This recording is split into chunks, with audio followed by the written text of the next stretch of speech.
We are continuing on the impossible challenge of completing Assetto Corsa 1, the Assetto Completa Tentativo challenge. When this challenge is done, Assetto Corsa Evo will come out. That's what I've been told by the people at Kunos, and I didn't just make that up. We are 76% through everything. We've done all the hot lap competitions. Some of them are pretty difficult. But good fun. Some of them are terrible, but pretty good. We've done all the drift challenges. We've done all the drag challenges. We still have the time attacks to do, but there's only 11 of them. And we have the races that we're working through at the moment. We've done 47.9% of the races on alien difficulty. So we're continuing to go. We're continuing. We're continuing, but click that like button if you enjoy this. If you hate yourself, a reminder: if you want to be on the challenge and sponsors of the challenge list, anything of 5 of whatever your currency is, you can get on that list as someone that endorses this terrible behaviour. And welcome. There you go. That's the introduction for people watching as a video. I don't know why you'd watch this as a video, but you know I'm not going to judge you. Hello, Rob. Woo! How's it going, Rob? How you doing, man? Abdullah, hello. How's it going? Oh, we're back to Imola here. Okay, let's go. Whoa, whoa, whoa, whoa, whoa. Oh dear. Oh lordy, lordy.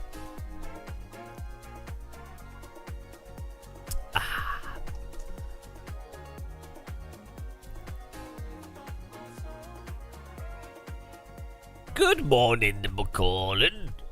Morning. Morning there. Good morning to you, son. Good morning. Hello. Good morning. Listen. Good morning. We will fight them on the beaches. Oh dear. Some GM to close out my weekend. Close out the weekend. The weekend is coming to an end. It's the end of the weekend. What will you do before you go to work? You'll sit and watch a bold man twerk. The weekend, it is over. I hate my life. I hate my life. The weekend, it is gone. I better jump off a bridge. Right, there we go. That's the weekend song. Good song, that. It's classic. That was #1 hit in 1982. Right. Ah, this better not be a hard challenge.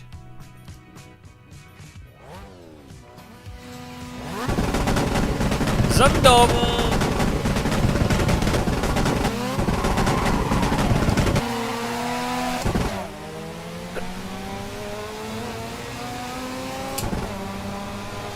You know what Imola's like? You guys know what Imola's like.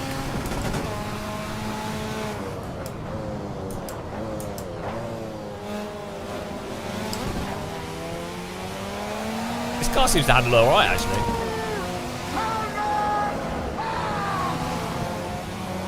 Ah, it's got wrecked by the AI. Seems like a good car. We can add this car to the list. What is it? Mazda RX. Well, of course it's good. It's a Mazda. Obviously, it's going to be good.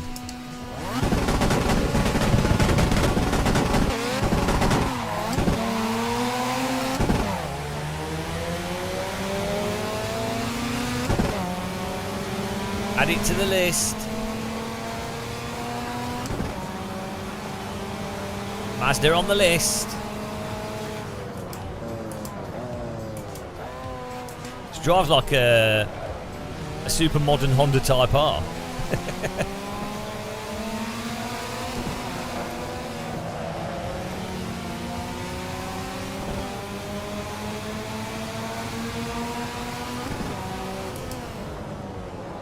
We need to be further up than that.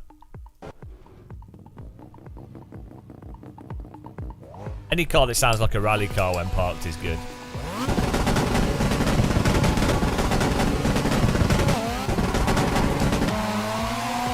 Oh, I think we can start in second gear.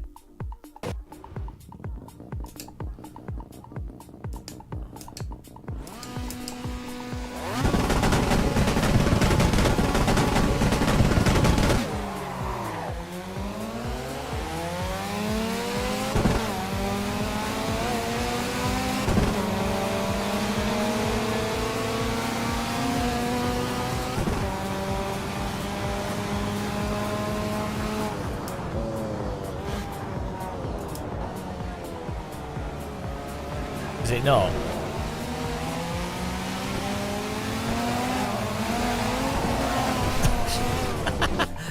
A real car on the limiter should sound like a firework display. Fact.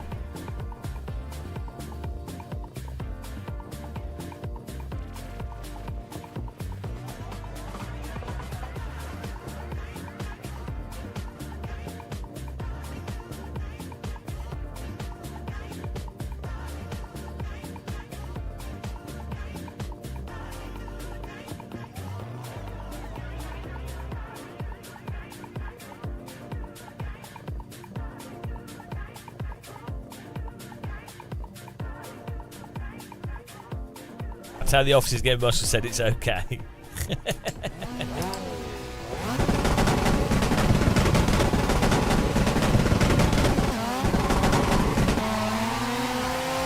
let's start in second gear.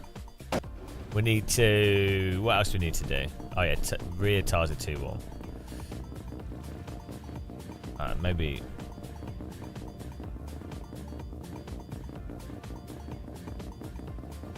Oh, it's the pressure, but maybe the pressure will go down as they cool down.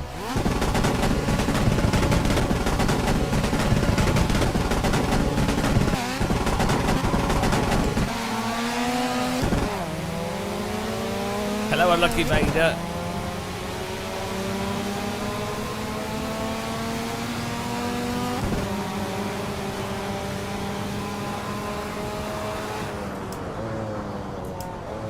What is this from the 90s, this one?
I know, I can't help it. I have become sim racer.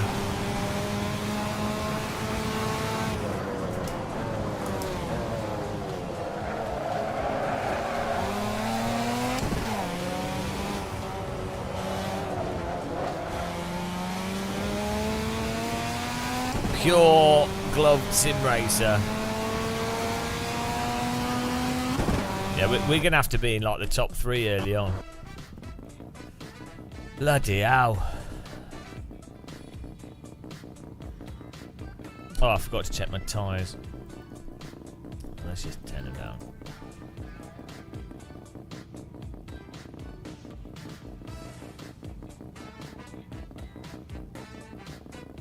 Sim races are a bit weird, aren't they? Put them in the dustbin, I say.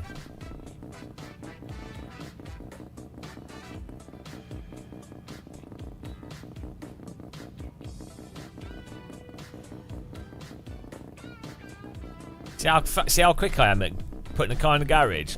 I've got the best team ever.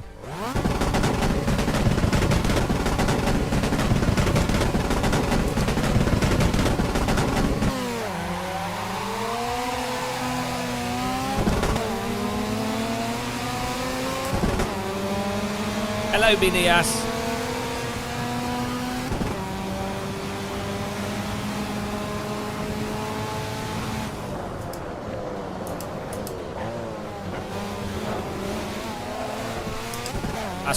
That's what's known in the industry as Ascend.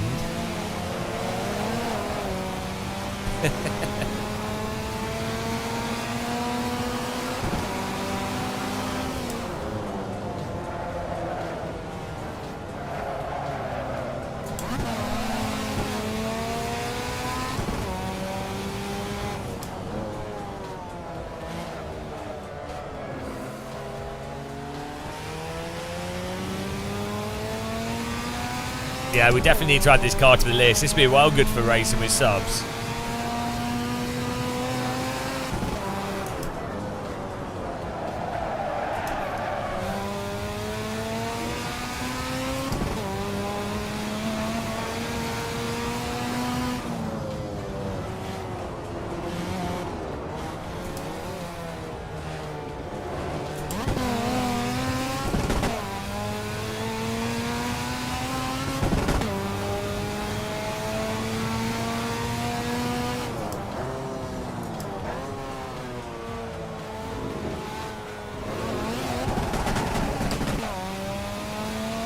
Epic. Yeah, no, it's awesome. I just started in second gear, it was fine. Yeah, this car's great. Oh, I got a bit of a slowdown.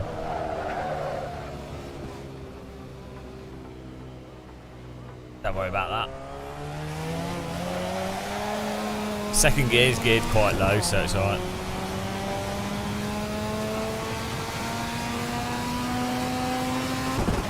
Crucially, this car has, what can you say to dissuade them? Well, to be honest, I think the UK might be better than South Africa, unfortunately. Depends where they move to in England. I'm not saying, I've never been to South Africa, so, but based off people that I know from South Africa, they're all like, it's really bad. So, maybe moving to England from South Africa is not a bad idea. I mean, if I was moving from South Africa, I'd try and move to Germany, but I'm sure there's nice parts of South Africa. Don't get me wrong. I don't know. I've not been. I'm just going by what people have told me.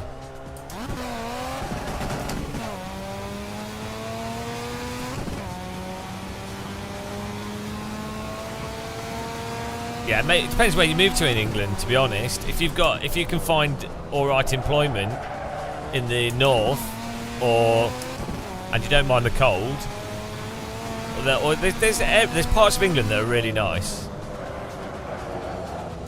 But then if you're near London, like London or South East, unless you like own property or earn like 150,000 plus a year, and maybe you can get private healthcare or something, it's really not very good.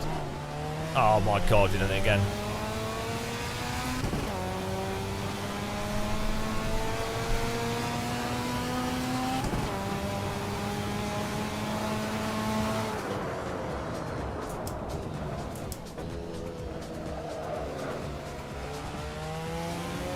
Yeah, this car's great. This is a really good road car.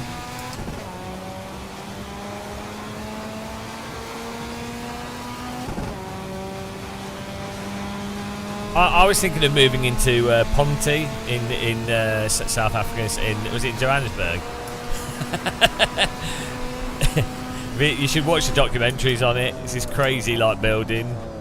We've got taken over by drug lords. Mental. The stories are insane.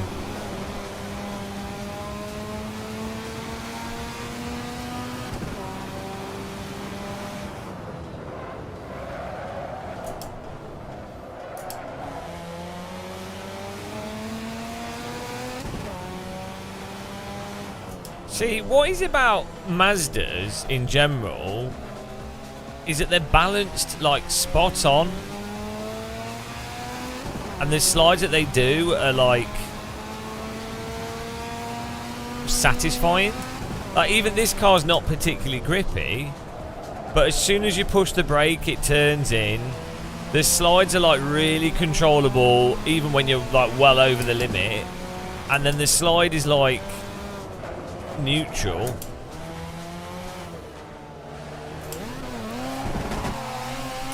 I wonder how much of it is like wheelbase. Like, I wonder what is it specifically that makes Mazdas, because the MX-5 as well is like that. It's like really, just really good, like really balanced.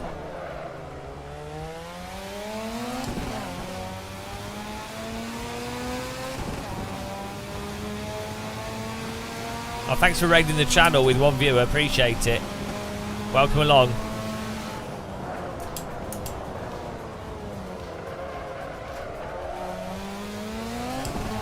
Yeah, they're rewarding to overdrive though. That's the thing. Oh my, you bloody. Right, we've got to restart.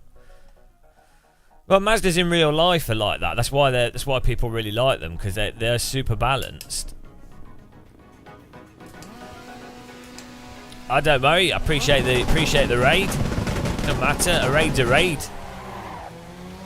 The only reason we don't have music for small channel raids is because you have some like bot stuff. I really appreciate it. Thank you.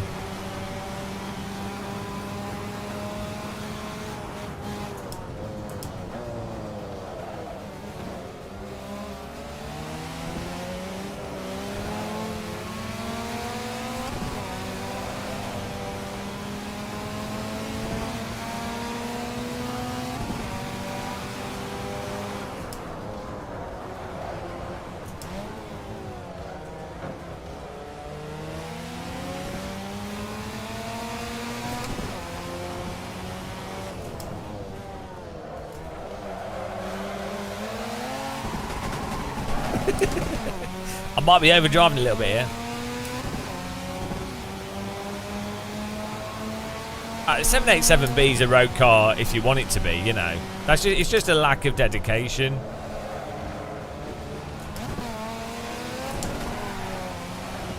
Oh yeah, why is there front tyres cold?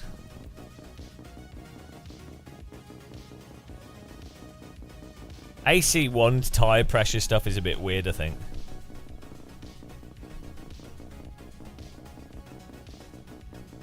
I'd have a 787B as a daily driver. Can you imagine? You should just pull into Lidl's car park. Those cars are insane. They sound amazing. Well, we're starting. Just turning on a 787B would make half the people deaf within 200 metres.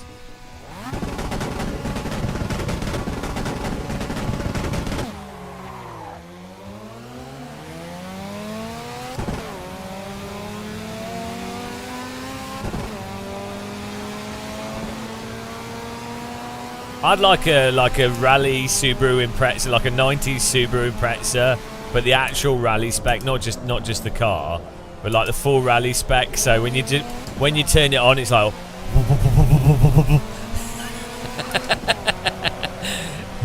it'd be so good.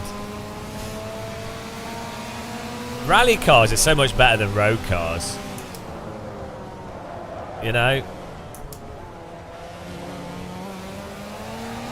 This is why I refuse to get into car culture, because my taste for these sorts of things are just either like ridiculous vintage cars that are like look ridiculous. Like, what's that? Like, it's even like basic cars like that. Is that Volkswagen Tarquin or whatever? The blue and yellow and stuff like that, or like vintage Mini, or like the Fiat 500.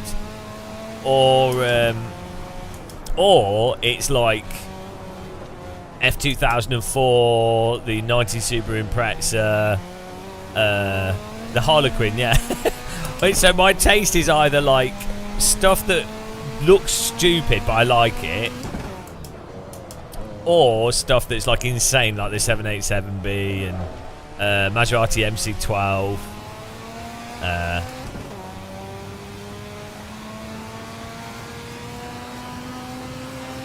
I don't have like an in-between. I mean, I like appreciate cars as transport, so like a Skoda City Go, like the whatever's like the best transport type cars I really like. So like the cheapest to run, most reliable type thing I like as well. So you know, I'm like that with everything. Problem is, it's not a cheap, like in terms of consumerism, it's not cheap consumerism, so I try not to be, I just don't get involved with anything like that because it's just too expensive. Be like if it was watches, for example, I would like the ridiculous watches that came out that would be shit watches but they cost a fortune. No, I've not driven the smart car. I really like the smart car Roadster though. I really like how they look. Especially the one with the transparent bits of plastic bodywork on it. I really wanted to get one of those. Like if I was a car collector, I'd have one of them. But they don't. They're really unreliable. They leak. Like they're fundamentally shit. So.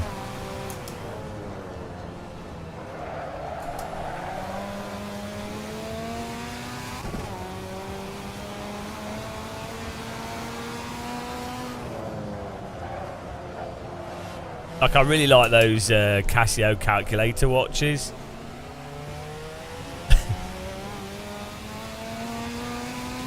Yeah, the Smart Car Roadster, I think is because they're actually fairly similar shape to like a Mazda RX-7, 2012 RX-7, but just like half the size.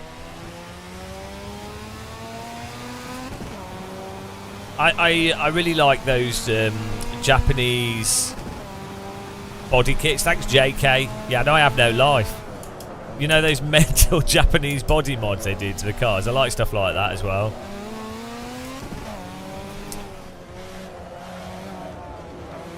I like things that are absurd, basically. I think that's what it is. I like absurdity.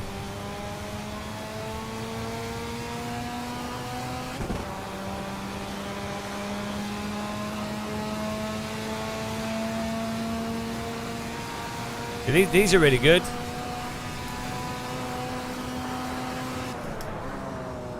These are the 90s one. The 2010 RX-7 is really nice as well. Looks nice. I don't always like to drive or value for money, but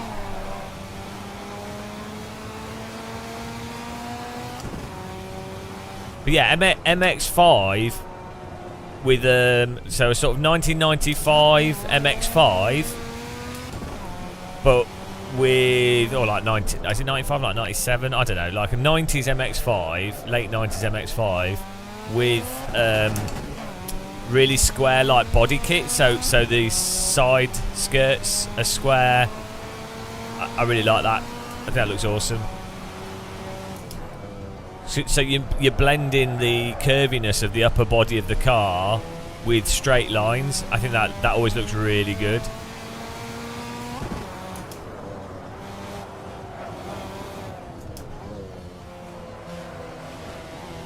I think that's always the best design, when you have like stuff that's a little bit curvy but it's finished off with really tight, concise, intentional bevels and straight lines. And that's what we've kind of lost in car design. I think that needs to come back.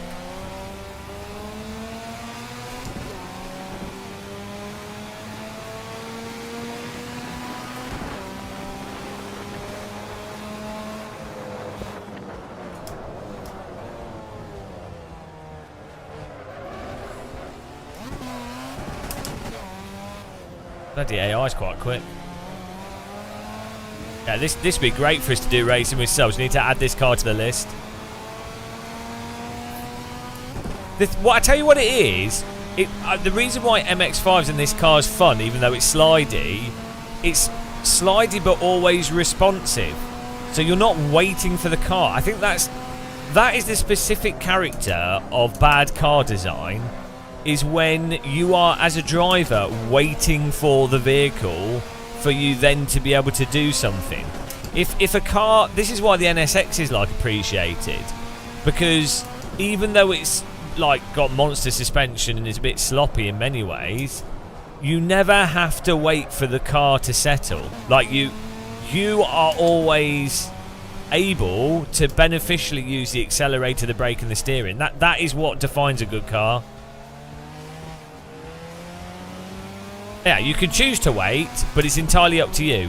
Whereas shit cars make the driver have to wait for the car. Like, there's no choice. You have to wait for the vehicle. I think that's the crux of what makes a car a good car. Like, we've worked it out, guys. We cracked the code. So I couldn't really put it into words. What is it that makes a car an actual driver's car? Outside of saying, well, obviously, whatever gives the driver agency. But specifically, it's that you don't have to wait for the car to get into a tiresome physics state before you get on the brake and the gas.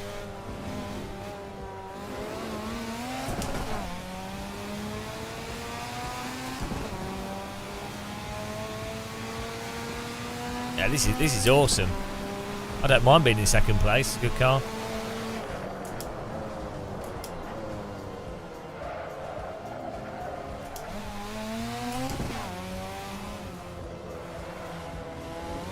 And people say AC doesn't have good stock content. I mean, what on earth are they on about? This is out of road cars in racing games. This is possibly one of the best ever road cars in a racing game.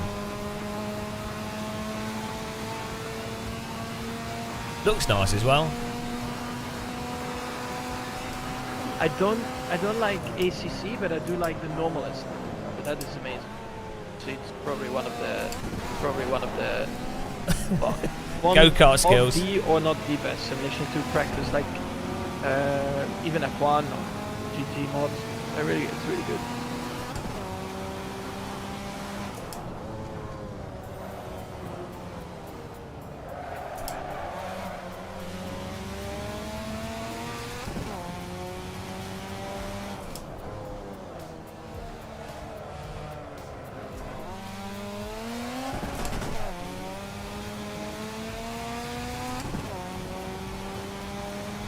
Well, I think, well, even there's stuff before the DLCs. I think what it is, it's another one of those sim racing memes from people that don't know what they're talking about, where they just repeat what people say. Like, so you can mod AC, so people are like, oh, you can mod AC, and there's some fantastic mods, and so then people then go, oh, you have to mod AC for it to be good, because it's only because of mods that it's good. But it's actually, no, it's not. It's the underlying physics and force feedback is what makes it so good.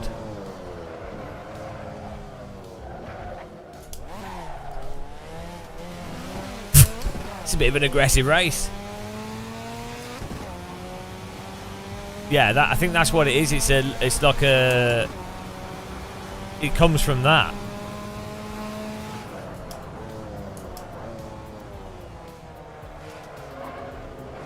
It's really weird how like, I'm sure I'm like really dumb on lots of stuff. I'm definitely not, like, I'm not good at math at all. There's loads of shit I obviously know nothing about.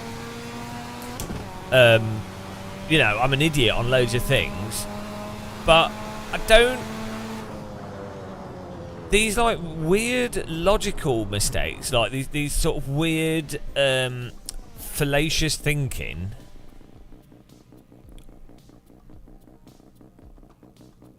You notice it with like people that do it all the time and people that don't.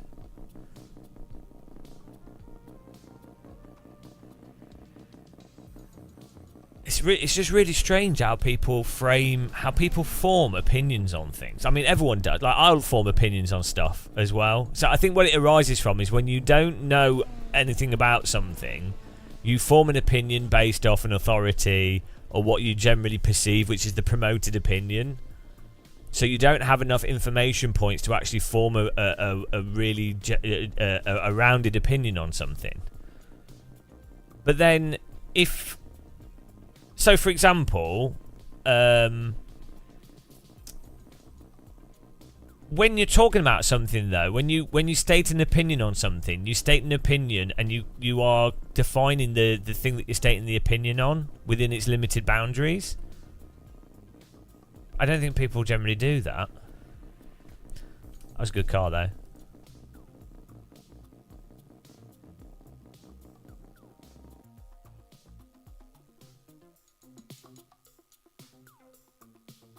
Yeah, maybe it's a very small group of people that then repeat. There's a small group of people that will just say,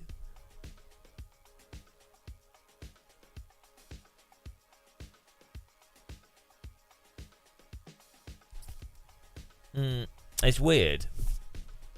It's weird how certain what become truisms. It's weird how they get established, and it normally is from authority. That's like how propaganda operates, like the established truisms on stuff, the unquestionable underlying truth.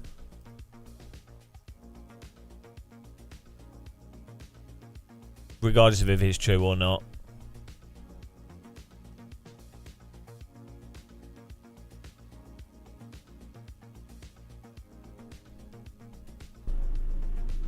No, I haven't tried that achievement, but it better not be too hard.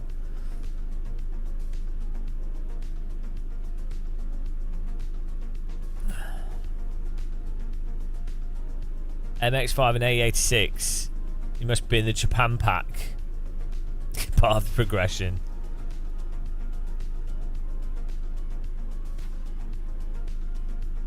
I'm trying to think how I personally would try and avoid saying something that's not that's completely a misconception. So I think like it's going to be easier to do. So if you form your views based off the logic of a view as opposed to the facts of the view, I think that helps you maybe avoid repeating something that's not true. So like if you're someone that just takes in facts or like nuggets of information, and then you're very good at memorizing facts, which is it's a great skill to have, it's really useful, but you don't really check them, or you don't think about how they're interrelated to other things, I think you're much more likely to repeat what you've, like someone then says something and then you'll recall something related to what they've said as a fact, and you just repeat back the fact that you've heard.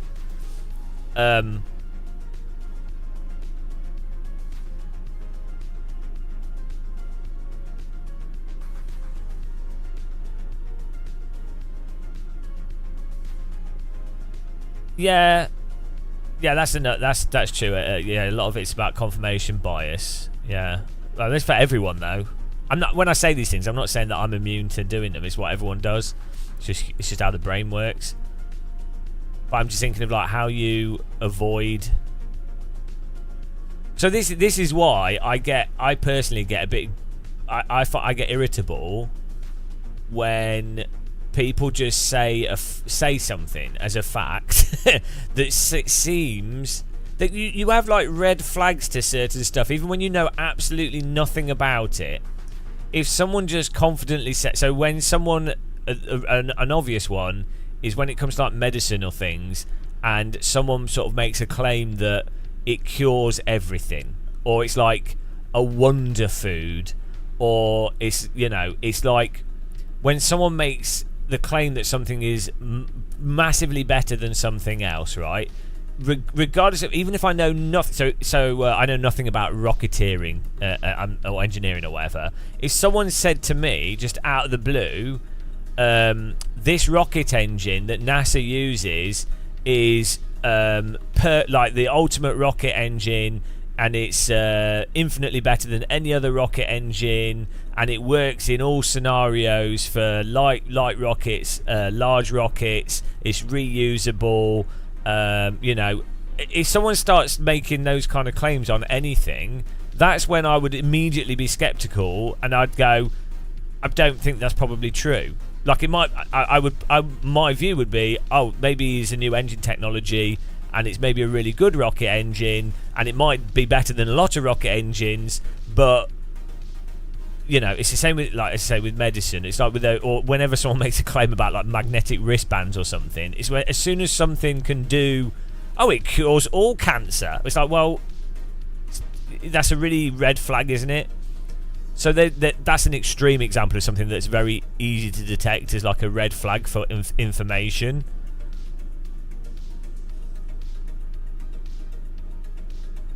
Or when something is also presented as a given that it's good, so like fibre, when everything's like, high in fibre, high in fibre, high in fibre, and the more something's promoted, ironically, to me, the more something is aggressively promoted, the more sceptical I am of that thing, because it's a red flag, isn't it? Like, why would you have to promote something? If it's a given, you don't need to promote it, do you?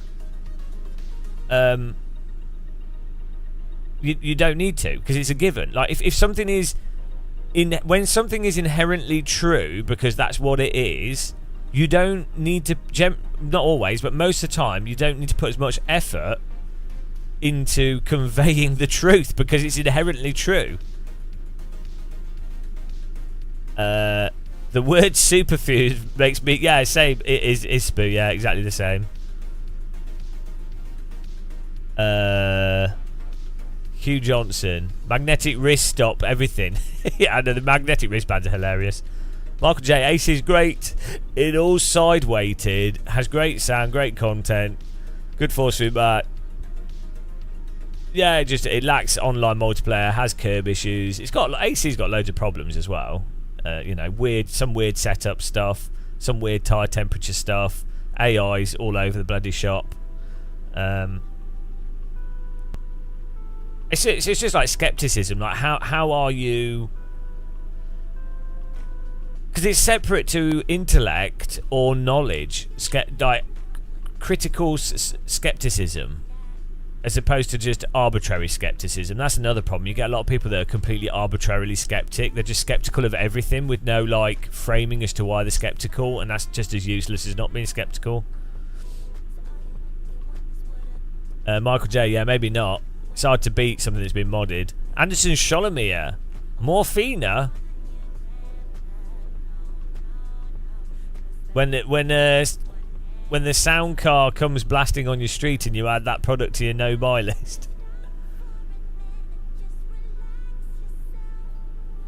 I don't know Isubu if they do. Maybe it could do. Yeah, we'll test some of the new stuff. King Bill, what is this dude talking about? Turned on to see challenges in psychology lecture. I was just talking about skepticism. It's what I mean, because it's interesting. I always just talk about what I think is interesting, because I live stream for a long time, so I go mental. If I was just talking about the sim, I'd go insane. Well, second gear, third gear. Oh. But so I don't know how do you teach people skepticism? It's very hard. Like I think you just give loads of examples of how to be skeptical. It's probably like the only way you can really do it, isn't it? So like you explain the sort of noticeable red flags, like what we just said with drugs or like magnetic wristbands or like large sweeping claims. And asking people to look for evidence for a claim.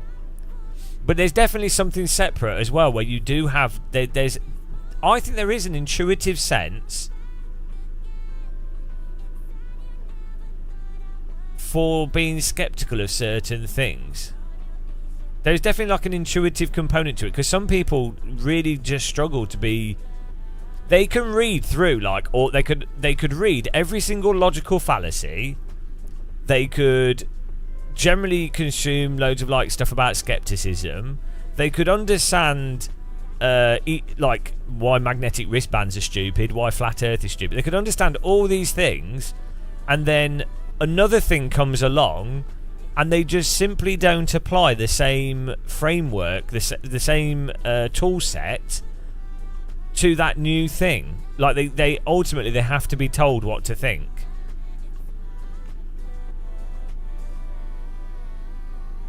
Maybe some people just lack. I mean, I don't know if maybe it's an educational thing from it. If you teach someone from a young age, they have the tools at a deep level in their brain to be appropriately skeptical.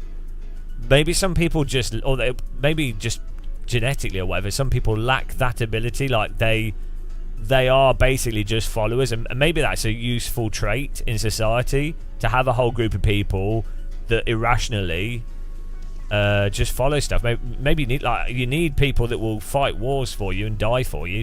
So maybe it's useful. Maybe that's, you know, like there's a percentage of people that are very good at math and people like me that can't do math at all.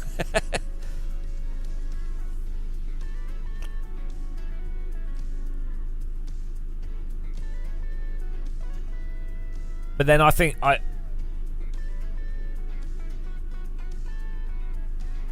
I don't know if humans can move on unless everyone is skeptical and critical. I think humanity's doomed to just repeatedly kill each other non-stop. IQ's a bell curve with 100 in the middle. Yeah, I mean, a whole IQ thing's a whole nother discussion. Time for some spring cleaning. Oh, thanks for clicking the like button, by the way, guys, on YouTube. I don't know if it helps, but appreciate the like clicks. Hugh Johnson, capitalism does not like people to be too clever because they want people to buy stuff and get shot at in wars. Yeah, I think systemically, I don't think it's necessarily by design. I think it's the end result of the current type of capitalism we have. It motivates people to just be uncritical consumers because that's easier to profiteer from. 4 billion people have an IQ of 100. Yeah, the problem is, Mikey, IQ tests are not. I'm not disputing that there will be more intelligent, less intelligent people in the middle, and there'll be a distribution in terms of just if you were to just create the term intelligence. But the problem with IQ in particular is it doesn't really work too well. Also, it could, as I say, critical skepticism and critical thinking I don't think needs to be coupled with intellect. Like, at a certain point it will be. But what I'm like, I'm not that clever, and I think I'm reasonably good at critical thinking and skepticism, and I'm definitely not in that sort of I can't do like I know people that are genuinely very, very, very clever, and I just know that I'm not that clever. Like, you can just, it's obvious. Like, so the fact is, it must be the case that you don't have to be that bright to have reasonable critical thinking skills. So that's why I think maybe it is like an educational thing.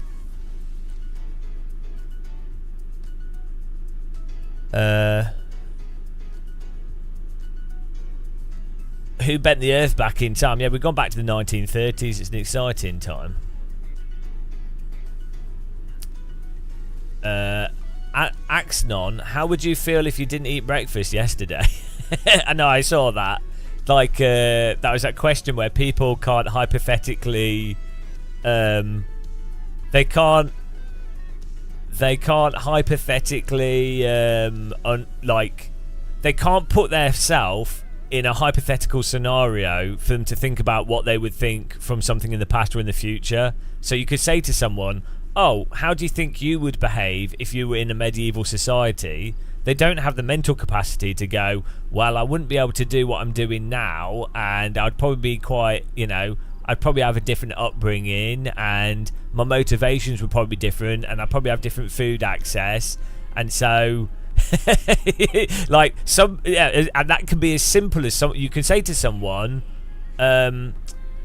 what do you think you would like to eat tomorrow, or like even something really, really basic, or hypothetically, what would be a nice thing to do tomorrow? Some people can't think. But I think that's like a really low IQ thing, to be fair. You know, that not even IQ. I think that's obviously there's some people that just won't be able to do that. But I don't. That's going to be very rare. I hope. Kill Bill, more to the point, what does a fine gentleman like yourself like in his sandwich? I like ploughman. If I'm hungry, I like a proper ploughman sandwich, pickles. I'd even like a turkey ploughman sandwich is really nice. With soup is even better. With nice like salted, proper real salted butter and soup.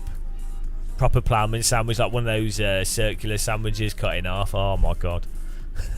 With really nice like fancy lettuce, rocket cress. Oh dear.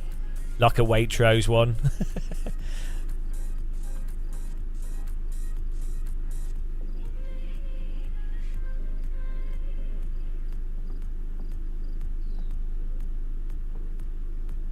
My last meal request, well, it would be a cup of tea. I don't know if it'd be steak and chips. I don't know. I'd probably be too depressed to eat. Elon Musk is clever at some things. Yeah, I don't know what's going on with Elon Musk. I don't even want to talk about him. Just don't care. Cup of tea with hobnobs.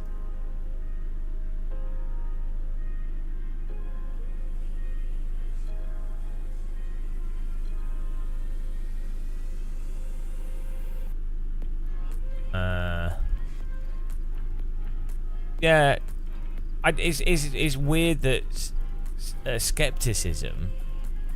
The problem is the word skepticism has been co-opted by like conspiracy theorists, where they've started to. I noticed this in the last like 2 or 3 years.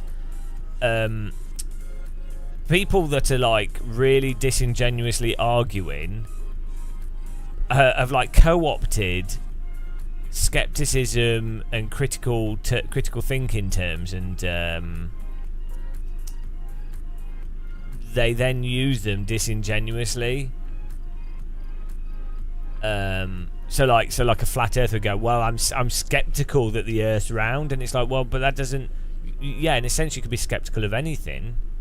The point is that you need to be skeptical of individual pieces of evidence, but then you go, well, what is the threshold for a piece of evidence to be classed as a good piece of evidence? Like, you would have to you need to have the skills to contrast different evidence. So someone could say, here's my model for a flat Earth, and you go, okay, that's that's a model you presented, fine. It's quite interesting. Some of them are awesome, actually. They're very clever in a bizarre way. But then you go, okay, but here's a model of a round Earth, and here's what we can observe. And so you'd have to go, right, how do you quantify the quality of evidence? And that's something that a lot of people can't do. But how do you develop the skill to quantify quality of evidence? Oh yeah, there's quite a few models for flat Earth, G-Hammer. Some of them are really, really clever, like really interesting. They're flawed, obviously, but like they're actually pretty genius in their own way. Yeah, well, the irony with flat Earth and the round Earth stuff, the irony is the bulk of people, I would say most people that go flat Earth is stupid, and would just dismiss it, right? I would argue the bulk of people that do that are actually make an argument from authority that they haven't even thought about or investigated themselves. Which is basically what flat earthers are doing. They just happen to be accidentally right. So it's not a lot of people that would dismiss flat Earth aren't dismissing it because they've really looked into why the Earth is probably round and like quantifiably gone, oh, this flat Earth model doesn't work for XYZ logical reason, or they don't know that you could dig like the whole well experiment, or they don't know for sure that rockets have been into space. Like, they haven't seen a rocket launch. They don't know that it could be CGI. They don't have they're not knowledgeable on computer generated imagery. They're not knowledgeable on this. So obviously I think the Earth's round, clearly, but like, the point is, a lot of people that are saying the Earth's round and mocking flat earthers, ironically, have put less effort into trying to prove it either way than flat earthers. They're just making an argument from authority, but it's a correct argument from authority. You're telling me the world's not flat?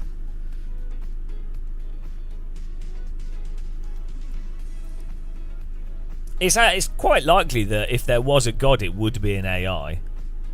It's more likely. It's that simulation philosophy, isn't it? It's more likely that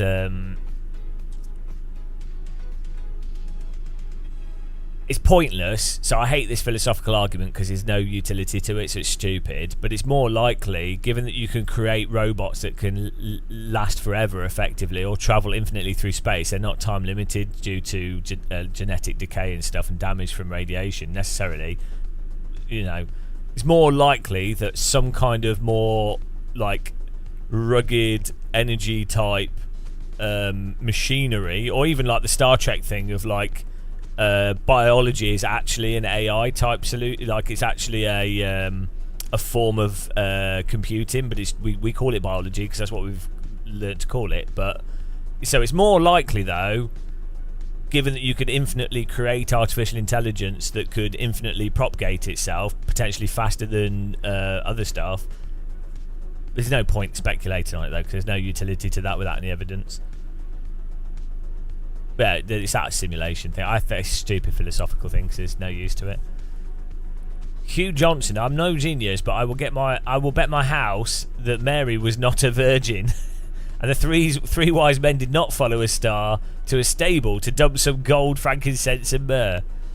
I just think that's ridiculous. I don't know how you can say that. I'm glad though that you've actually come to light and you appreciate the true religion of the Egyptian gods. So it's nice to know we've got some other ancient Egyptians in chat. Ancient Egyptians represent. We all know the truth. The pyramids are landing pads for spaceships for a universe that's connected by gates, which are wormholes. And I saw a documentary on it, like a 12 series documentary. It was really good. Nürburgring runs. Is Nürburgring runs what happens when you have a particularly spicy curry before you go for a drive around the Touriswagen? Or when you've not cooked your chicken enough before doing a lap of the Nordschleife? Is that what a Nürburgring run is? Oh, it's a TD girl. Hang on, we've got to sing this beautiful song. DD girl with a DD wheel. What a babe, what a beauty, what a sexy lady. It's a DD girl with a DD wheel. Perfectly formed servo motors for her legs. It's a DD girl with a DD wheel. What a beautiful servo motor babe. It's a DD girl. A DD girl, she always drives at 100% force feedback. Everybody needs a DD girl. Put your DD girl in the sim ring. Everybody wants a DD girl. If she's in the bath, turn off the electricity or she might cook. DD girl with the DD wheel. She'll be rotating in F1 2020's bed tonight. It's a DD girl with a DD wheel. She rotates like a babe. It's a DD girl with a DD wheel. What a beautiful woman. It's a DD girl with a DD wheel. Wave your candles in the air. Don't set fire to your hair. There she goes again, a beautiful, mysterious servo motor lady. She's gone away until she's contractually obliged to reappear because this is her job. Thank you very much, F2020, for supporting us. Really appreciate that. Terrible use of your money, but thank you. Enjoy your DD girl in your bed tonight. I hope you've got a sturdy bed frame. Even though it's muted, you can still hear it. Oh dear. Let's make it stiff. Oh, so even on an MX-5 you can... I mean, obviously in real life you can change the suspension in a car, but in AC on the MX-5 you can adjust the suspension. She's free of talk ripple. She likes the talk ripple. Don't talk dirty to her. I gone wrong way. Want to lower it. In AC, low is not slow. Probably the same in real life as well.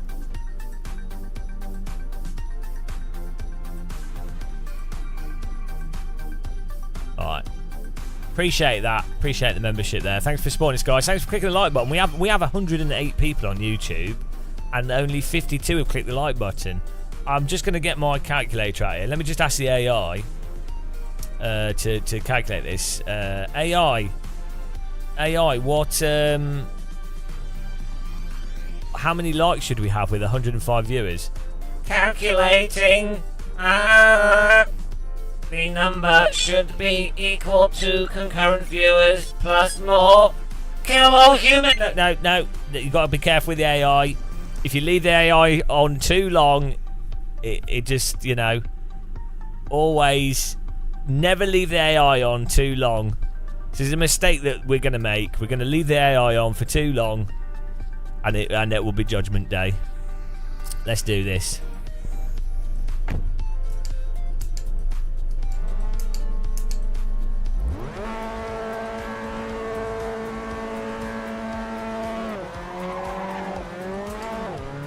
Go. As a reminder, guys, if you want to support the channel, you can become a member like F2020. It does give you regret, hair loss and sadness. You can become a member on Twitch, on YouTube. You can link Amazon Prime for free, and you don't get adverts on Twitch if you do that. And you can also anyone that donates 5 of whatever their currency is, could be like any currency, it doesn't matter, you get to be put on the sponsor list for this stupid challenge. So, you know, what a time to be alive. I do warn you though, anything that goes into supporting this channel will only encourage us to produce more of this shitty content and to make more terrible jokes which are highly offensive to specific people that don't have a sense of humour. So, you know, be warned.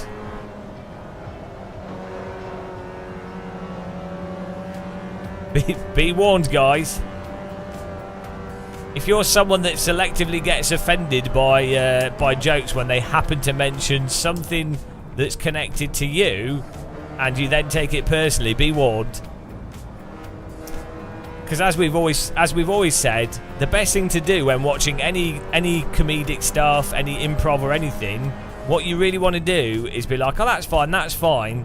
But then the moment something that's mentioned that relates to something that's affected you, then you need to get really upset.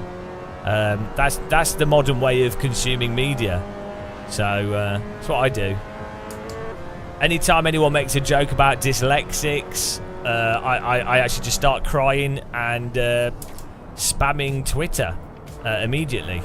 And yeah, anytime someone makes a joke about boldness, I'm just really deeply offended, and I interpret it as ableist. I think anyone that makes any jokes, like any bold caps. I mean, I saw Jimmy Broadbent wearing a bold cap when he was doing like some event, and the joke is that shaved his head or something, and I think it was just really inappropriately offensive to all the men out there that have anxiety about being bold. Especially given Jimmy's promotion of mental health stuff, I think it just actually shows that Jimmy Broadbent is clearly evil, and clearly someone that hates bold people, and will clearly mock people for their visual appearance for things that are completely out of their control, which is actually disgusting given his promotion, as I say, of mental health awareness. Absolute hypocrisy, and that's why I think Jimmy Broadbent should be cancelled, personally, but I say it's deeply offensive to me. I think he's a bold mocker, a bold mock bold. It's just disgusting, you know. Really, I think I might make a clip of it and post on Twitter, actually. So yeah, always be offended by stuff that might affect you. Just use everything to leverage your own personal agenda, whatever that agenda is. It doesn't really matter. That's the lesson I've learnt. Were the Mongols bold? Don't know.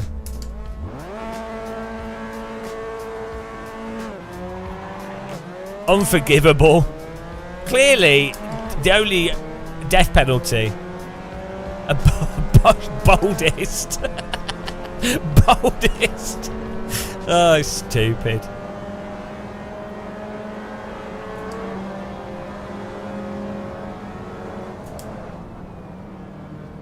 Oh dear. Oh, let's go. Full send. I'm the boldest.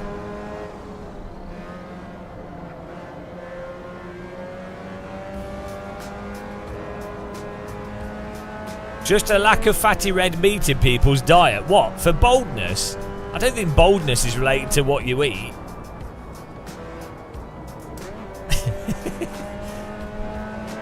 Boldness comes about for when you're really sexy. That's what it is.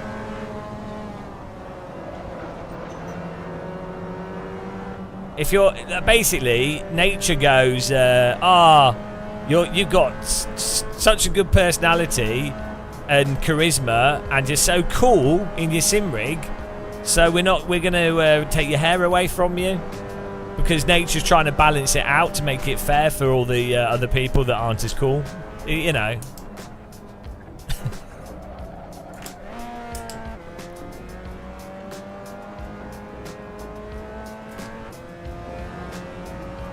100% of people, yeah. I had hair before I started doing YouTube, so I think that's the real. He'll be racing on. Hopefully he does well. What race are they doing? Exactly. The hair has left the head. It's relocated. It's been ostracised. Yeah, hopefully Jimmy does well. They should do.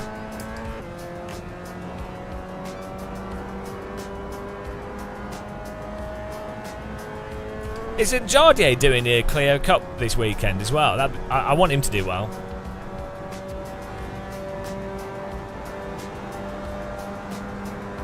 That P1's faster than me. It's ridiculous.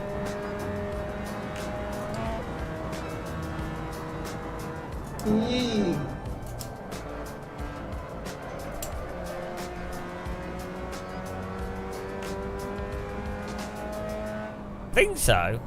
I hope Jardier's presumably he's filming it all.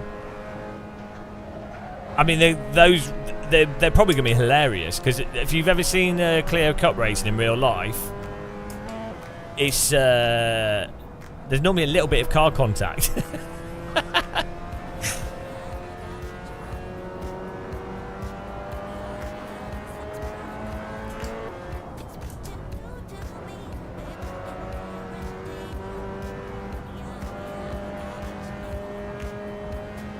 10th. Oh, nice.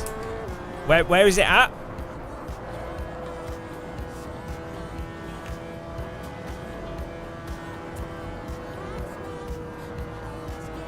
But Jardier's a legend, by the way, in real life. Like he's genuinely a really nice guy. Every time I'm at stuff with him, it's hilarious.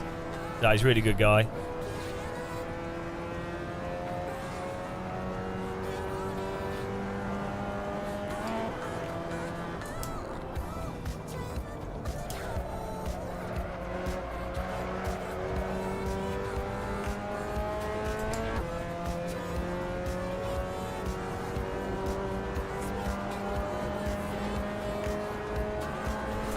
Too sexy for the hair. That's how the song went, yeah. I'm too sexy for my hair.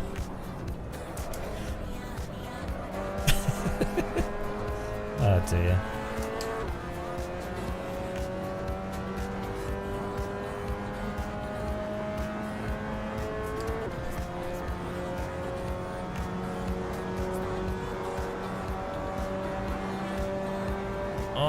Come on.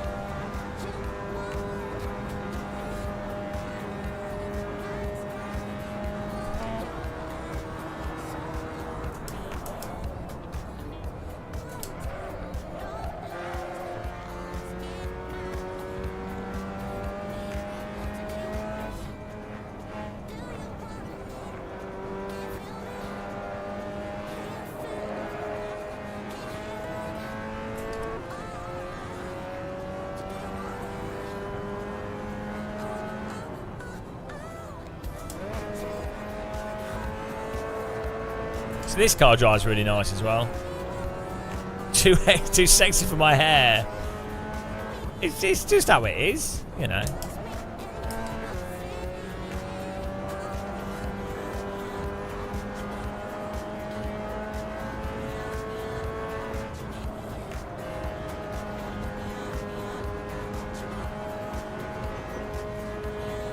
Full power!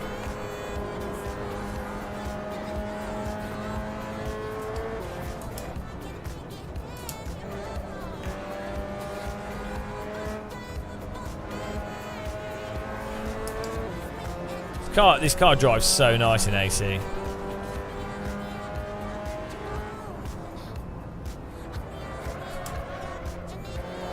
I'd actually be half tempted to do MX5 racing in real life, like a one-off. I wouldn't do a whole season, but it'd be fun to do like a one-off race.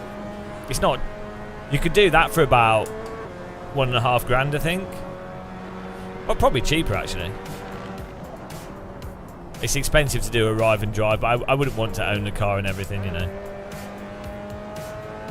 It could potentially work out as a sponsored thing, like, you know, the money could work out for it. Andy Rooney, I'm not bald, but my hair had to join witness protection after an unfortunate razor incident. Do you shave your head with a razor? I tend not to myself. Like I do, I normally use clippers.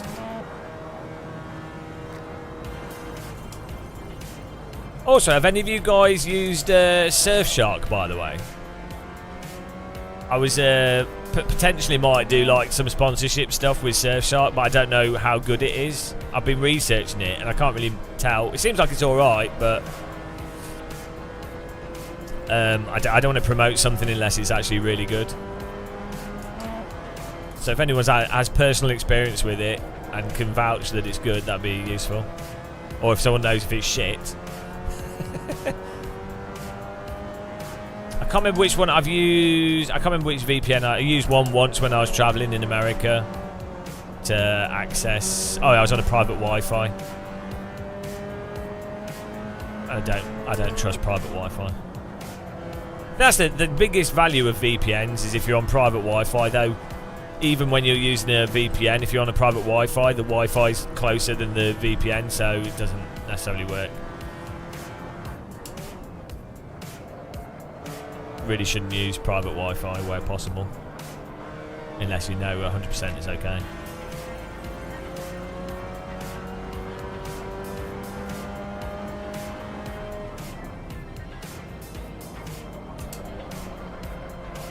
Can you get? Can you buy like? Are there ways of?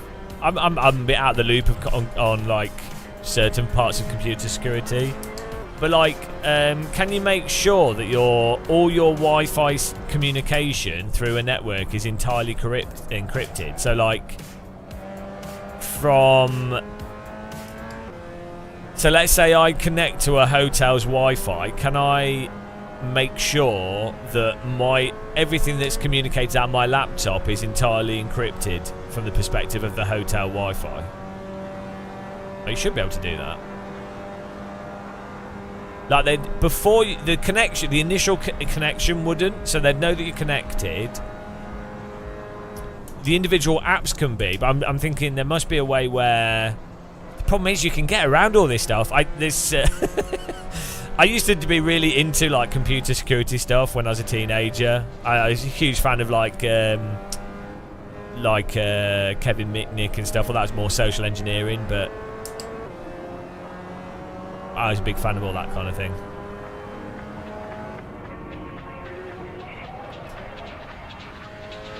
So originally I wanted to work in IT.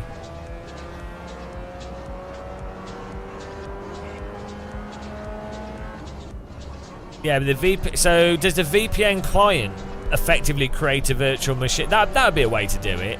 If you had a virtual machine on your computer, and then that virtual machine is isolated entirely from the rest of your computer, and that virtual machine, you then know what's on that virtual machine, and there's no sensitive stuff on that virtual machine, and then you have encryption going out of that, and then you save stuff to your virtual machine, and then when you're off the Wi-Fi, you then can transfer from the virtual machine to another system. That's probably the most secure way of doing stuff. You could layer that as many times as you want to. But I don't... There's ways, even if someone's on a virtual machine, like if I connect with a virtual machine on a computer to something, if someone was like, if it was the NSA or something, they can see through that straight away. But like, it depends. Like the thing with security is, how much security do you need for the specific thing you're doing? Like if you were exposing government secrets, then you know you're gonna want to be going insane. But if it's a low risk scenario, you do a risk assessment on how far you wanted to go. That was nice, did that. You use Atlas VPN. Yeah, I wonder what so if you're just using, let's say you're just using Surfshark.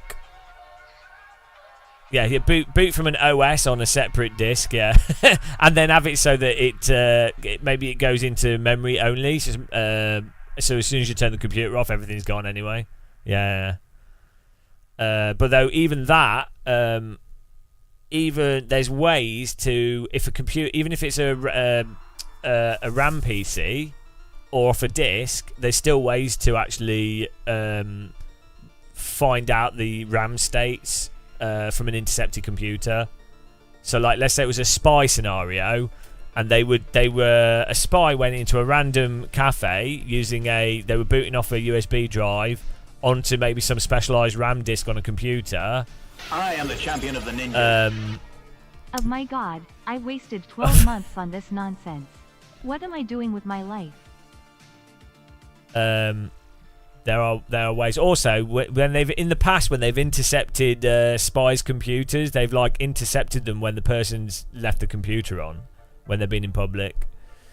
Zedward Dog, thank you very much for subscribing. Really appreciate the support. So yeah, so in terms of Surfshark though, let's say you just installed Surfshark on your PC.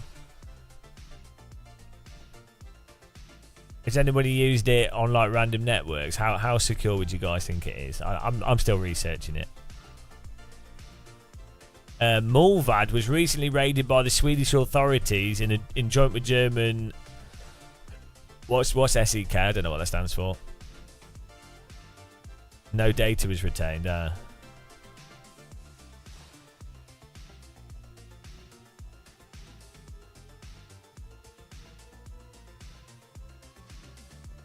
You can even mail them money in an envelope to pay for your VPN to stay. Well, that's the other thing as well, yeah.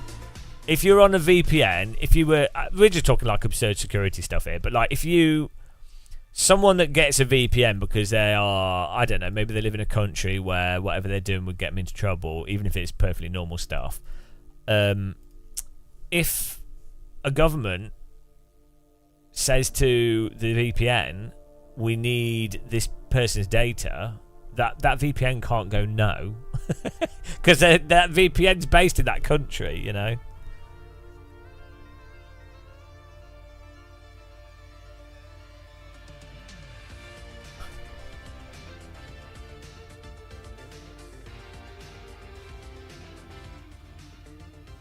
I'm going to bed, Sabercat. Alright, thanks for watching. So back in like early 2000s and early 2000s when I was sort of into like just reading about computer security stuff and just in general, it was hilarious. Like, you could just walk around. So I had a portable like computer thing. People didn't even secure their Wi-Fi in the slightest. They just didn't know. So you could just walk around like stealing people's Wi-Fi, or you could go onto the networks, or do what, like, just like businesses as well just didn't know. Everything would just be totally open. It's like hilarious.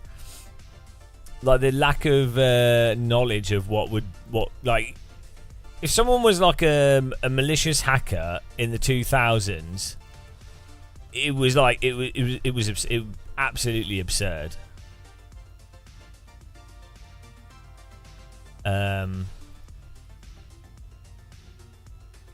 Saminor, the main leaky thing is DNS request. You still want to set up a DNS.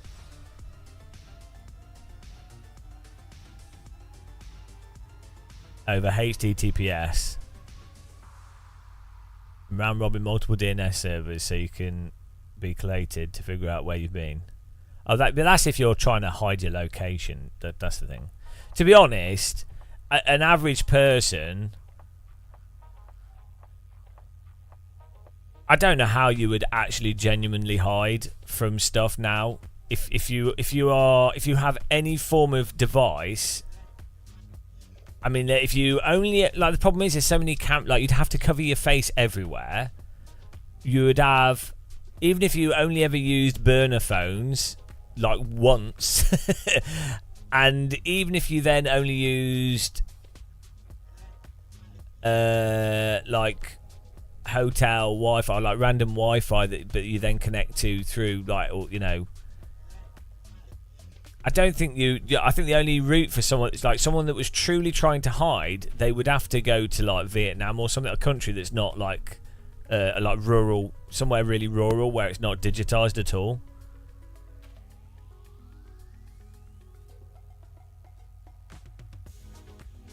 Yeah, exactly. Though that's the whole thing with a burner phone, is that you they don't know that no one knows. You buy a burner phone with cash, so there's no, it's like, well, they just wouldn't know. But then you have voice recognition technology now and all the other stuff. So like, even if you talked on it once, the voice recognition would be like, oh, we you know, it depends how much they're sniffing the data, but like, they could, an agency could have an educated guess that someone is in X region, and then they would know to then sniff all the record and analyze all the voice data from that region for a specific amount of time. So, but the mobile triangulation thing is when someone knows. They know that phone belongs to that person, and then they use it as a way to track someone. Yeah, you couldn't have a static base of operations, could you? That's the point.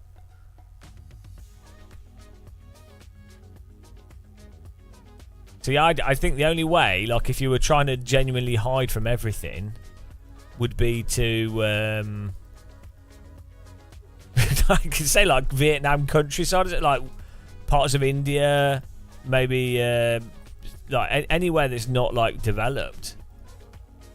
But even but then it would be noticeable if you were like a rando Westerner in that area that then was seemingly living a reasonable quality of life. The local authorities would be like, hang on a minute, this is a bit weird. So maybe you could bribe locals, but then that would probably come back to get you.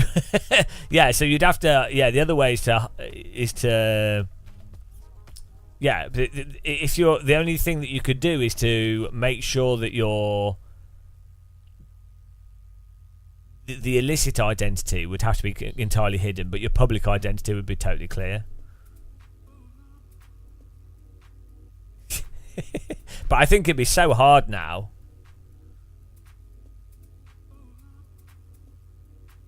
Yeah, you could, if someone linked a thing to you, I think you're screwed. So the only thing that would work is if someone linked something to a like a not actually you, but like the virtual version of you, that's the one that's doing whatever you're doing that they want to stop. So they could find that, but it's as soon as any agency knew it was you, your actual real you'd be. I don't know how you would get in the past. So the British government could go, all right, this guy's a criminal, and then you could just go to America, or you get on a boat, or you go to another country, and well, you're not a criminal in that country. Well, I guess that could still work. Like you could go to Russia or something if you go to the other state, but then even then the states might try and use you as a bargaining tool. So you're dependent on that state wanting to stay independent.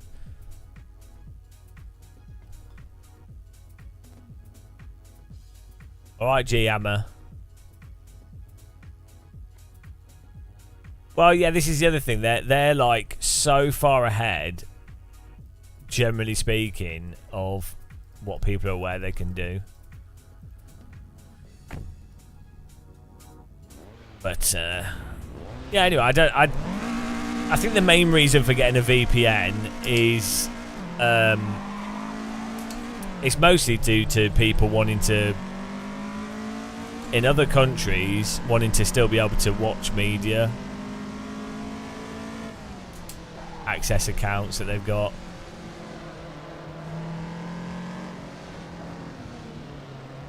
I think the security component of VPNs is overstated, because the point of that is to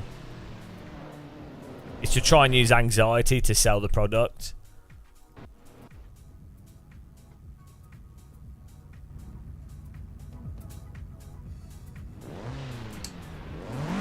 Here we go. I think this might be quite a hard one to win.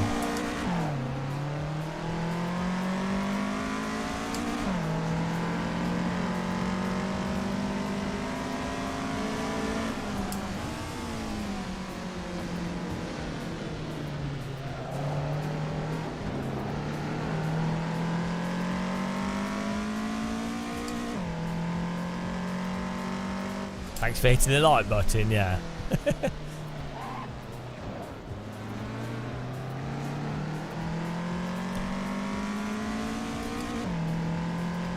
Yeah, I mean, I'd use a VPN so that the government doesn't know that you're watching this shit, basically. That's probably the best reason to use one. Do you want to be on the list? So, I mean, what if your family found out that you watch this content?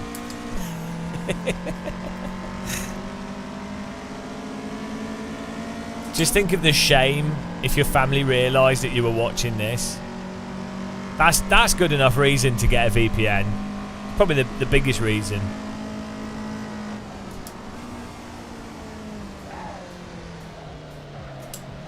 Now, you know that Mazda drove really nice. I can't say the same for this car. This is like understeer RS. Oh my god. This car's terrible. I know this is going to upset the weebs, me saying that, but deal with it. Deal with it.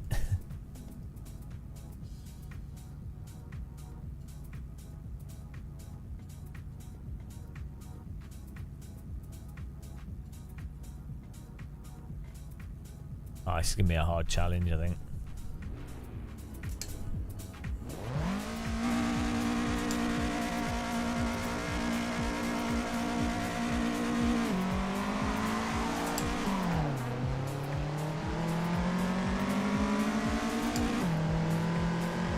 This is the best. Are you sure? I think you might have added a decimal point in that. You mean like 12 horsepower? I dare say a horse has more horsepower than this car.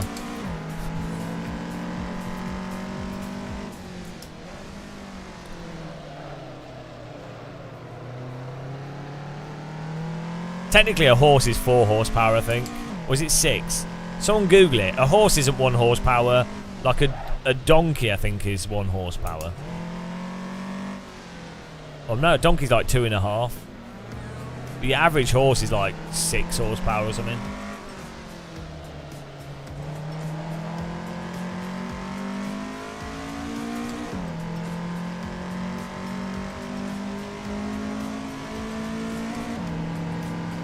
Because you have different horses.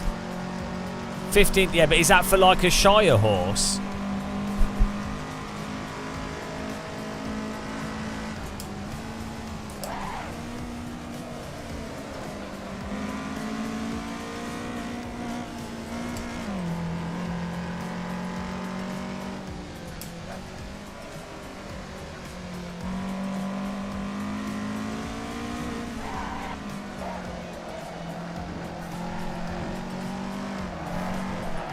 Okay. Oh man, this is gonna be so hard.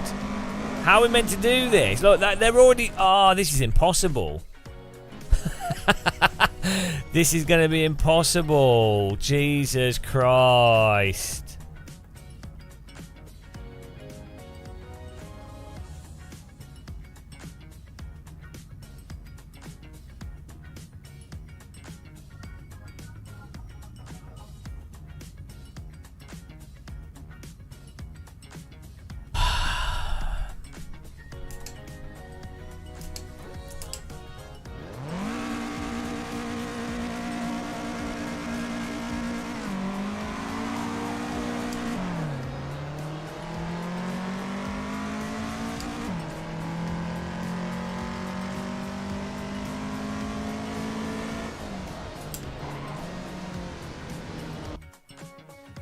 Bloody hell. Shy horses and notoriously underpowered.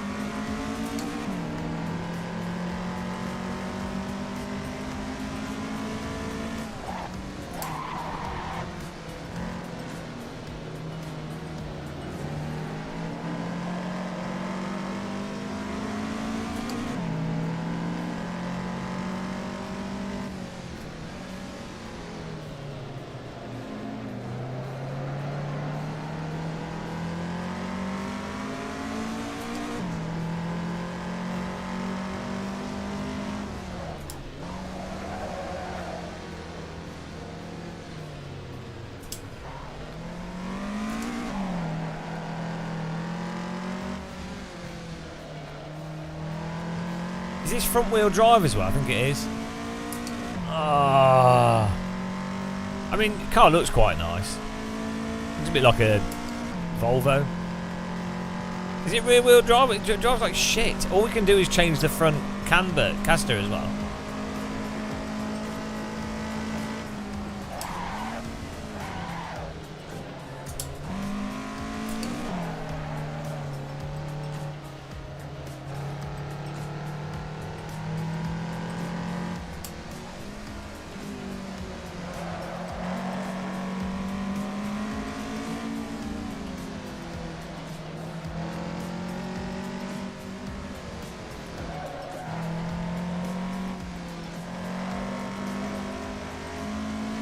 Oh, there's no way. This is physically impossible.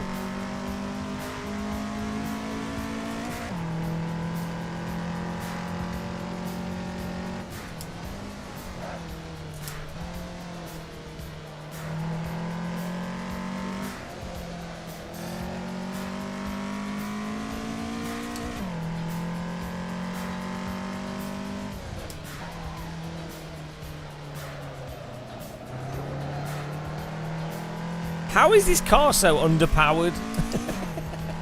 It's struggling to do like 60 miles an hour. This is worse than that at Bath.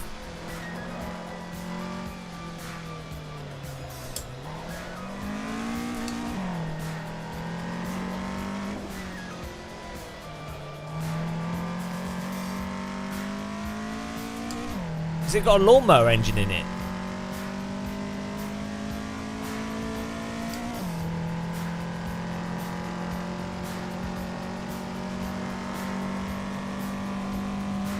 Yeah, there is no cheat setup with this car.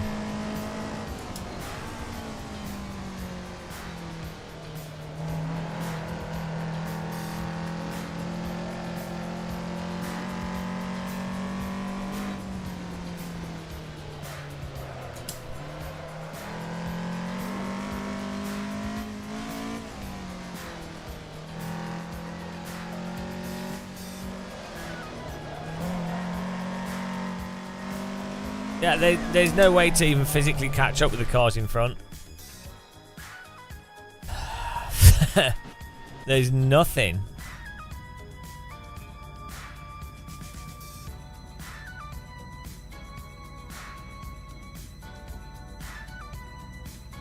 No, there's no tyre changes. This is streets. Oh, hang on. Oh no, we've got street ST. Oh, we might be alright. Let's try these. Maybe these tyres are better.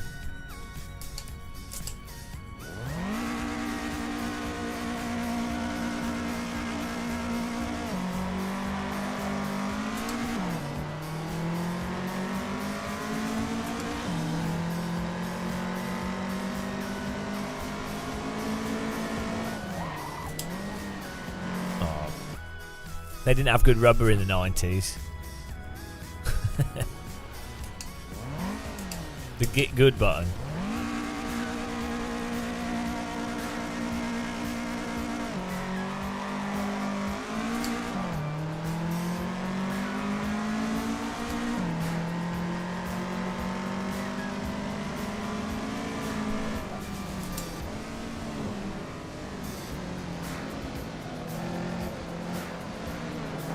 Oh my god. Doesn't help that the AI's drunk.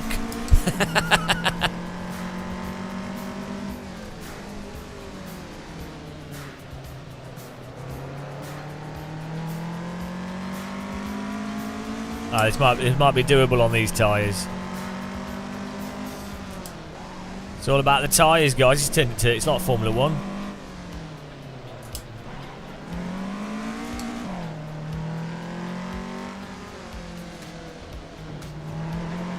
Wonder what would happen if you put. I wonder what would happen if you put 92 like modern Formula 1 car tyres on a normal car. Like racing for Formula 1 slicks, super softs on a road car. I wonder like how it would drive. I mean, it wouldn't fit, but if you could mount them, that'd be a funny video.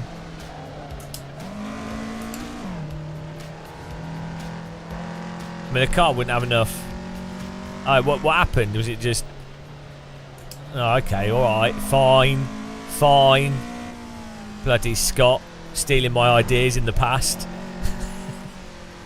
Driver 61 who's stolen footage from me as well in the past. Typical Scott. Jeez.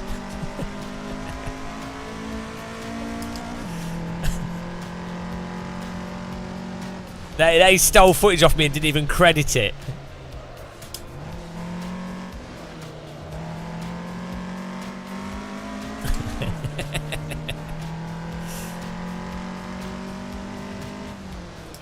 Here we go, we got this now. All it took was completely different wheels.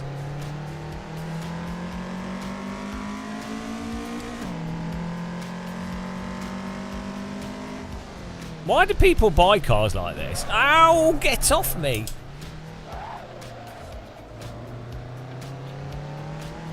Oh, you probably can't get the tyres up to temperature to get them to work properly. That's probably the biggest issue. Maybe if you preheated them.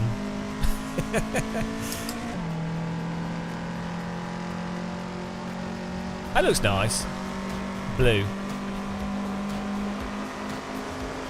Quite like how this car bounces over the track bumps.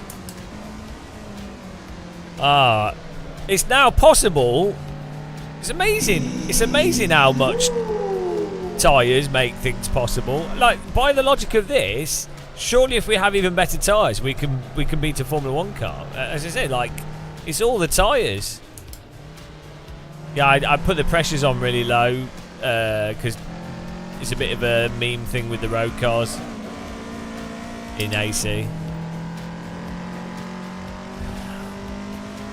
You put the tyres low, they often warm up, but it's just there's a weird... With each car in AC, each type of car, there's like an absolute perfect tyre pressure, and it does actually make quite a big difference.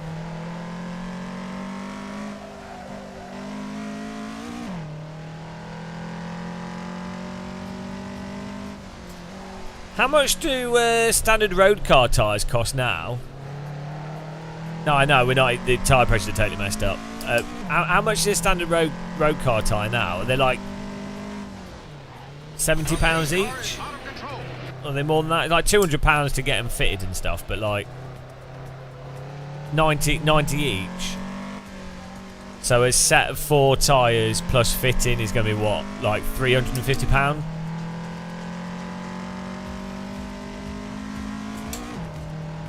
How much each? How much do Halfords? Yeah, so like, how much does it cost to get 4 new tyres from Halfords? Hello, Buster GB. Good morning. Hope you're well.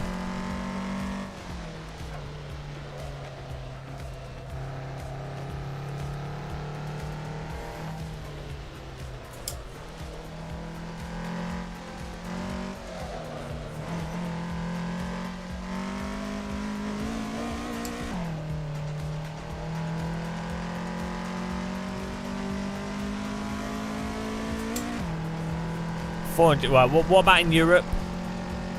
I imagine in America it's probably cheaper because you have so many more people doing car stuff. That's what's really weird. America has like an insane used car market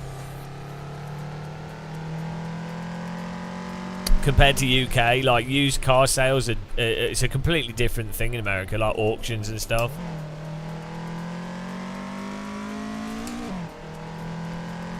So £125 per fitted tyre. But is it a performance car tyre? Is it actually... For a road car, if you're driving absolutely like conservatively, what is the performance? Is it that, like, obviously they probably grip better and stuff, but like maybe you don't need that. Like a tyre that's efficient would be one that has less tread on it.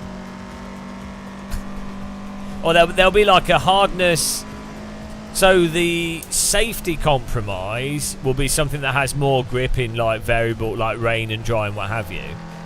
But if your goal was like to save money on fuel and for the tyres to last longer, you'd want a tyre that has less tread, and a harder tyre would probably last longer and it wouldn't be the most comfortable and it wouldn't be the safest. But for fuel efficiency, fuel's probably the biggest cost, and for tyre durability. Buster, just drive slower in the wet. Don't worry about it. Surely, why do you want better braking performance? You want to be able to... You want a car to go sideways? Boring.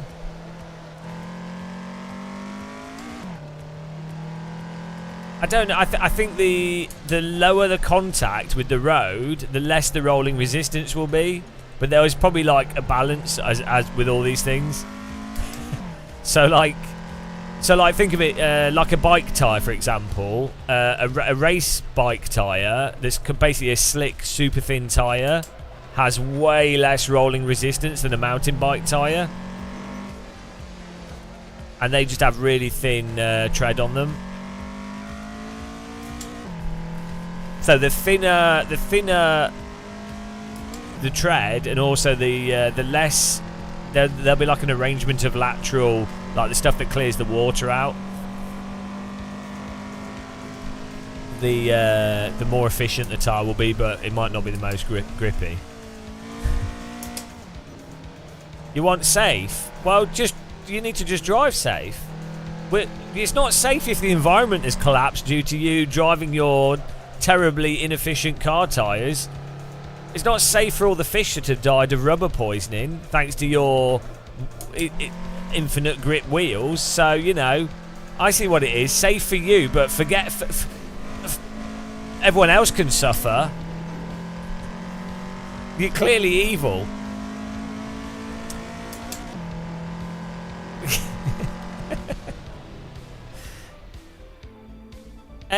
Friday's sterilised. Don't give me that. Friday's the safest of air.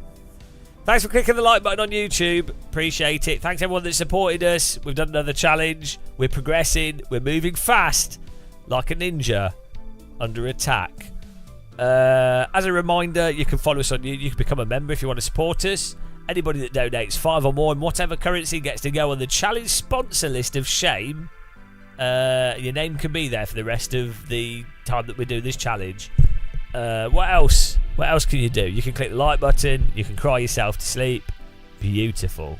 Progress is being made though.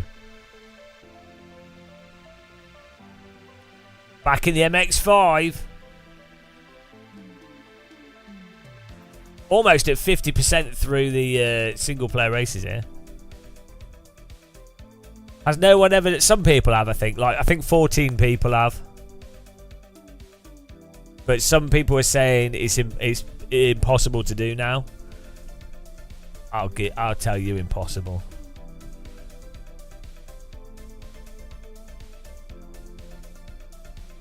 No, you have to do this on Alien. Otherwise you don't get the achievements. We're doing all the Steam achievements.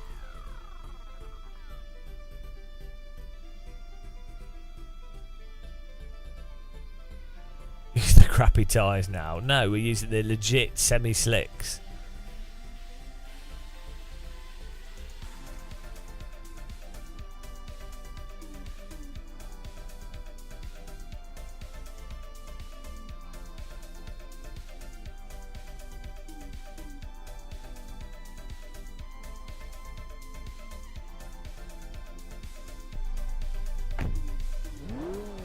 Oh no, this is normally pretty hard, this track with the AI.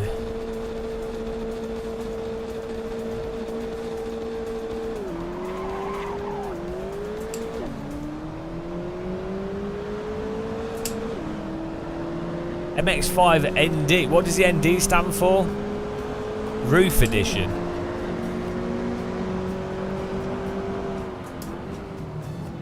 Neutral density filter car.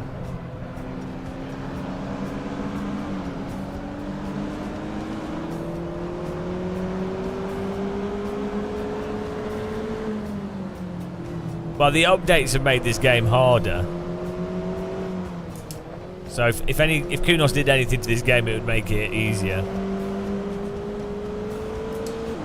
What's the MK4? Is that like the Spit? Does it have guns on it? Does it have extra large machine guns? Faster top speed. It's got sat nav.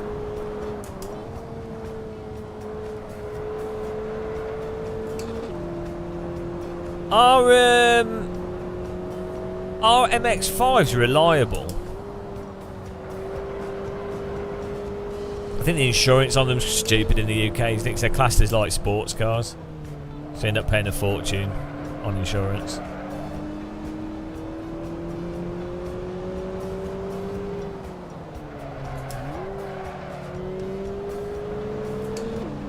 Do the new MX-5s? They don't have a Wankel engine in them anymore, do they? They stop using Wankels. Wankel engine is the main reason to buy a Mazda, to be honest. Now, since they can stop doing that, what's the point? Oh, the MX-5's never had a Wankel.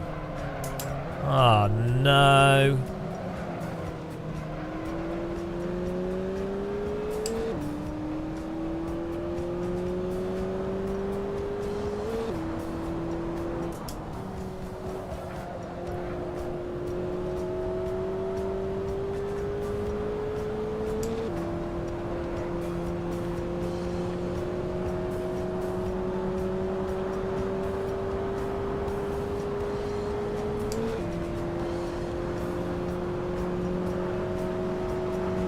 The old Zandvoort's better than the new Zandvoort, for sure. New Zandvoort ruins... this left-hander is better how it was in the past. And then the final two right-handers are now just like a simple bank corner. So the changes have ruined the corners, basically. It's actually it's made them less interesting to drive for the sake of crappy Formula 1 cars. It's like, it's so dumb. Like changing a track for a spec of car that's fundamentally a bad race car. Modern Formula 1 cars are terrible. It's like, no, the cars should be changed for the track. You could like it makes sense improving runoff safety and stuff, but like, oh no, we're changing the Formula 1 is too dangerous, so we're redesigning the Nordschleife. It's like, what? Be dumb. Just build another track if you want to. If you think Formula 1 is that important. They should have just done a street circuit in Holland on the bicycle lanes. They should have just got all the for the Dutch F1. They should have just got all the Dutch fans to. They should have got all the Dutch fans to the drivers to race velomobiles around the streets. It would have been better than Formula 1 anyway. Also, Max Verstappen's from Belgium, so they should have done the track in Belgium just to annoy the Dutch. Just to troll the Dutch. Max, Super Max, Super. Oh, he's from Belgium. Oh. But we need a Formula 1 champion. I like the Dutch. I like the Dutch.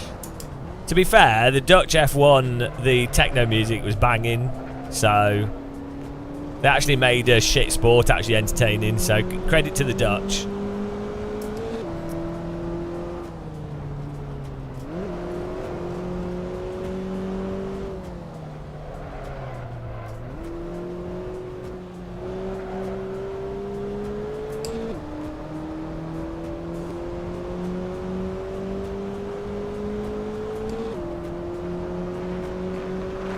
Well, I'm so glad they didn't do Formula 1 at Donington, because that would have ruined Donington. I mean, they ruined Silverstone, didn't they, by getting rid of that corner, the under the bridge. So that was for Formula 1, I think, wasn't it? Or did they do that before?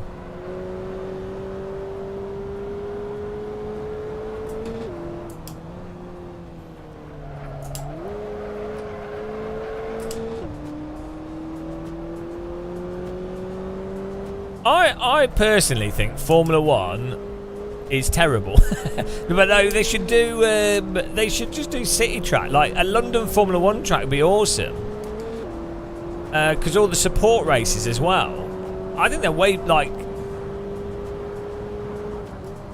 if you're not going to do real racing because the cars are too shit for proper racing, then you might as well just be a spectacle that people can get to easily. So in which case, it might as well just be street circuits.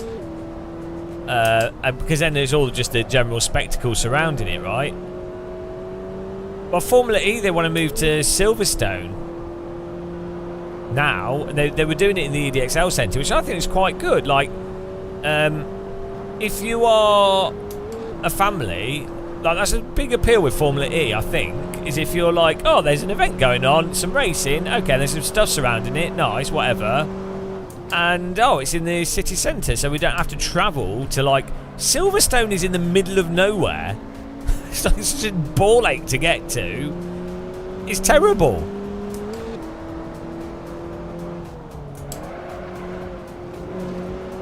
They should do Formula 1 in Birmingham. Bring back Birmingham Superplex. Super Prix or whatever it's called. That's what we need. Birmingham street track, Formula 1, yes, thank you.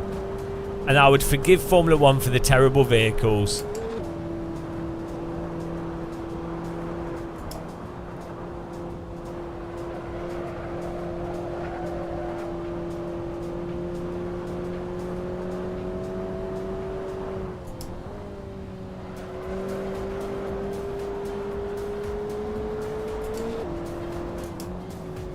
Maybe in like 15 years time Formula 1 will be good again.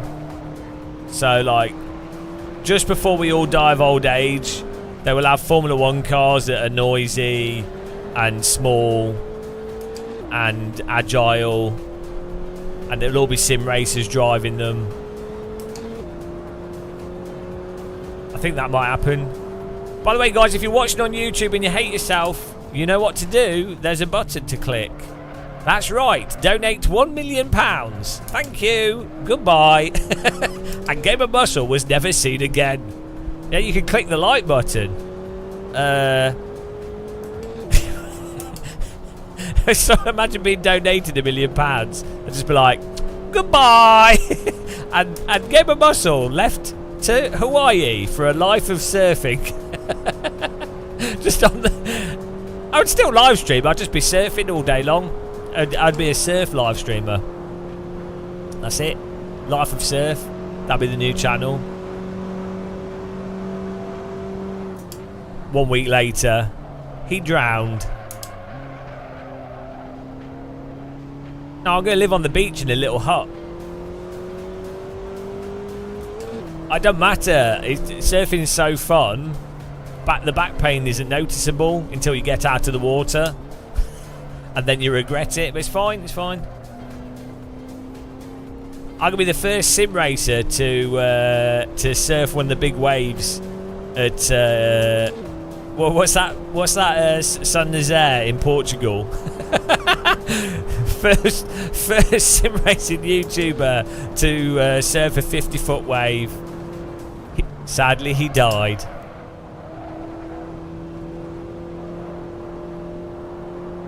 Oh, I'm sorry to hear that, Lorenzo. You hit the like button. Ah, no, that's it. The 1 million's gone now. Ah, you ruined the dream.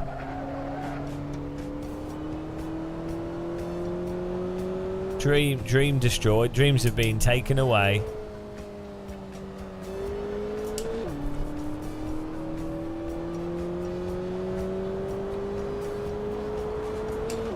I'm looking forward to finishing AC though, because it means that we'll.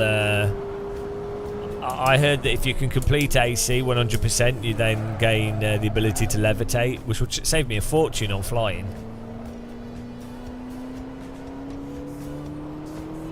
Would I rather... Oh, I'd swim in shark-infested water. It depends what the sharks are. Lots of sharks will leave you alone. If you're not, like, flapping around on the surface like an idiot, shark-infested water is not really a problem. Tiger and bull sharks. I'll punch them all in the nose. I'll be fine. I'd wear my sim racing gloves, and every time a shark came to attack me, I'd go, poff. I'd chin them. Like the kangaroos. They wouldn't mess with me. They would. I've got a rep in the animal kingdom. I've got a rep for chinning kangaroos. The sharks know what I'm like. They'd leave me alone. Also, sharks don't like tea, so they'd take a nibble and they'd be like, oh, too much tea.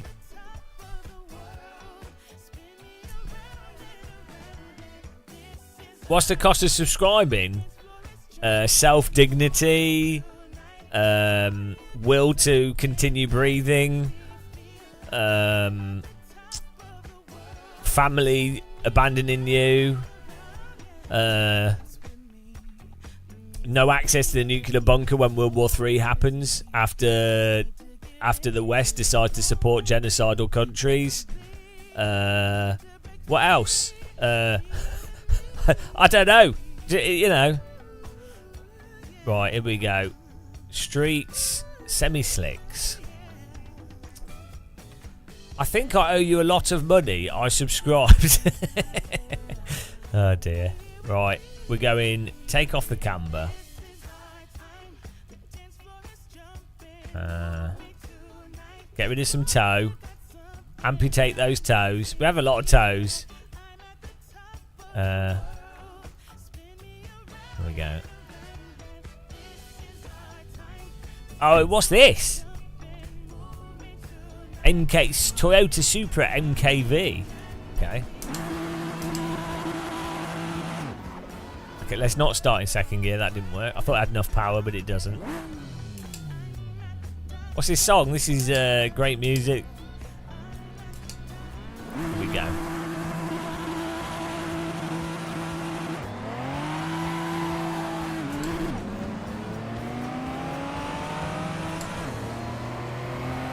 Speed demon.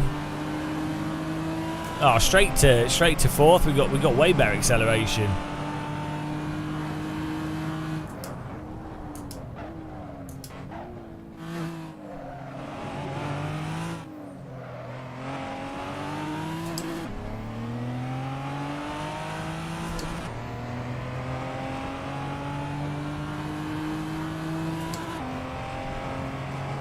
Look at the suspension on the car in front.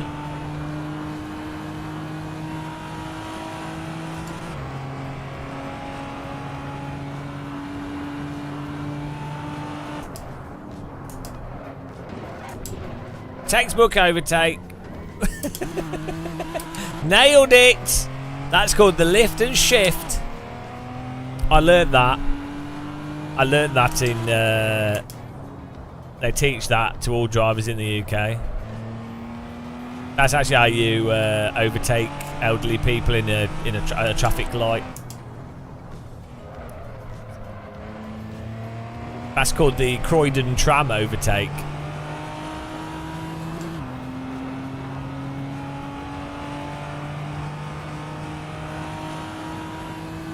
Nah, it's a nice overtake. We got to catch up with P1. He's gone. Easy. Ah, the understeer's real. Hamilton into cops. Cops and robbers. Has this car got TC on it? Oh yeah. We'll probably have to be a lot closer to P1. There's only 5 laps.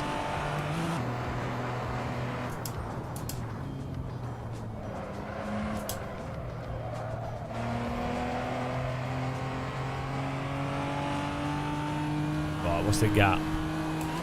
3.3 seconds. Let's see how much we're closing him on the corner here.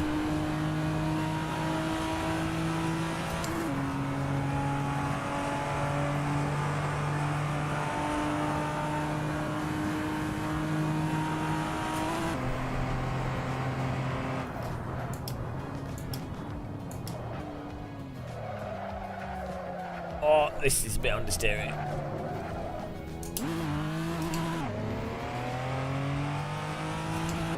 Yeah, 4. We might have to. Alright, we need to be closer. Yeah, it's got the same thing. There's just one fast car that's doesn't have to deal with the calculation.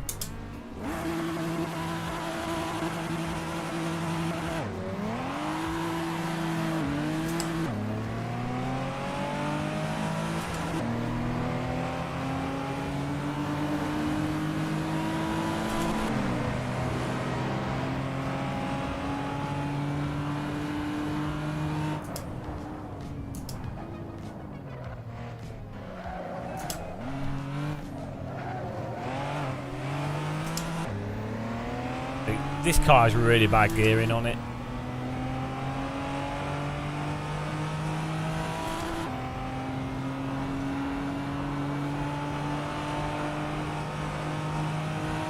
Maximum tea bags.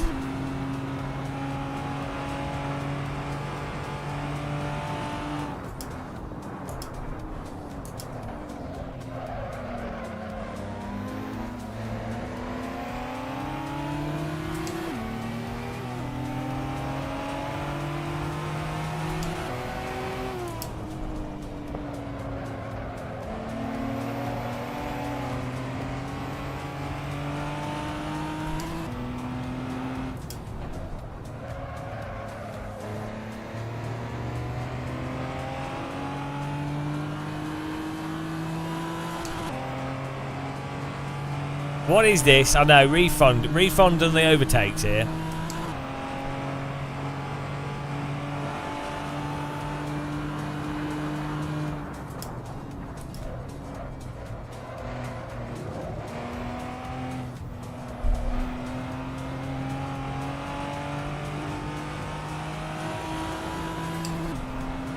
.5 seconds, let's go.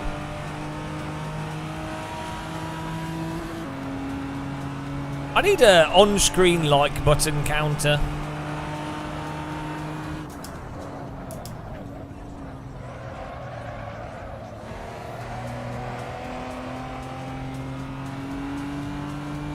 When did I start it? 12 days ago? 12 days of this, guys. 12 days of this. It's been alright though. We've got a lot better at AC. It's setups and suffering, and it was winter when I started this. World War III's now begun.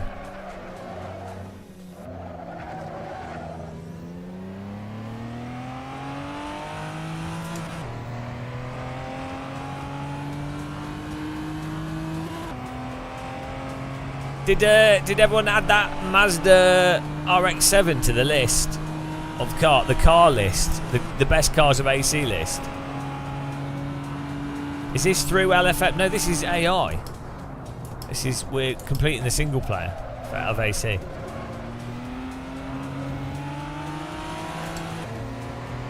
Content manager.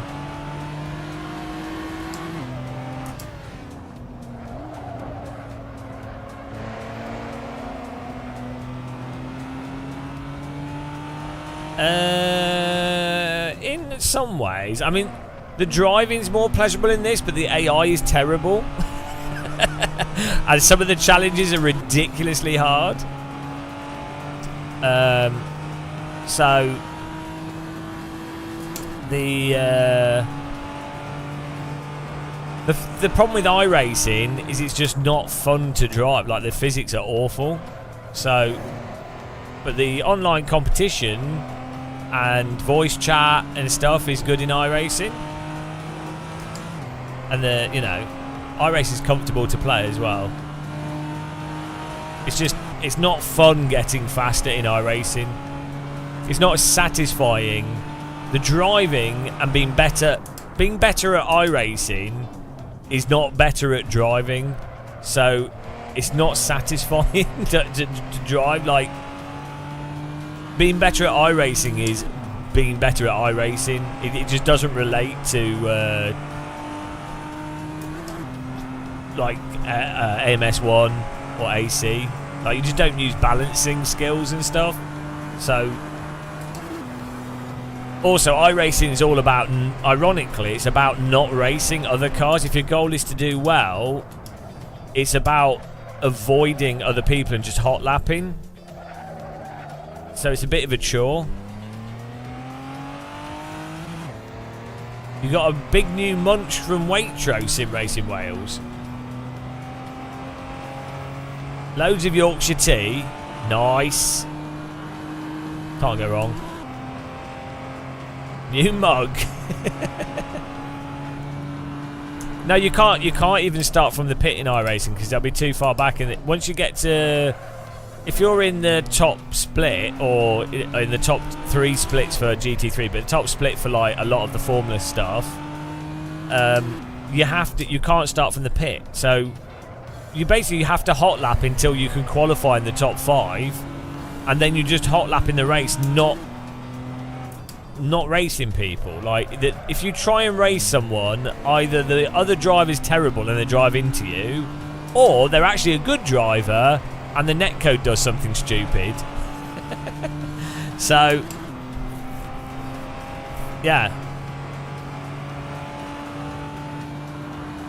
It's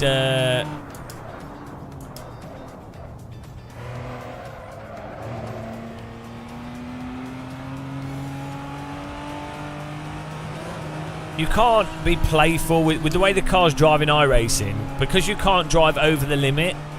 If you go over the limit, you're probably in an uncontrollable spin, or you have to stamp on the brake and the accelerator, or you're just losing such a huge amount of time that basically you can't ever risk it in iRacing to go over the limit. Like, it's not, there's no real, I can't think of a scenario where going over the limit is not, it's pretty much always race ending. So what it means is you can't really explore where the limit is all the time because it's too risky. So you always have to drive under the limit. Yeah, the skip is stable. Yeah, it's got road tyres on it, but that's a really, really slow car. It's good. I like the Skippy. It's a really good car. It's one of the better cars in iRacing. It does still suffer from getting stuck in understeer and stuff, but it's a very stable car. Ironically, the Skippy in iRacing is way more stable and calm than a real Skippy, which is kind of ironic, really. You watch Skip Barber going faster videos, and you'll see that you can you can really hold like slides in a real skippy indefinitely. And also, if you play watch skippy racing from the past, or if you play it in multiple other simulators, you'll see that the skippy can actually be quite a bit on edge in some ways. But it's not in iRacing. It's super calm.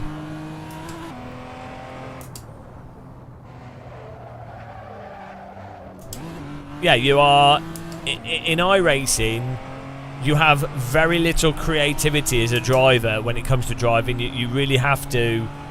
You have to drive in the singular way that iRacing wants to be driven. Now, in fairness, that's the case with all racing simulators. If your goal is to be as fast as possible, there's normally just a singular way to drive. But when you're like over a second off pace in most sims, you still have a fair amount of wiggle room for stuff you can and can't do. And even though R Factor 2, AC, AMS1, Race Room have a very specific way to drive fast, they don't basically kill you for going over the limit, which is exactly like real cars don't kill you for going over the limit unless you run out of track and like drive into a wall. If you've got good counter steering skills and you're reasonably good on the throttle and the brake, normally you know, unless you're doing something really stupid, you can get away with really bad driving. iRacing doesn't let you get away with anything. It's absurd. But you know, it is the most popular online platform, so now you can't. A motion rig doesn't help you drive better at all because it's a physics issue. It's not to do with being able to feel stuff. It's a fundamental physics issue.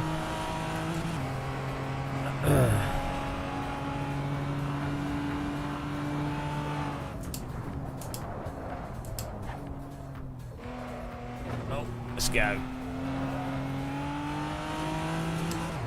Yes,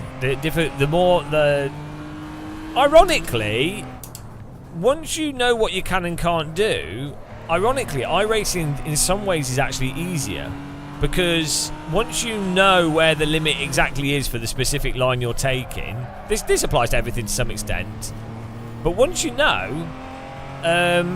you can kind of turn off a bit, because you're not having to go quickly, you're not having to actively balance, you're just driving the line.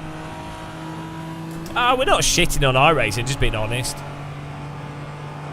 It comes across as shitting on iRacing because so many people don't dare say it.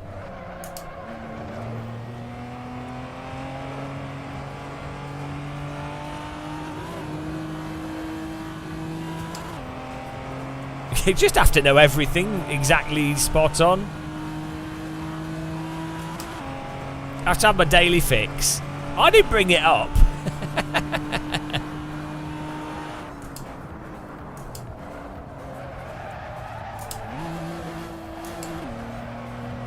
I didn't like this car.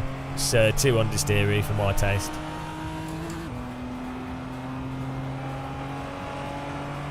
Wow, you know.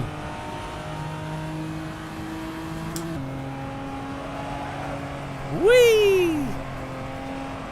Right, nice.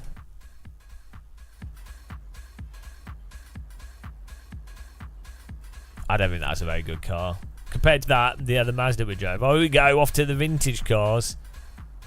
We're passing 50% here. 54%! We're blitzing it, guys. Maserati 12-cylinder. I mean, I only really like 11 cylinders. Don't even make sense. It wouldn't work.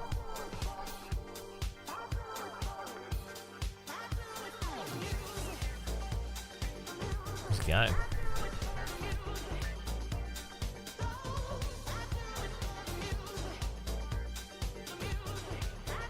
Yeah, you can't go against... people are like this with everything. A lot of people can't deal with holding multiple concepts in their head of liking and disliking stuff to multiple degrees at the same time. So, like, like there's aspects to AC that I really don't like. So the content manager, it's a great piece of software. Like big credit to Ilya for doing it, and it's nice. It's nice being able to access everything. But the layout of it is complete shit for people that are new to sim racing or new to AC. There's a lot of noobs playing AC. Content manager visually is terrible. The shader patch, upgrading shader patch and pure, and the naming of everything, and installing mods. If you want to do mods, you don't have to have mods, but if you do mods and stuff, it's not really intuitive. It's a pain in the arse. Also, getting mods is a pain in the arse. Lack of ranked multiplayer, and where there is ranked multiplayer with LFM, they pick stupid bloody cars because I don't know what's wrong with them. Instead of picking stock content and keeping it simple, they pick mental shit that drives terrible, but also is like confusing or paid mods. So that's dumb. The camera stuff's sort of been worked out by modders. The curbing thing issue with tight cars with tight suspension is ridiculous. The tyre temperature stuff can be a bit oversensitive, and the caster setting seems to be a bit weird in terms of what equals faster and slower, right? There's loads of stuff with AC that's stupid. You know, it's just the thing is, there's some things you can't like. The problem is, if you say something that people take as a truth, and then you're disagreeing with what they take as a truth. So there's a lot of people that categorically think that iRacing's tyres are perfectly fine. They will move a little bit. They'll go, yeah, it's unforgiving, but it's mostly correct.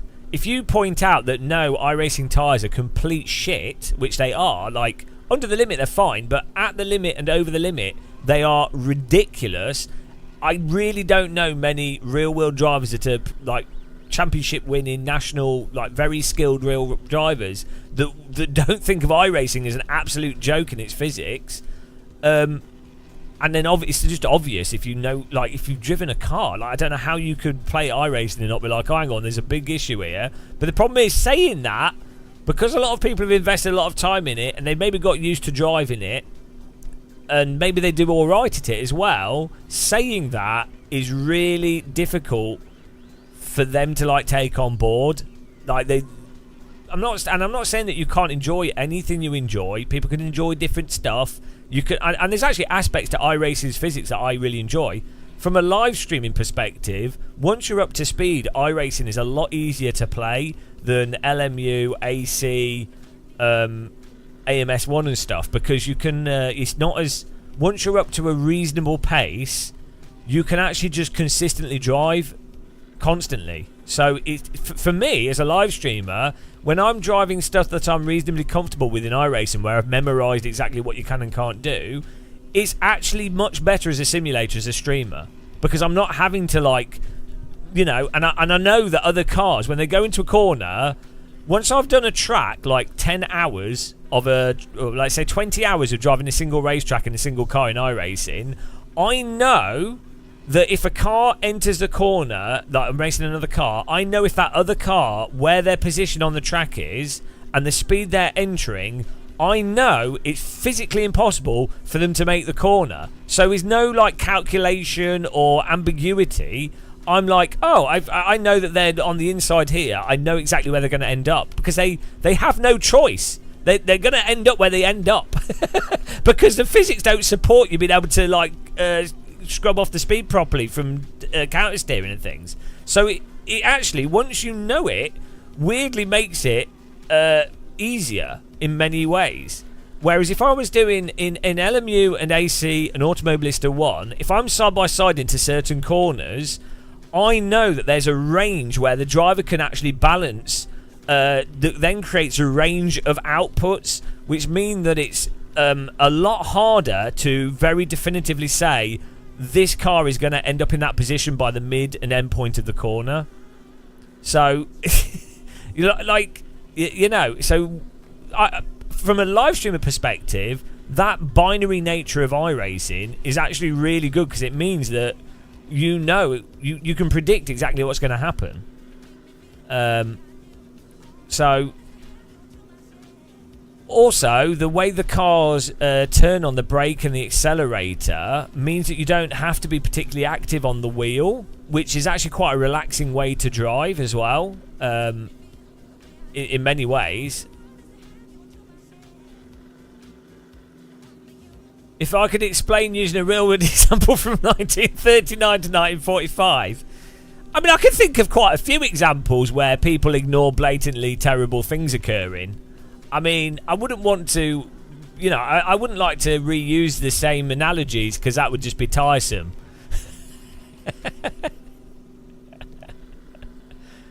I mean, there's more contemporary examples of, I don't know, people killing loads of other people and then for some reason totally other nations completely ignoring it because it's politically expedient despite murdering loads of innocent people, you know. So you know, apparently these things are got totally arbitrary and we don't learn from history at all. The irony of these situations, you would have thought that certain people would maybe be a bit more sensitive to killing other people for no reason at all. You know, you would think that would be something that, you know, but, well, humans. Oh dear. Humans are just ridiculous. I'm sure I do completely dumb stuff all the time as well, so I'm not exonerating myself. I'm sure I'm definitely a complete moron on lots of things, but at least hopefully I can other people hopefully point out when I'm being a moron, and you know.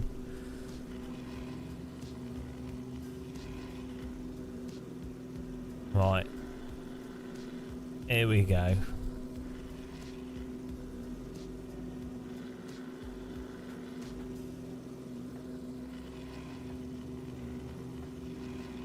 From iRacing to World War III. Dear. I don't know what the real politic is going on, but there's definitely a lot that we don't know at all for the real politic that's happening at the moment. Because what on earth? Like, what on earth, really? Why would any nation support murdering of civilians so, like, blasé? Why? That, you know, I really need to know what the underlying... Because obviously some people are genuinely evil, but a lot of the times politicians actually don't want people to be dying. So what's the real politic? What's the sort of... What's the underlying calculation where someone's going... oh, you'd hope this is the case. Maybe they are actually evil, but you'd hope what's going on is someone's going, this is awful, but the alternative is worse, so we're forced to go along with this awful situation. But we don't know what that is. We don't know the full picture. No, don't bring up Zionism, because that's bollocks. That's a load of bullshit. Don't fall into that trap, because there are loads of people. No, don't fall into that trap. There is loads of people that are anti-Semitic, and there are people that, you know, you fall into the easy thing of people then themselves justify their own racist views, and it's not that simple. No, I know Sam Harris. I watched a lot of his stuff.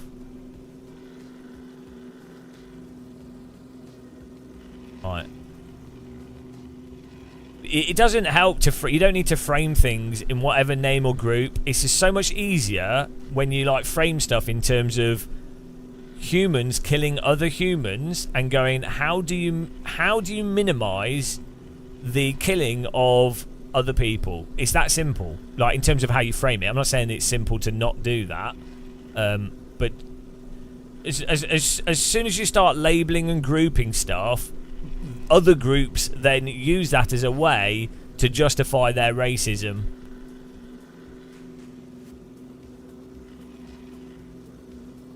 Some of you guys are just hypothesizing. Nobody knows what the underlying real politic is. You can hypothesize that there's religious motivations, there's cultural motivations. Okay, let's go. as much as you want, but unless you had something absolutely solid, which I know you don't because I've looked into it a lot and I can't find it, you know, you really need to be party to like the actual information that we clearly don't have.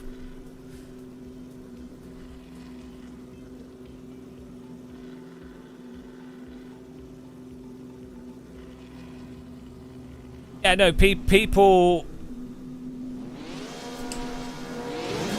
I'm not saying that people aren't falsely accused of being anti-Semitic when they're not, but there are also people that are anti-Semitic that then pretend that they're not. So, you know, the thing is, you don't need to frame things in terms of religion or groups or whatever.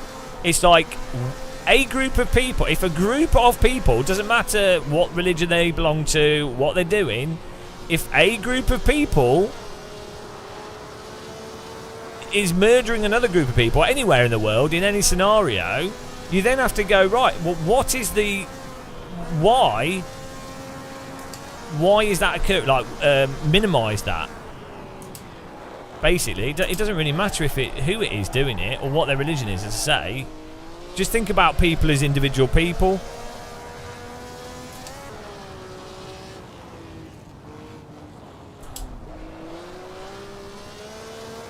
Yeah, the problem is you're falling into a really stupid trap when you start throwing around terms. You don't need to. You do not need to throw terms around. You can just say this specific group of people are doing stuff, or a country is doing stuff. The moment you like start using historical labels for things, you are then playing into a framework and a trap, basically. So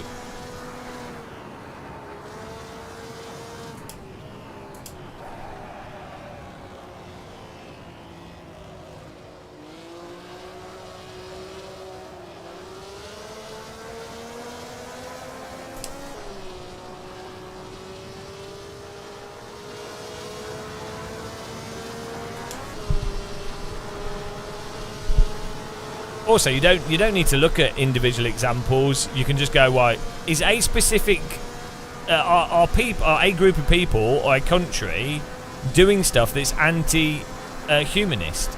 It's as simple as that. It doesn't matter what you call them. If they are, then you have to be like, well, why are they doing that? Like, why are you enabling it? Why, you know?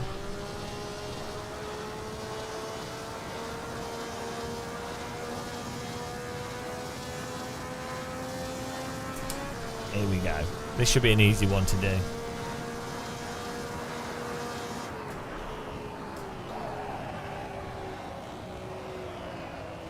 But that's what I'm saying. I don't understand I really don't understand the motivations at the deep level. What the excuses are for certain, why some things are supported and some things aren't.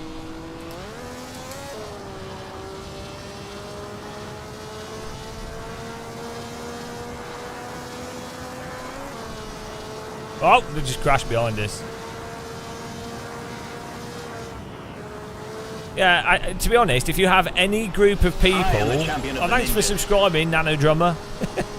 Appreciate that. If you have any group of people that feel that they are superior to another group of people, that's a problem. It doesn't matter where that exists. That can happen in the UK, America, Africa, Australia, you know, anywhere. Doesn't matter.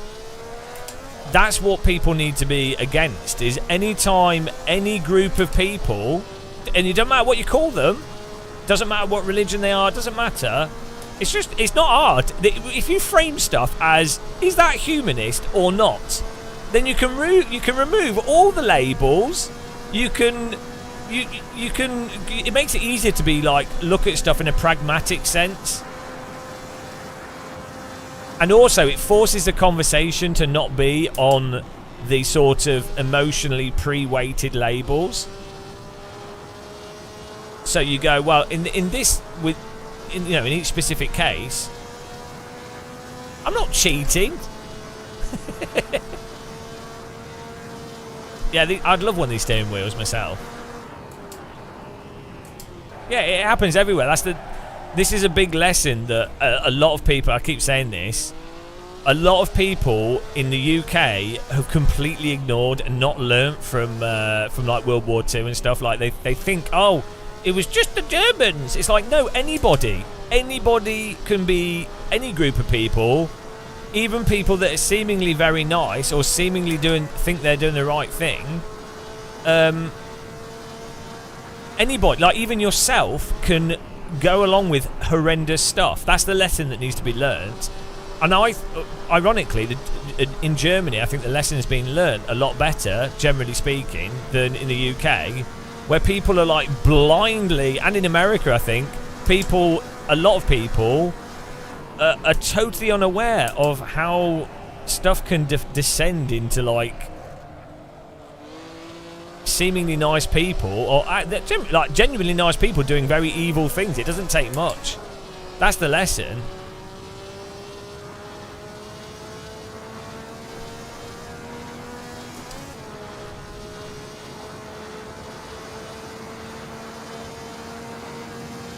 Let's go here. £1,500 for the steering wheel. There we go. This is a real car. Drum brakes, huge steering wheel.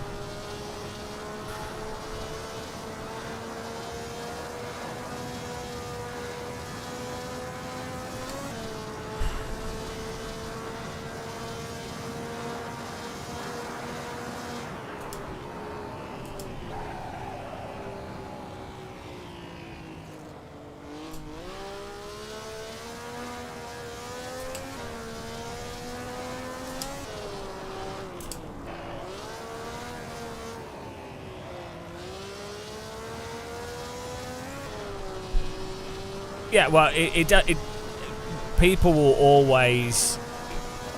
You see it with everything. It's interrelated.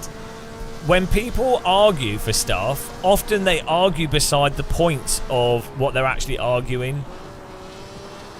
So, you know, they resort to ad hominem attacks, straw mans. You know, that's what happens with everything. Doesn't matter if it's like war, conflict, basic politics, or racing simulators, time models. It's all the same. Like, it's all the same sort of logical mistakes and then disingenuous arguing that people make. It's techniques to try and win favour, argument. You know, it's just all the logical fallacies are just like a toolkit of how to. If you're wrong, how do you win an argument or maintain an argument you have in your head? Using fallacies is quite a convenient thing to do. Often unintentionally as well. It's all the same sort of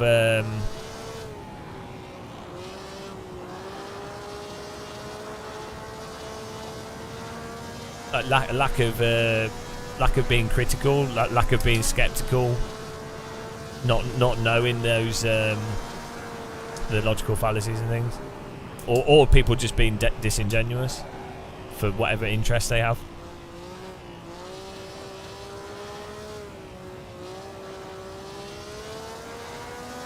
Well, it is kind of funny with like that. So you know, the weird thing is like I get the impression that you have.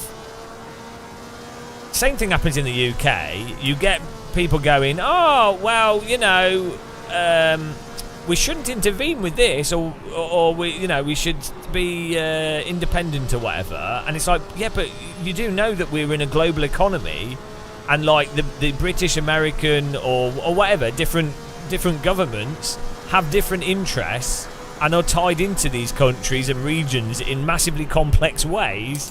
So you're already there. You're already doing stuff. You can't just pretend that you're not. It's you can't selectively say, oh no, we're now actually not related to this in any way, like arbitrarily. It's like, no, but you've completely Britain, for example, massively responsible for setting up the borders and boundaries internationally, and the West in general. So it's like you can't just pretend that you're not involved in many ways. But like even stuff like for basic things like piracy, the American military has loads of ships, and the British do as well, and like other nations do, to ensure that global commerce can take place without boats being hijacked by pirates and creating up secure routes. That was like that whole what was it where recently we Britain struck targets in, was it in Yemen or something, because it's to do with like global economies.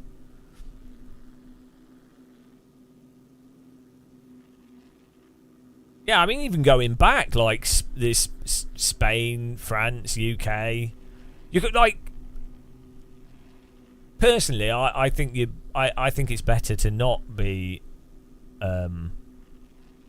like the world police in many ways. But when a country like America has been the world police for like the last 100 years, you can't just arbitrarily go, oh no we're not. It's like that's going to cause as many problems as continuing. Or you'd have to investigate each individual specific thing, and that's the real politic behind these things. It gets very complicated. But from a general perspective, I think everyone should be like, hang on a minute, ex-conflict. So like when the Rwanda genocide happened, people were like, oh, a lot of civilians are dying, a lot of people are dying, really that's not a good thing. Or when the Croat-Serb war, it was like, well, a lot of civilians are dying, so you go, right, we need to like not have civilians die. Nations can do what they do, they want this terrain, we want that land, we think this is the right whatever. If lots of civilians are dying, that's a whole nother thing that you get into, and I don't think culturally nobody in the world should really be like accepting of mass civilian casualties, regardless whose side of the conflict you're talking about. Mass civilian casualties should just not be acceptable. I don't care if they're the good guys or the bad guys, or who has which army or whatever. Mass civilian casualties is kind of probably a good rule to say, well, that's not acceptable. And the only way to maintain that rule is if it's enforced. Like as a line that you don't cross. Do not blow the shit out of civilian targets.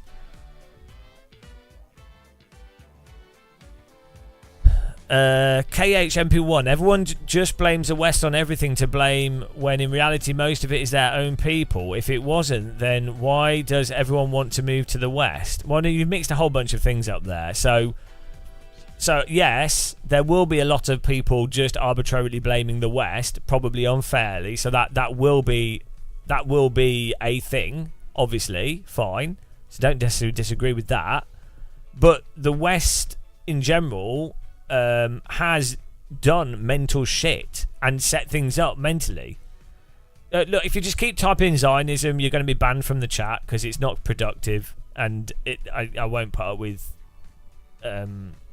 stuff that's just obviously baiting. Yeah,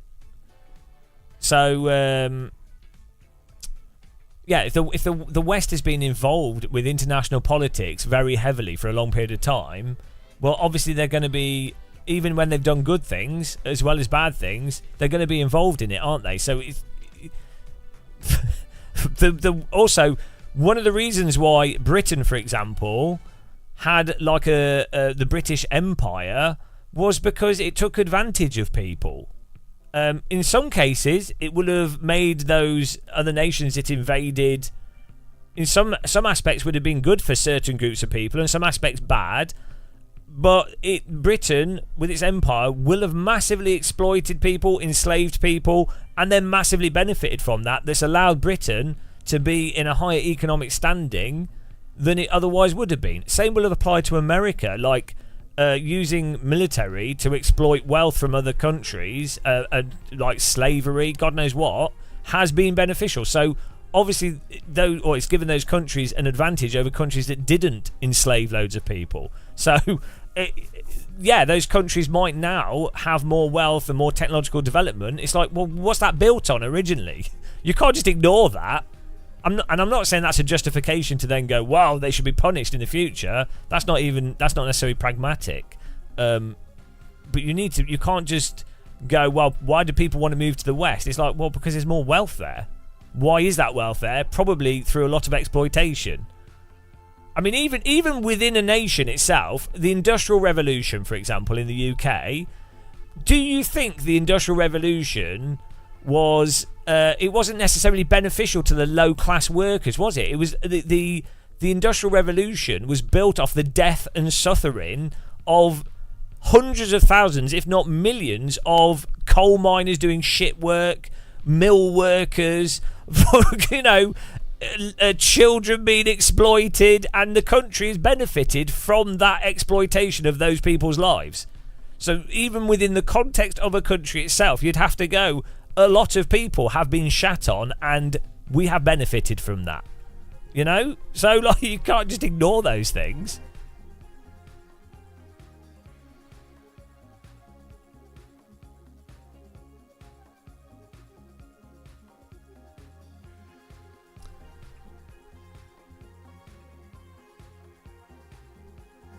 Nothing like a bit of politics talk. Right, we got another Maserati here.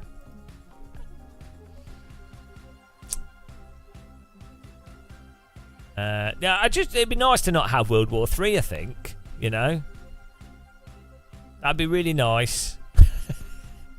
Can we just redistribute some of the wealth in the country, in the successful, amongst people that are super wealthy? Redistribute a little bit of the wealth, not a lot of it, just a little bit, and let's not have World War III. We just had a pandemic. Let's not have World War III.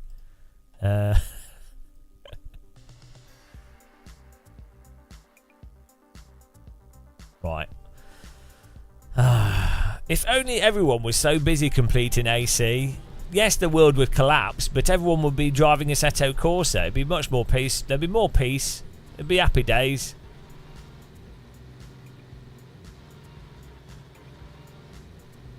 Yeah, exactly. What if everyone worked together to make better tyre models? That'd be good. That'd be nice, wouldn't it?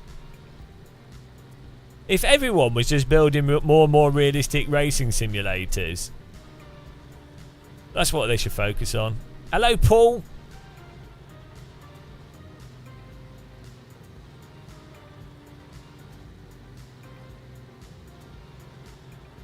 Sim racing for peace. As I say, in the nation of Gamer Muscle, we are going to... it's a DD wheel for everyone. The advantage of giving everyone a DD wheel is that anyone that wants to pick up a gun and fight won't be able to use the weapon because they'll all have, like, muscular damage from sim racing too much.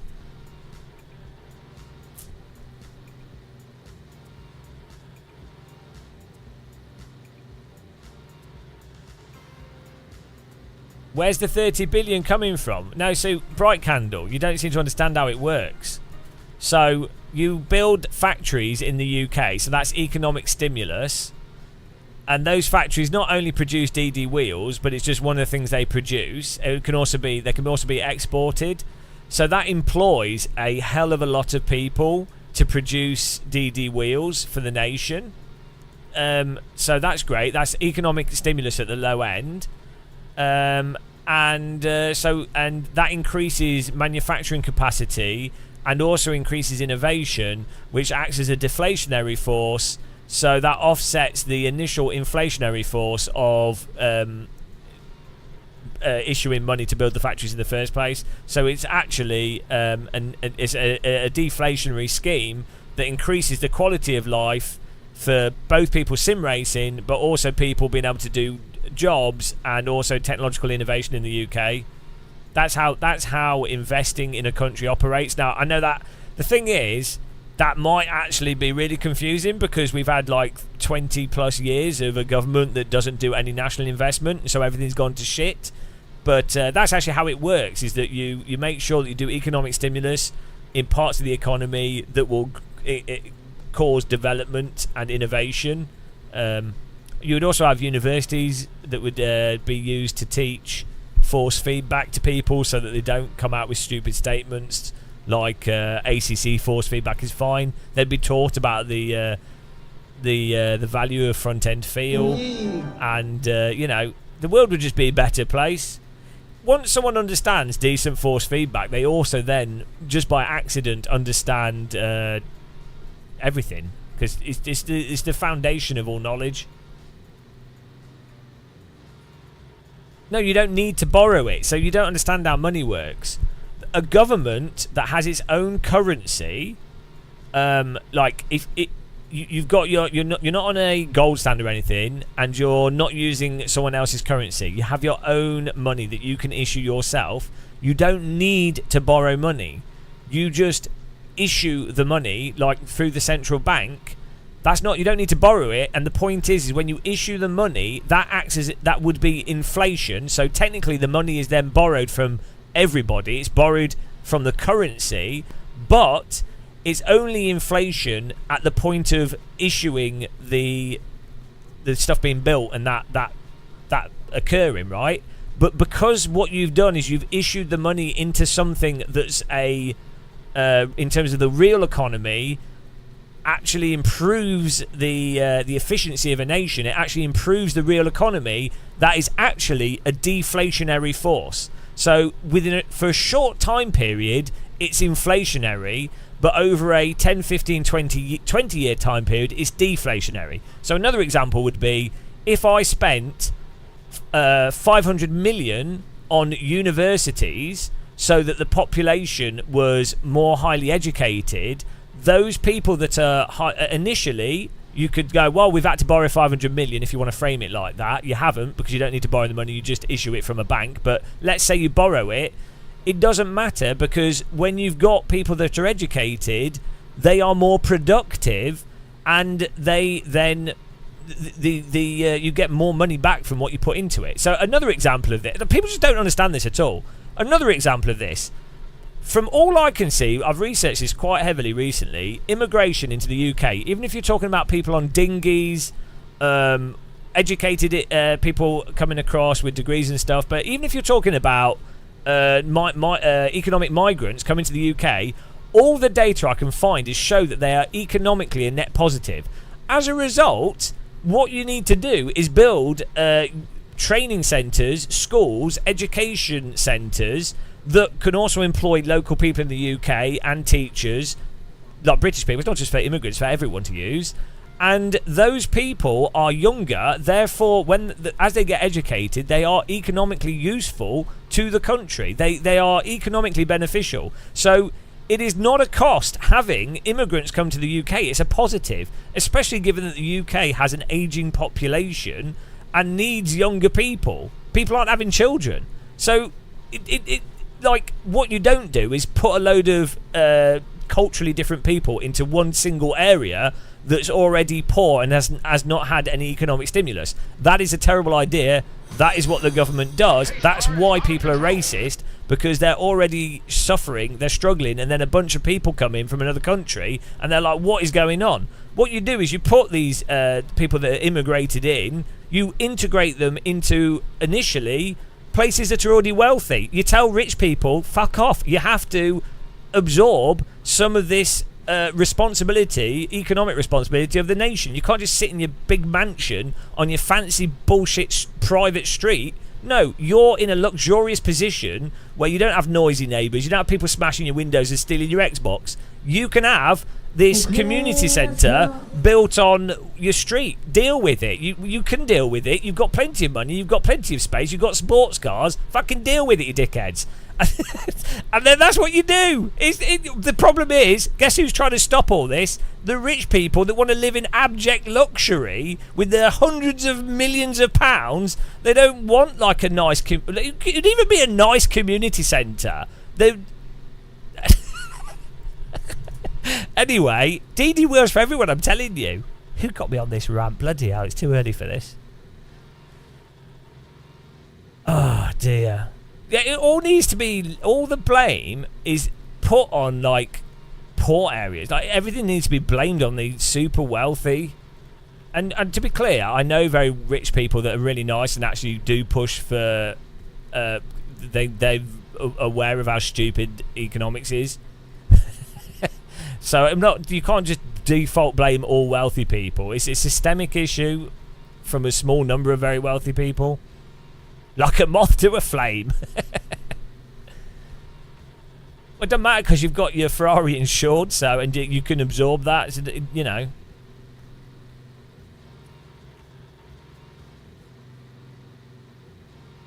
It's better and probably easier to get your native population to make kids. Well, I'm not saying what's more or less efficient. What's better is to have a nicer society as possible, so you can have people immigrating in if they want to, and you can support that, and you also make it so that people living in the country can afford to have children if they want to. Both can occur, you know. It's 2024. We can like build insane buildings with like mixer taps and gyms and whatever. We can live in like absolute abject luxury. The technology's there, the resources are there, the food systems are there. Instead, we're living like it's still the Victorian times or something. It's stupid. It's like, yeah, the Egyptians can build pyramids with like they had like some logs and some people. And we're sat here with all this building capacity, and what we're doing, let's build another skyscraper in central London for offices that people don't even need to use. Let's build a really tall, pointy building that looks nice. Why? There's people that need houses. And I look at the city of London and just think, hang on a minute, isn't that just utterly moronic? Like, it's an insult to the population. It's absolutely insulting. Like, look at those buildings. If you can build that, you can build houses for people. It's so arbitrary and selective, and people are so brainwashed to just accept this foisted upon them Thatcherist mantra. Bloody hell. Right. Need a cup of tea.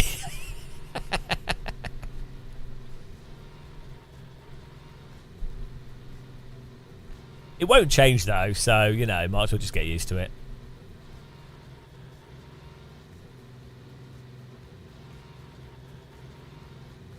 Right, isn't it weird, right? I don't know why maybe your average person does understand this. Hello, Thomas.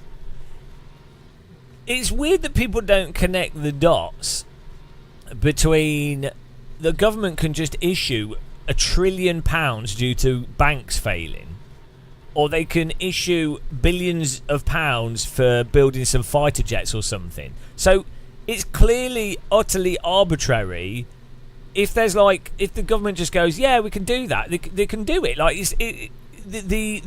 so you've got the real economy, like the actual material burden that a nation can physically take, and then you have like the economy, like the we call it like a sort of, I don't know what is it actually called? Like the real economy is a known, it's the actual quantifiable productive capacity of a nation. That's the real economy. That's what it's actually called. It's called the real economy. What's the economy called as a term? Is there any actual people that know what the term is? They just call it the economy. That is mental. The fact that you have the fake economy. No, is that what it's actually called? Paul, that's not how it works. No, I'm not saying. How do you get to that, Paul? Paul just said, that's not how it works. A company building corporate office is not going to build houses. That is not what I was saying. I was not suggesting that the people building skyscrapers should build houses. That's not what I'm saying at all. I don't know how you got to that.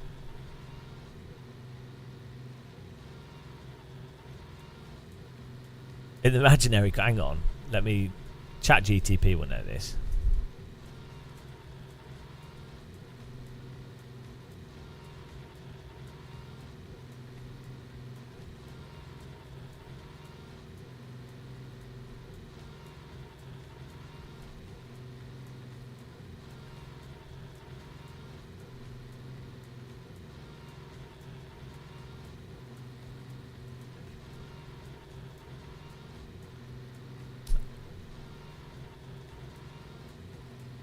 Yeah, I don't know if it has a specific name.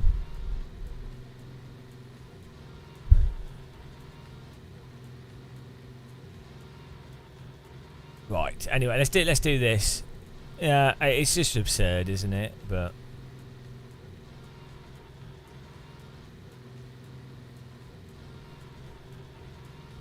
LV conservation, but yeah. No, what most stuff is a group of there's groups of people that are in a. It's exactly like medieval times, but technology has improved. Quality of life has improved, and that's actually, ironically, helped to hide stuff. Thanks for subscribing.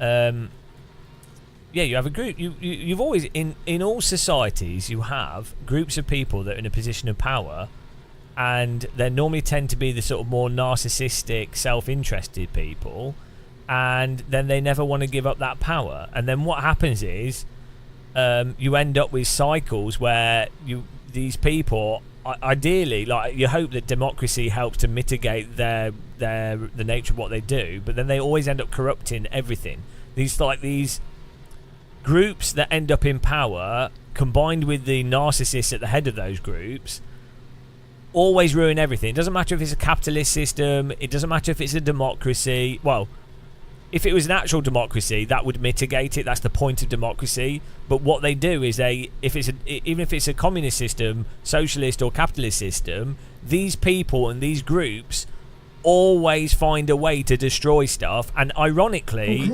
they take it to an extreme where they end up destroying it for themselves. And so you end up with this cycle. The point is you want a democracy that actually functions, because a democracy is the only way to an actual democracy is the only way to remove these narcissistic people and power groups. It's the only way to redistribute the power. But obviously they're always motivated to corrupt democracy. Yeah, exactly. The technology is hiding the inequality. Like we now live in the most unequal time that has ever existed. But because you've got a nice TV and like electricity works pretty well, heating works pretty well, which is great. That's actually a good thing in many ways, you know. And we actually have quite a lot of food availability. That's fantastic. So technology has, you know, really helped mitigate it. But if you had this degree of inequality in Victorian times, in that framing, you would have already have had like 10 revolutions. It's like yeah. Oh dear. Not that revolutions are productive either. Whenever you have a revolution, a whole bunch of people die, and then whatever replaces it is normally just as bad as what was there beforehand. Hello, Spitfire.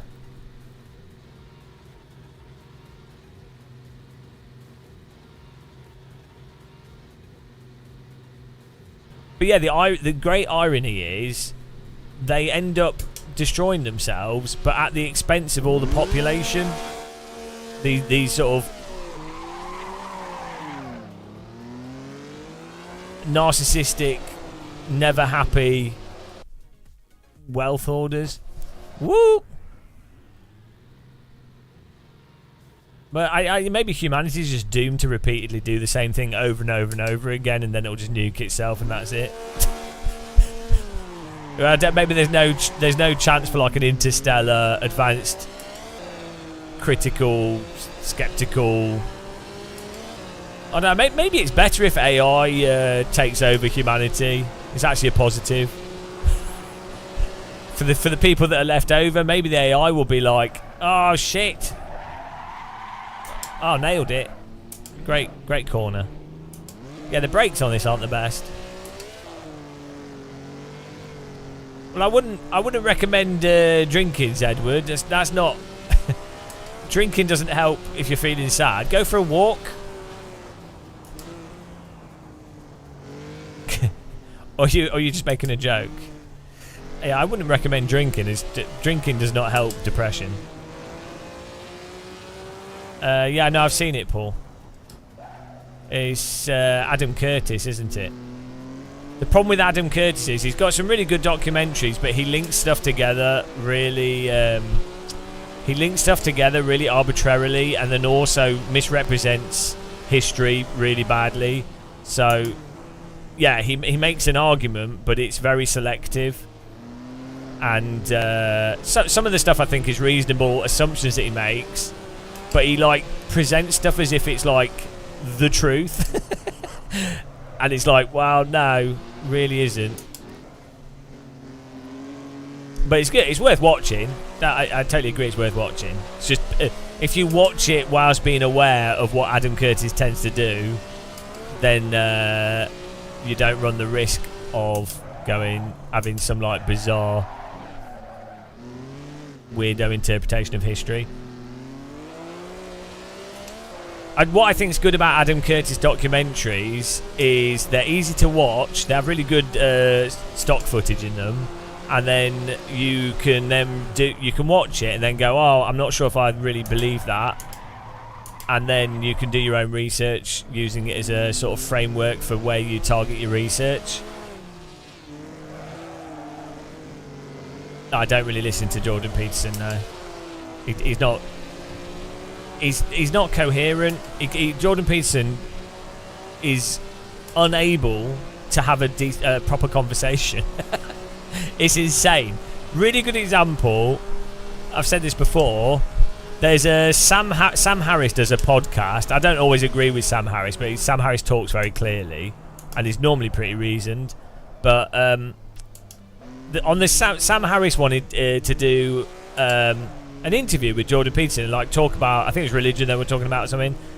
But the thing is, Sam Harris, you might disagree with him, but when he's having a conversation or a debate or discussion with someone, he actually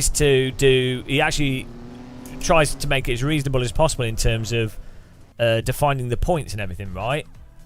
And Jordan Peterson is utterly incoherent. He will say something and he can't then coherently back up what he said at all. And then as soon as Sam Harris, he will make an argument, and then Sam Harris will go, oh, I disagree with the reasoning behind that argument for X, Y, Z. And then Jordan Peterson will then go, ignore what Sam Harris has said, and then just come up with something completely different. It's sort of like a form of gish galloping, basically. And the weirdness of it is that Jordan Peterson I think he's completely unaware that that's what he's doing, and to the point where there was like an hour-long podcast of Sam Harris trying to like be like, yeah, no, we'll get back onto the topic. Just couldn't progress the conversation at all. It's mental.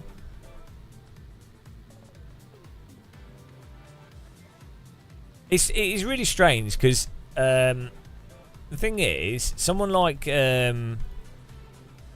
you get someone like Jordan Peterson that says like really some like totally valid stuff, like, you know, you have to do things, you do have to be self-responsible, and a lot of people aren't self-responsible, and you do have to you know, you do benefit for it. If you clean the environment that you're in, like your bedroom, it's a silly example, but it's a good example.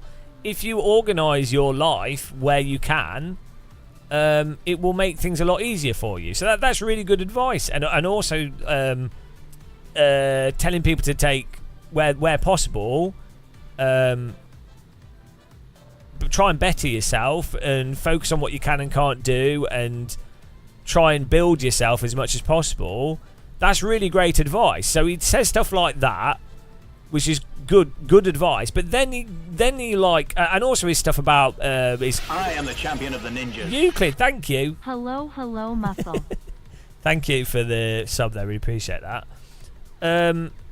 Some of his arguments on like compelled speech are totally reasonable. Like you could draw a line between saying when should something be governmentally legal and not legal, and can you force people to accept something or not accept something. I think you can have a really genuine, honest debate on that, and it's not necessarily going to be clear cut. And also, how do you enforce that? So he might have. I think he has some reasonable arguments on that. I don't necessarily disagree with them, but reasonable arguments to be made, right? And then so he goes from that to just baiting the trans issue, using it as a way to attack subjugated groups of people, pushing forward weird, unsupported religious ideology. It's like, why? It's just bizarre. I've not seen his debate with Matt Dillahunty. Yeah, so Matt Dillahunty will be another. For those of you that don't know, Matt Dillahunty was a preacher, and then he became an atheist years ago, and then did a podcast called The Atheist Experience, and they would have call-ins, and then religious people would be like, he would just debate them and basically get them to the point where they go, oh yeah, I just have faith, and that's what it is. And then Matt Dillahunty would be like, oh cool, that's fine, you're being honest. At least you're not using one of the 50 fallacies that get regurgitated non-stop. So the problem is Dillahunty, like Sam Harris, will want in a conversation to get people to the actual point that they're making.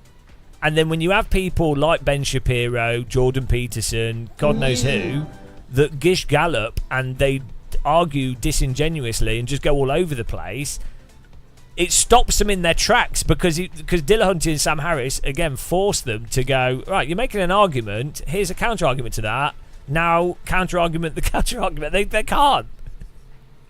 So it's so stupid.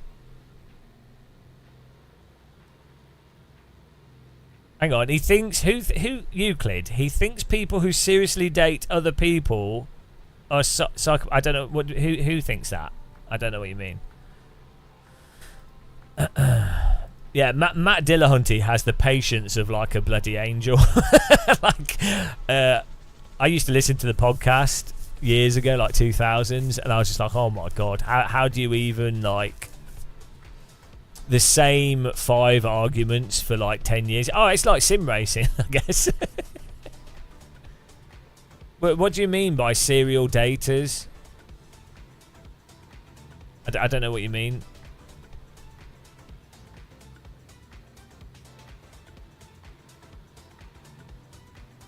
You mean people that date loads of people?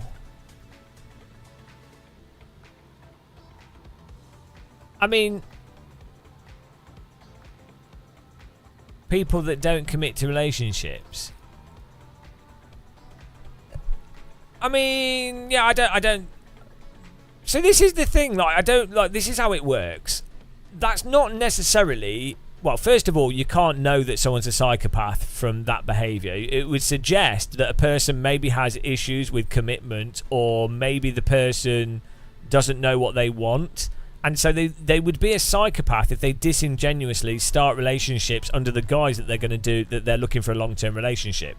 That would be a psychopathic behaviour. But if someone just really doesn't know what they actually want, and they are honest initially, whilst in the dating phase of a relationship, and they are honest that they, you know, with the other person, so the other person can make an informed decision that, oh, the person that I'm maybe being physical with or spending time with is not likely to be a long-term relationship, then it's not psychopathic, is it? Because they can both agree. So like, some people, there will statistically be some people that just don't want long-term relationships, and as long as they agree on that, it's fine. So that's what Peterson will do, though, is he will just like say a branching statement which might be partially true in some circumstances.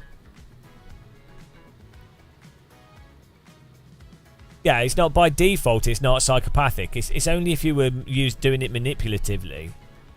Or so there is a narcissistic trait where some people go into relationships purely to conquer the other person. That would be like a narcissistic way of approaching a relationship, where like basically it's derived from the person feeling insecure about themselves, and they then need to be vindicated by having a sexual relationship with someone as a way to build their own ego. So that would be like a psychopathic, narcissistic type of relationship. Whereas if someone is just like, let's say, not doing it to conquer someone, like, yeah.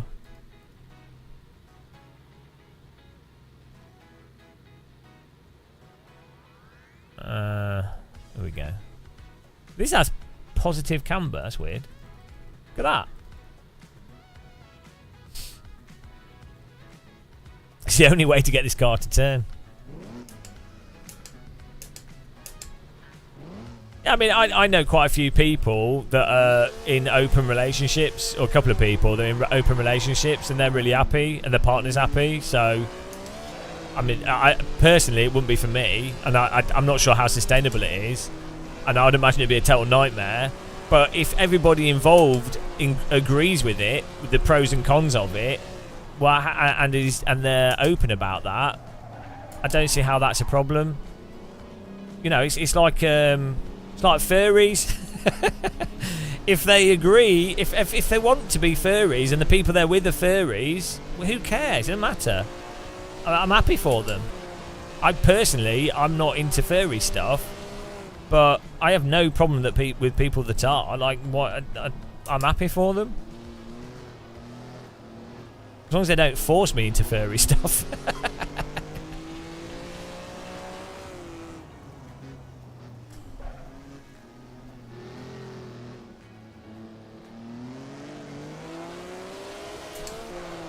It'd be like me forcing people into sim racing. Oh my god! Why would you do that? I'd never force someone into sim racing. That's terrible.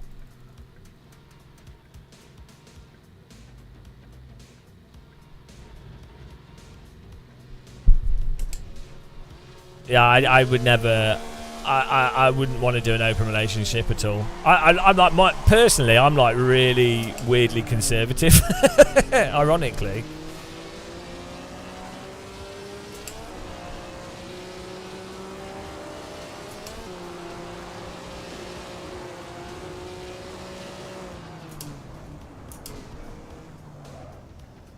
My big concern with open relationships would just be like a lot of the sort of health issues involved with it.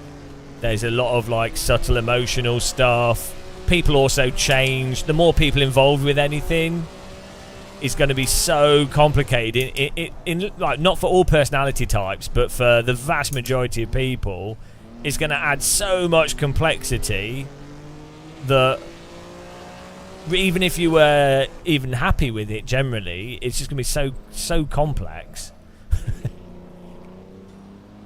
I could see how it could work for certain personality types for certain people, but yeah.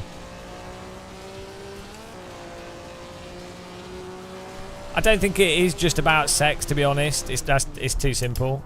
I mean, it's not just about that. Well, not with the people I know. For some people, it is. No, so there's different types. Like there's loads of things, ways of doing things.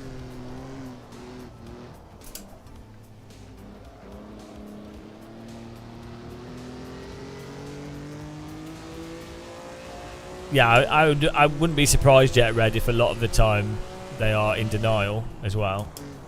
But I mean, who knows? You can hypothesize about these things all the time. These cars look really nice. Look at them.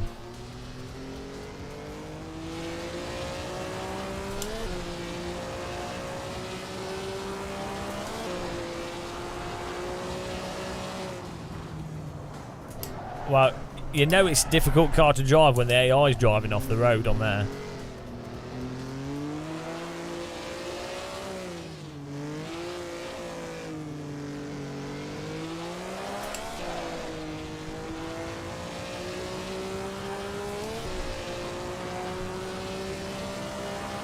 Thanks for everyone on YouTube clicking the like button if you hate yourself. Appreciate it.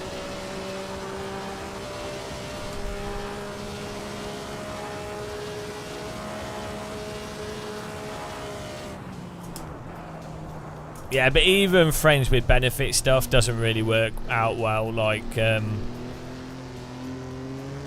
because normally what it is one person isn't that interested in another person, and the other person's really interested in them, but the other person just happens to be horny or something, and so they're willing to get with someone they don't really like that much, and then what if they accidentally get pregnant or they catch something? You know, it's just a recipe for disaster.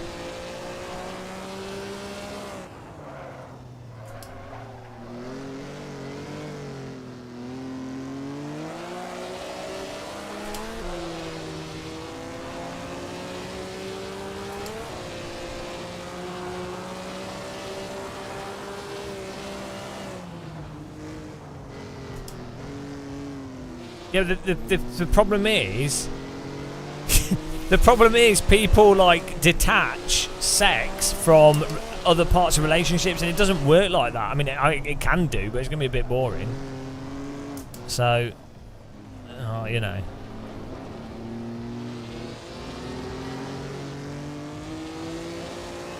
The system has created sim racing to keep us immobile. The illusion of movement is a trick.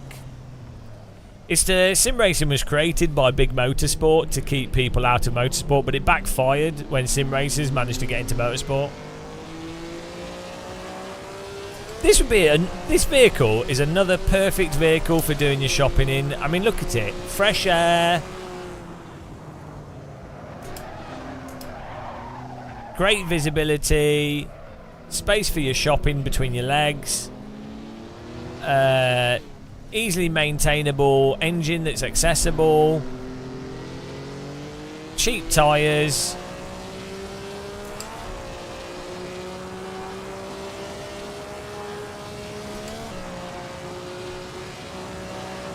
Nice wooden steering wheel so you can pretend you're a pirate whilst driving. What more? Genuinely, what more do you want from a vehicle? It has everything. Drum brakes so you can heat your wheels, I don't know. So you don't slow down too quickly. There you go. Nice comfortable braking.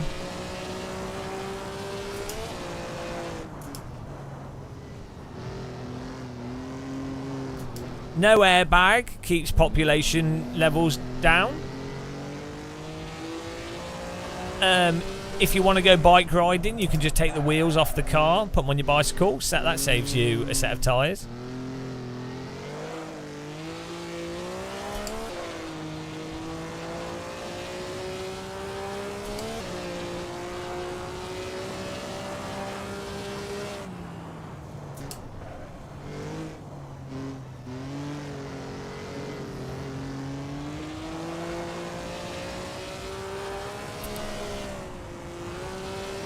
Why continuing developing cars once you've got to this point?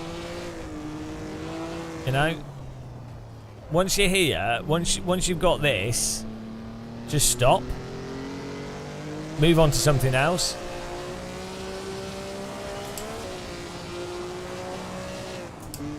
Oh, it even has cigar holders on the dash.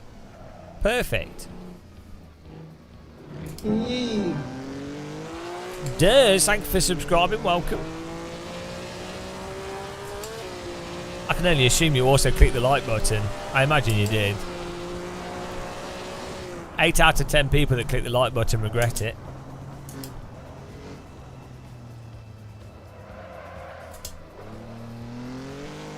Jash, that's because you were dropped on the head as a baby. More than once. Sorry you had to find out this way.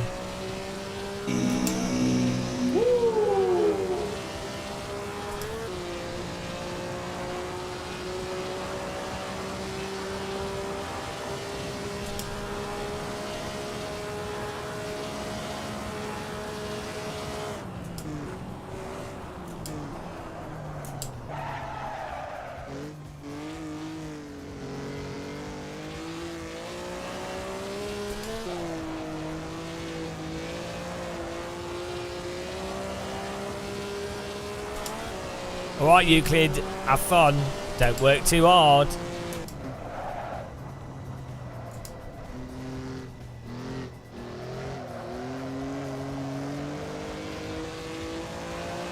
He works as a bell ringer in the church. Ding dong dong ding.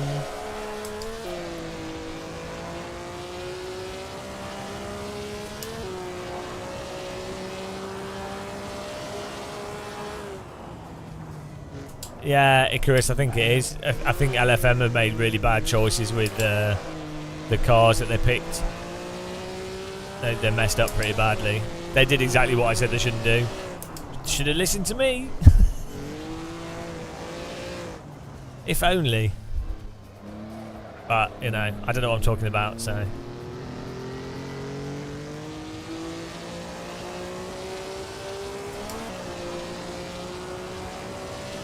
Yeah, I know exactly, because they need to.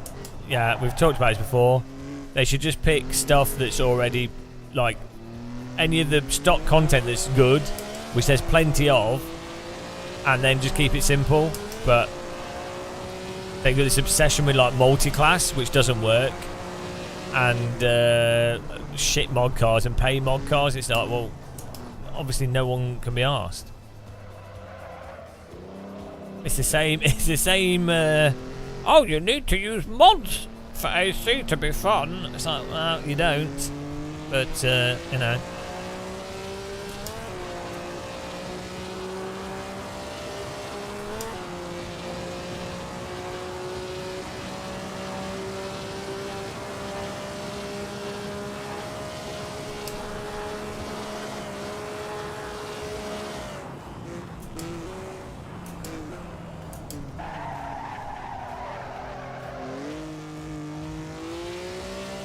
I don't know, fast boy.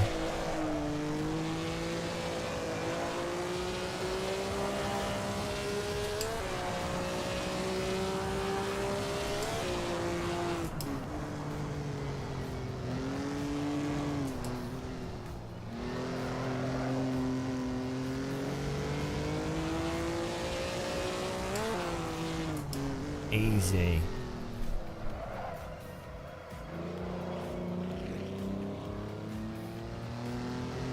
It's a nice little country cruiser, this.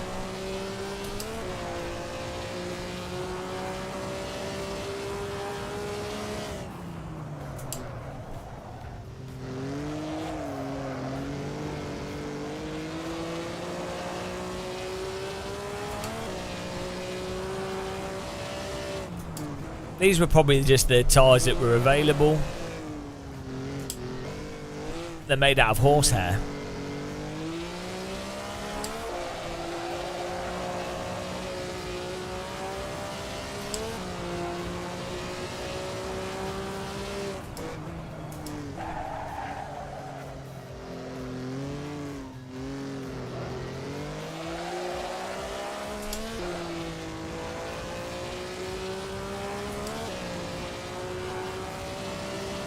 I don't know anything.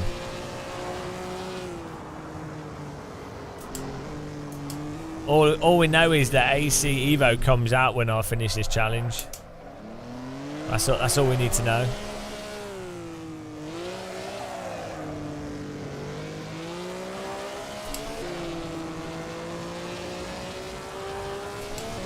Look at these lines.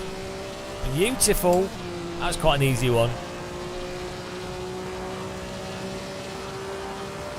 There we go. It's another.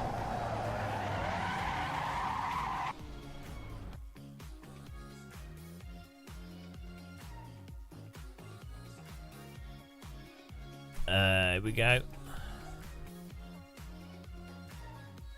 Gran Turismo MC GT4 at Red Bull Ring. How many are we on now? 57.7.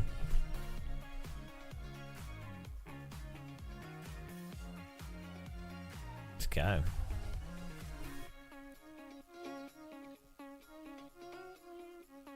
Woo. The pace car is out of control. Alina 490, thanks for following. Welcome. Or Alina. I don't know. I can't even pronounce stuff.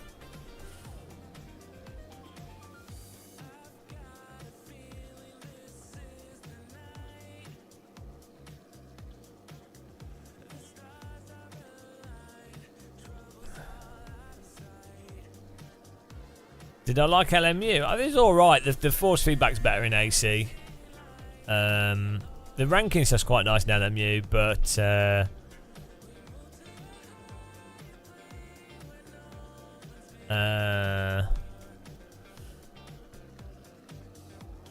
yeah, the netcode's good. The force feedback's not very good. it's alright though. I mean, it's better than iRacing, I think, to drive and race. Some of the tracks aren't my favourite.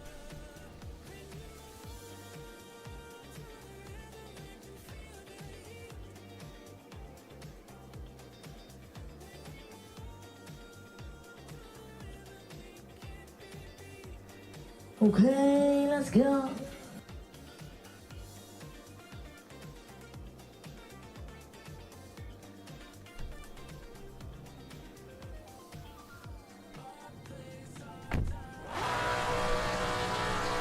I need to eat something. It's almost 2 p.m.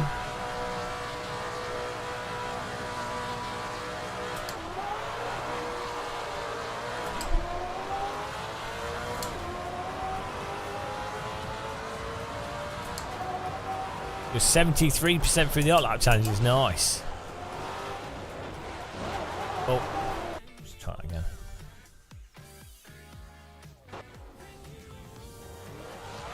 Yeah, this is a GT4 car, I think. Oh, no clutch.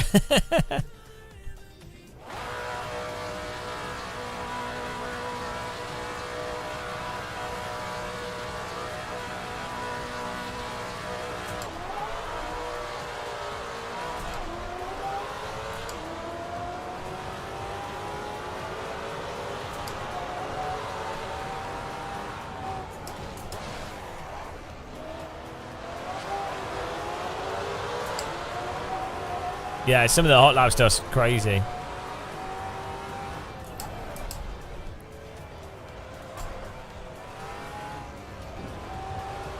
Oh yeah, for some reason the grass on this track is like radioactive. I don't know why. And the trees, they've got the wrong colour on them. It's always, and I don't know why the trees and the grass are like. It's just this track. We tried updating it. It's a really weird bug.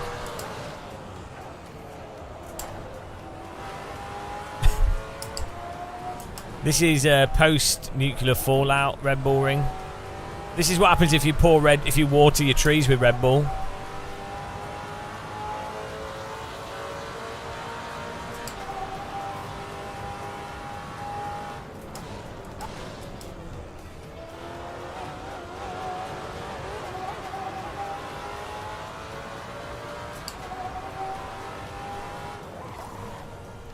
This is the Half-Life Red Bull ring.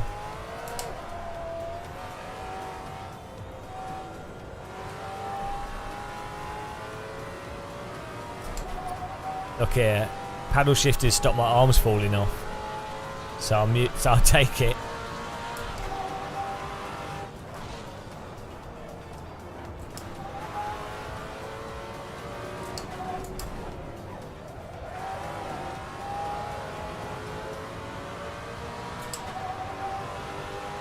Do you know what would be really nice if there was a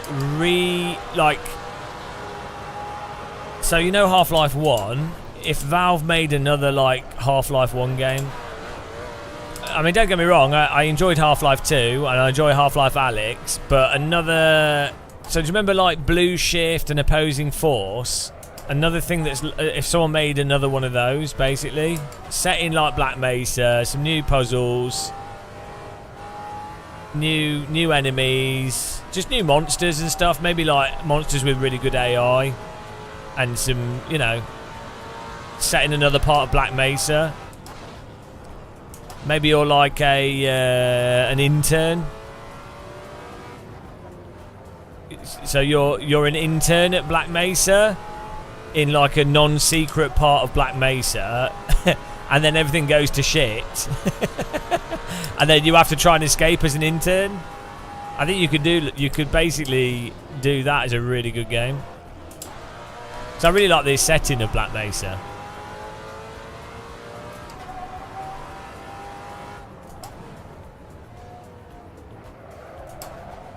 No, I've completed it. The original Half-Life's better than Black Mesa mod. So the Black Mesa is good, like it's worth playing through, but the Zen levels are too long and they have too much repetitive stuff in it. But it's good. I just think we also played through the original Half-Life again in RTX, and I think that some aspects of the original Half-Life are better than playing Black Mesa. No, Half-Life 1 is a better game than Half-Life 2 for sure. Like the problem with Half-Life 2 is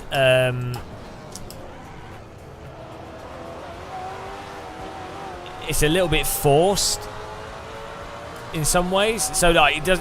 Half-Life 2 feels more like you're playing a video game, where you're like told to go here, told to go there. It's a great game still.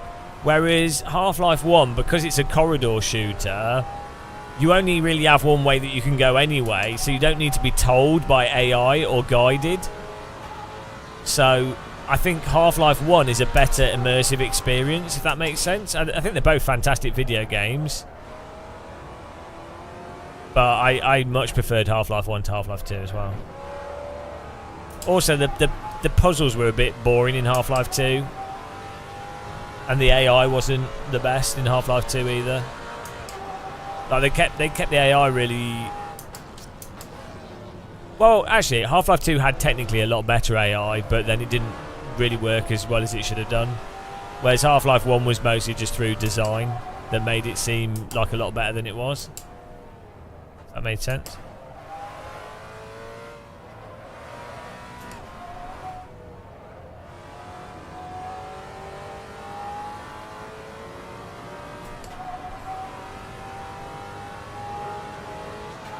I prefer hands-off games where the game isn't telling you what to do.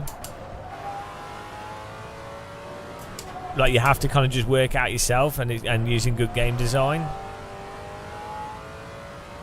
Or I like it when a game is 100% a video game and it's just like, well, here's the level. So like, either Half-Life 1 style of presentation where you work it out for yourself, and even Shadow of the Colossus is like that as well, it's really good.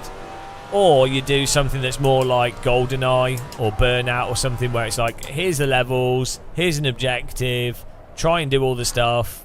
So what one is like an immersive experience, and one is a completionist type approach. So I think when games do one thing precisely, it's really good. Like Shadow of the Colossus, it doesn't really tell you what you need to do. You just play through it and it's really nice and immersive, and it's really fun just trying to work out how to take down the bosses. And the story doesn't make any sense at all. I don't know what Shadow of the Colossus is out there in terms of story. Doesn't make any sense. It doesn't really matter though, because you're riding a horse and you're like, oh, there's some big monsters. Good times.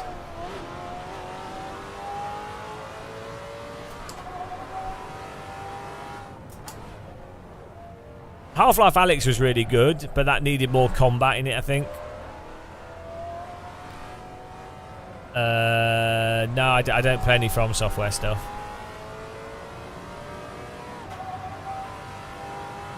I don't mean that sandbox open-ended. I still need like a direction.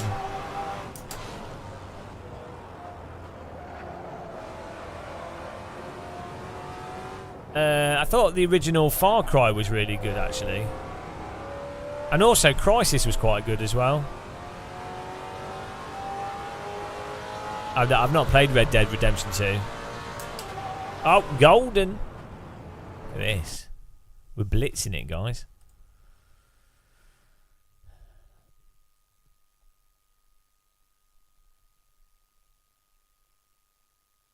Why has the music stopped?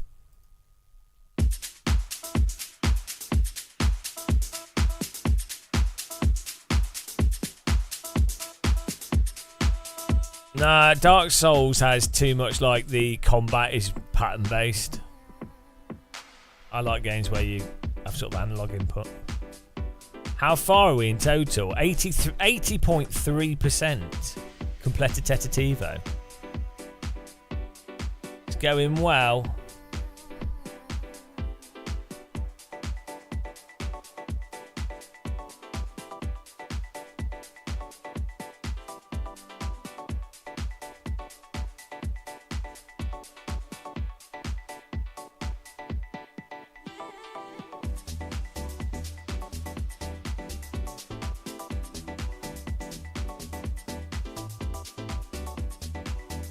Subjective. It's all subjective. Red Bull. Hang on. Why are we doing another Red Bull ring? Okay.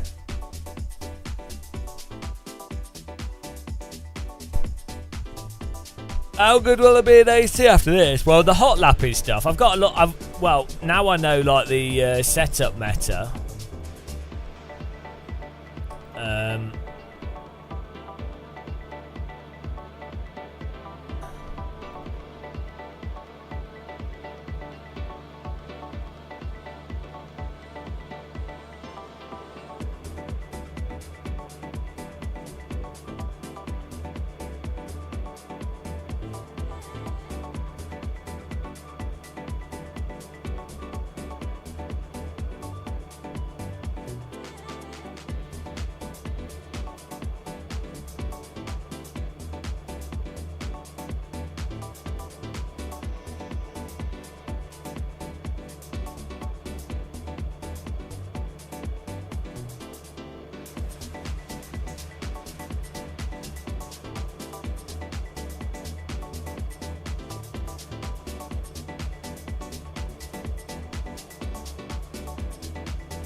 Hang on, why is there only 3 cars in this race? Bloody hell. Rear's a bit loose on this.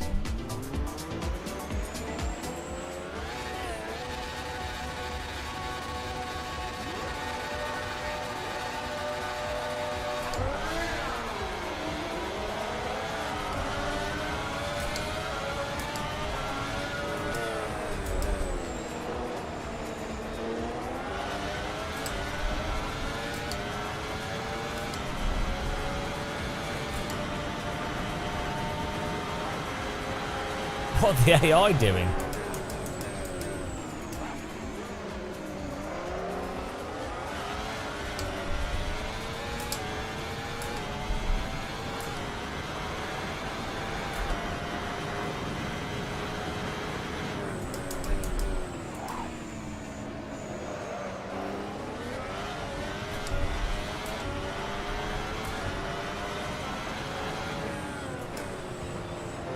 No. Watch anything. Oh.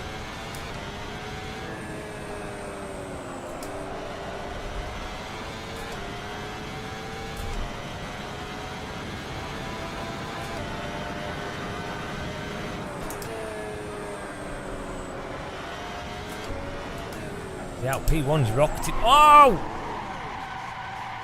Oh dear. Let's try a setup from someone else. This might be a tricky one.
Oh, this is going to be well hard, this.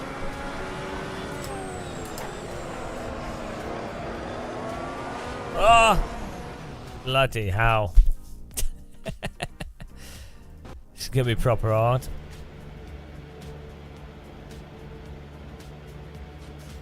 Hello, Reefer Bus.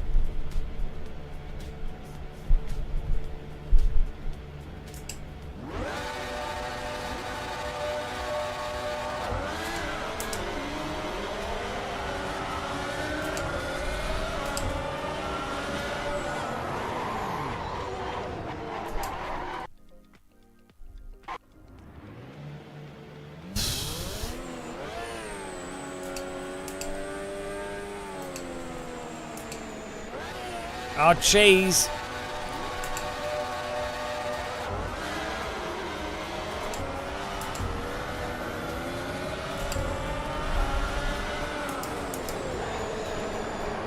Ah, you die as soon as the AI turns into you.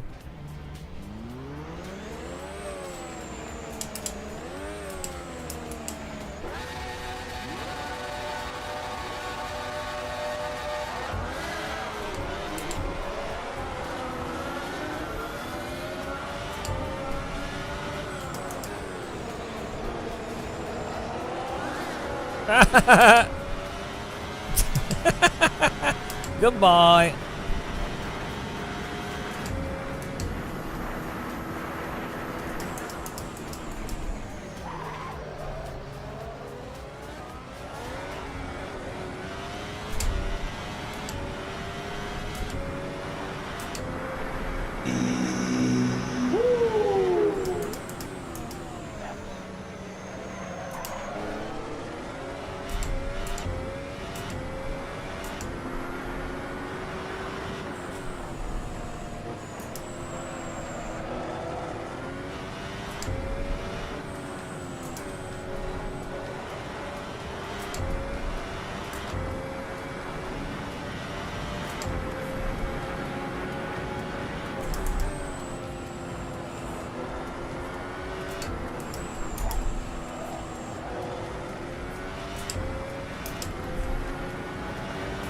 Lol.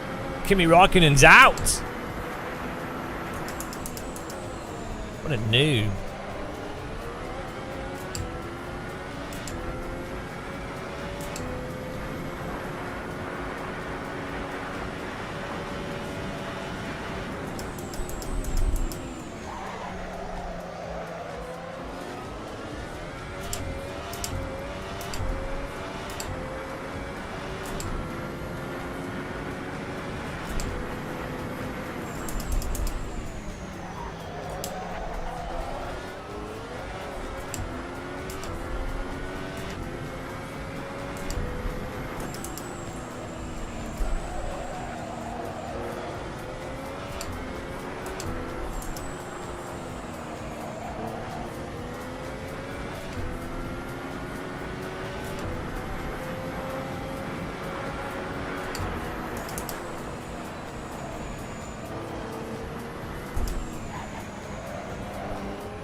Need more power.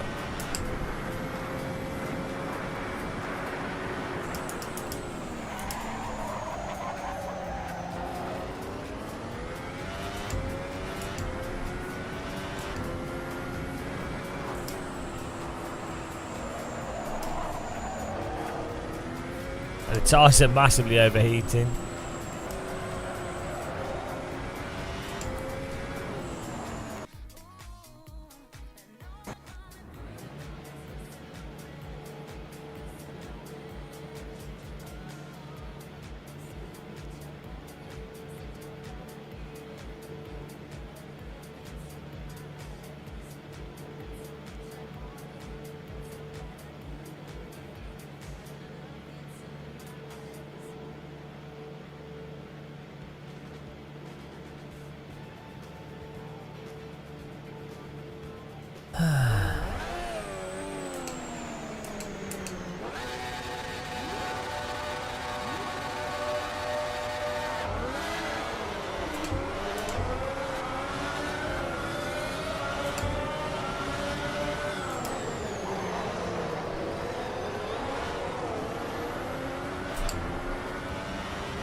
Oh, the car's really understeering. And,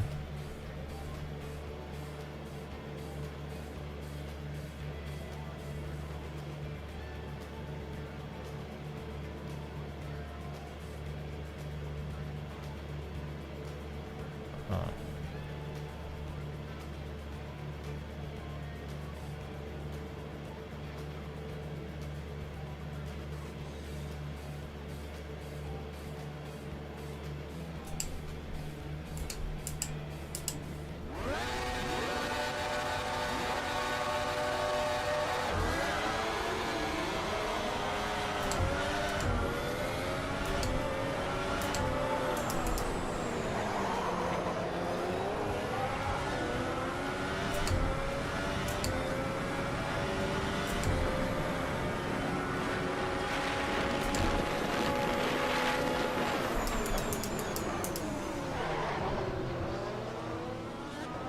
Oh.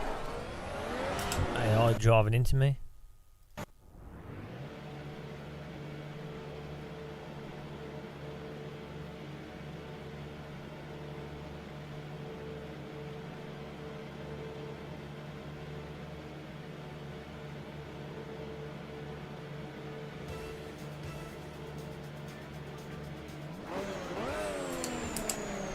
Nah, we're alright.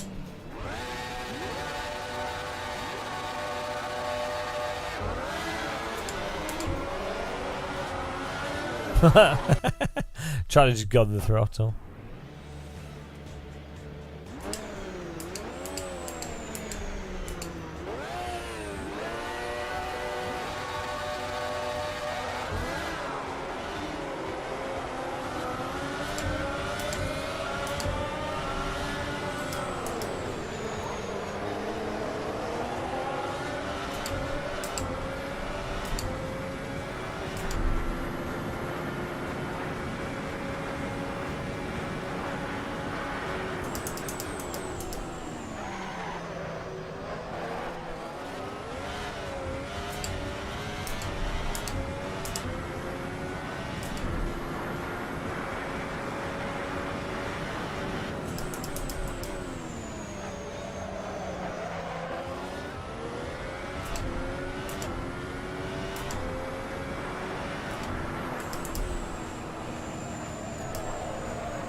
Oh, I might need more downforce.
Oh, bit of a send. Oh. We're all right. We can beat that. The rear, the wings, a little bit more front wing. Rear wing's fine. Fine. Oh yeah, the rears were overheating a little bit. Put that on here. Easy, easy. Yeah, we're easy. Easy peasy.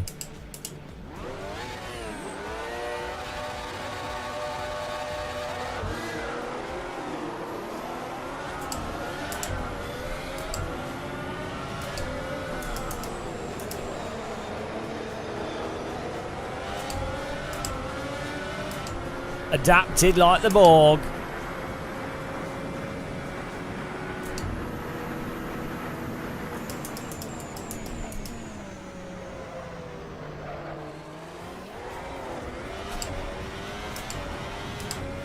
Nah, F2004 is really good.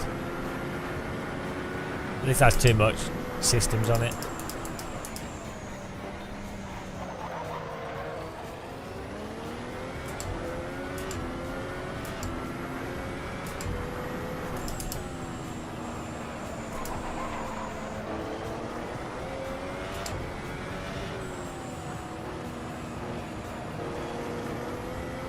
I don't punch walls. I drive cars into walls.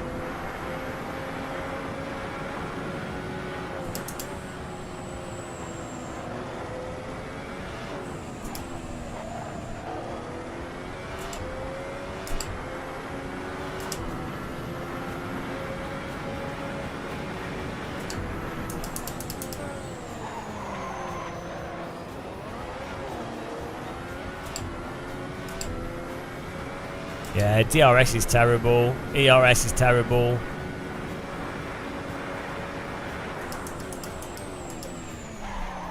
F2004 is the peak. That's all you need.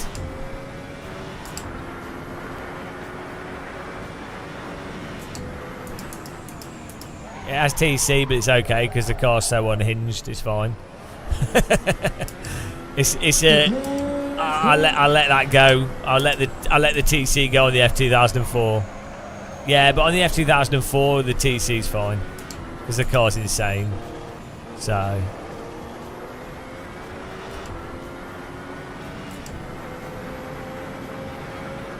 I mean, this car sounds like a broken power drill.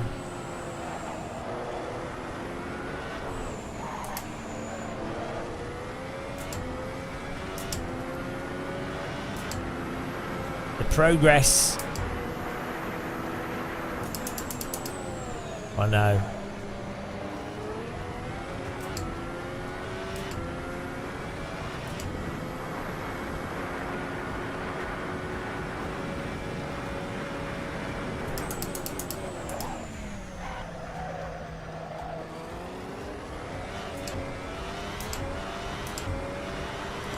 Road to absolute misery, 80% completed tentativo.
This car's alright once you've got it set up okay.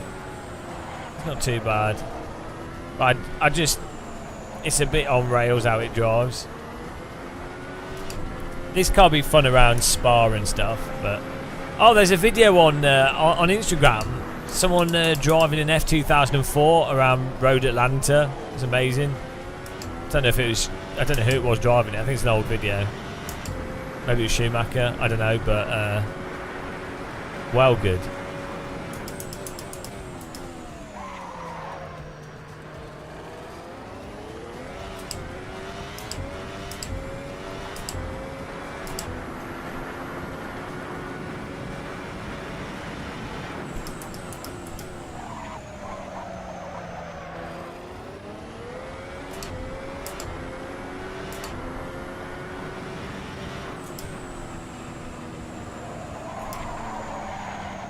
Whoops.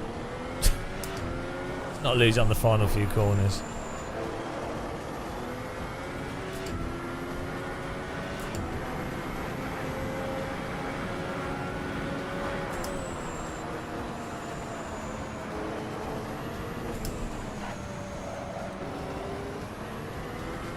Let's go. Nice.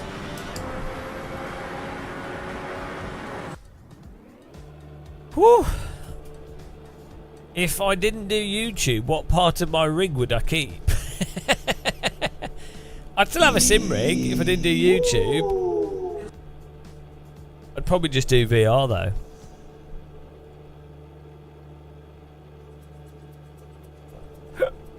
Ah, beautiful. Legendary, guys.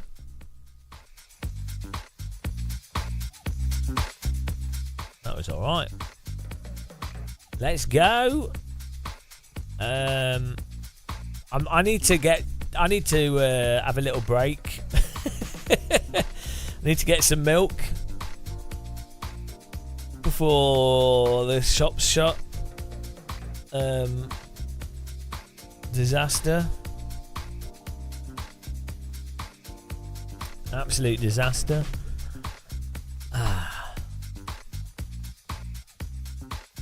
Oh, Alex, yeah. The inherent magic, the inherent understeer.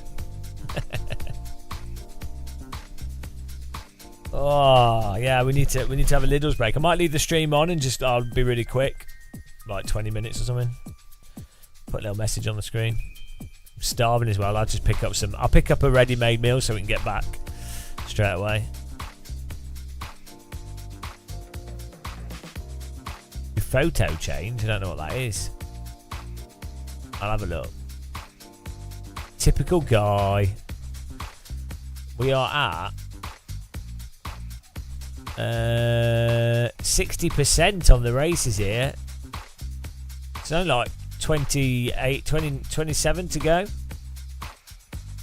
Oh, let me have a break. Right, okay, let me put a message on the screen.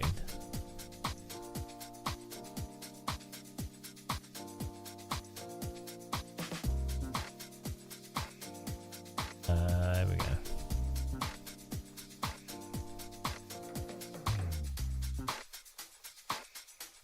Having a break. Back it at.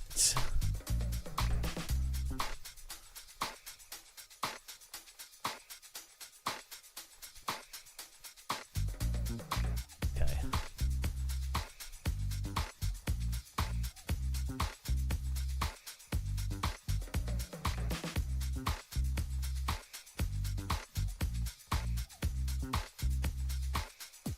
It's a break. I'm having a brake pedal.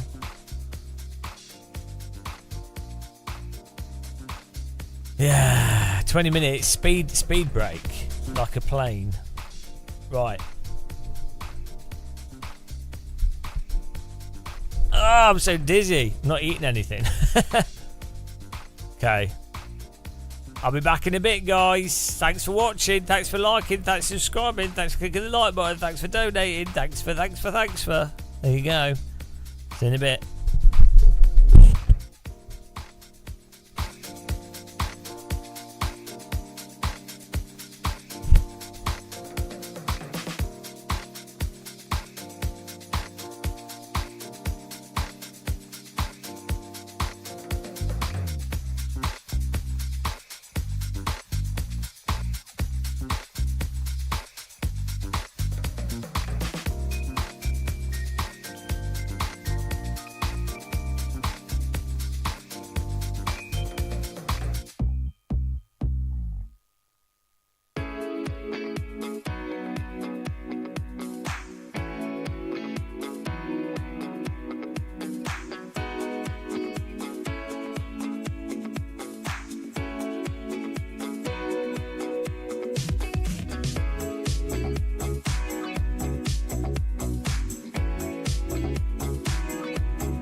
Hello.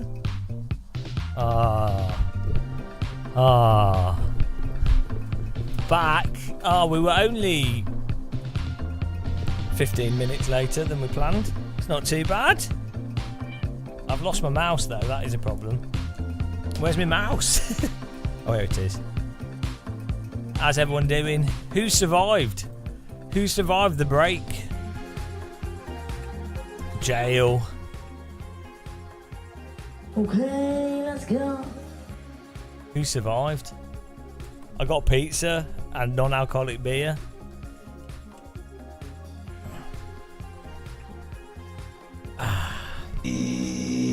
Woo!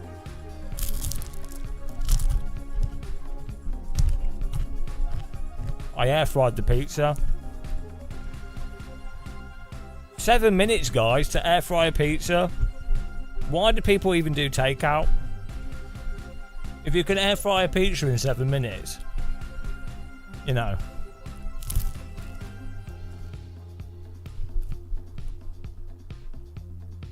What's this about me running into 3 naked ladies? Well, you know, once you explain to them the task of completing AC, completativo, they understand. They realise what's more important.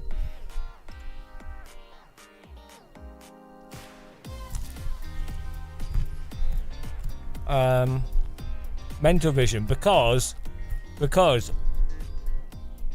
you don't have good sleep habits, and you're not consistently going to bed at the same time, and you're not turning off electronic devices 3 hours before you go to bed, and you're a very naughty boy.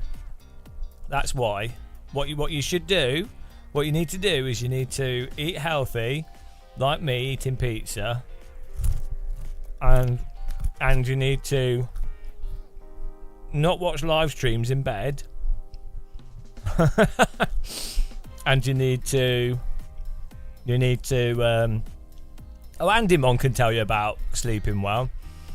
You need to go to bed at the same time and turn the lights off and read a book and do that every night.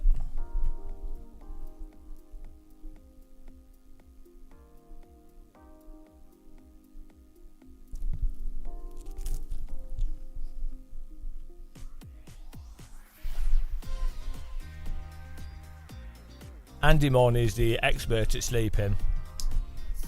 He sleeps perfectly every night.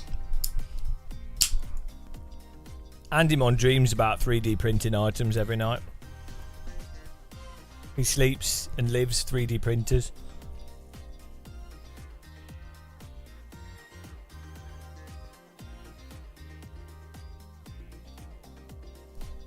Andy Mon is actually a 3D printer.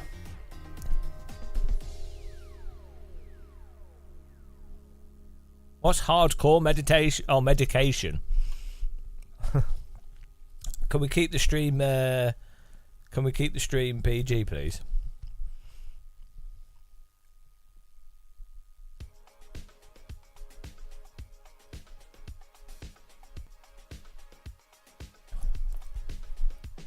Hardcore meditation.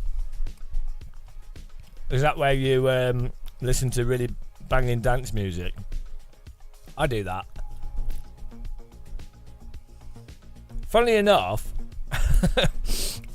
if I listen to like industrial techno or like hardcore music, like, you know, it actually does make me tired. I don't know why. But I do find it relaxing.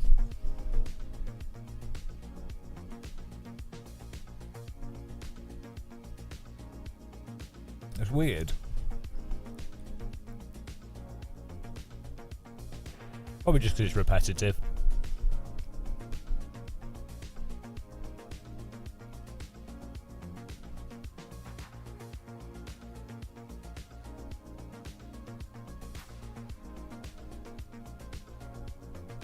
Repetitivo.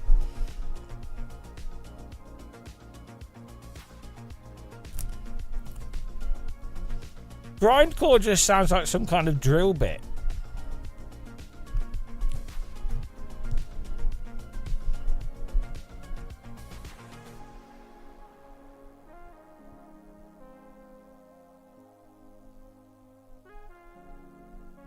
Right.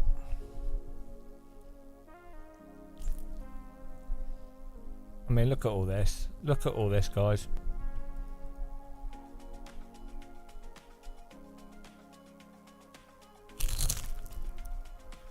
Oh. It's another formula. Well, I'm just having a pizza because, I don't know. I hadn't had a pizza for ages. I probably have about one pizza a week now.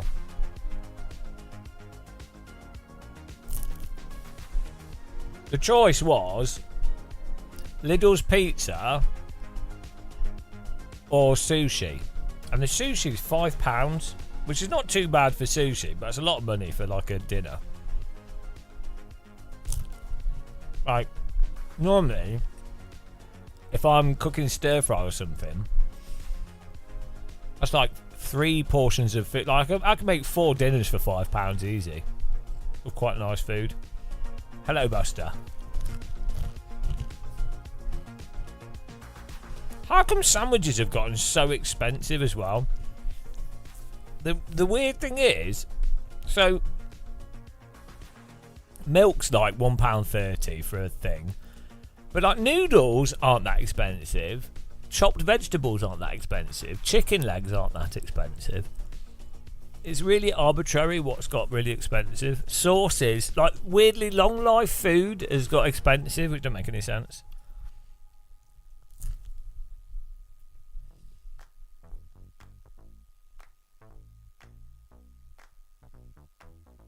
Yeah, I think it's like 20 people. You had a disappointing cheesecake. How can any cheesecake be disappointing? Make your own cheesecake, you lazy bugger. All you need to do is get soft cheese, some biscuits, and then add some baking sugar to it. Caster sugar. Some vanilla. It's well easy to make good cheesecake. It serves you right for not making your own cheesecake, you fool.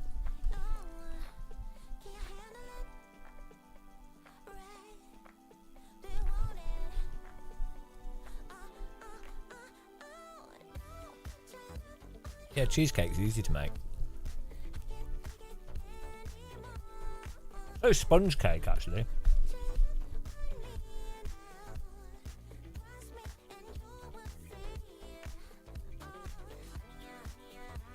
Well, I'm not wrong though. It doesn't matter if someone's eating Lidl's pizza. Also, Lidl's pizza's great.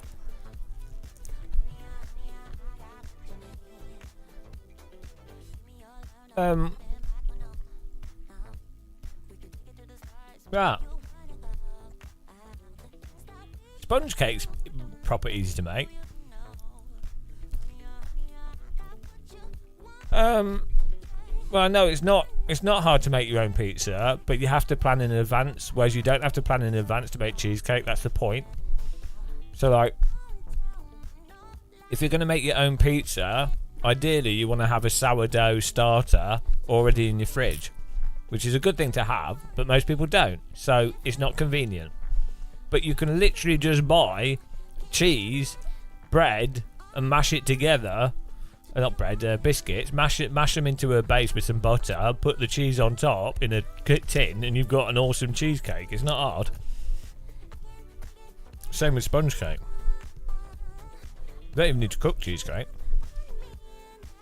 But yeah, making your own pizza is not that hard, but you need. If you get the book Artisan Bread in 5 minutes, you can make a sourdough starter that you can keep in your fridge, and it's awesome. It's really good for making bread. A sourdough bread.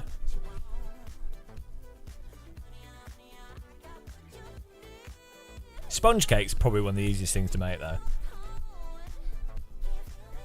Right.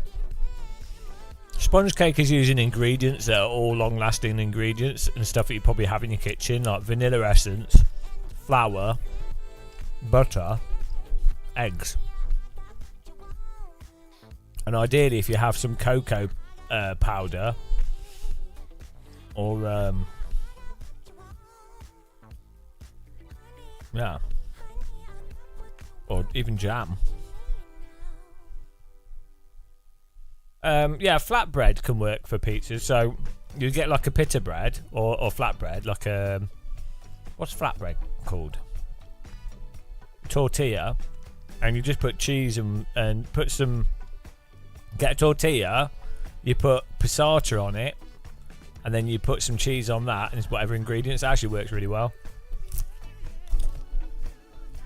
Also, if you cook a tortilla flat in a good quality pan, it will like raise, like the steam in it will separate it out and make it nice.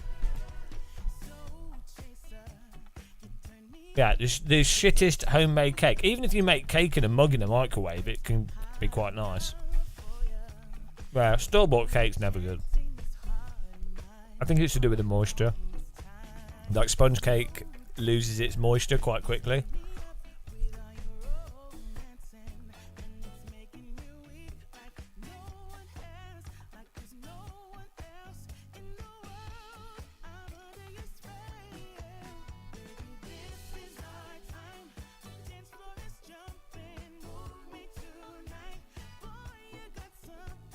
No. All the gold ones on YouTube, they're not saved.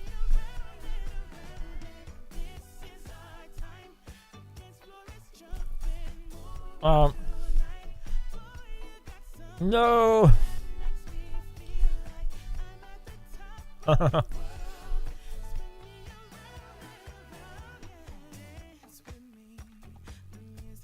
We don't have any subscribers anymore, they all quit the channel.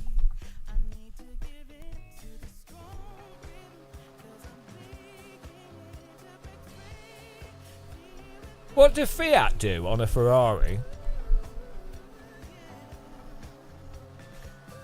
They don't do the engine.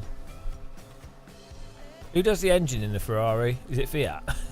Yeah, well, what does Fiat do? Do they own Ferrari?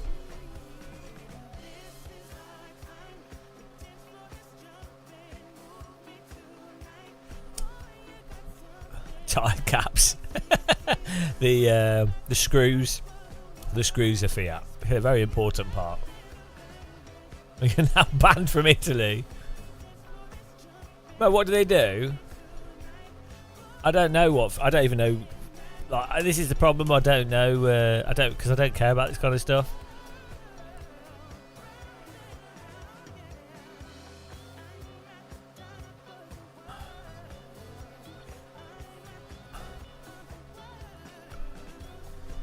Fiat, known as Stellantis, following a merger with PSA Group, has a significant ownership stake in Ferrari.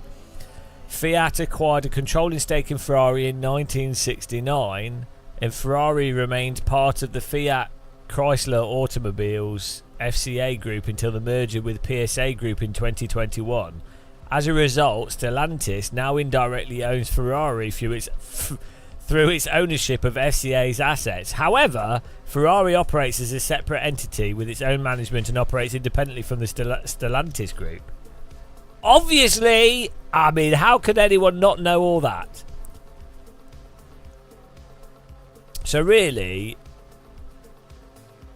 how does the funding work though? It's a completely independent business.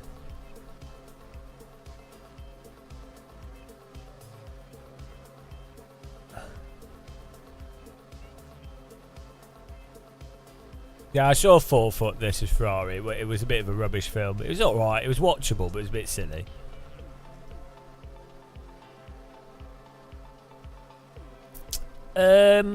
But Ferrari, to me, based off their Formula 1 history, like the last 10-15 years, I wouldn't be like, oh, Ferrari. Like, it's weird, isn't it? It's weird how they've managed to maintain their cultural heritage when they've been pretty rubbish for quite a while. in terms of like strategy and things. I mean, I'm sure the cars are not bad, but I mean, they're in the top. They're in the top 6, aren't they? Pretty consistently, but still, it's weird that they always messed up pit stops and strategy for like the last 10 years. Consistently, for it to become a meme. I mean, I'd do a better job, obviously. How much does Ferrari make in a year profit? 2021.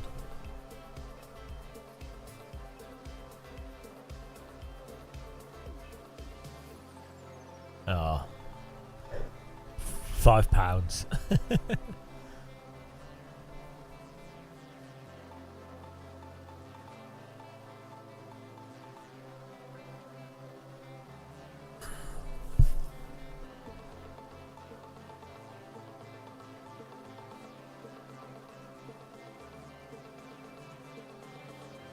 Why, I know. Were they bad in the 90s as well? Maybe that's just how they operate, though. So,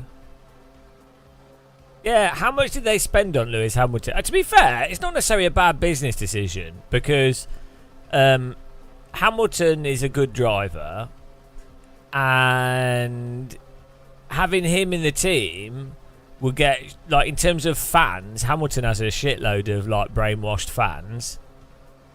And if the car's not terrible and you have a good driver, then either way, like the media will be paying attention to what Hamilton's doing. So it makes sense. It makes business sense regardless. Like Hamilton wants to, like, I guess, emulate the Schumacher thing to some extent if possible. And Ferrari will get all the marketing, and just the attention will be ridiculous. Like, even if he does absolute shit, people would be like, oh, Hamilton, So, like, the brand power of Ferrari. Like, basically, Ferrari does have the biggest brand power on the grid, I'd say. Like, everybody knows Red Bull, but it's like, well, it's a sodding energy drink. Right, they've got fast cars, well done. But Ferrari's got like the brainwashing. Ferrari's the biggest brand in Formula One in terms of representing motorsport, but ironically have the worst strategy of all the teams. Shows you how clever these things are. Just paint a car red. That's good enough. Done. How did Ferrari create that brand? Brainwashing. Is it from Michael Schumacher, basically? That's what it was, wasn't it? It was Schumacher. And then Schumacher was basically motorsport for like 10 years, 15 years. Even before that, I guess the endurance stuff. Oh, I don't know. It's from day one. Were they one of the early like, I guess so.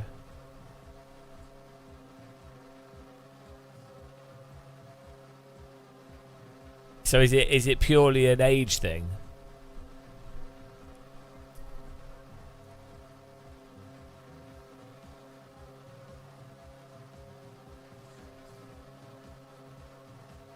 Yeah, look, if you type it in ChatGTP, if you ask it what are the most known brands in motorsport, Ferrari comes up as the top. Yeah, I mean also all the GT racing and stuff as well. Mercedes, McLaren, Porsche, Audi, BMW, Toyota, Red Bull. Yeah, see Red Bull, that Ford's at the bottom.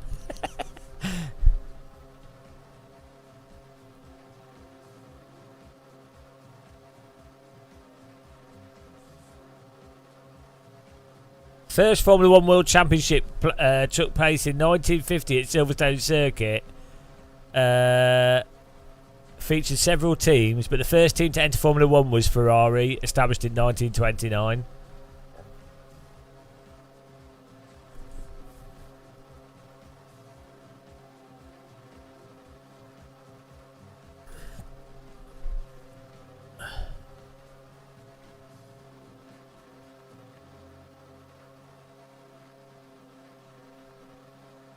The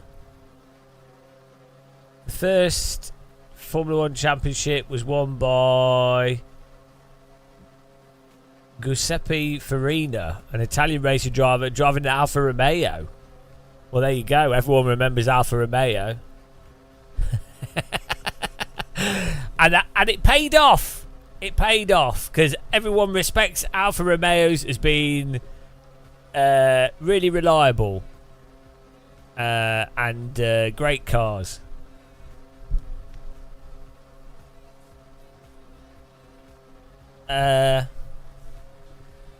Do Porsche do anything in F1?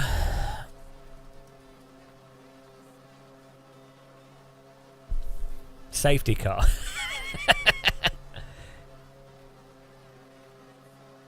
They do engines in 1990s. No, not recently. Imagine a Porsche Formula 1 car that drives like a Porsche, where it's like really oversteery. That'd be well good.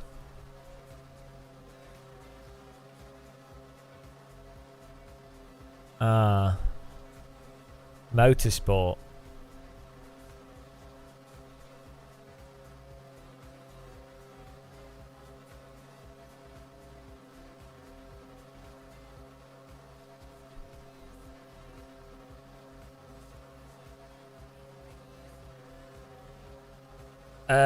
One team cited as the worst F1 team is the Life Racing Engines team. Life Racing Engines competed in the 1990s Formula 1 season with the Life L190 car, which was powered by an unreliable and underpowered W12 engine. The team failed to pre-qualify and every race they pre-qualify for every race they entered, meaning they were unable to even compete in the main qualifying sessions. After just 2 races, the team withdrew from the championship due to financial difficulties and lack of competitiveness. That sounds like my team. Life Racing Engines. Yes! We need to get a picture of their car, and that's the the Life. I like to think of my YouTube channel as the Life Racing Engines team of YouTube. Life Racing Engines. Let's have a look at the car. Did ChatGPT just make that up? Races entered 14, 0 stars. So good. There we go. Got an image. Ah, it looks well good. It looks like a proper car. It looks like a toy car. Right, here's a picture. Look at this. I mean, I would race for this team. By race, I mean pre-qualify and lose.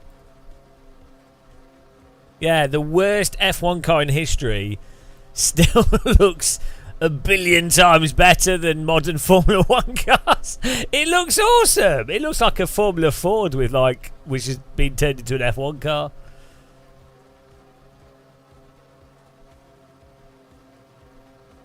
That looks perfect.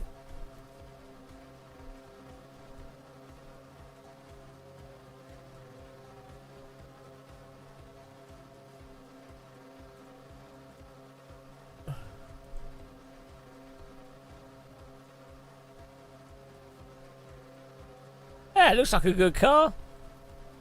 It looks awesome. Top notch. Don't see why it didn't work. It didn't have a back on it. Oh no, they took it off. It looks really good. Really, I mean, it looked nice. So it should. I think that's just.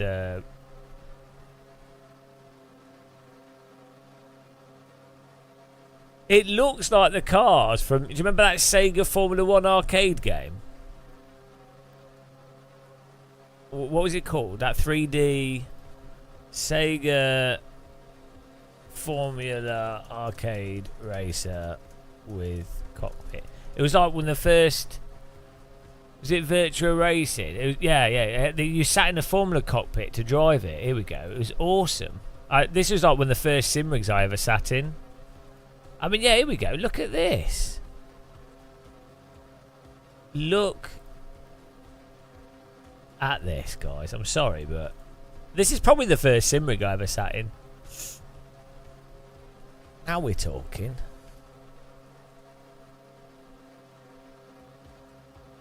Look at that! Virtual racing, powered by new 3D graphics board known as the Model 1. This was Sega's first game that ushered in the use of polygons over sprites to create visuals in the game. They were not the first. Namco had beaten them to it a few years before with Winning Run and later Driver's Eyes. Driver's Eyes. Because you're seeing the game through the eyes of a driver, so they called it Driver's Eyes. Driver's eyes sounds like a medical condition you get when you like accidentally lift your visor up and the wind gets into your eyes. Oh, I can't see, doctor. Ah, did you take your helmet off whilst going at 100 miles an hour? Yes. Ah, well, I'm afraid you've contracted driver's eyes. Oh no. What's the cure? Oh, we don't have a cure for driver's eyes. It's terminal. Ah, driver's eyes. The Super Monaco GP machine was located right in the centre. Oh, this is probably about... hang on. What is this? They had it in Sega World. Oh, Sega World. Why is the UK so shit? In Japan, they still have cool arcades with awesome arcade machines. Now you have, the best thing you probably have is like F1 Arcade, which is still a bit shit compared to Sega World. Like, Sega World had a roller coaster indoors. I'm telling you, things have just got shit. Like, look at Sega World. A roller coaster, the Pepsi Max ride, indoors.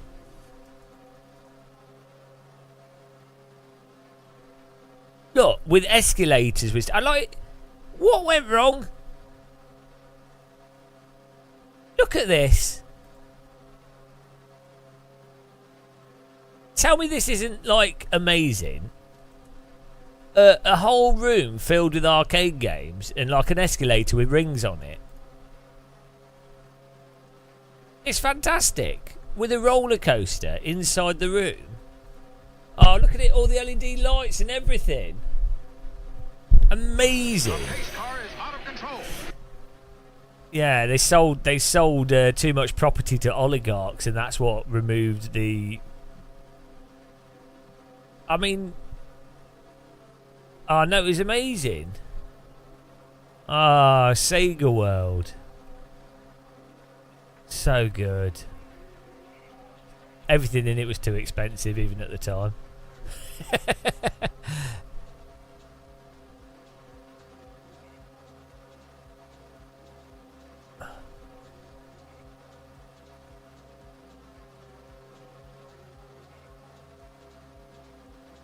We need to bring back stuff like this in the UK, proper arcades. Is there a way to know how good Schumacher would be if he was in the game? It possible to compare real life to game lap time? What do you mean? Oh, you mean... No, not really. But Schumacher would be good. If he'd spent time on simulators, he'd obviously be good at them. For sure. But yeah, no, you can't compare... You can't really compare real-world lap times to sim lap times because they're fundamentally different. Like, the amount of time that a driver has in real life on the track in those conditions is a lot lower. The physics are different, generally speaking anyway. There's just too many different variables. So you could go, oh, it's quite likely that a certain real-world drivers would be good or not. But...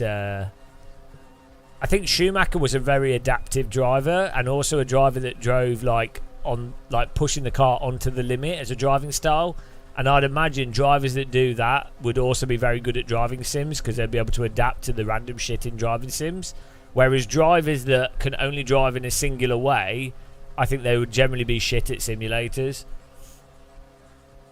Yeah, so the whole snappy oversteering thing, basically Max Verstappen style car setup. That's what Schumacher would go with. So, yeah, I'd imagine if Schumacher was born now, he would be a well good sim racer. What we need is to bring Schumacher back, and we need to clone Schumacher, and then also clone Verstappen, and then we need to grow these like Formula One driver fetuses in isolation, and then we can actually have Schumacher. We could get Senna as well. We could clone. Think of like Jurassic Park, but it's Formula One drivers through history, and then we grow them in like an isolate. They all have exactly the same conditions. Like they all have to do the same go-karting. They all have exactly the same. Everything's the same. Proper science, and then they can. And then we'll know. Then we'll know for sure which was the best ever Formula One driver. I don't know why nobody's done this. Forget Jurassic Park. Formula One driver park. Formula One. We cloned the drivers all through time and history. So I've done the theme tune. I've already we've done it. We just need to get the director on board. Life finds an apex. Yeah, and then yeah, it's a good idea. People say the stuff I come up with is ridiculous, but I don't know what they're talking about. This is really plausible, feasible, and would be fun. It'd be great for everyone. What else have we got at Sega World?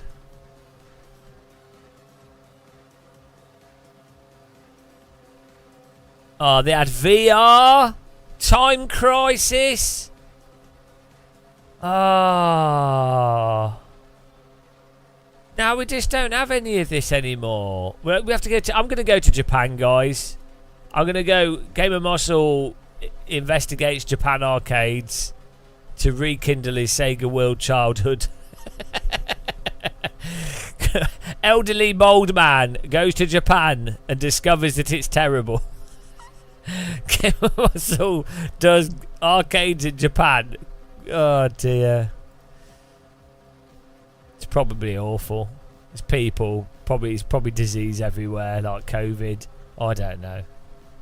Sticky hand controllers.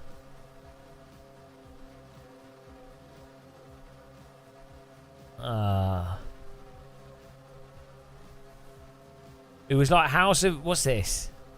I'll have to have a look at that. Sonic Racing for Sega. No. Do you mean the... I don't know what that is. Yeah, I need to go to Japan. I think the only thing that would put me off Japan is the jet lag. It's the same with Australia. There should be... I should have a photo of me playing that when I was like 11 or 12. Playing that F1 thing. I need to find it.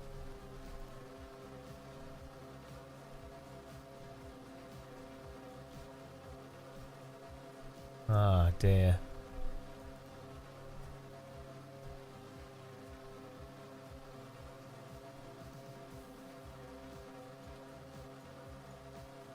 I wonder how much the Trocadero cost to run a day, like with all that. I mean, all the lighting and everything back in the 90s.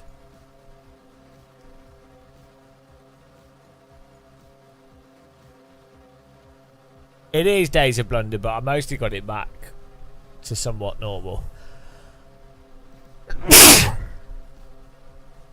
Ah.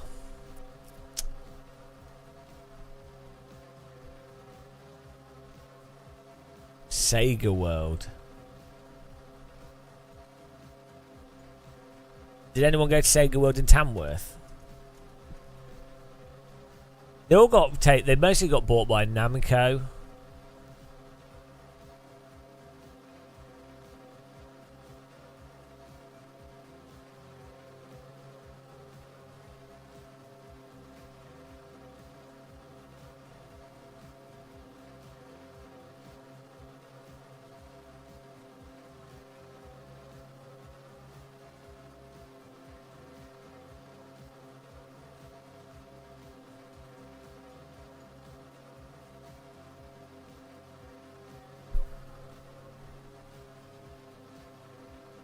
Oh yeah, the James May in Japan, and he has the little robot. It's Bim.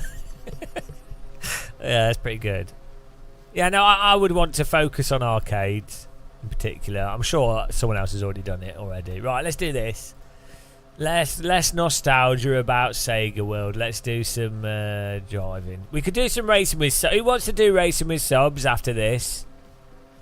Type racing with subs if you want to race in a Game of Muscle server. It's a distraction from the goal, you know.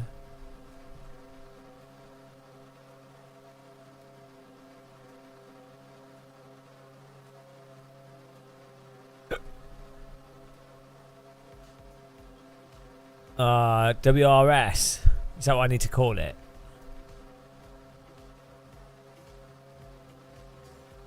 But there's no cars in Assetto Corsa that are any good. So what will we race? You know?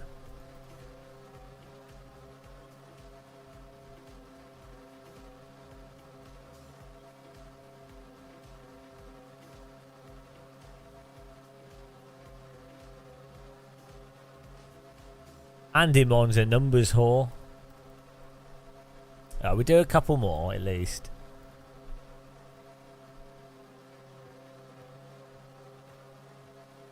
Let's see how easy this is.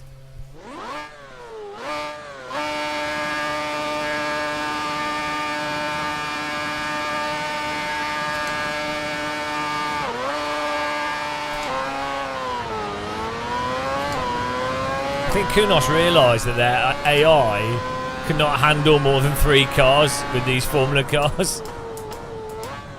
Because they have a habit of crashing into each other. Oh my god. Okay. Bloody hell.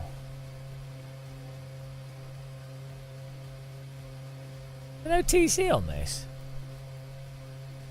We just have to be careful. That's ridiculous. Fair enough.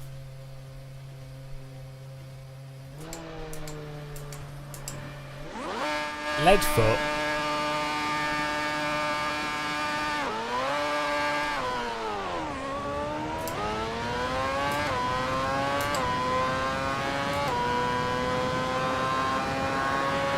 No, it's not got any TC.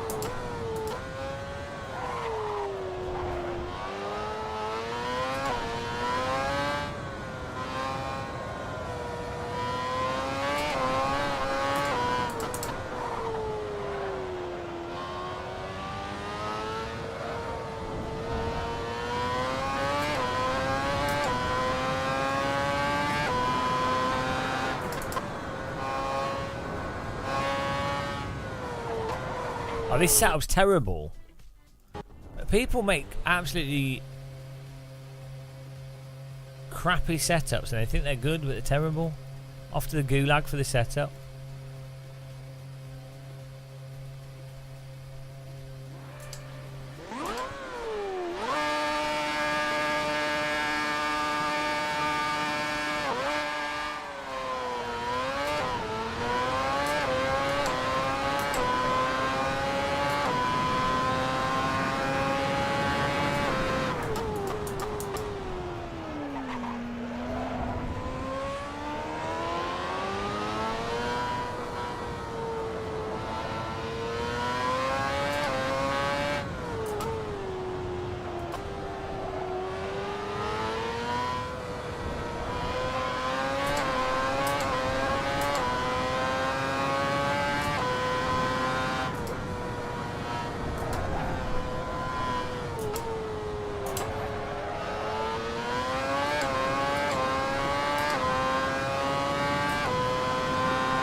no, this is going to be well hard.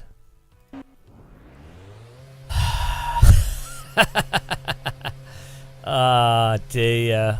It's too hard. Too hard, guys. Too hard.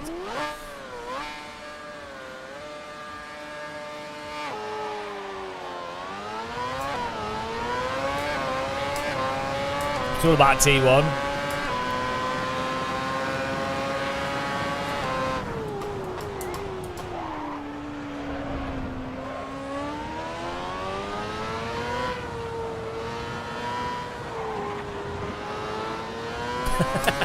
Goodbye.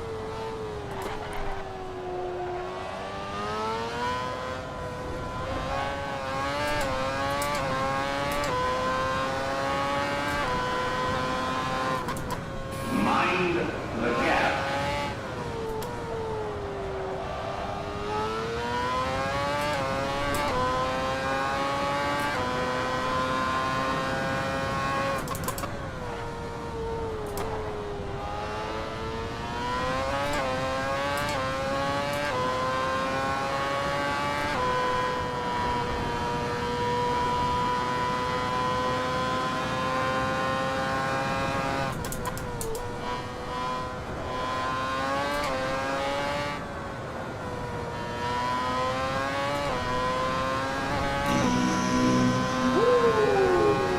Need some rockets.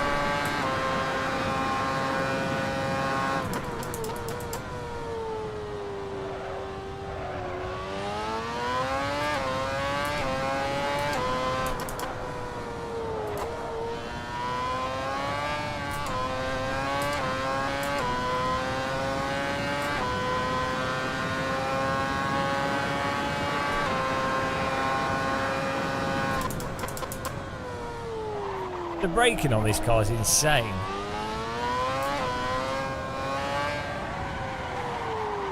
Alright. Oh dear. This car's got absolutely mental brakes.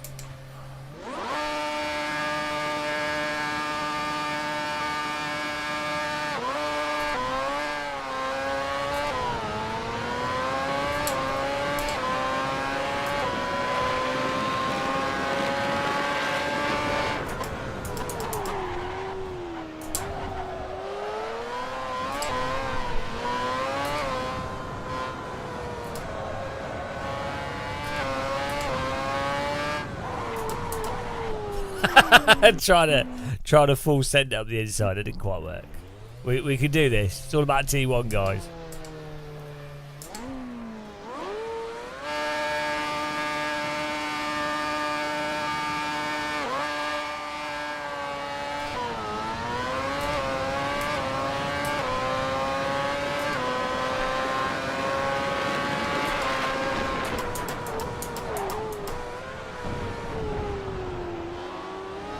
Nailed it.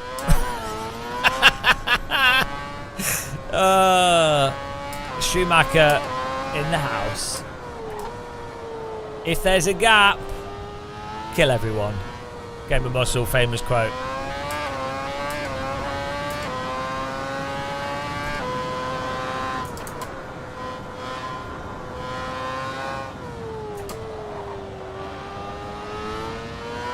That's how it's done.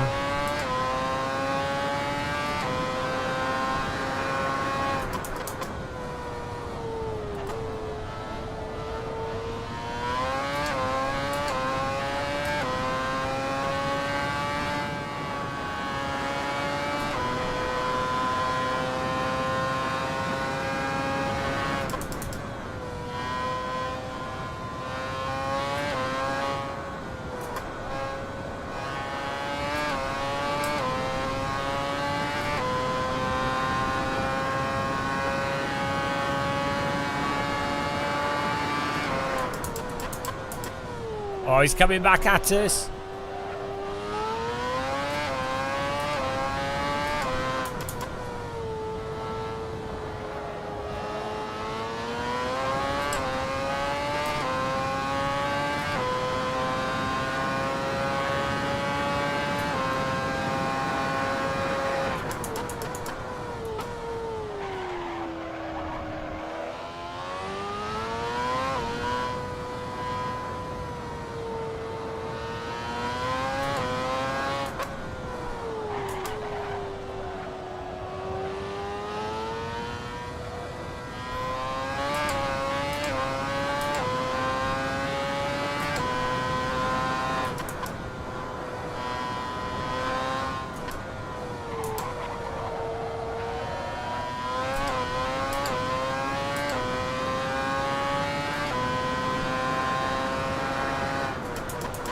Oh no!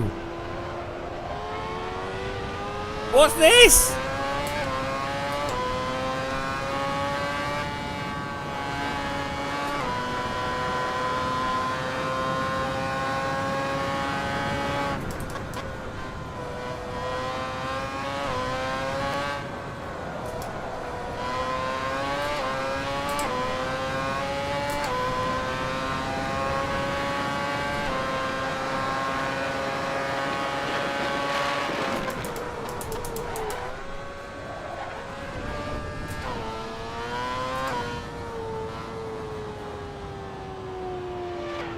Shit.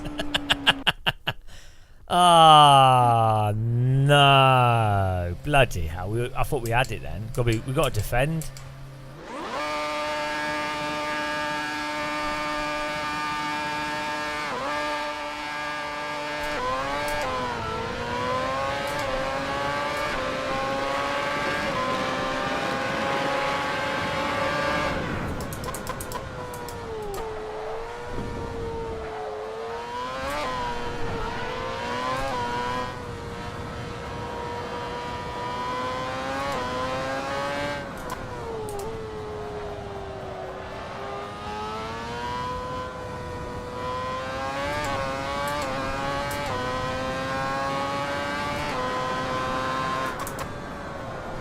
Oh, the rears are overheating.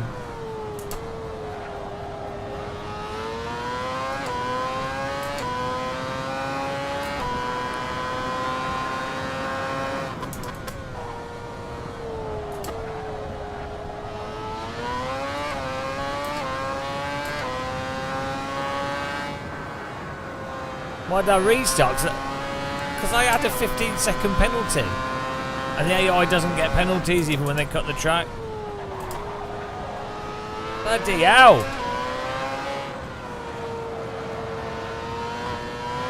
Get off me!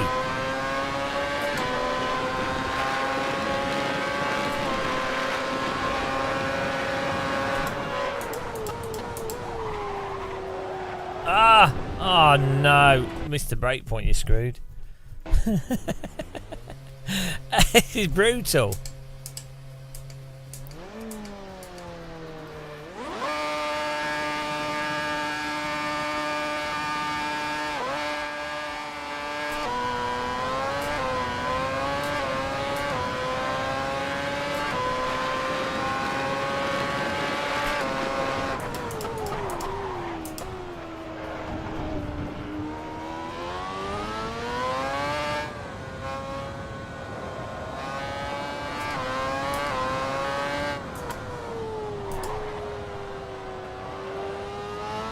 AI's taking revenge on me for all the other races.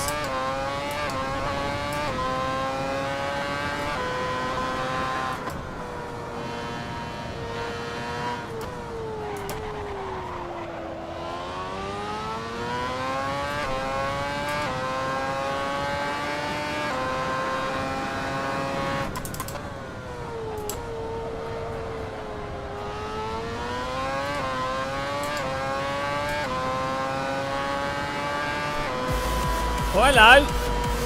Fresh Arts. Thanks for the raid. How's it going, man? Welcome, Fresh Arts people.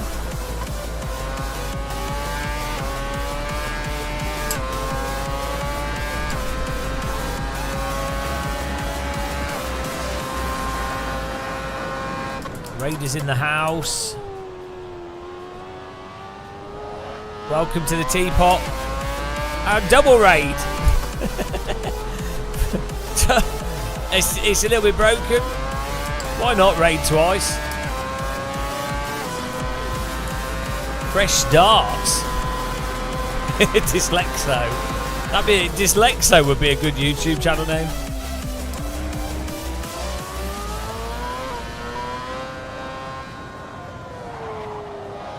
Thank you very much.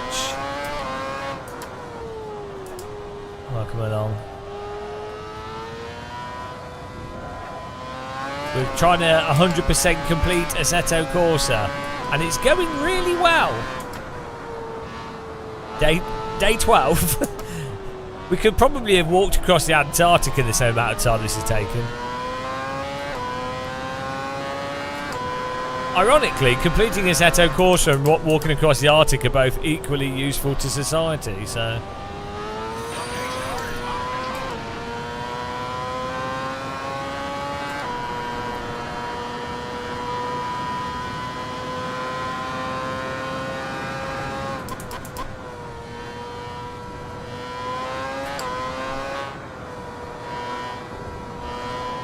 We're going to do some racing with subscribers later if you want to join in. We'll create a server.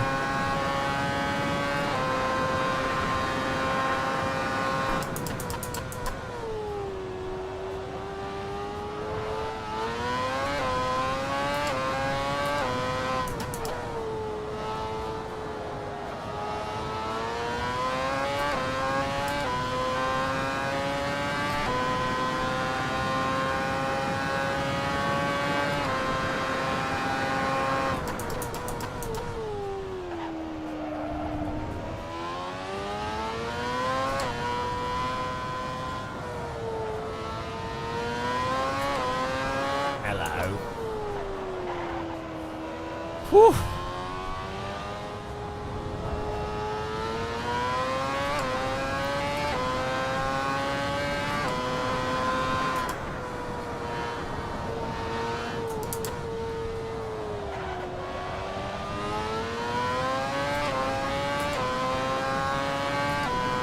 Reinstall it all. The only game you need on a PC is Hell Let Loose, Counter-Strike 2, and Assetto Corsa. That's it. That's all you need on a computer. Nothing else is required. Minesweeper, Space Pinball. That's another good one. That's about it, really. What else would you need on a computer? Rocket League's worth having.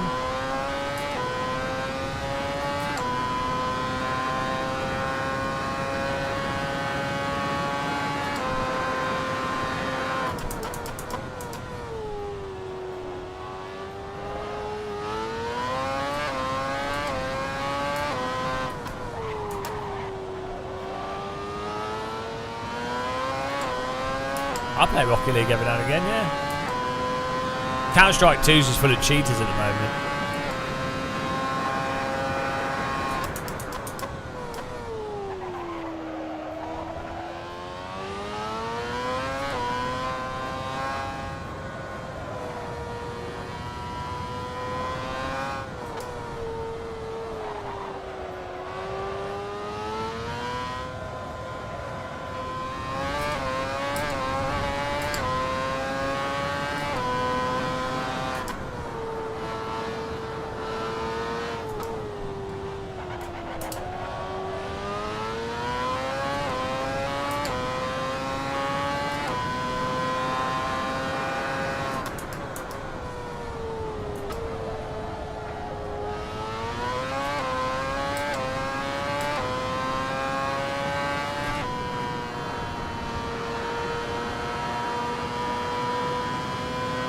Oh no!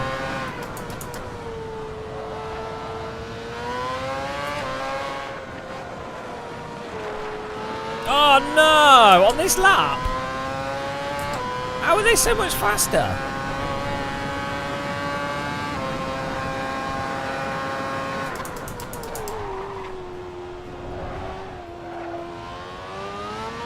How is his car so much faster than mine? Is it a draft?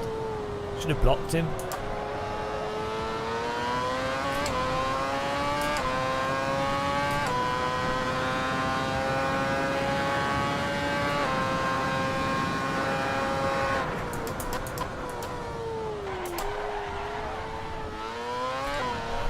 Ah! Oh no! I have been using DRS. So if they get in your draft, you have to defend them.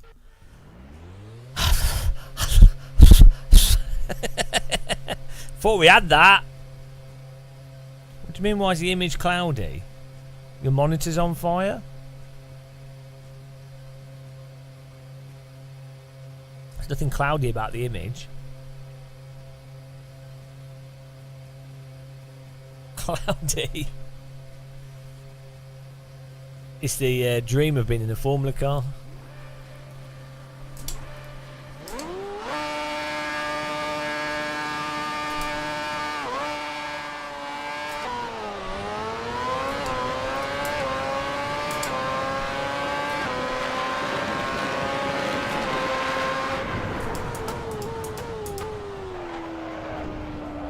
Like a Schumacher style there.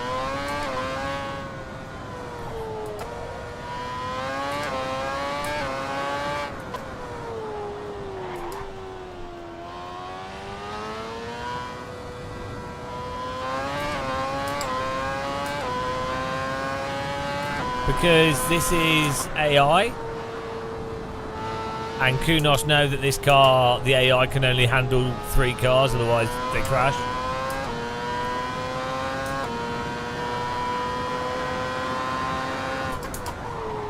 They might as well make all the events like 1v1s, because it's only the P1 car that's quick.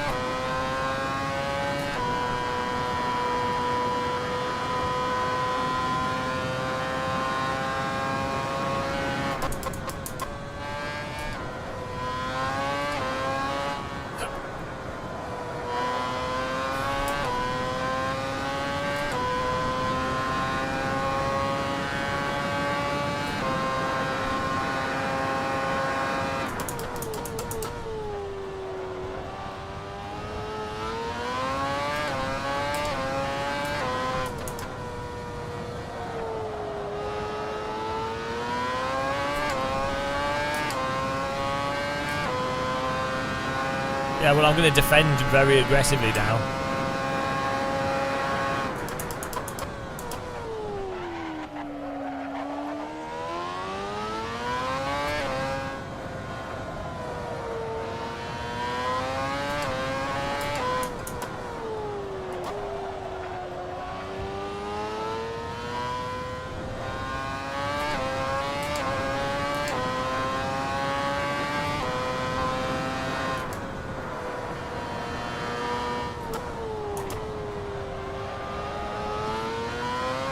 Ronald Railgun.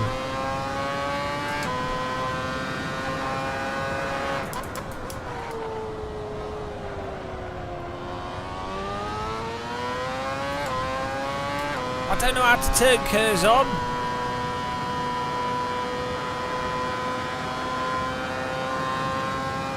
Oh, there you go. Okay, we can use curves. I did have the button bad, I didn't realise.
We can just race AC cars that are really good.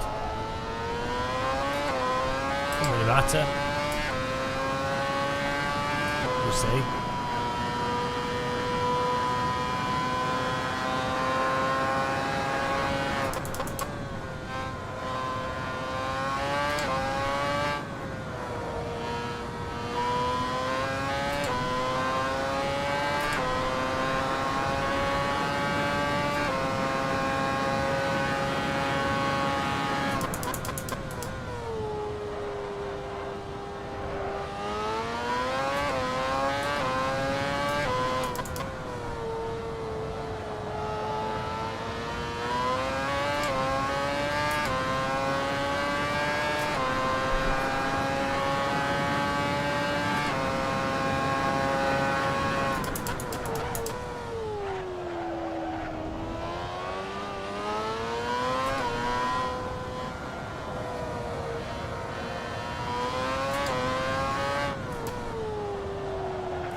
Woo!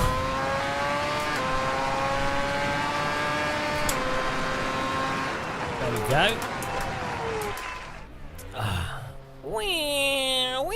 That's a nice car. Shame about the Kers. Hublot. Right.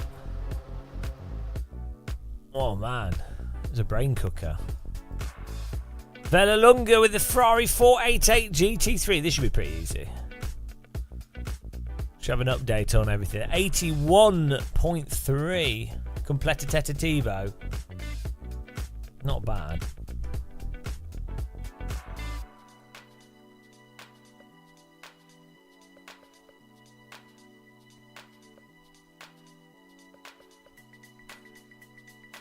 Or difficulty on Alien. So you have to do Alien to unlock all the Steam achievements.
Ever feel like you're going insane?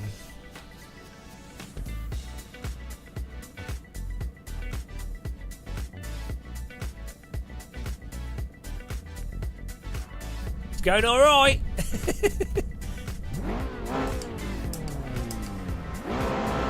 Oh, here we go.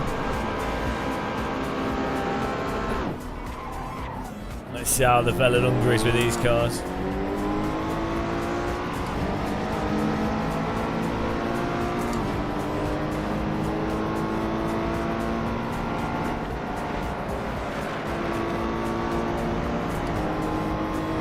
we have some cheating.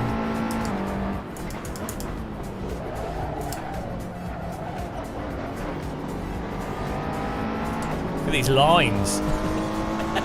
You know you've raced Kudos AI too much when you could start a race like that.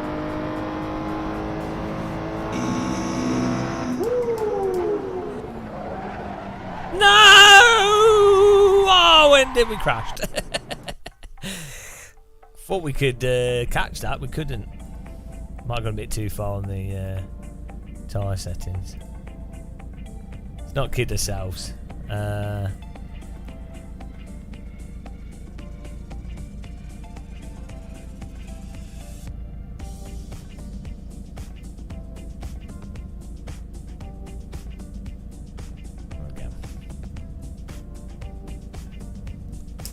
Learn, unlearn.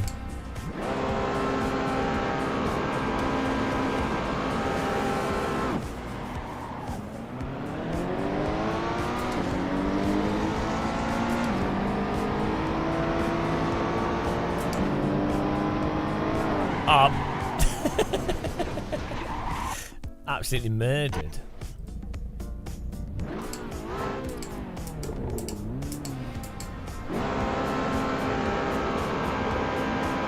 No.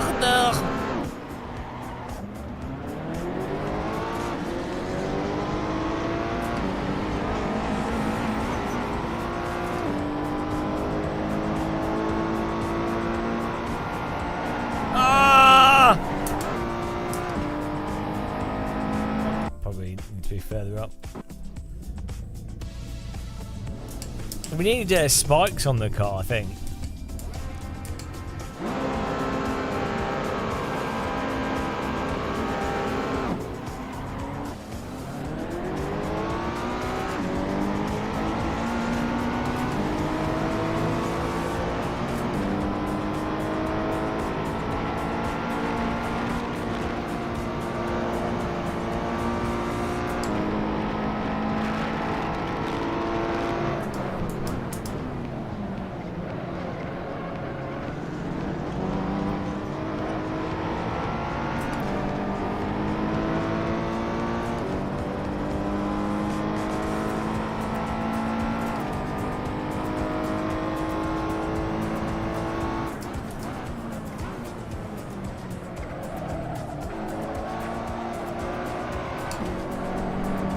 Oh, bloody P1's quick. Might need to reduce downforce.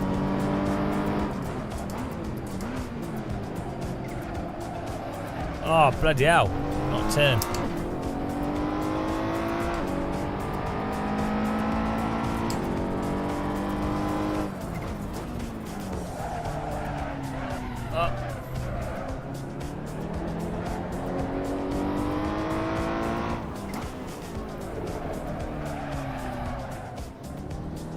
Car's a bit weird.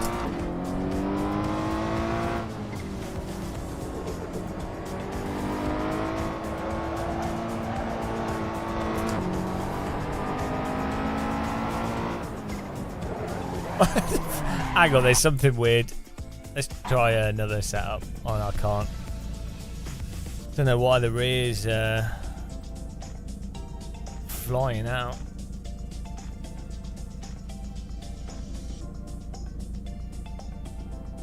Maybe a bit more TC might help, but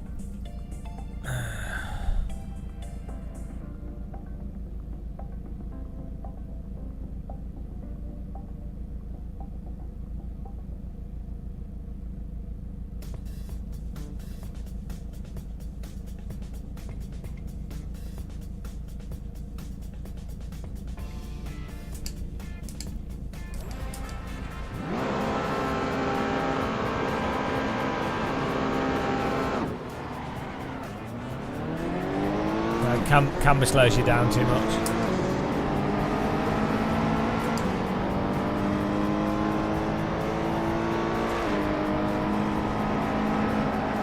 Whoa!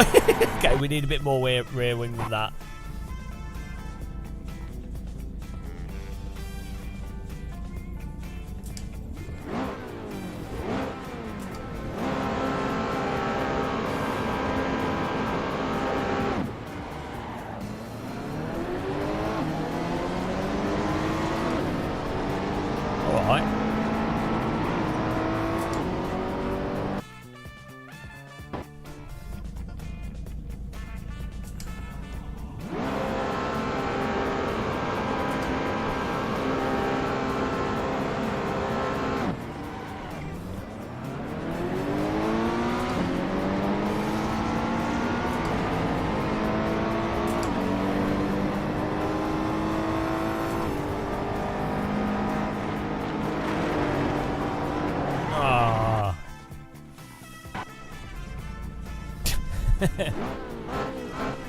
Spikes would be good.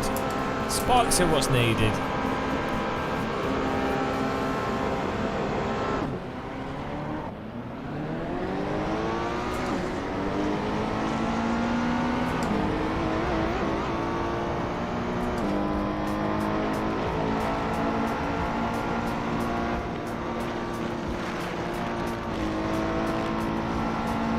Where's he going?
This car's a brick.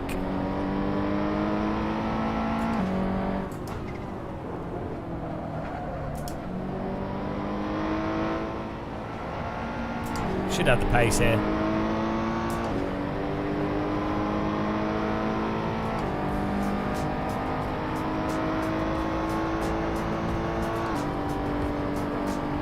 Thanks everyone on YouTube for clicking the like button. If you haven't, no sexy DD girls for you.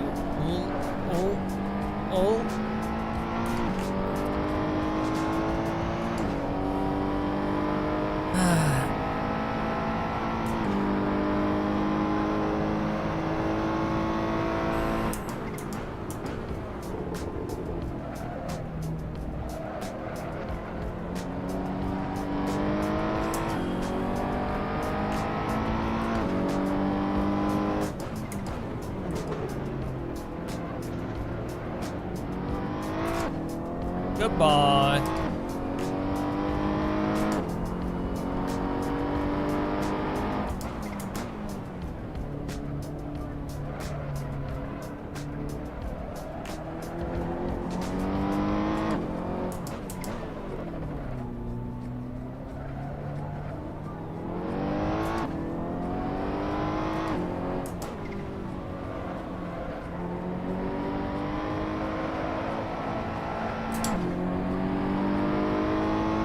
This is a really good track that I haven't played much on in the last 5 days. It's nice to be able to drive this circuit for a change. No, I didn't change anything. Nothing is being changed. No change. Short-changed.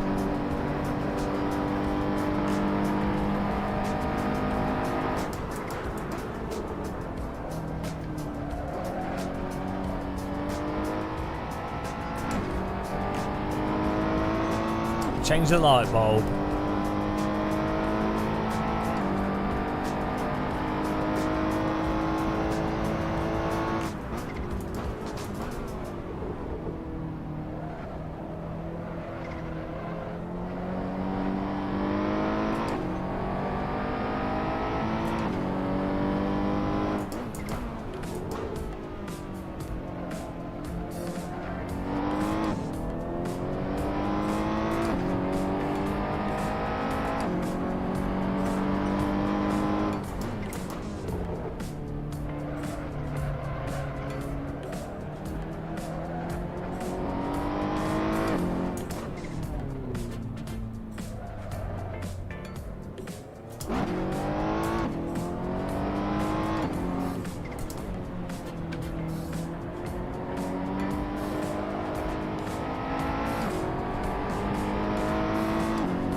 type 1 in chat if you think Kunos with AC Evo will make a game that's as good as AC1, or type 2 if you think that AC Evo will be as bad or worse than ACC.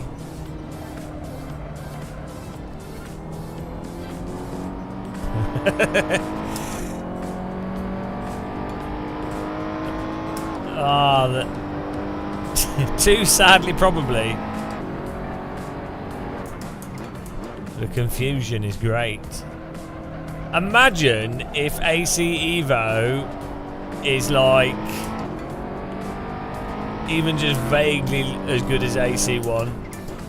I don't have to be like better or even as good, but imagine if it's like in the same ballpark, give or take.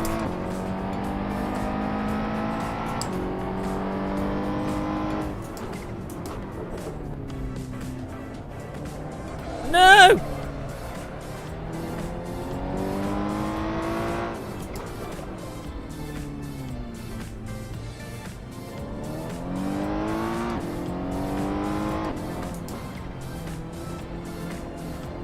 No, everyone's going to call it ace. Everyone will call it ace. I'm sorry. Everyone is going to call it ace, so you can't get away from that. Enjoy.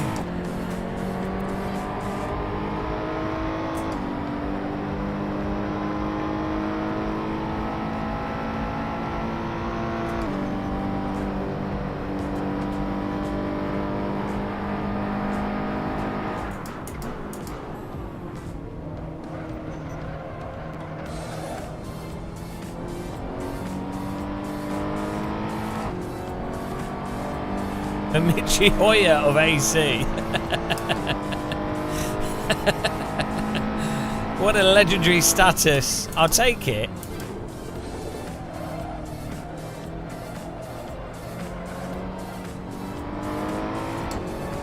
There's only two things that are constant in the universe.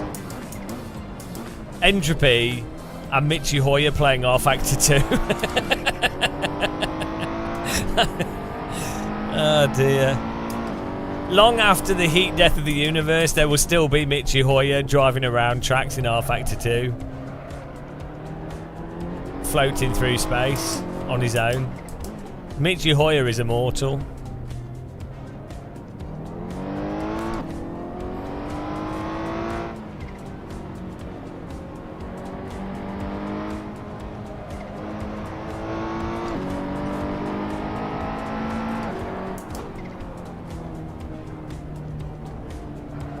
Yeah, that's his shirts are honestly, I don't know a single I've never met another person that has as well ironed shirts as Michi Hoya.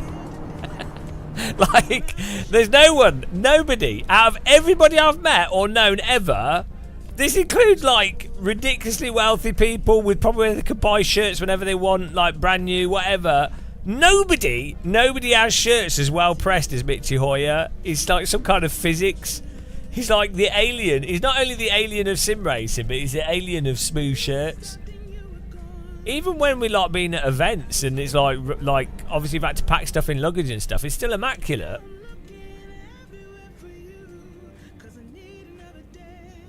I don't know what he does. Whatever he does is genius. That's what he should be, like a shirt iron promoter.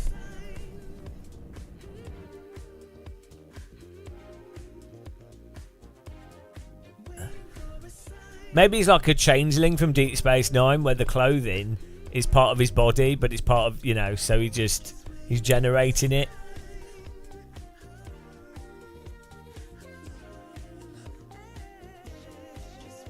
Oh dear.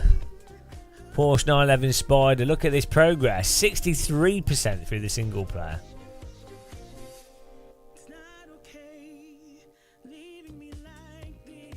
Made a pact with the devil. He gets smooth shirts, but he has to play R Factor 2. That's a not bad deal, though, to be fair. You can't beat a smooth shirt.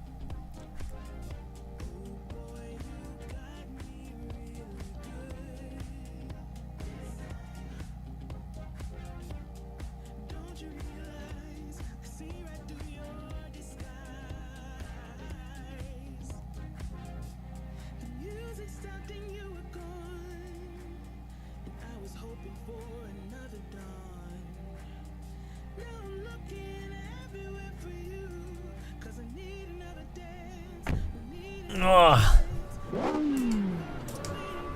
Oh, no clutch on this one. Keep doing that. I've got a bad feeling about this, guys.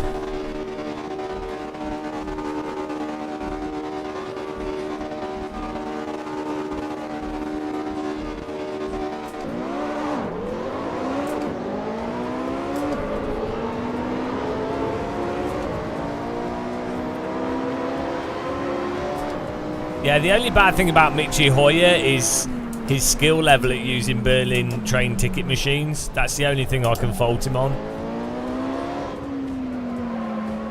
He's got the razzle as well. He chatted up a British girl in a pub within 10 minutes. He razzle dazzled her and then gave her a business card. 10 minutes it took. She wanted him. It was hilarious. I've never seen I've never seen someone be pulled so efficiently. Also using esports. Talking about sim racing. I'm telling you guys, people go, sim racing, terrible, women aren't interested. Well, Michi Hoyer pulled a girl in 15 minutes. So, you know. Ah, shit. It was hilarious. It's so funny. Oh dear. Right, here we go. He's an alien on track and he's an alien in the chat. It's the Iron T-shirt, yeah. I think he was wearing his esports shirt. I can't remember. I can't remember.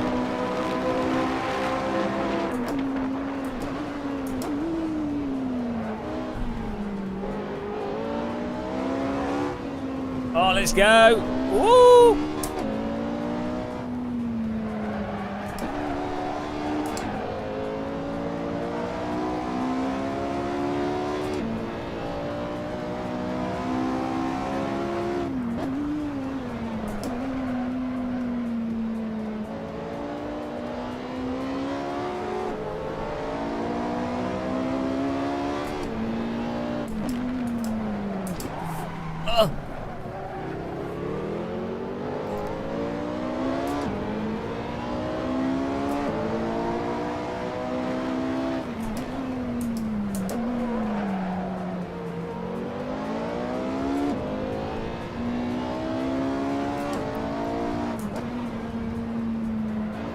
This car has ridiculous handling. It's another tank.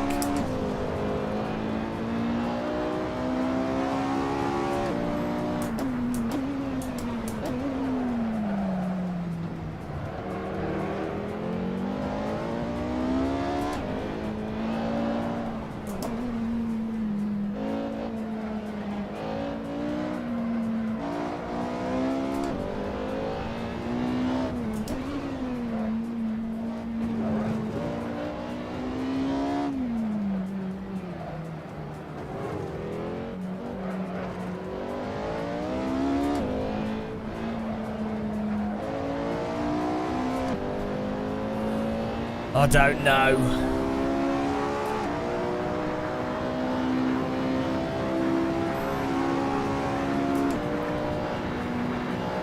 Oh, no, I need to put the gloves back on, don't I? That's why I'm losing performance. Gloves add an extra 20 horsepower. Oh, bloody hell, this is only a 3-lap race.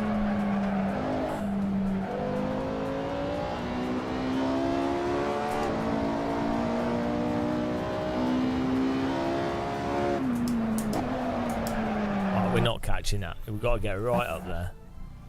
Jesus Christ.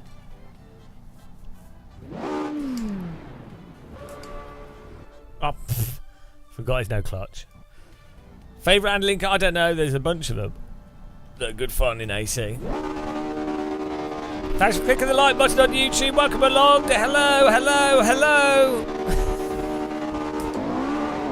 Remember, if you want to sponsor this challenge, £5 donation in any currency, and you get your name on the list, and then the government knows who to send to the gulag.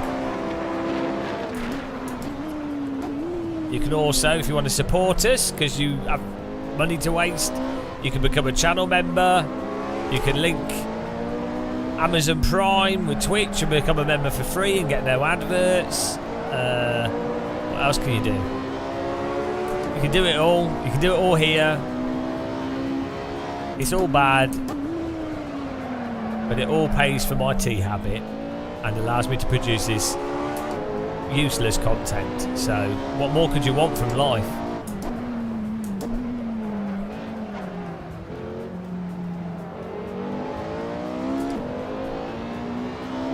Yeah, the KTM Crossbow Drift Challenge. If you haven't done that, you haven't lived. That's probably the most fun you can have in a simulator. If I'm being totally honest, I think most games should basically design their entire single player around that KTM Drift Challenge.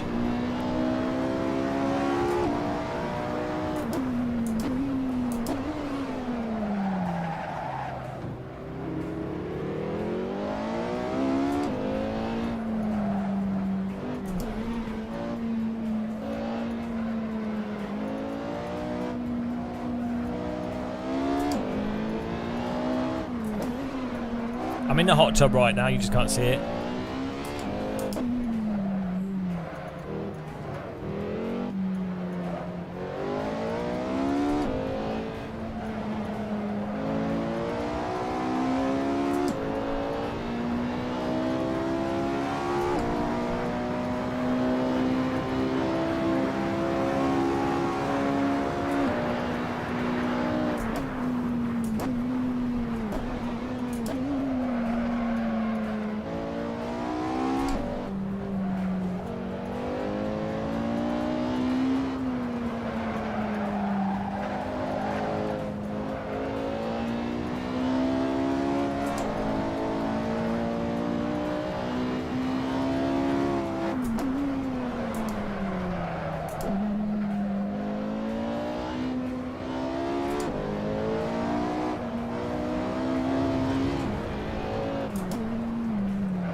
Oh, it's hard to catch up with him.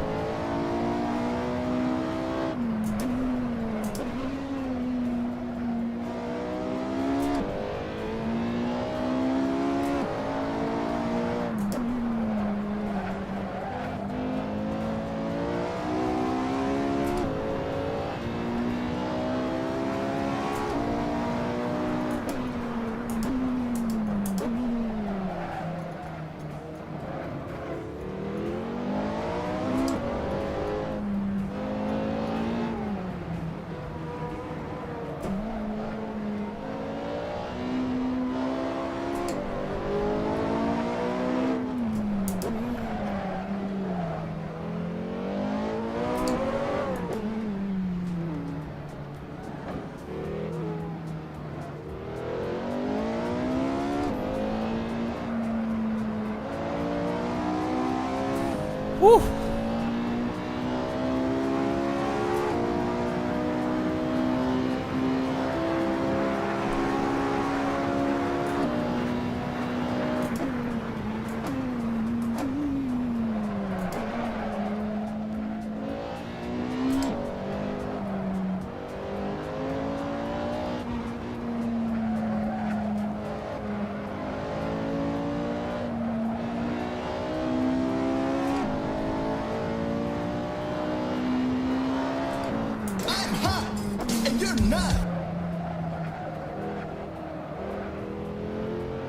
I'm not using a Fanatec podium, I'm using the Moser R12 at the moment. Our bot commands are a little bit out of date.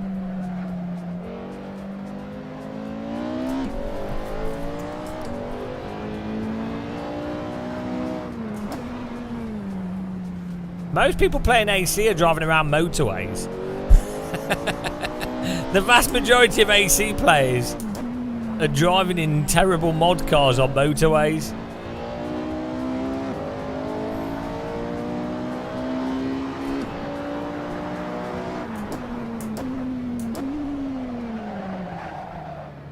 Yeah, because every time someone creates a ranked service for AC, they make exactly the same mistakes of running completely random mods and stupid settings that kill the multiplayer. Like, it's just a because people are incapable. When you give them the choice of mods, server hosts make the worst decisions repeatedly because they just do. It's like a same thing happens with like Half-Life and anything with mods.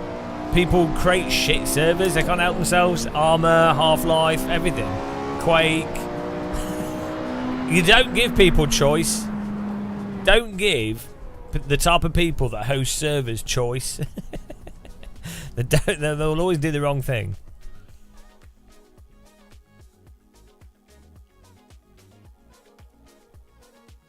Well, even iRacing allows their users to select car track combos, and then you get stuff like Fix Ferrari at Snetterton, or like, I don't know, VIR, or I don't know, like some like Road Atlanta short in like just stupid combos that are just not fun when you've got, it's like short versions of tracks that are just worse than the normal versions.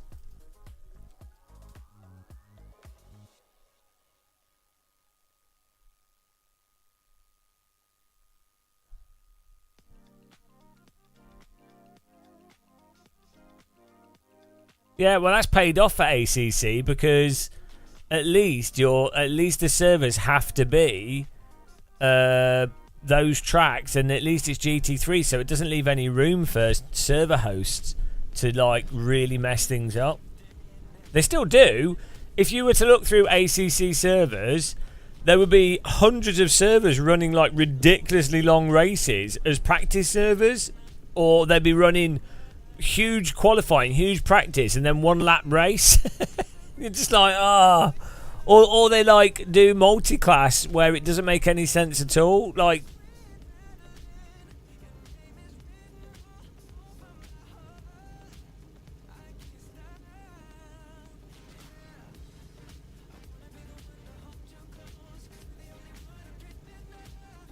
now, I'm not saying that all servers are picked up for random pickup racing, but the problem is servers that are clearly designed to be set up for pickup racing are set up terrible. This goes all the way back to like Live for Speed, or there would be like 3 people doing good servers for pickup racing, like Air Attack, what was it, like Fox something servers. There was a couple of them. There was a Redline server, but then the vast majority, even though they'd set them up for pickup racing, they would have the vote quorum, i.e. the percentage of people in the server that need to vote to kick someone. They'd have that set at like 70%. So as a result, no wrecker would ever get kicked from the server because it's impossible to get. Most, like 70% of the server don't even know how to vote. So you could never ban people or kick them, and so those servers just wouldn't work. Or they would run like stupid cars on stupid tracks that don't make sense. It's just like, oh god. Even when it was completely obvious with, like, it's really obvious what works for sprint racing. It's like 15 to 20 minute races, car like the McGann Trophy, Formula Ford, MX-5, F4, whatever, cars that are like pretty easily controllable but still reasonably quick. And then tracks that are like not like really stupid wiggly woggly tracks. So anything that's like Brands Hatch, Alton Park, Spa, Silverstone, Imola, Interlagos. There's loads of tracks. But server hosts will just do like the weirdest of shit. And then they'll do stuff like multi-class when there's not enough people. They'll do like 35-40 minute race when there's not enough people, and they'll obviously just quit the server anyway. They'll do they'll like put random setups on. No, they're not opinions. They're facts based off 20 plus years of sim racing and knowing what will be popular. So the most popular Live for Speed servers were the Fox servers, the FBM, and stuff where it was normally seven lap races, about a 10 to 15 minute race with cars that are like that. Bros McGann Trophy on R Factor 1 and R Factor Central servers were all 15 minute or so races predominantly in cars that were, again, MX-5, you know, moderately accessible cars for most people, and they were always full and popular. All the popular servers for Assetto Corsa were either GT3, like GT3 Spa sprint races, 15 minutes or so, sometimes 25 minutes, but just all the GT3 cars. AC as well, all the popular servers would be Tatus F4 at Mugello, Silverstone, or whatever. No, in AC1, the most popular servers were GT3 Spa. No, it was. For ages. The pace car is out of control. For ages, that's why one of the reasons why Kunos thought to do ACC is partially because GT3 cars were mentally popular. No, it wasn't Nord something. That's recently now. There were popular servers. They weren't racing. Those are cruise servers, which is more popular on AC. But we're talking about racing here. Yeah, most popular stuff now is cruising in terms of numbers. Well, I'm just wrong. Oh, okay. Yeah, well, you got me. Yeah, it's not like we would. It's not like all since AC came out, we would look through the servers to join servers that were ones to race on. I even made a meme song about it. I'm pretty sure one of the reasons why Kunos did ACC GT3 was because of the popularity of GT3 cars in AC1. Kim Gamer Muscle II. I'm sure they stated that as well. Like, if you went... It was the joke. It was like, oh, they got all these cars in ACC, in AC1, sorry, and so many of the servers were GT3 Spa.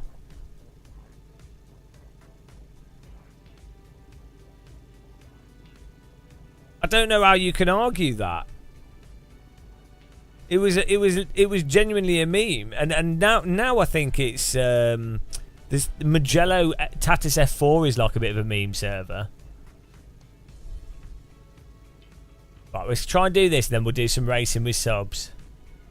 Yeah, the thing now, as I say, right now, the most popular stuff in AC is cruising. For sheer player numbers, it's like No Hesse, Nordschleifer Tourist, that sort of thing.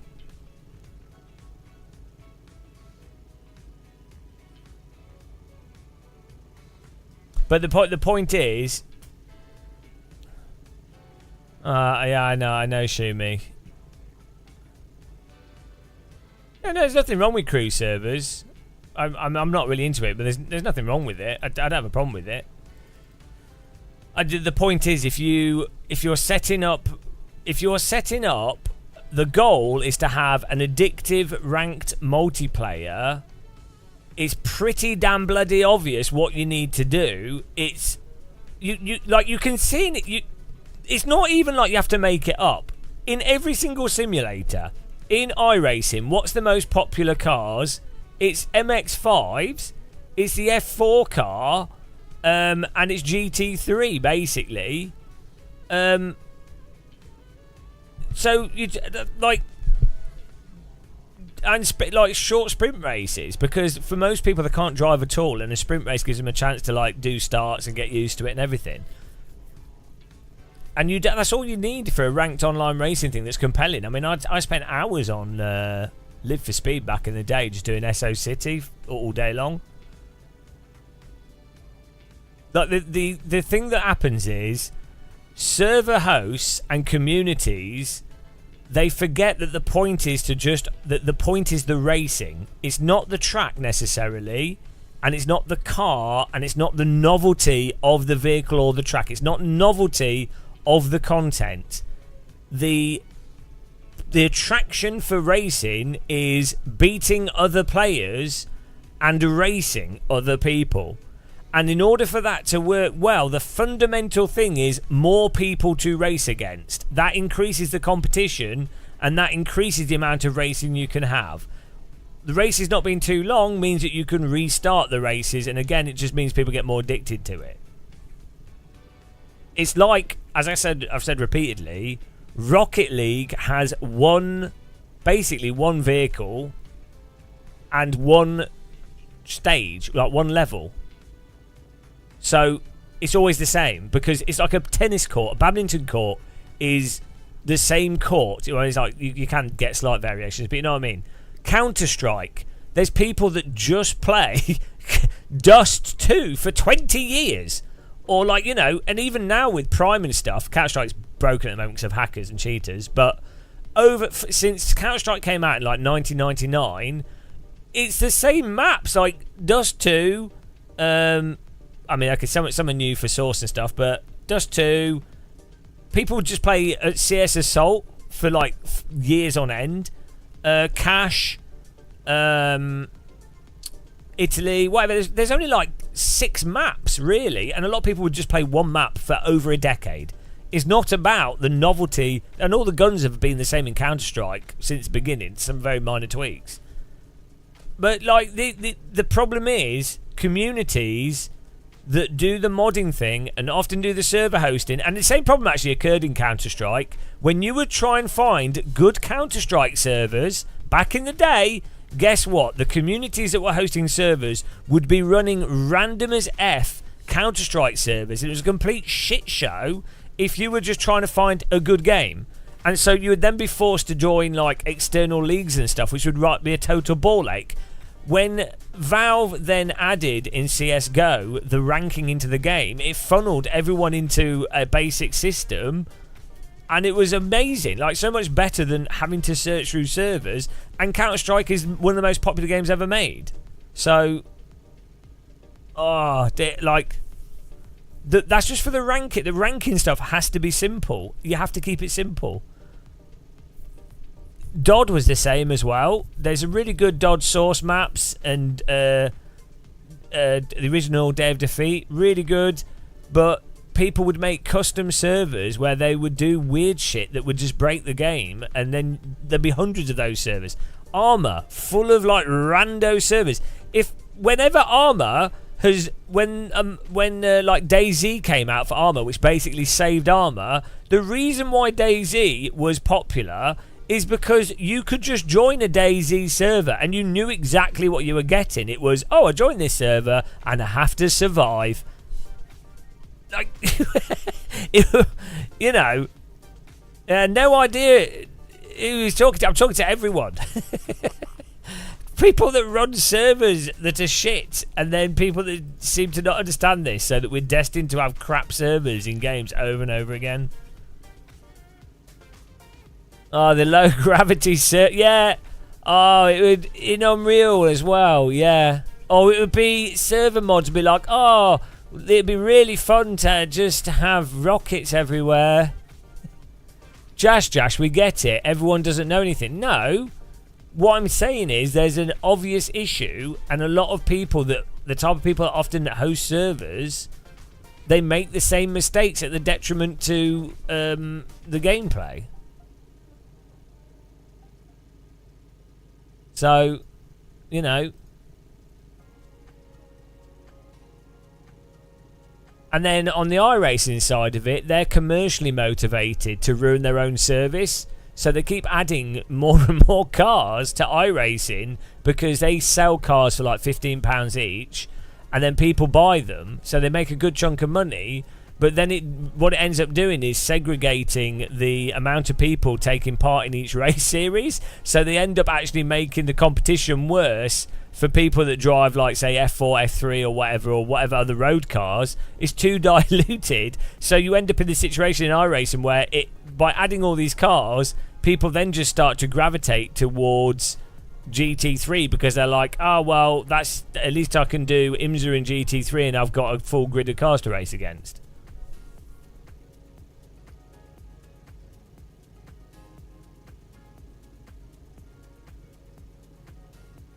In my opinion, what kind of cars and servers? I've just said, like, Megane Trophy V6, MX5, Tatis F4, we got a list of cars that are awesome, all awesome cars to drive in AC that are nice cars, and then you just have to have it set up for like It's like 6 lap races, basically 5 to 6 lap races. Yeah, there's a whole bunch of stuff that you can pick this in the core game, and then tracks like Road Atlanta, VIR, Brands Hatch, Alton Park, Imola, Mugello. I don't know. There's loads of stuff. Yeah, 10-minute race, 12-minute race is really good, basically, which normally works out about 6 minutes if you're not doing pits.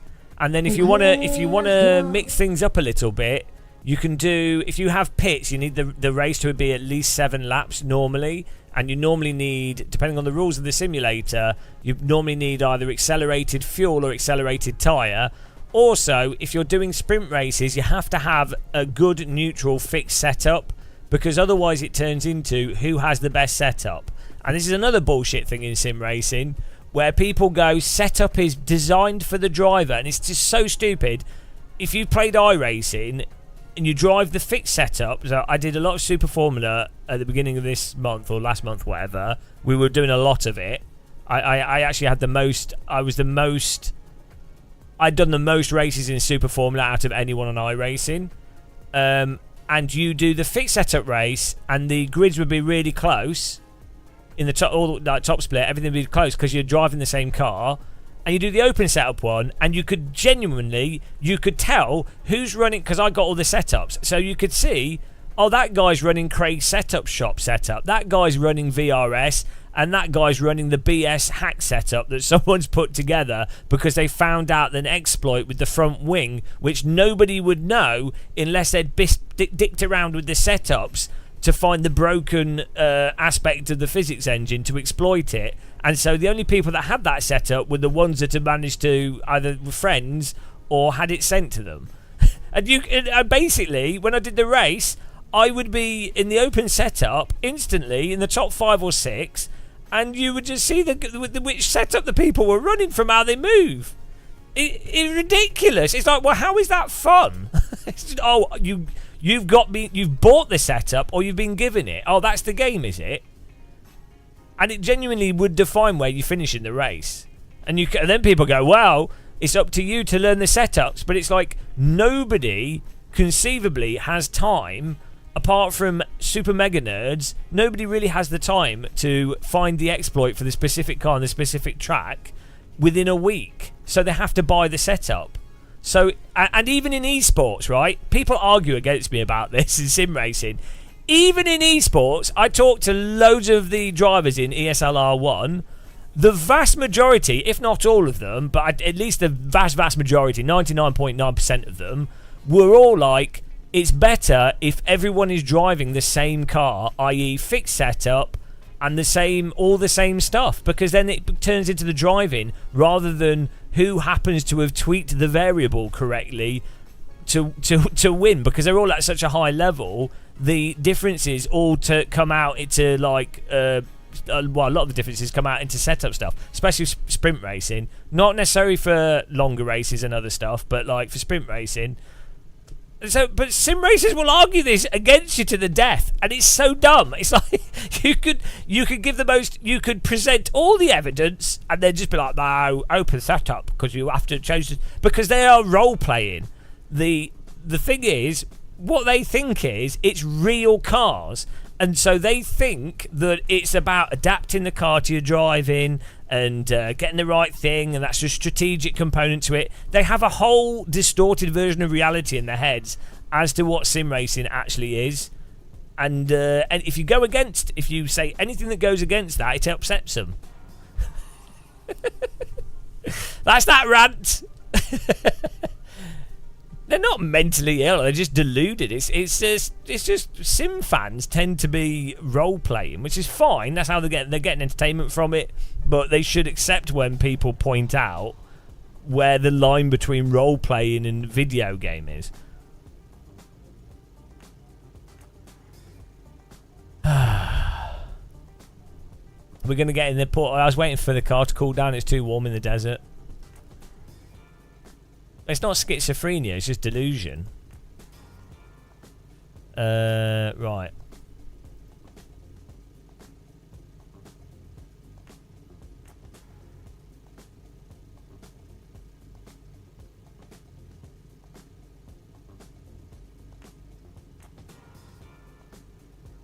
Some real-life GT3 drivers don't take sim racing very seriously. It's a fun activity. Yeah. Well, I don't know what you're saying. Yeah, a lot of real drivers don't take it seriously because they can drive real bloody cars.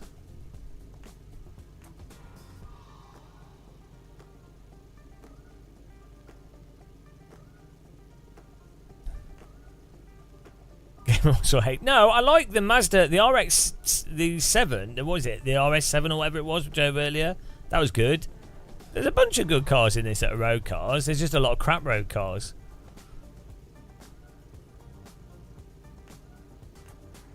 Right. Here we go. Oh dear, this track's always interesting.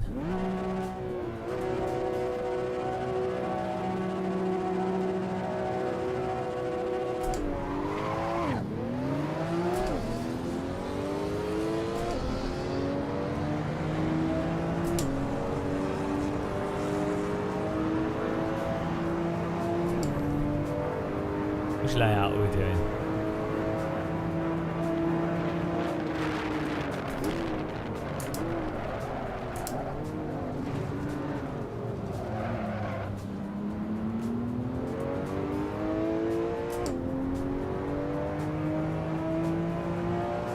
But yeah, anytime this is a problem in all games development, the thing is, and art I think in general, you can't ask a community that don't know any better what you should do. That's not, like, it doesn't work. You have to know through experience of, like, being involved with something. You have to know what works and what doesn't work, and then you just have to do that.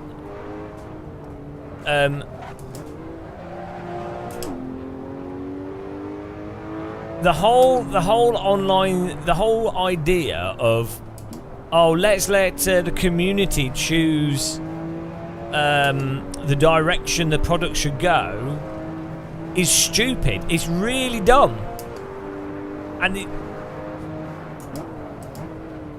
why would the community, who are consumers of media, know better than the people that work in the production of the media? And like, some people will know. I mean, if someone in the community has a good reason, you know, a good reason for what they're saying, that's fine. But just doing like a blanket democratic, you know, opinion poll is terrible. That's how you end up with stuff like Brexit. Just arbitrarily not just giving everyone the same vote on a vastly complex thing that they don't have no understanding of. Oh, that's going to work well.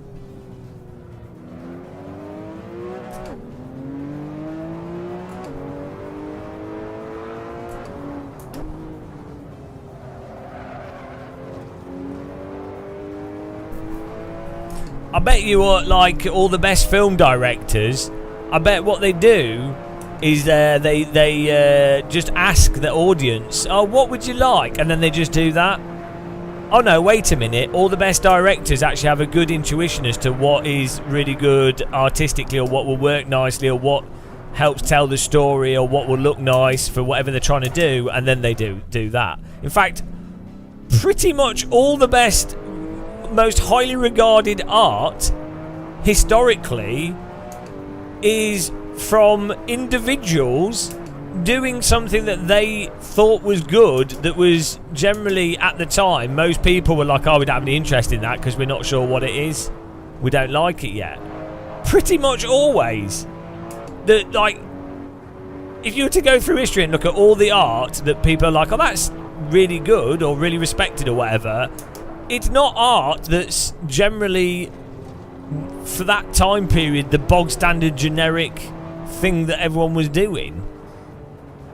It was normally someone doing something new or pushing the boundaries in some way.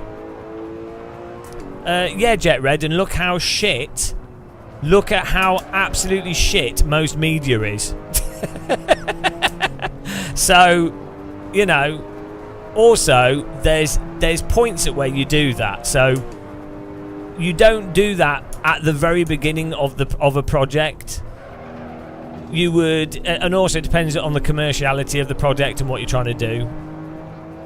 But what you would do is, like, for example, in a video game, you would try and build an actual video game that you thought was good as a designer, artist, programmers, whatever, and then you play test it to make sure that your player base can actually play the game that you've made, or you've not done an oversight where it's just really confusing people. So that's different than depending on the audience to actually design the media. So, you know, also, like, same with a film, like, you do a first version of the film and you'd have a focus group look at that first version, and then you'd be like, oh, it turns out that actually this editing or this component of the film was confusing to a significant part of the audience, and so it didn't really work necessarily how I was intending to. But that's totally different to basically asking the audience to do the work. Yeah, there is a difference between some things where you're just doing pure pop. You know, you can just do whatever the most generic thing is and milk it for all it's worth, but you'll get to a point where it no longer, you know, people just get tired of it. But yeah, for some things that can be commercially viable.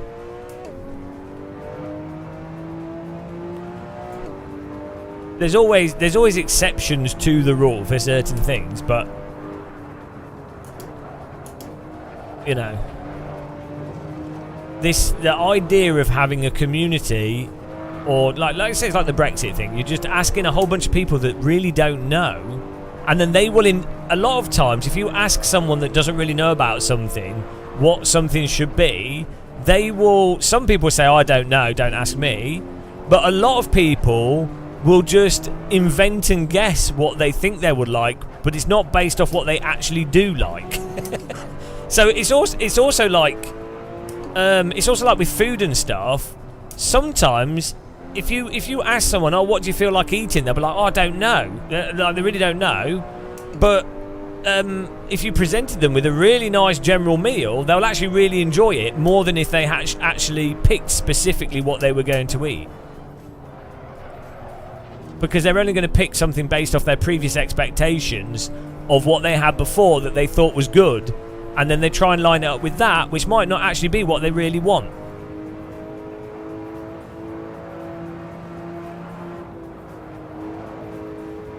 But that's separate to the whole server issue. The biggest issue with servers in video games is for competitive stuff. The biggest issue is fundamentally it comes down to player numbers. Like, this is the single biggest reason why iRacing is largely played, despite the fact the physics are objectively worse than AC, R Factor 2, whatever. And there's the physics are terrible, but it's the most active online game because it's got the competitive system, so you can always find a race on it. As you know, and that's also why ACC on LFM is popular, because if you go onto LFM with ACC, it's also why ACC is popular. You know that you're going to be able to get... You go, oh, I'd like to do a race. Oh, well, I know I'll be able to get a GT3 race, so I'll jump onto that. That's why I jump into Counter-Strike a lot of the time. Maybe not now because I've cheated, but it's like, if I feel like playing an FPS, there's probably other FPS games that I would really enjoy playing, but I know if I load up Counter-Strike, I can be playing a game within 10 minutes. With Rocket League, within 5 minutes. That's the value of that. It's not really about the novelty of the content. Yeah, but LMU also is quite buggy. And each time you've got a new game, there's quite a bit of momentum to actually getting into the games. I think LMU have done quite a good job, but I understand why they've had to launch the game in early access, or where they are with it. Ironically, R Factor 2 ranked racing was really good as well, but that whole game is kind of cursed from the history of it. No, it does crash quite a lot, G-Hammer. And the menus all run really slow and stuff. And it's also, a big problem for LMU is, what does it realistically do over ACC for the majority of people playing driving simulators? Like, I personally, I much prefer how LMU drives. I prefer the different cars and tracks. I think it looks nicer and runs better. That's, personally. But from the perspective of the majority of sim racers, I've played it recently. From the perspective of the majority of sim racers, they would be like, why am I playing LMU over ACC? Like why? Like they wouldn't. The majority of sim racers wouldn't notice the physics difference. They'd just go, oh, it's a different game. They wouldn't quantifiably notice how it's different. And then they'd also be like, oh, but I can already drive GT3 cars in races, and they'll probably perceive GTE cars pretty much the same as GT3 cars, and they're already used to ACC. So,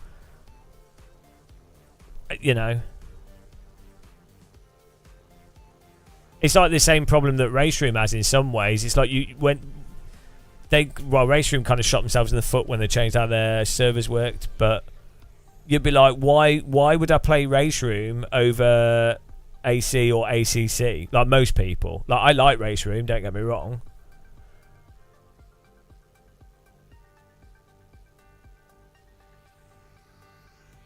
So I think that's the issue for LMU.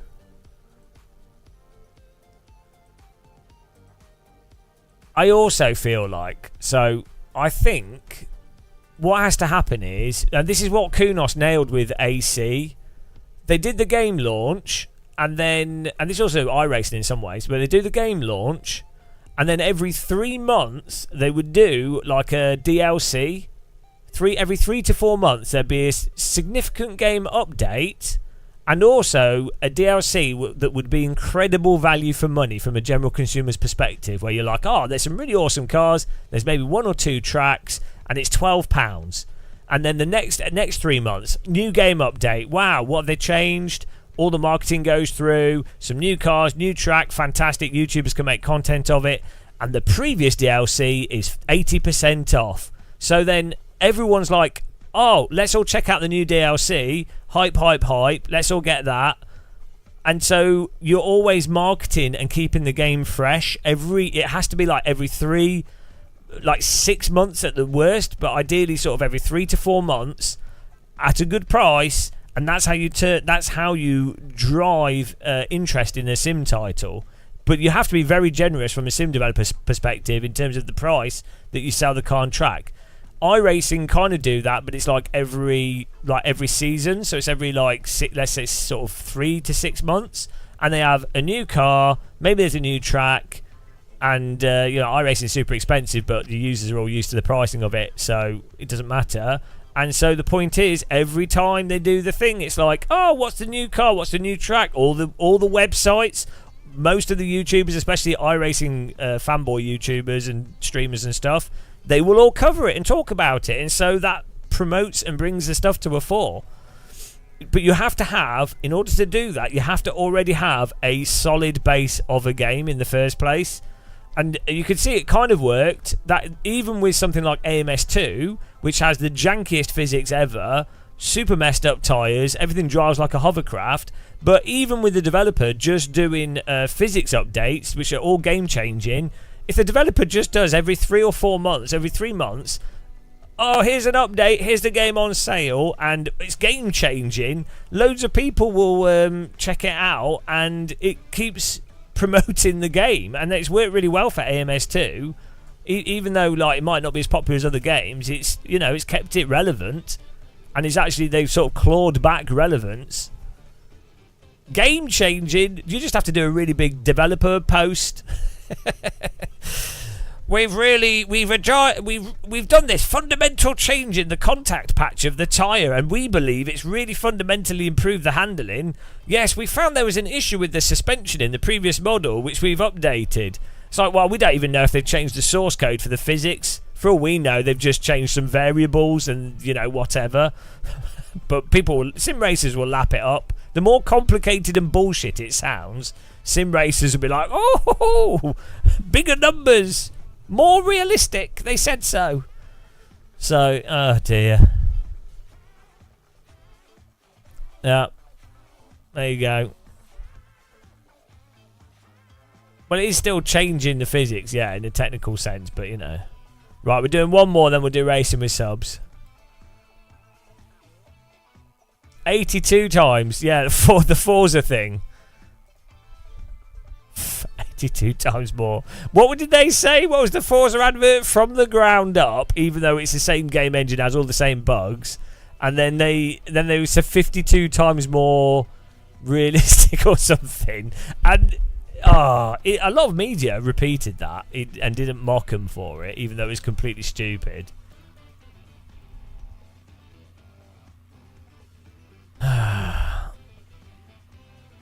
Yeah, the code was ground up. so it was right.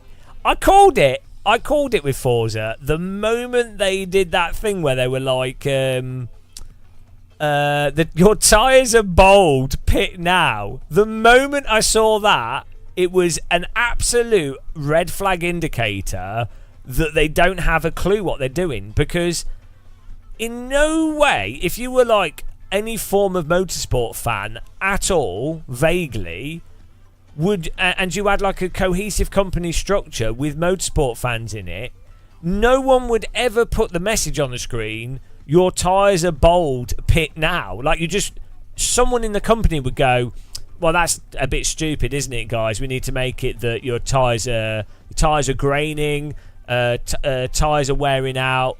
Nobody would say your tyres are bold, pit now. So the fact that that was in there, like, and someone had signed off on it, is a complete indication of how stupid the entire studio had become. That's what I thought, anyway. And I was right. Maybe it's lost in track. No, because it's an American company, Okay, Shuby. let's go. Yeah, Gildy Fox. It's still there. Yeah, in the text file, it's simulation value. You can change it from 0 to 1.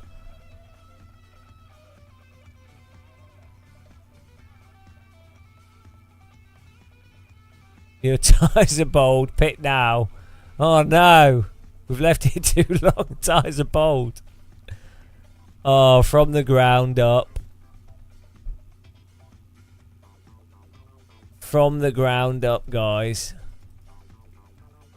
I feel bad though for people working at companies like doing the Forza games, because the people are working really hard, and you know the staff churn will be really bad, Okay, but they're not in a let's position go. to really do anything. So it's just depressing.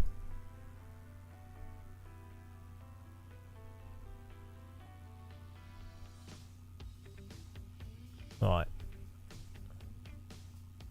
Oh, setup invalid. I'm too low. We're too low.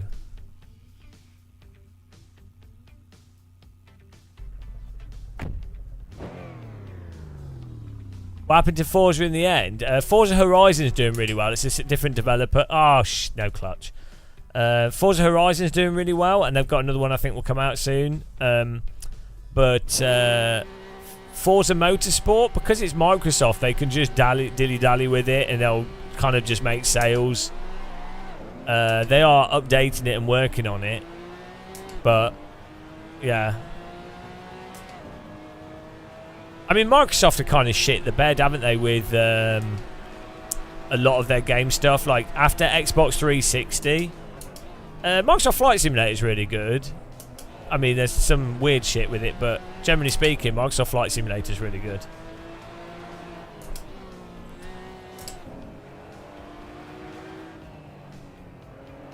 They really messed up with the consoles. I don't think they really care. Because I think the whole console thing originally was Bill Gates and Ballmer. Oh, the physics aren't terrible in Forza. It's just a bit sloppy. Like the actual general hand, I think it's better than Gran Turismo, generally speaking. It's just the game design doesn't make any sense, and the launch was crap, and it just doesn't make much sense as a game. So basically, Bill Gates, back in like the 90s, had this. Microsoft always had the computer in every sitting room. Like, so they had the whole thing originally with Microsoft was every house has a computer, But then they also wanted like everyone to have a media center computer, which was kind of like the vision for like the Xbox, is that it would, what is now basically built into all TVs by default. But they wanted the Xbox to be that. But they also, the whole DirectX thing as well was really good. But then I don't know what happened with Microsoft. Like after the Xbox 360, it all went to shit. I'm not sure why.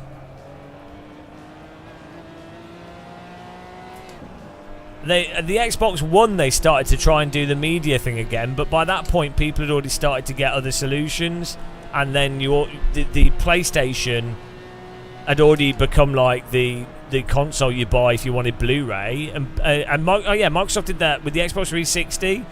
They tried to pursue the HD DVD thing instead of Blu-ray, which is really weird. I guess for licensing, pricing and stuff. I don't know. It's just weird. Because the first Xbox was awesome. And then they had Halo, which was incredible. And the online was incredible. And then they had basically all the PC games worked on it, which was awesome. Stuff like Gears of War, I don't know, loads of things were with the Xbox 360 was absolutely fantastic games console, and then they just, I don't know, just went all corporate and they shit the bed.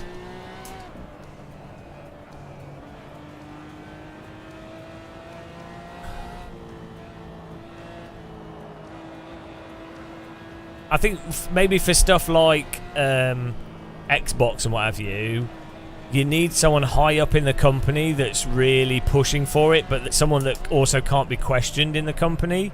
So you have like an actual solid vision behind it. Whereas if you get someone that's just moved into the position in a giant company, they might be technically the person that's in the position to do it, but then all the other stuff underneath them and the actual momentum within that business to actually get stuff done can be difficult.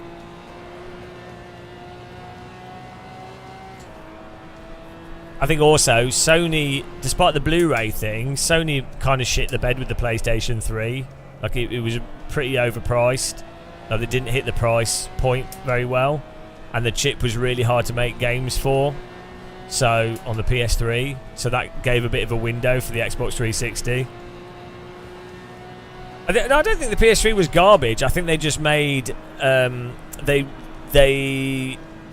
thought so that there was that whole multi-core thing and multi-threaded processing, which obviously does make sense for certain things, but I think a lot of people underestimated the reality of when it comes to video games, just the complexity of being able to fully take advantage of multi-threaded processing, and then also the problem that normally if you're making a pretty advanced video game, the developer and the publisher have to sell that video game on multiple platforms, so you really can't absolutely tailor make a video game just to take advantage of the PlayStation, because it needs to run on PCs and Xbox and everything else, which is I think why later on all the consoles are basically PCs. Like they're all the internal architecture is pretty similar.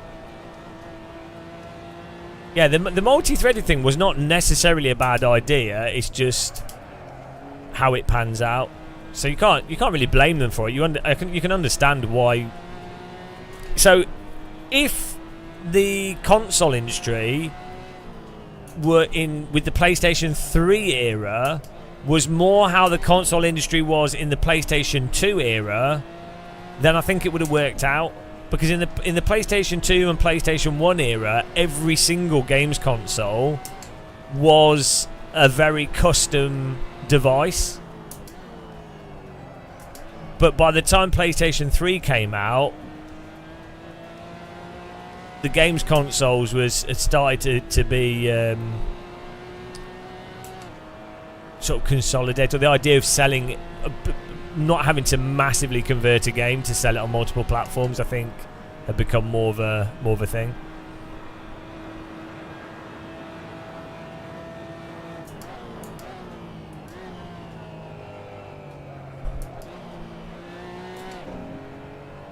But yeah, I think the pricing of the PlayStation 3, like, the thing is, the Blu-ray drive is absolutely incredible when it came out, and the features of the PlayStation 3. Also, the backwards compatibility on the original, on the PlayStation 3, the first PlayStation 3 before they sold it, like cheaper versions.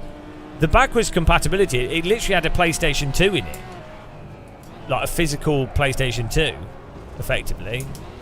Oh, we mess this up. So, the first PS3, though it was expensive. I think it was $550? Hang on. Retail price UK PS3 at launch. Oh, so they didn't market it very well. They did that with the PSP. £525. So for that price, oh no, you could buy it for $425. So for that price, getting a Blu-ray drive and full backwards compatibility for PlayStation 1, PlayStation 2 games, with built-in upscaling and everything, Blu-ray, it's actually a really, really good value console, but the consumer just sees the price and goes, what?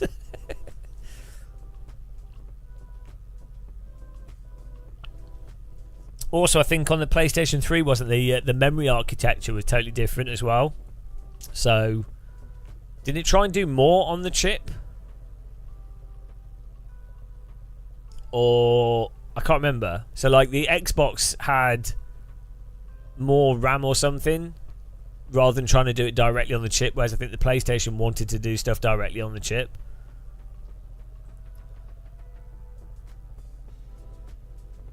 Yeah, little did they know the pricing of stuff now. I mean, $425 back in 2007 is about £600 today, so still quite a lot.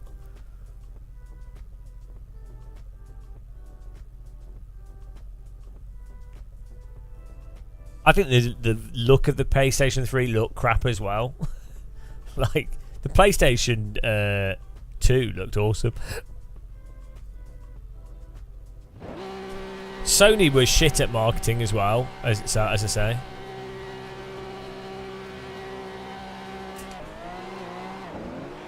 Yeah, the Xbox 360 you could buy at launch, I think was $299 or $249. But it didn't have the HD DVD, it was just DVD.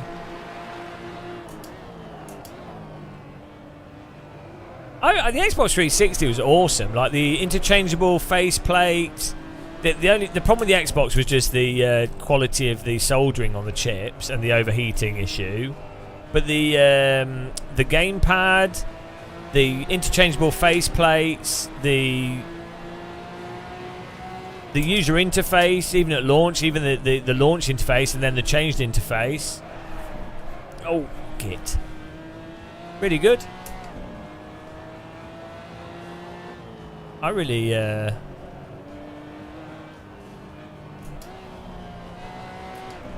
like the Xbox 360. I had friends that had it, and then I bought one later on I played Call of Duty on it a lot, and Trials, and Geometry Wars, and yeah, no, it was awesome, really awesome games console. PS5, which I've got now, I don't use it at all.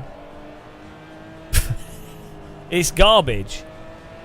Like, the gamepad is uncomfortable. The games don't use the haptics properly. I use my Nintendo Switch more than my PS5. I mean, there are some games I want to play on the PS5, but just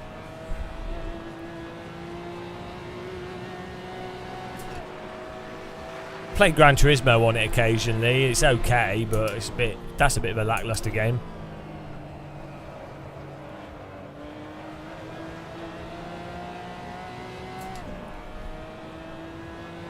Yeah, Xbox 360 gamepad is awesome.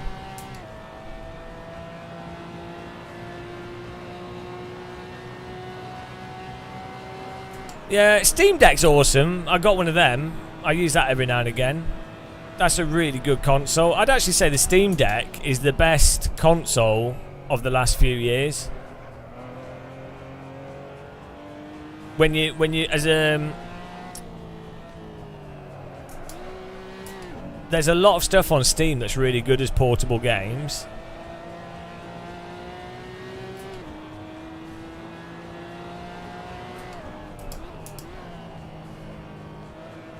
And then you can still play stuff like CS2 and Rocket League on it. The streaming, I've not used that.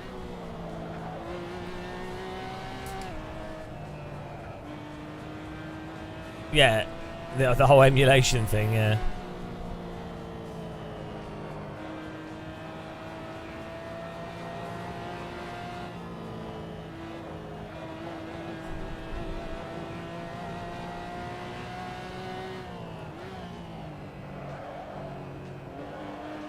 I can really see stuff like, so PCs are kind of stagnated in terms of graphics and things with the games in many ways, and the Steam Deck is sort of just at the cusp of being like able to do what it's kind of like a 1060, like it's not like a 1080 Ti in performance. It's a lot slower than that. I mean, it does depend on some games are just optimized really well and work well, but basically, I feel like if you can buy, if you have something like a Steam Deck for £300, and the performance of it is like a 2060 or something, you've reached a performance level where you can effectively do like these types of graphics we've got now in AC, and you could plug it into a 1080p TV and it would still look great. At which point you'd be like, well, like that means you can play basically any type of video game, like game mechanics. Like as long as it's not VR, you can then basically once you can render a semi-photorealistic 3D environment at like a very reliable 60 plus FPS, pretty much any type of gameplay can be done. Outside, you know, in terms of 3D gameplay.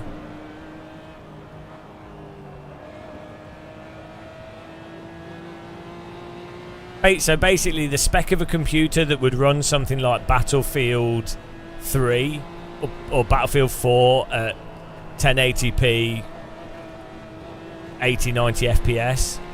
Once you've got that, it's kind of like, well, that's going to basically let you play any game that you really want to play.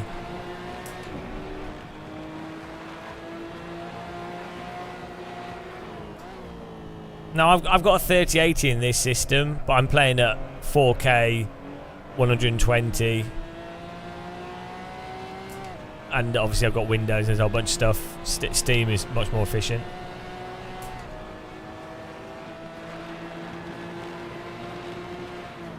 Right, if we win this race, guys, I think we'll do racing with subs. Type joining if you want to join a race with us. I'll set up a server.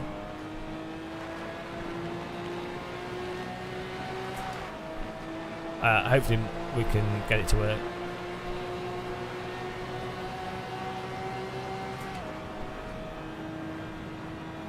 Yeah, CS2 runs pretty well for the most part on the Steam Deck.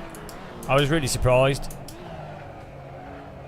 The only difficulty is PC FPS games, like whatever you try and do, like if you're playing casual single player stuff, it doesn't matter, but if you're playing at a semi-competitive level, the fact is a mouse and keyboard you can't, there's no way around a mouse and keyboard as an input device.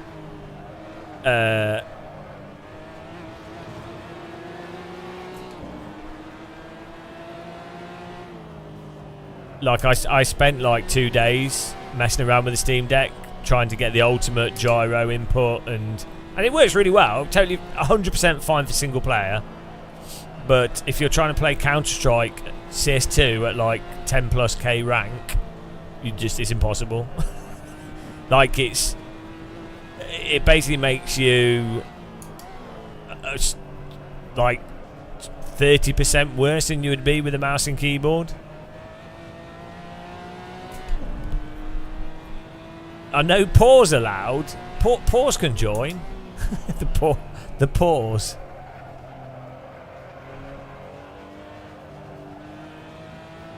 That's the biggest thing with the Steam Deck, is that because the Steam Deck's got quite a large install base, it means that developers will be like, shit, we need to make sure our game runs on Linux. And that's the biggest thing. That's the most important part of it, is because Windows is going to shit, basically. And Windows is bloated. Microsoft had totally shit the bed with Windows 11. So having the option of being able to use Linux as like the base is going to be great. So it means that we can install in the future.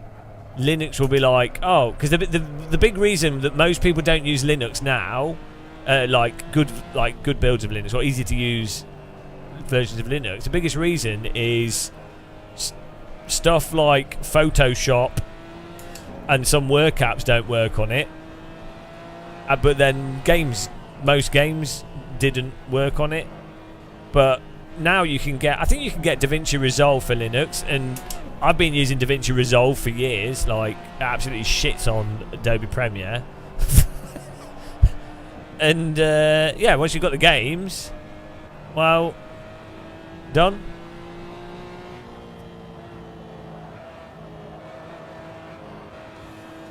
Yeah, I think it's changing though, to be honest. Also, you'll find with the VR headsets, like the Quest 3 and stuff, and loads of VR games, like VR is gradually growing, and the audience, so a lot of oldies don't notice it because they are not seeing that in the VR space, a lot of it is younger, like kids that are sort of 12 to 18 year olds are really getting into VR, and then that just becomes the norm for them.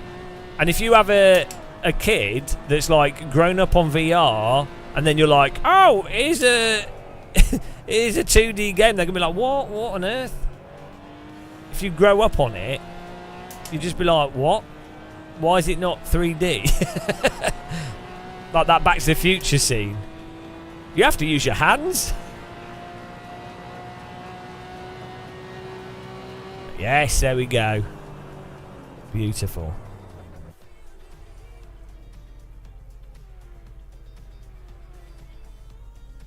I notice also, right, when using the Steam Deck, when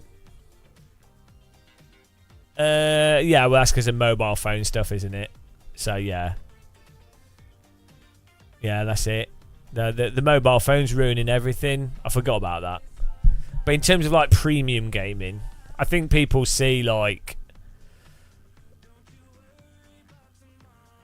the point is more people that have just grown up with a specific platform. I think they will stay with those platforms. Which is what you see with consoles. People that grow up with games consoles, a large proportion of them stay with games consoles. They don't move to like other stuff.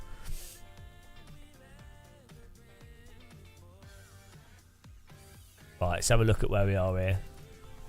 AC just crashed when I was leaving it.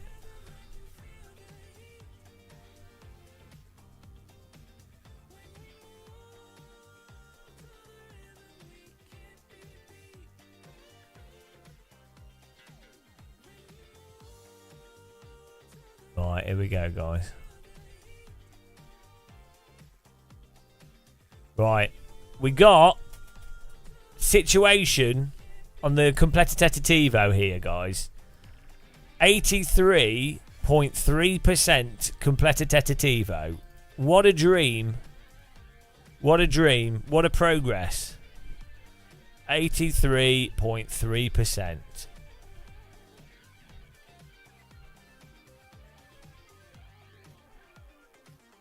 Well, I think what makes people leave Windows is the stuff like I'm like really don't like using Windows because the stupid updates where they arbitrarily change audio options or move stuff around or like break something or do whatever.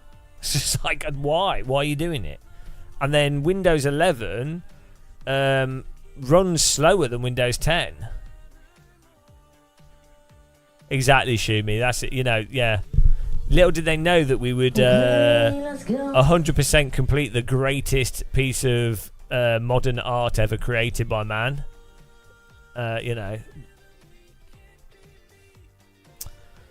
Oh man, we've 48 out of 67.6% of races. Drift, drag. We still have the time attack to be done, but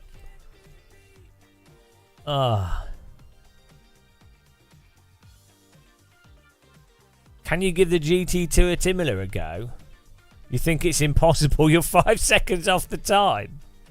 Oh no.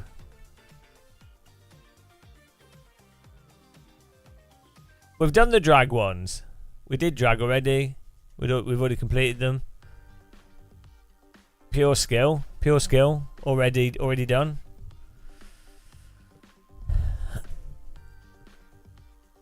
I think the hot laps, there were some specific hot laps that were crazy.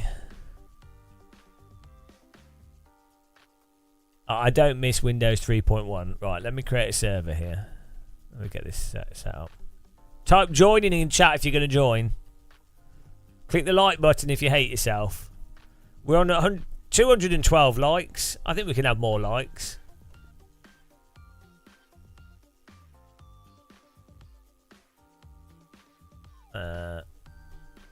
Do we have to? Type 7 if you're joining. No, if no one's joining, I'm quitting. Quitting sim racing. No, I know. Typing join was too much. See, nobody's joining. That's it. It's over. But what if I'm going to beat everyone now because I'm like a legend at this game? Like now I'm like a world champion Assetto Corsa player. How will people cope?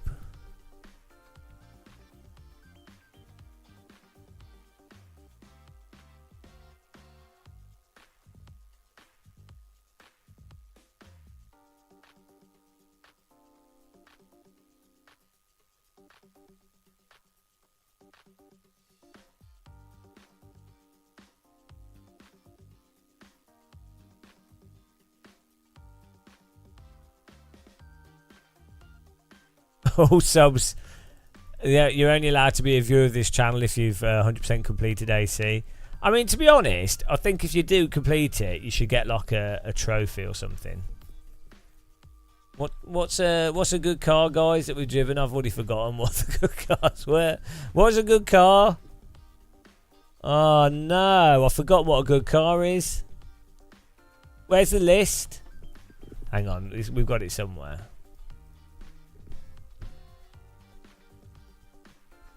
No, Fiat 500 is not in the list.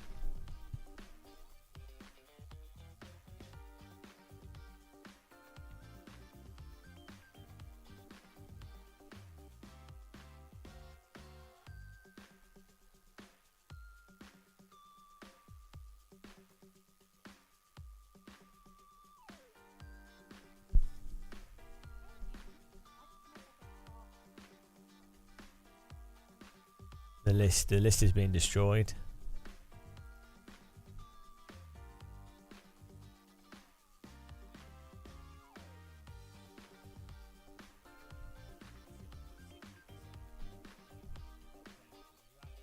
Where's the list?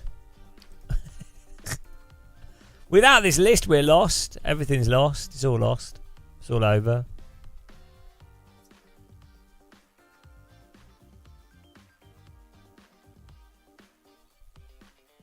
Oh, here we go. Porsche 911 Carrera RSR. That's a bit of a handful. We do the Ford Escort. We can warm up with that. Let's warm up with the Ford Escort. The Ford Escort RS 1600. There we go.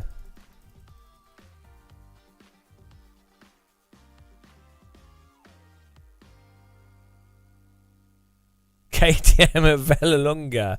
If I see a KTM in real life, I think I might just throw a brick at it. I'm like traumatized by KTM cars. It's all Kunos's fault. It's like how if I see Porsche Cup cars, iRacing's ruined them for me. Get the escorts out. Here we go. Escort time. Are you ready?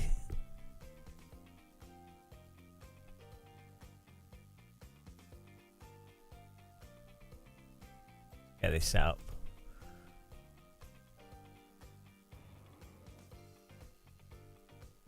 Do you guys need traction control on the Ford Escort?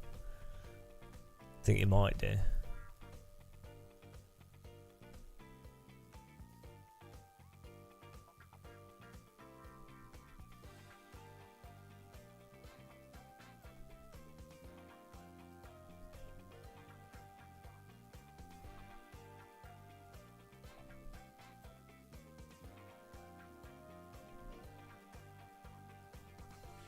Right, here we go.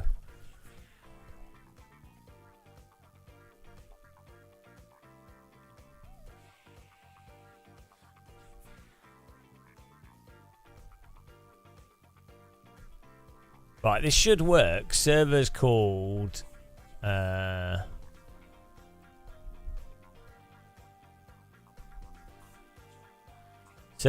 Muscle Live.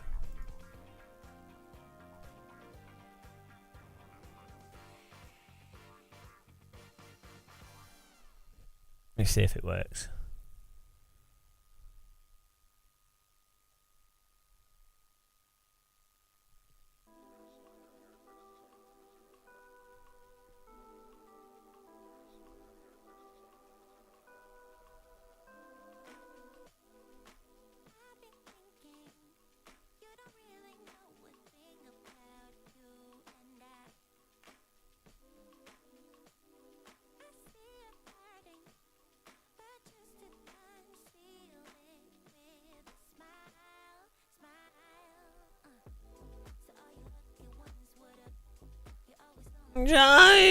What, is it working?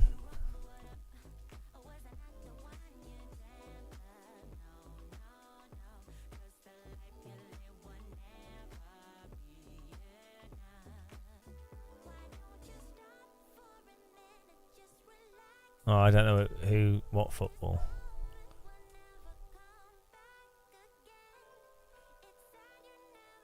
Oh, here we go. Server's up.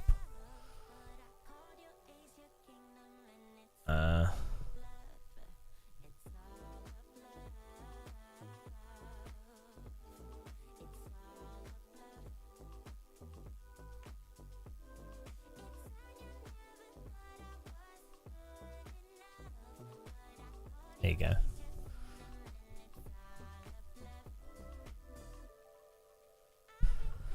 Oh, I need to get a drink and some fruit.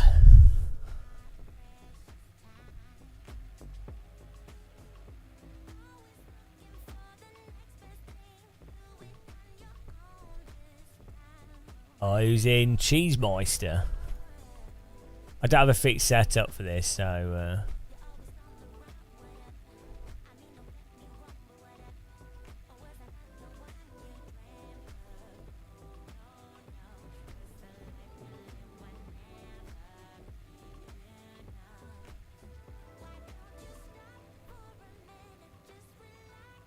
How many more? I don't know. At least 1 million years.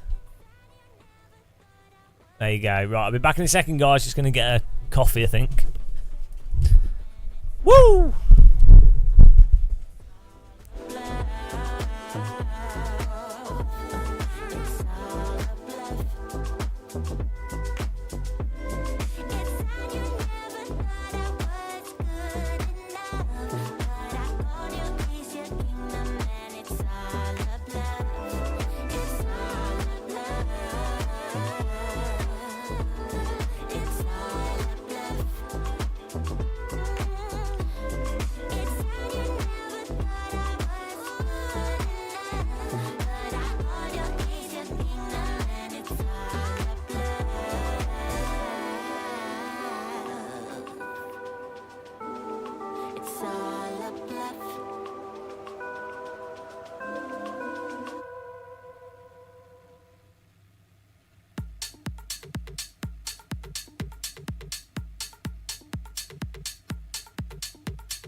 you guys ready to be defeated?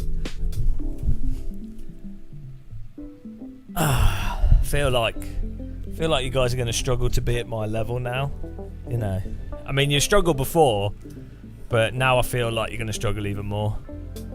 Some people can't join. Well, what? I don't know why they can't join. We have 13 people in here.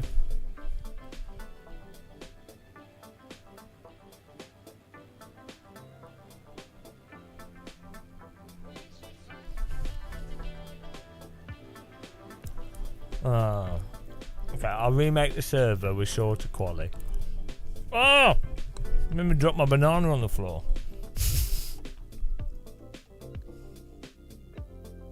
God, every time I do this, fix it, make it work. There you go, server's back up. Oh no, hang on, make quality shorter.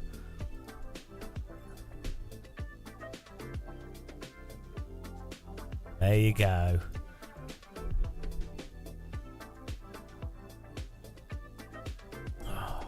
Get on there. It's back up for you guys. You can get on there and then you can get beaten by me. It won't make any difference. You know I'll win, whatever.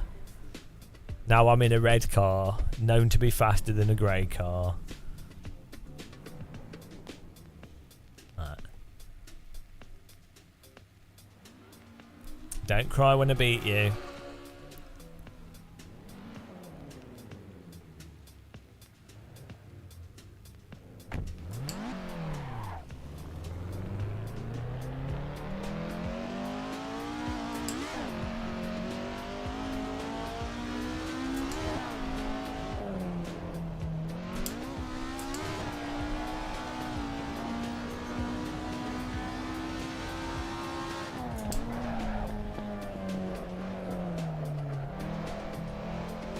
Imagine getting beaten by Game of Muscle. Are you guys getting in now?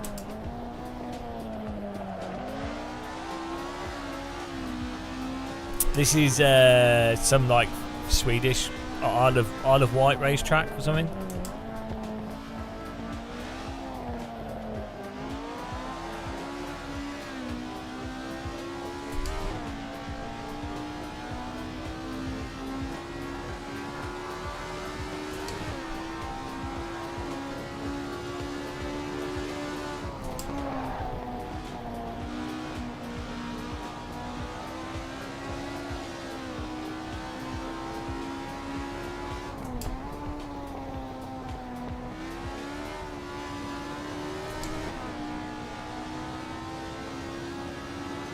People in here at the moment.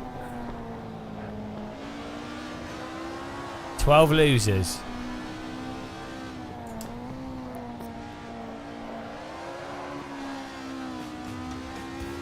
Oh, I drive every car hard. It's the only way I know how to drive. I was just born that way. Did everyone on YouTube click the like button? We're on 227 likes. 250 is possible.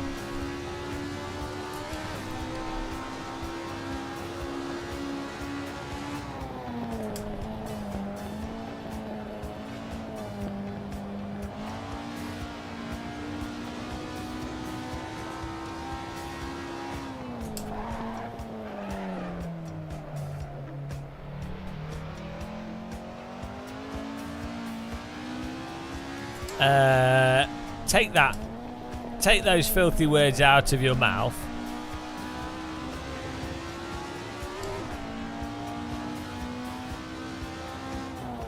Right, thanks, Freaky League. I don't like ACC, but I do like the normalist. But that is amazing. So it's probably one of the well, one of the or not the best simulation to practice, like even F1 or GT mods. It's really good.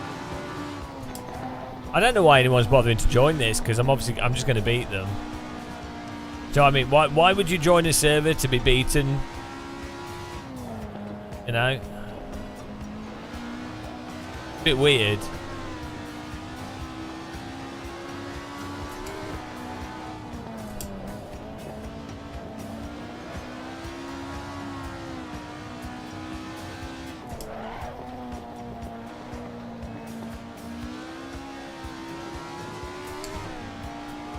Hello, Petmar.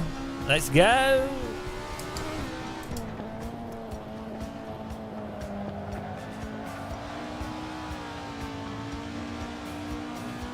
I'm using a special edition of this vehicle that they only made a few of them.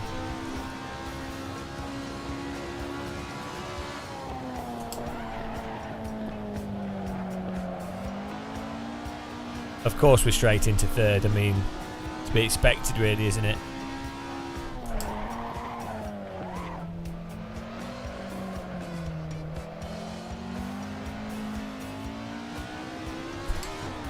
Ow! No, why'd I be religious?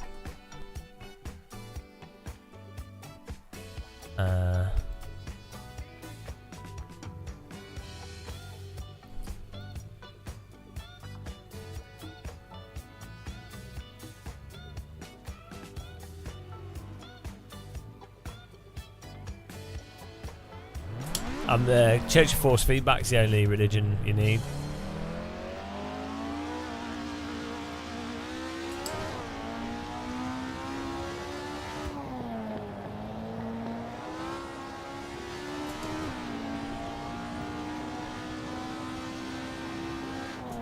Why are we in fifth? This is rigged. If you're beating me, you're banned.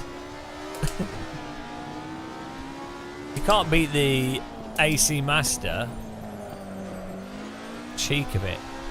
Better not be Aero Boy in the setups. You know. Well, I've got to give people a chance. I don't want to intimidate them. I don't know what you mean. I haven't spent any time. No time has been spent at all.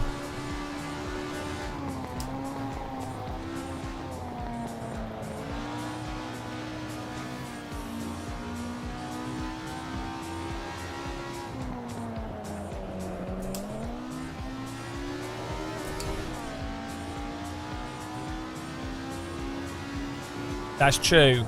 Yeah, well, as you can tell, this is a dated car, and you know, only mods are good in AC.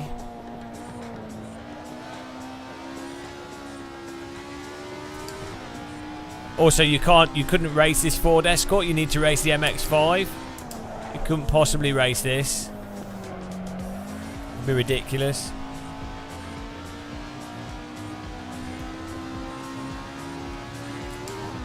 We're racing. We've got a server. Join in if you want. Search for Game of Muscle Live.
We need correct tyre pressures.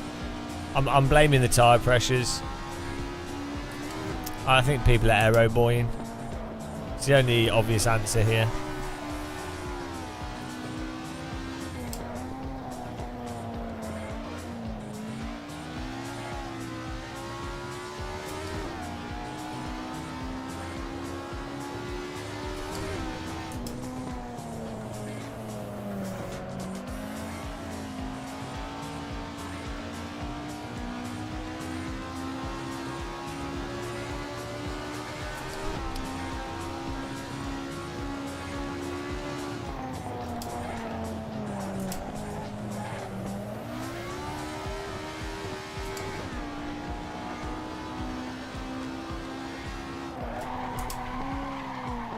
Yeah, we need the tyre pressures are wrong. Tyre pressures are wrong.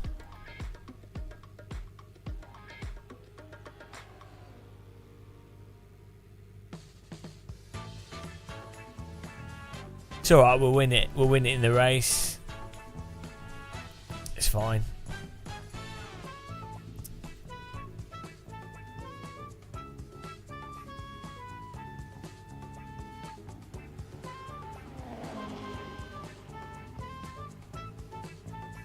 Here we go.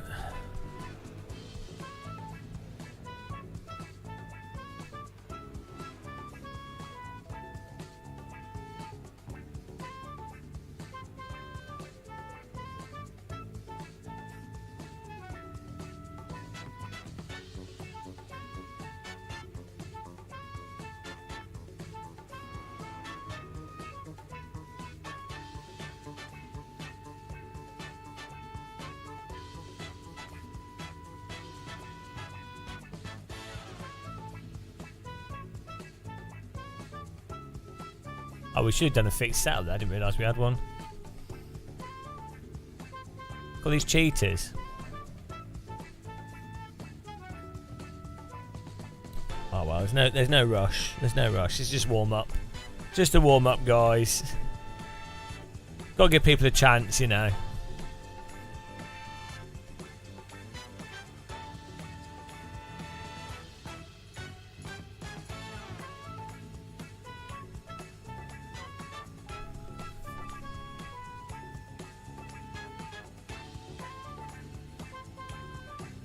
Oh, no, I'm not an admin.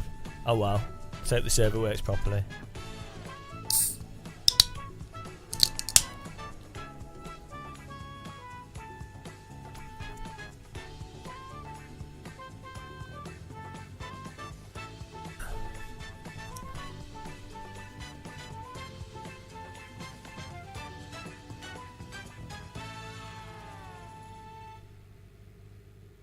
We'll use Adam's setup.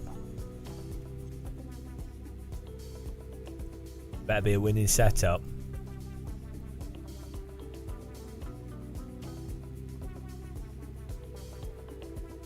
Always same tracks.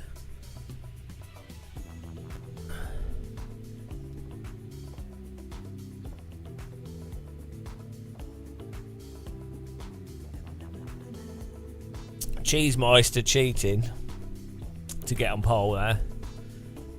I think we've got Team Muscle has a good chance with winning this. You know, guaranteed in the bag results here.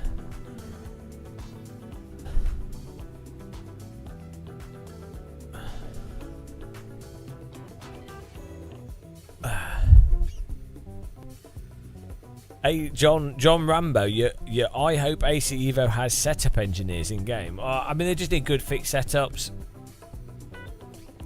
No.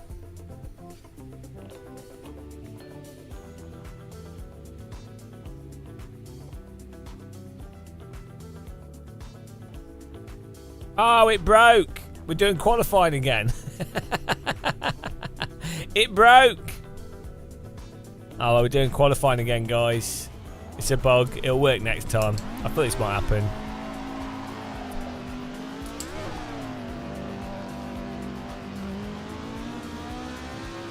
I love qualifying. It's my favourite. It's alright. We can do qualifying again. It's fine.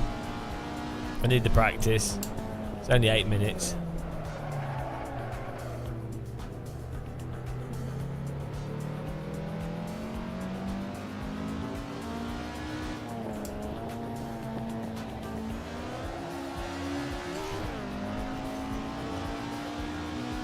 $18 cars here.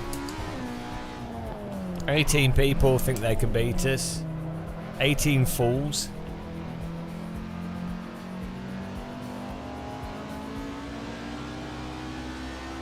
Hello. I'm hosting them, Chili Dog. How's it going, man? Chili Dog. Chili Dog. When are you getting back into the server hosting business, Chili? Servers have to be hosted. Are you coming back for AC Evo? Ah. Well, only the best Muppet. I'm a Muppet Christmas Carol.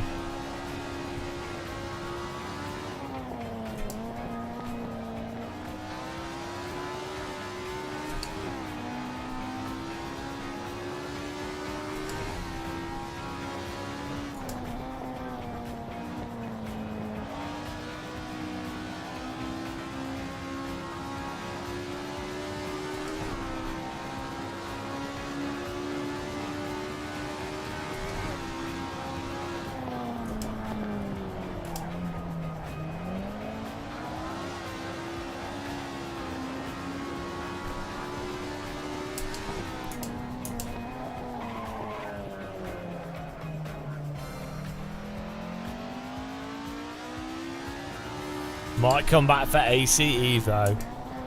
You know you will.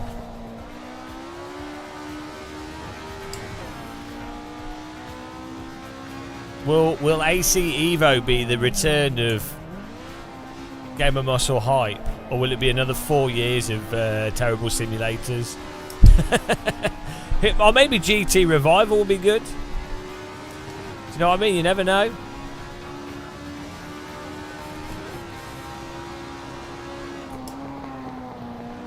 We could have had these last 4 years were like the worst 4 years of sim racing.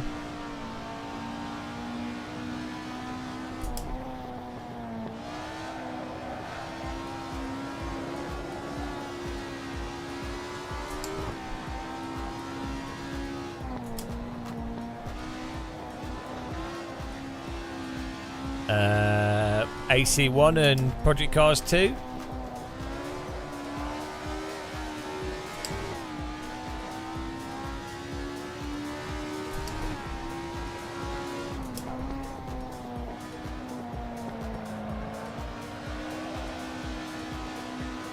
Yeah, we're still waiting for a hardcore rally sim. Maybe there's one in development though.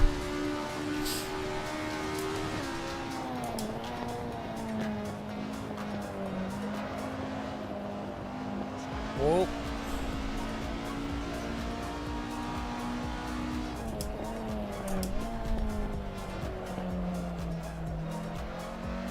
Let's go.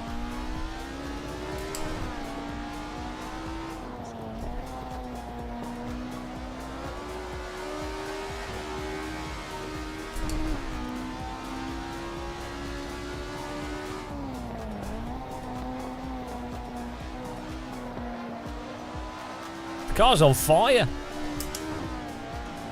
Nico's on fire. 21 drivers in here. Woo! 21 car alert. The Game of Muscle.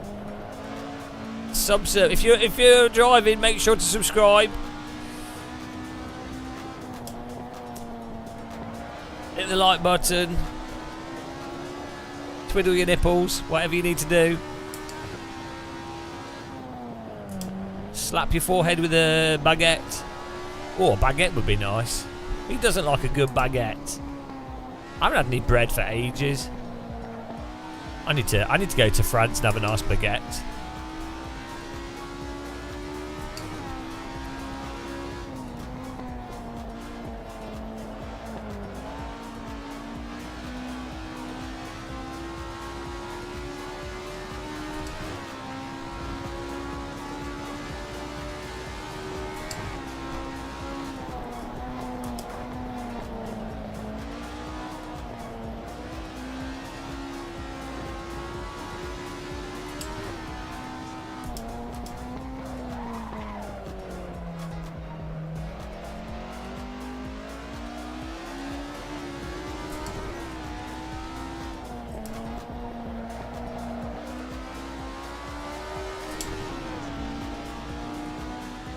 Game of Muscle Guy's pretty good at this game.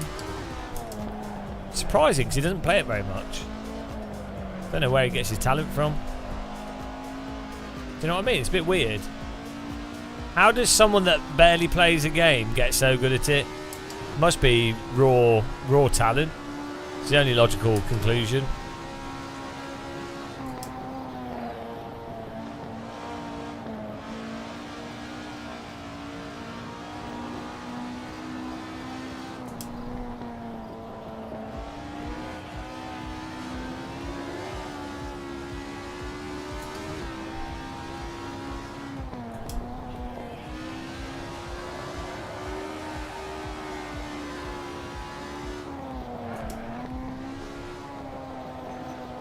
Oh wow, he's well quick, this guy.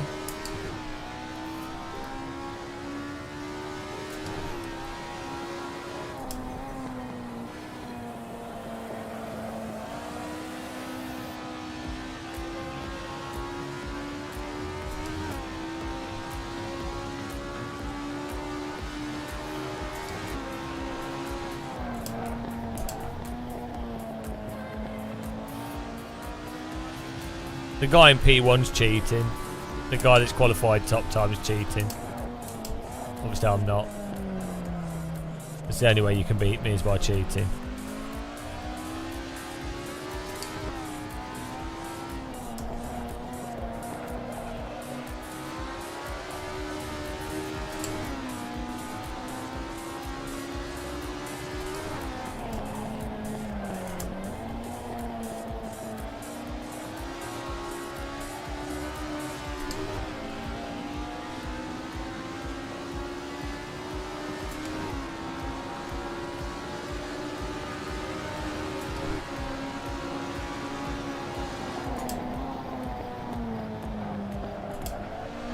I don't think AC supports side drafting.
I mean, look at these lap times, guys.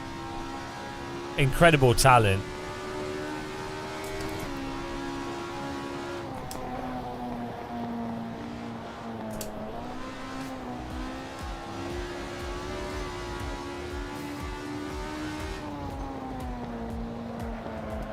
Oh, I messed it up. We were pretty close to Nico there. Basically, Alien.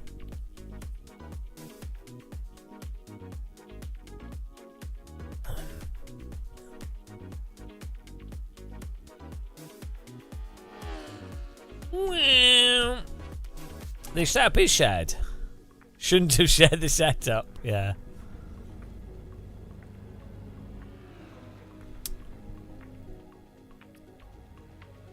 Here we go.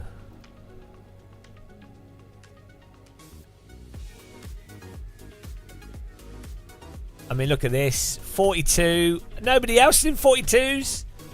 Welcome to this channel where you can learn how to drive quickly from a bold git. What can I say? I mean, we allow 20. Like even Edward. Look how shit Edward Brewers is. Look how shit he is. 144. 2 seconds off. Oh, you guys are shit.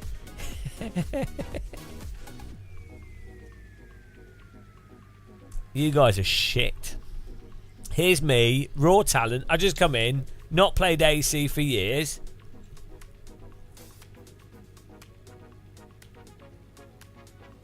I'm embarrassed for you all.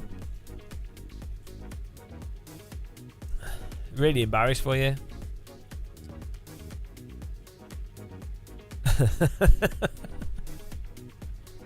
We'll see how it goes in the race. This should be a good car to race though. This could be the new Clio Cup. We've got the setup. Don't send the setup to Edward because he's an aero boy. Server's called Gamer Muscle Live, but you won't be able to join it now because it's just going to the race. Capital letters, Gamer, space, Muscle, space, Live. Hang on. But this should work. The link's on YouTube. Chat. The pace car is out of control. Thanks for following Bizka1. Welcome. Appreciate everyone watching as well. Thanks for all the subs and donations and everything. Appreciate the support. Here we go. We'll do I'll save this setup as a fixed setup with fuel in it, so we do fixed setup racing in the future. Yes.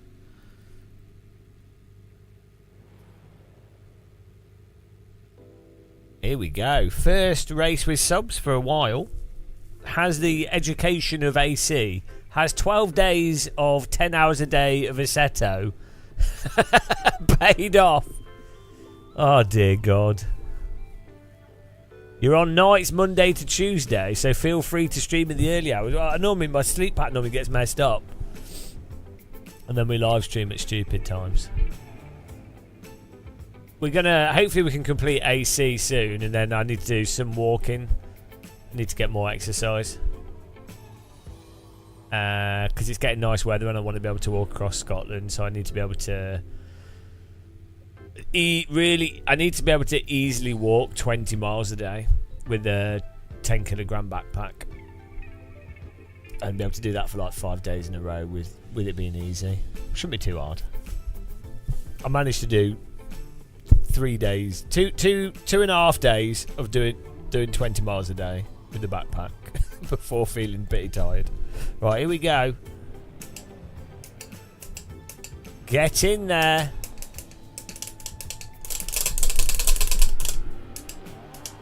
Why's my... Oh. Oh, look at him cheating at the start.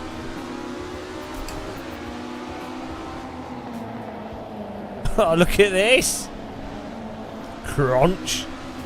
Hang on, I'm so used to driving with AI.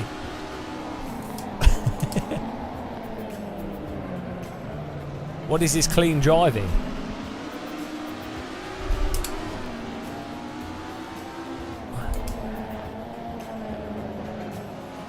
He left the door open. We're through. How good is this car?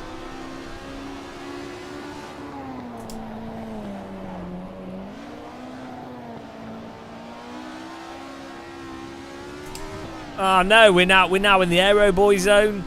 We're now too good, so we have no one to race against. This is what it's like being good at a driving game. It's terrible. You never want to be good at racing sims.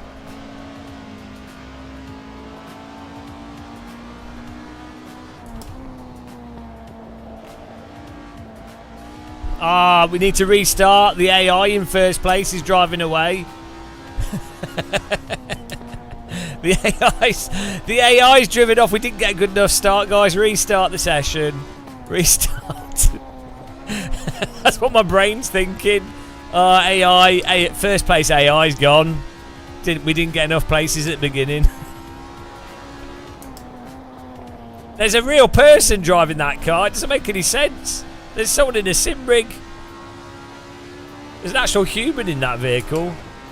Yeah. Like in my brain, it's an AI. I'm confused. Kudos has made me disassociate humanity from racing sims.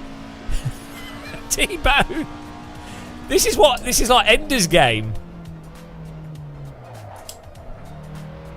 This was all the plan. Being desensitized.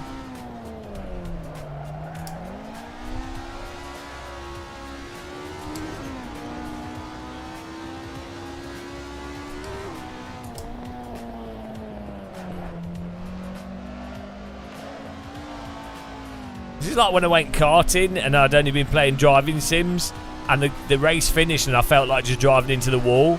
And I genuinely considered driving my go-kart at 70 miles an hour into a wall until I was like, oh, hang on. This is real life. Don't want to do that in real life. But like a good portion of my brain was like, oh yeah, oh, why not? Give it a go. Lol. Oh dear.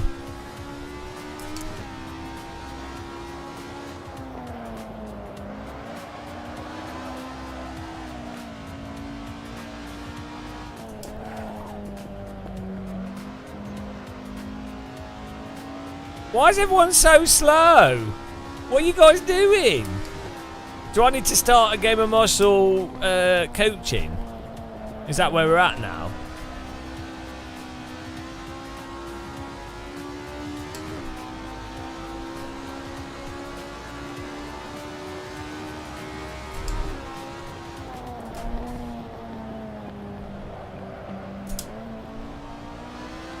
No, because he's too good.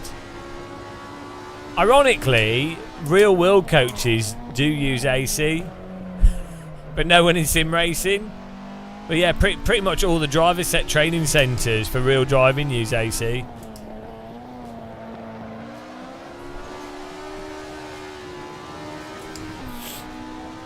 Yeah, funny that.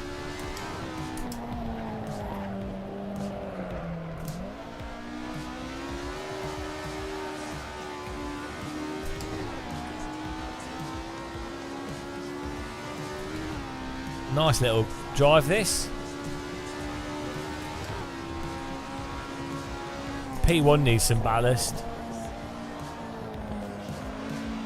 What you need is buttons where you can apply ballast to cars based on their position. Auto ballast. You could program that.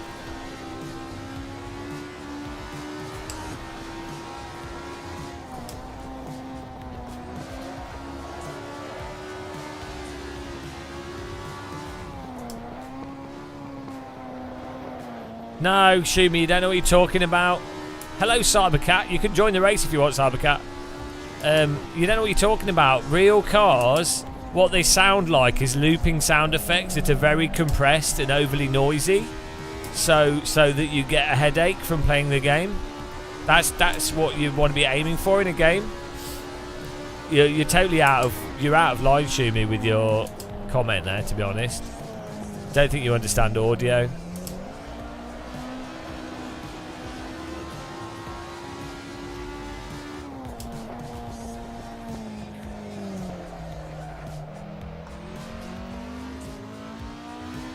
You can stay in bed for a bit, drinking and watching Fast and Furious. How many Fast and Furious movies could you watch? I've only ever seen one. Maybe the drinking part's a crucial component of that.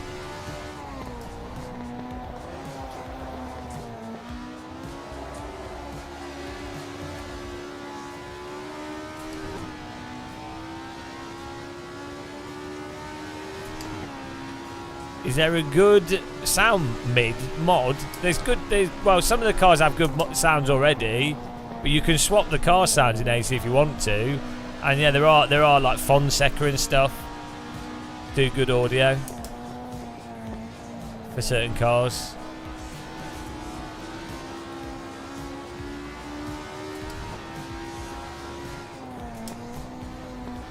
That's the one thing I regret about not doing drugs. Like, I don't drink or smoke or anything, but I definitely think, like, there's some films and, like, some things in real life, like concerts and things or whatever, that I think are genuinely going to be a lot more fun if you're on drugs. But like, I don't do drugs at all, so but I can totally understand why people do.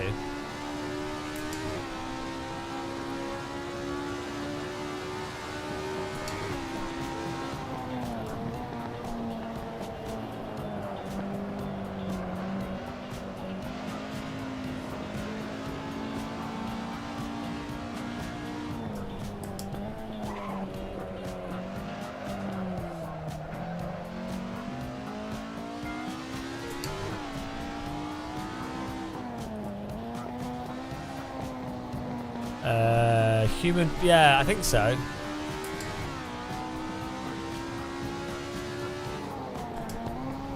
Is that a Guy Ritchie film?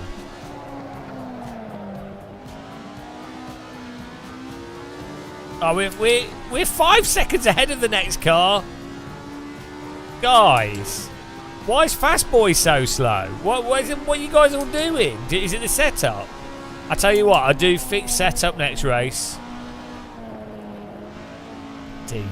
Setup ruins everything.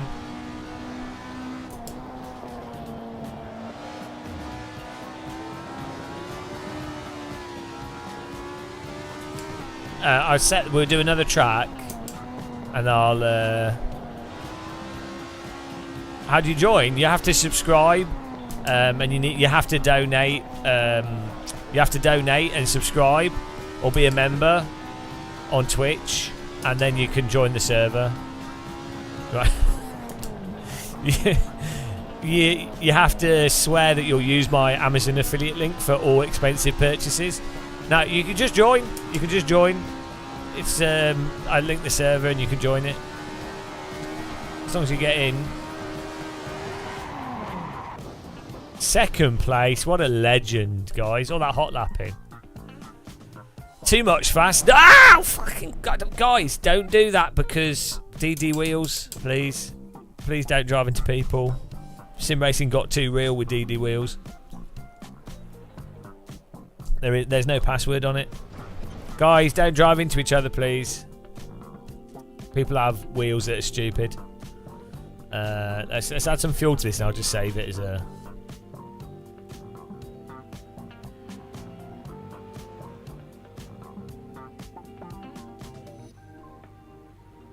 No, let's just save this as a fixed setup.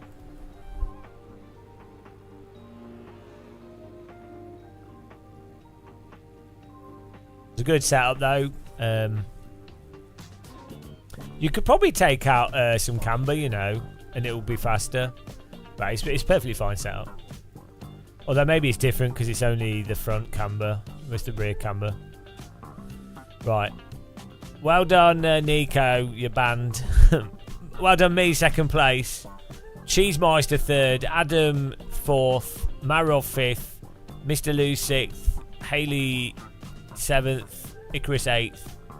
Piandi ninth, and no, Firmiscus ninth, and Piandi 10th.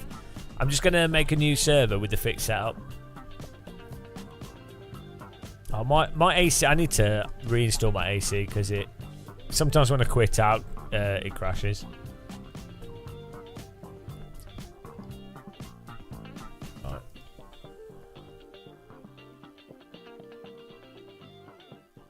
We'll keep the same settings, but I'll make it fixed setup, and we'll change the time of day. Let's make it more like afternoon a little bit, and then let's have scattered clouds, and then let's also do track. We can do. I'll do another Kunos track, 'cause it's easier for people to join. Magello could be quite good. We'll do Imola because that'll be good with this car. And then setups.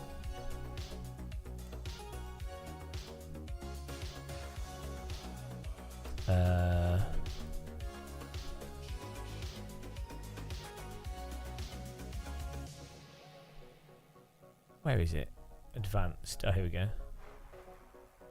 Add setup.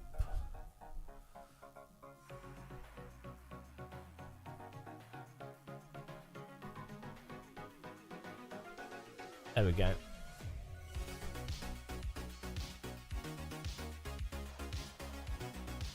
Fasten your seatbelts. Okay, server should be up and running. Get in there.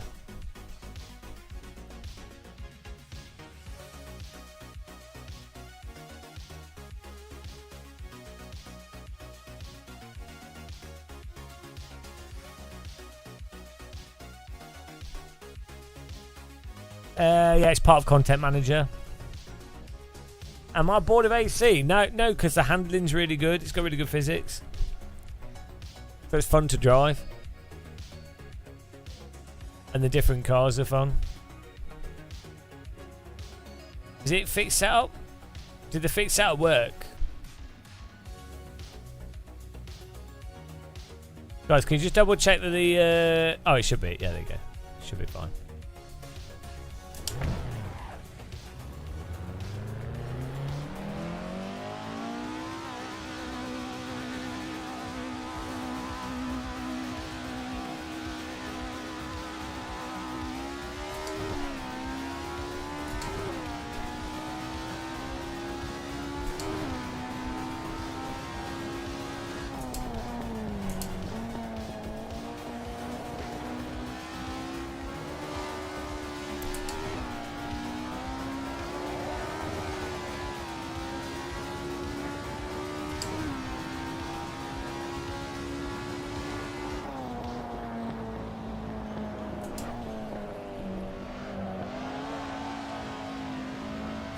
Each car skin has different car-specific set force feedback, which is weird.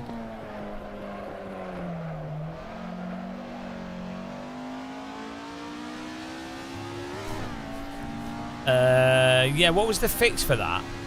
There is a fix. I can't remember what it is. I think it's you can select something. I can't remember what it is, but there is something you can do in game. I think it's one of the options on Pure or something. I'm not quite sure what it is, but there is a way to get it to work.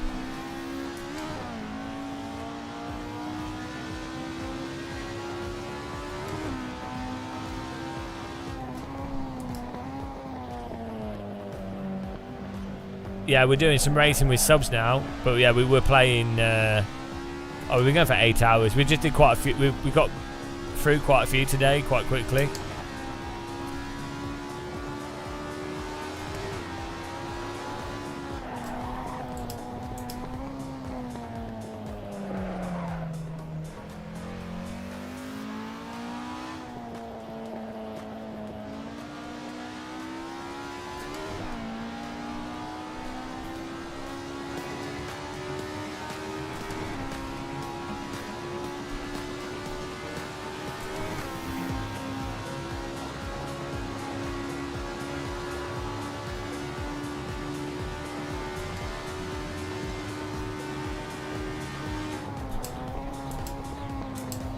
Well, a little bit on the limiter down the straight, but other than that, it's probably all right.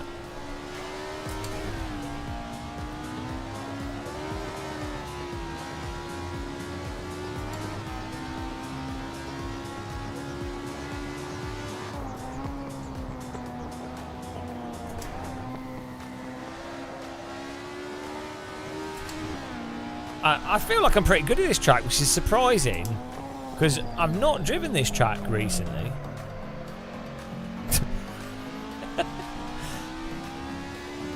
Imagine spending 12 days, 10 hours a day playing a driving sim. Oh dear God. Probably not good for you.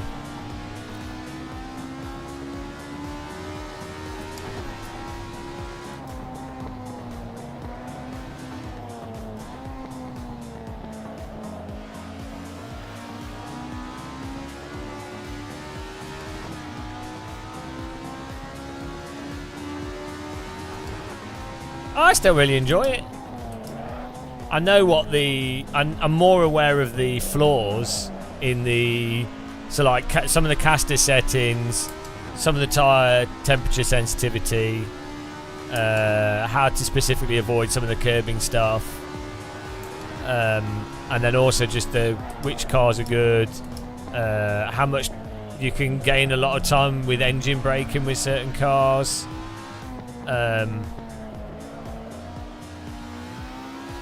Leaning, so I was losing a lot of time previously by not leaning on the tyres in the balance state, so not understeering, but going into a corner fast enough so that you're actually using up the grip of the tyres. It's a habit I've had with everything, even like real world go-karts. I have a habit of slowing down too much for a corner, so by the time I get to the midpoint I could have actually carried more speed into the corner. That makes sense, because I normally just like really oversteery cars. It's not a problem with them, but with cars that are sort of neutral or slightly understeery, you really have to lean on the tyres a lot.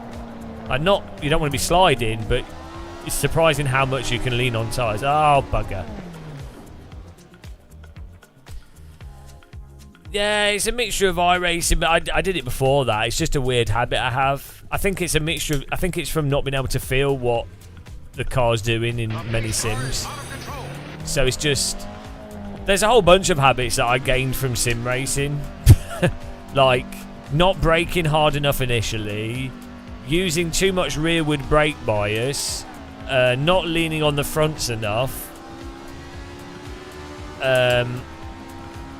not getting on the throttle aggressively enough.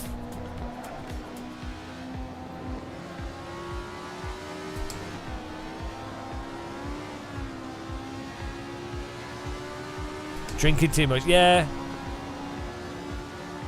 I really noticed it when I went last time I went go-karting. It was hilarious, like the degree to what to not leaning on the tires, right? And then the moment it clicked that, oh, you can absolutely ramshackle the front tires. Like, ride the car, understeer, the go-kart, ride the understeer. It was hilarious, and I gained like 2 seconds straight away just by riding the really, really shackling the front tires. Yeah, it's just. I think my preference for car setup is also just stuff that's very sensitive. BRT is the Ford Escort. It's really good. Really, really good car. In AC, it's absolutely fantastic. It's not as balanced as the MX-5, but then it requires more... it's got a looser rear on the throttle. It's kind of like if you were to cross an MX-5 with like a 1960s Formula car, but they made it very slow. Am I leaving the painful ones for last? Oh, do you mean for the competition? So this is racing against subs, but we've just been going through the order that they are in Content Manager, and it's totally random as to what's difficult and what's easy. Some of the stuff in AC is absolutely absurd, and some of it's absurdly easy, and some of it's absurdly hard. Like, for example, some of the hot laps took us like 8 hours of hot lapping to pass, and some of them we did in 1 lap. Some of the races, we were stuck on the KTM race for 6 hours, I think, trying to pass it. So, yeah. And some of them are like physically, well, one of them was physically impossible. Like there was no way to do it. And then a lot of them, once you know about some quirks of AC's tyres and setup, it was a Vallelunga. What was it? Vallelunga with, it had 90s DTM cars, like BMW E30s. I mean, you could do it. It was impossible in that I had to crash into P1 in order to be able to beat them, because there's just no way to catch up with them.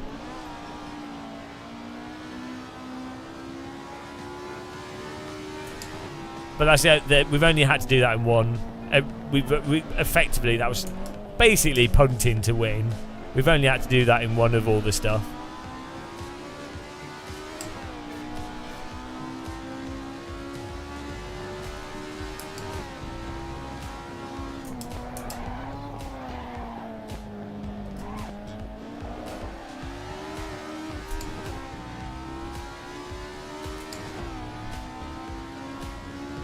Brexit is back.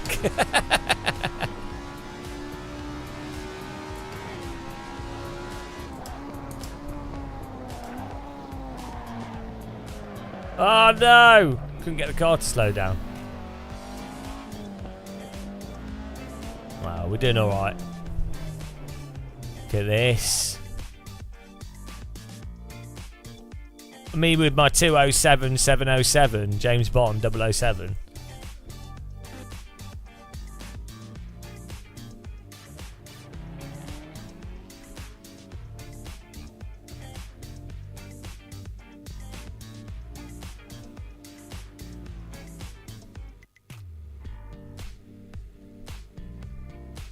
Here we go.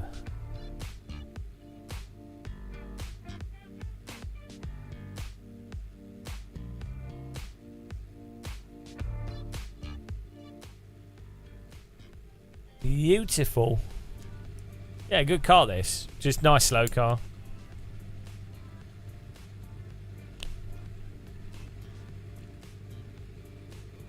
Maybe it's a bit tricky for some people, but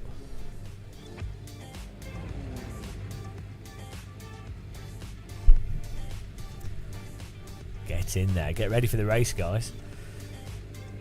If you want to join us, get your AC ready for the next race. And service called Gamer Space Muscle Space Live. Obviously, you don't write space. That's the space bar. The space bar is where you go drinking as an astronaut, obviously.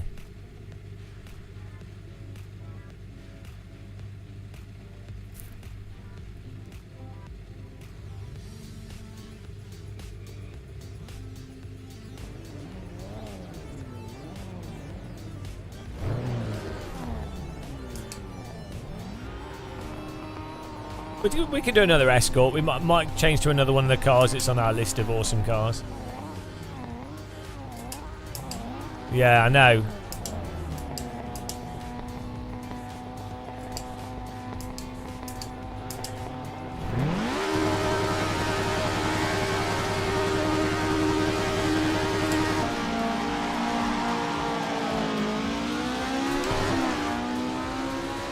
Here we go.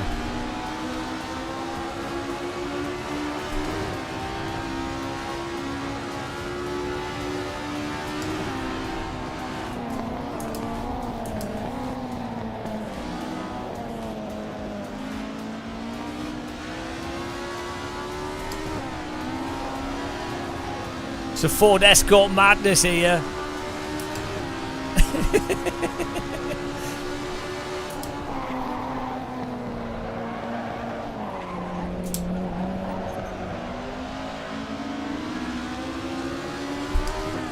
Proper Ford Escort racing. So stupid. Side by side, I do.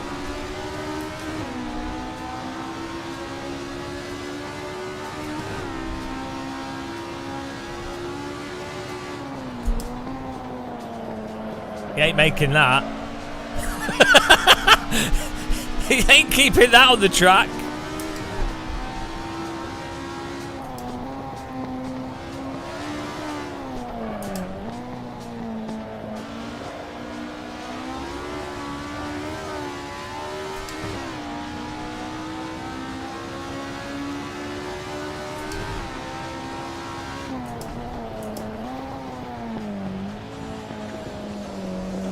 Oh no! Thought it was a good line. Hello, Orimu.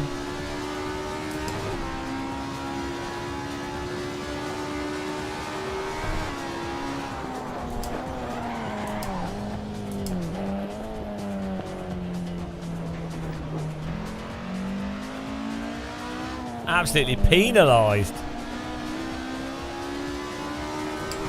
Penalisation there.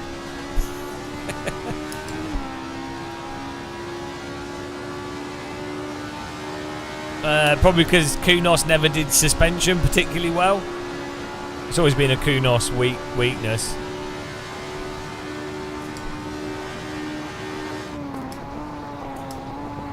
For large bumps in particular. Kunos suspension's good on the track, but when you go over sausages or curbs, weird shit tends to happen. See, it's the same in ACC. Like, I don't know why it's something that Kunos have seemed to struggle with. It's the one thing that most sims actually do pretty well. Like R-Factor 2. Oh, actually R-Factor 2 does some weird stuff with suspension. iRacing does a pretty good job.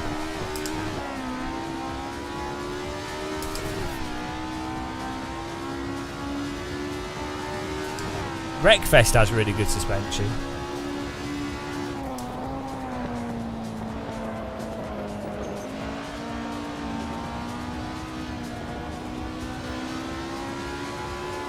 Yeah, well, AMS2, it's like everything about the car's in slow motion. Like, all the physics are in slow motion. It's really weird. AMS2 truly gets worse the more you play it. Like, I think AMS2 is great for new sim racers that want something that's, like, really easily controllable, super forgiving with slip. It helps someone understand counter steer very, you know, especially if you've got crap equipment. And it looks nice in VR and it runs well and everything. But it's basically like slow motion physics. It's bizarre. What's really weird is people that don't notice that.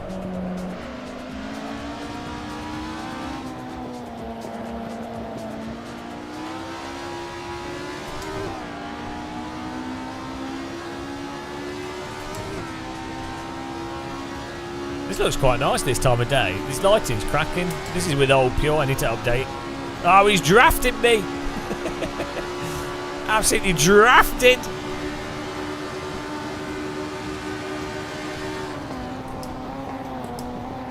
These are great cars for server racing.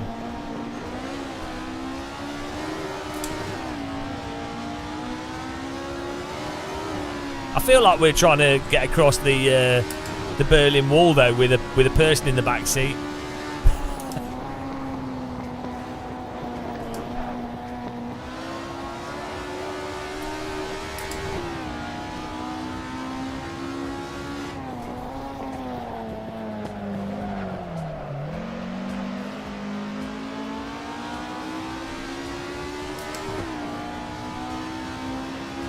This is fantastic. Like, why would you not run this as a series on LFM? Do you know what I mean? It's like, do they just not, like, why?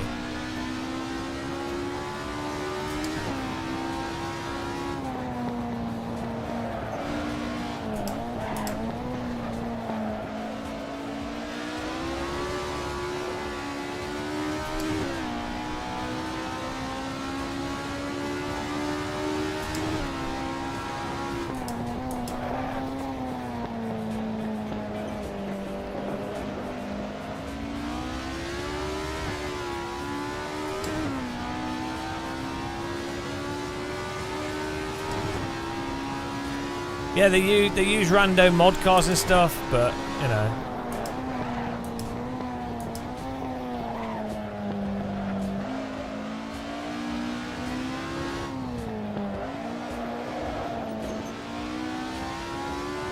Oh, he's catching.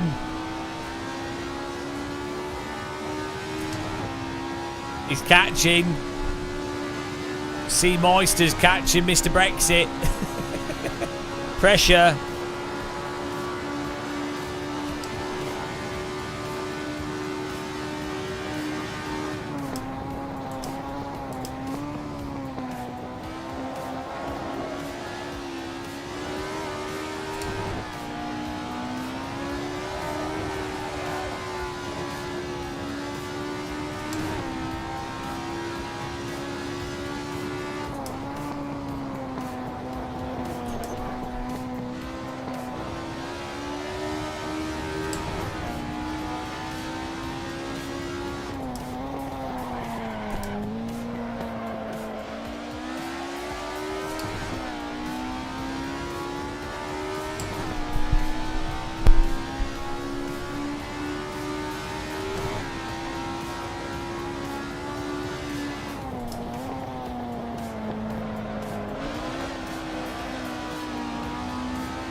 Ah!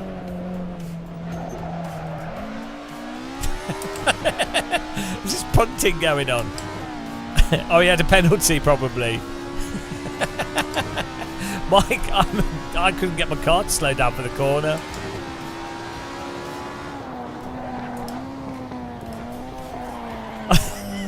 What's going on?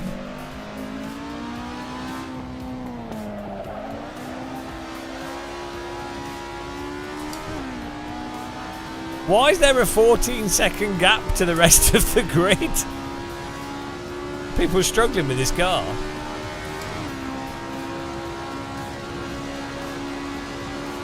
Final lap.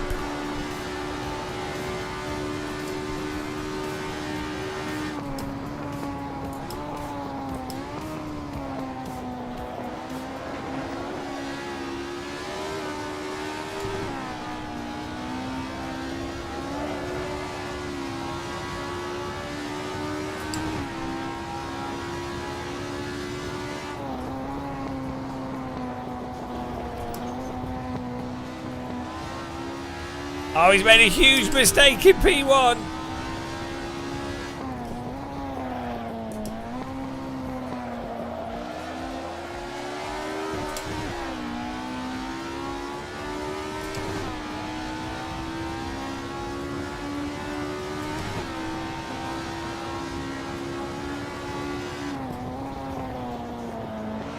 So we'll do one more race with this car, and then we'll do another AC special.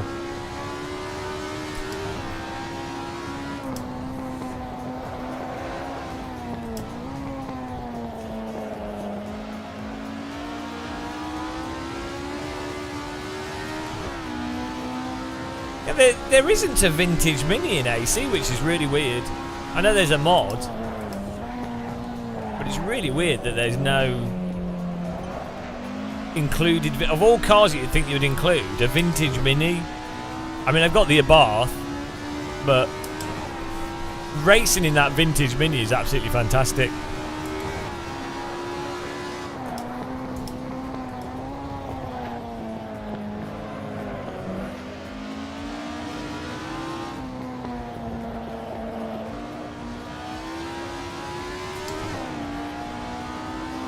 Yeah, they do have BMWs. The old, I mean, the vintage one's not even BMW.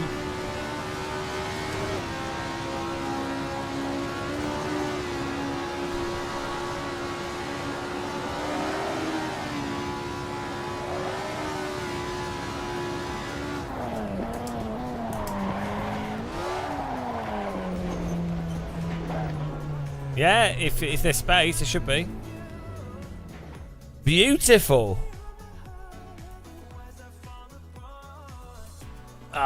Didn't count.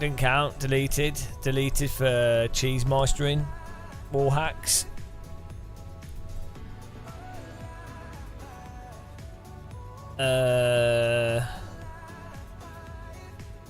Even Brexit could stop it. Cheesemeister with the win. Myself second. Brexit is back in third. Nico fourth.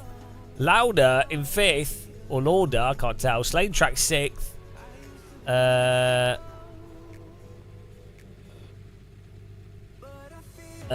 Fences is in seventh. Cheesemeister, more like Cheatmeister. Let's have a look at the lap times here for the cheat. 2:05s, yes, get out, because I did a 2:07.3. Brexit was doing. Nico was doing 2:05s. Get out. Even Nico couldn't do better than a 2:65. Get out. Absolute cheesed. What a cheese. Cheese off to the cheese gulag. cheese gulag for you. Right, we're going to do another server here.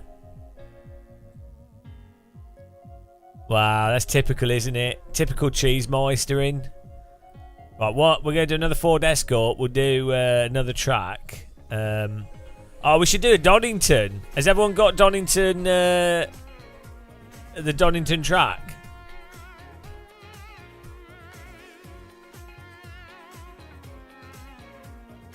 Sixth place by starting the pit. Right, get Donington 2018, guys. If you haven't got it, Donington Park 2018.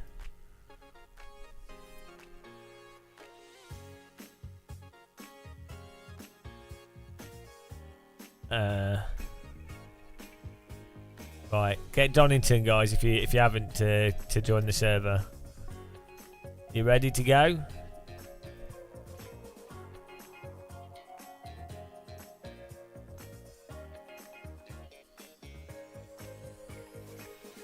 Server's up.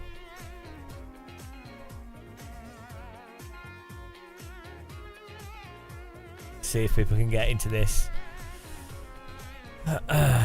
Is a link to the server in chat. Oh no, that's not a link to the server. I don't know. I can't do a link to the server. Need to download Donington. You're a same track, you noob.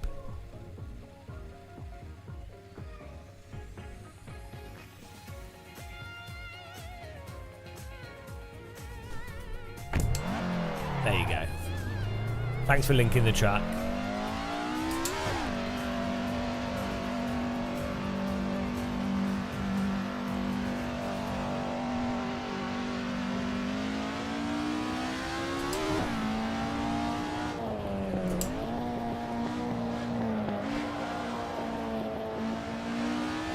Yeah, look, there's a whole bunch of cars like that in AC. I think what it is, I think it's related to the caster settings, Shumi, but you can't change the rear cache on this car. When the cars have certain caster, I think the contact patch is smaller or something, and therefore when you brake, it's more prone to locking up. Because there was a bunch of cars when we were doing the single player, where once we reduced the caster, we could brake like way like more aggressively, and the rears would just feel hooked up.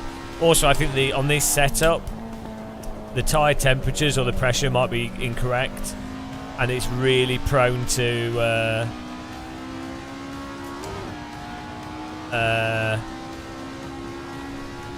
locking up. Oh, then also, this is where the engine braking doesn't cause lockups, so you benefit massively by really aggressively engine braking, which you would do anyway, but like with the cars that lock up easy. What's funny is, even with the cars in AC that lock up super easy with not much feel, they still don't lock up as easy as the cars in iRacing. And then as soon as you come off the brake, the grip comes back as you'd expect it would. So even the mental cars are still like on another level.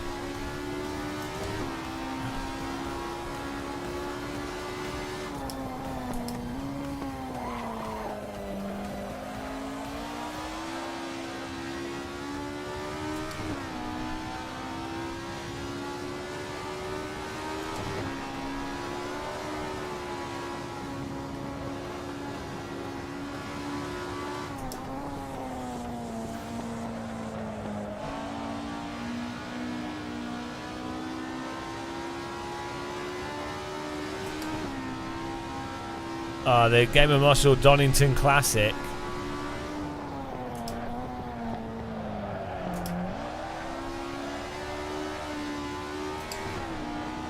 What a legend of this circuit. One of the best Donington drivers, the Game of Muscle.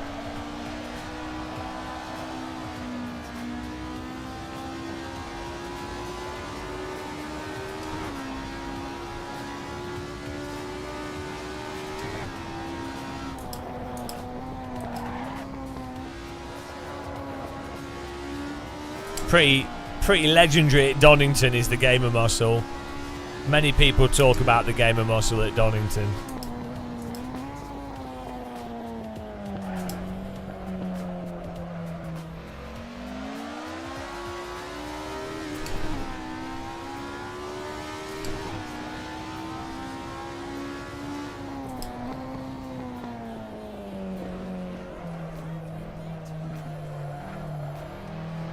Oh, I've adopted my car. I've adapted it.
Hang on, how are you getting 46s?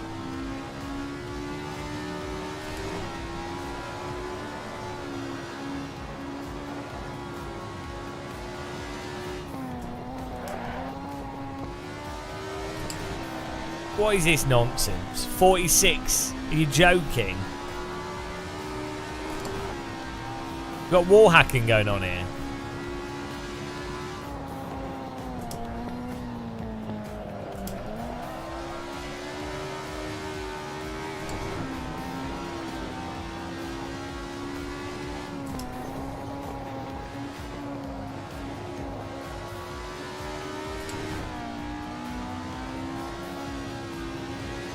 Where's his 46 coming from?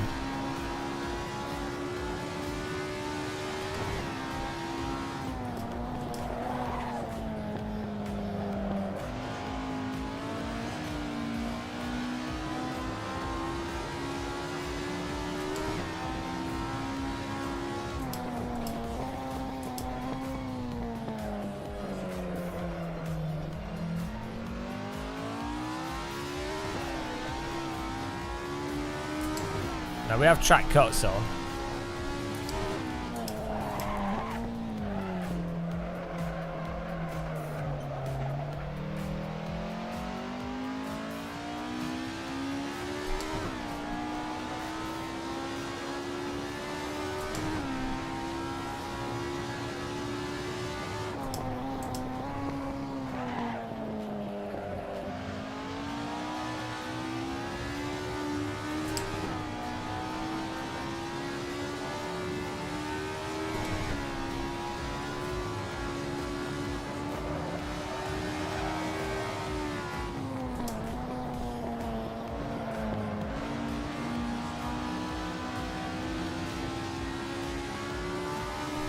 Unacceptable counter debate. That's ridiculous.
Oh, I could have done a 46. I know what we need to do. Ah. You don't know Donington? What is wrong with you? Everyone should know Donington.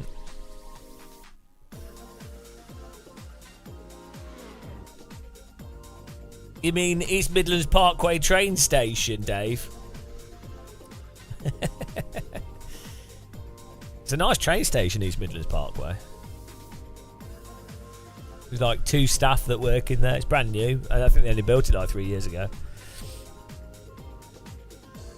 Right.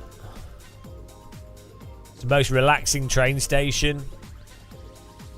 Yeah, the train station is right under the power things.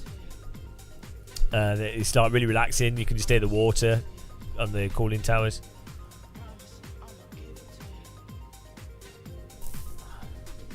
You bought both the Moser and the Fanatec bundles because I couldn't decide. If anything, my brother could use the one I don't like. I hope you used my affiliate link for both of them. That would have been genius. That would have been the ultimate genius move. Oh, hang on, I'm going to fast forward the session so it doesn't.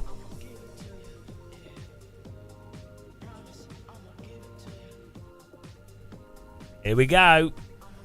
Why am I in 5th? Did someone set in a ridiculous lap just at the last minute? Bloody hell. Cheats. Absolute cheats there from these guys. What can I say?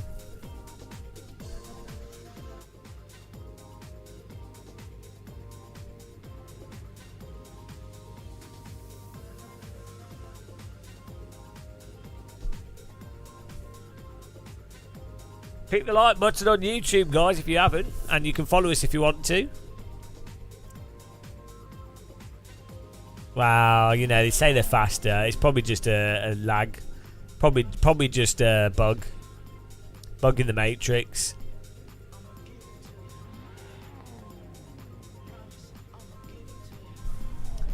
You know, I also like to allow some people to go quicker than me, so they don't. So you know, so other people feel like they have a chance to win.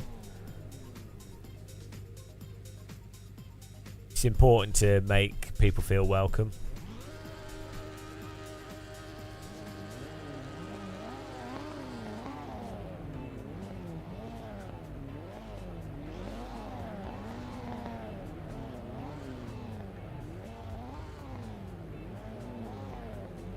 Here we go.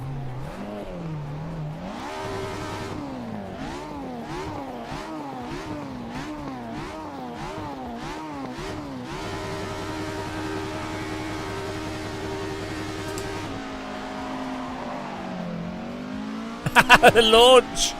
We're gone! Rocket launch!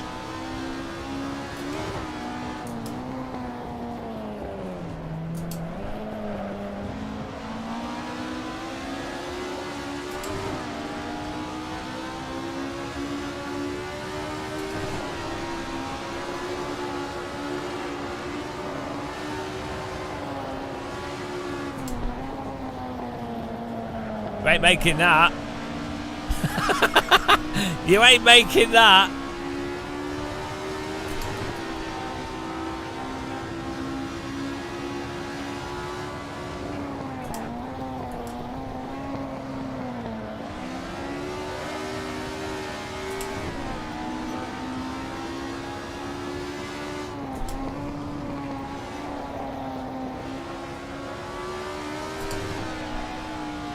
Oh, the Donington Master back in P1.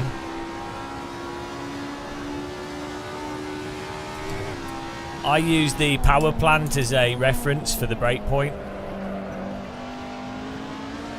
That's how it's done. I am the P1 AI now.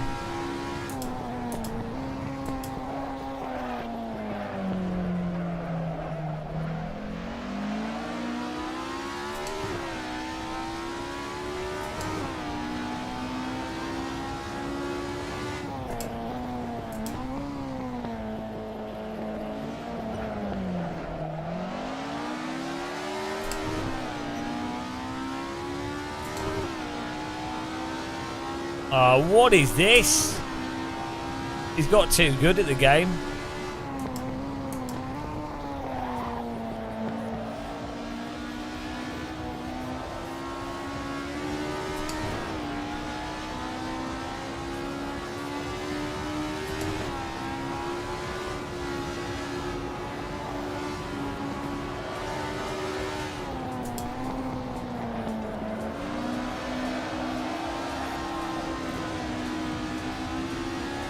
Oh, bit of a defensive move there. I was a bit late. The mirror objects may appear further away in the mirror than they actually are because of the field of view I'm running. Whoops. Thought I had space. I did not.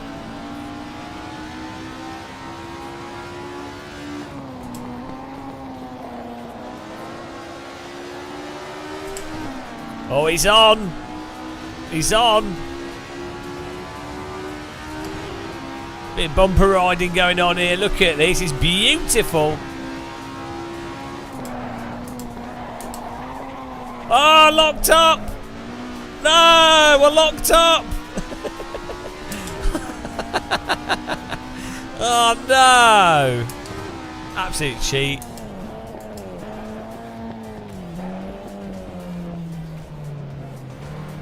It's alright, we're getting back. We're locked up, guys. I forgot about the brakes on this car.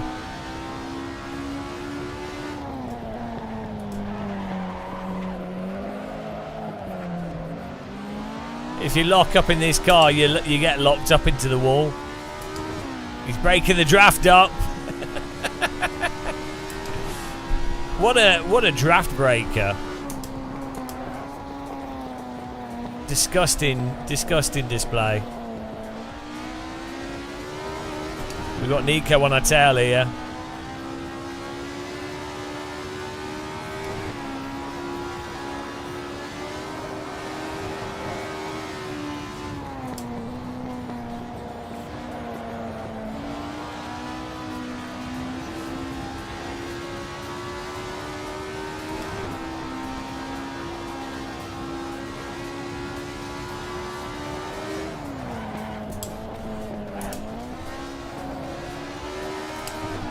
Oh, we're coming back.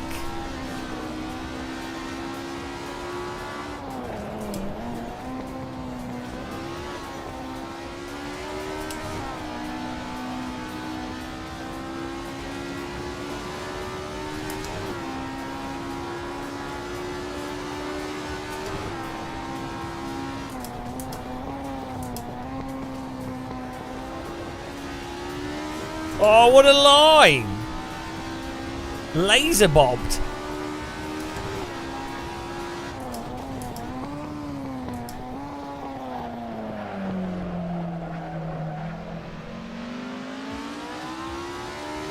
Oh, this is filth lap time.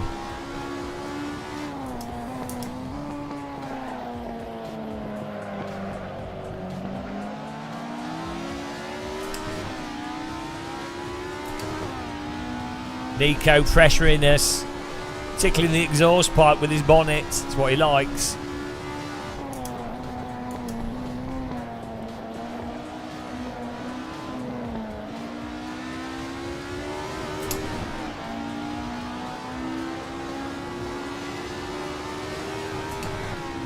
We're doing another car after this. This is good fun, this car. Or new line.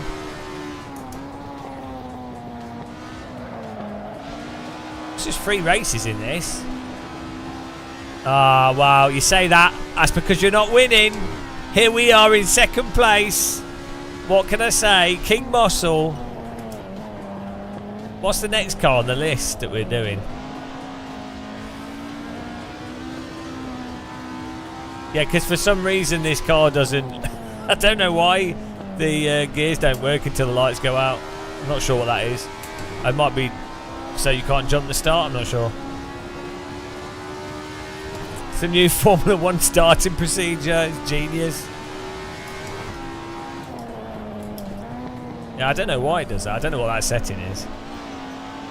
I think it does it with every car. Well, I don't know what this setting is. Here we go. Here we go. It's going to be another glorious podium, guys.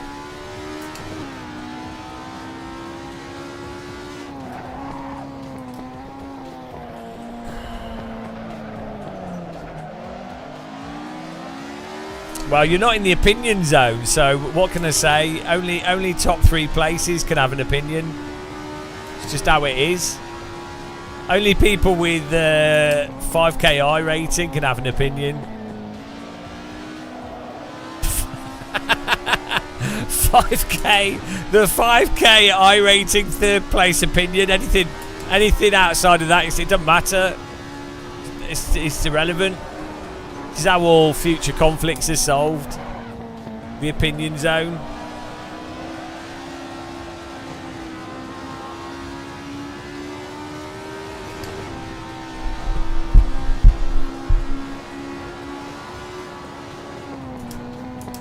Some say that if you're in the opinion zone and you've got 5K I rating, you can commit a genocide and the whole entire Western world will clap you along and just ignore it.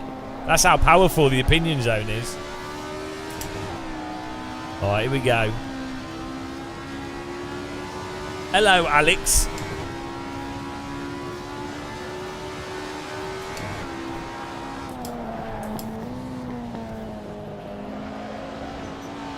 It's like Game of Thrones. Game of opinion zones. That's how it works in real life, I'm afraid. Some people are born into the opinion zone. Some people are born into the opinion zone with 5 houses. Typical guy.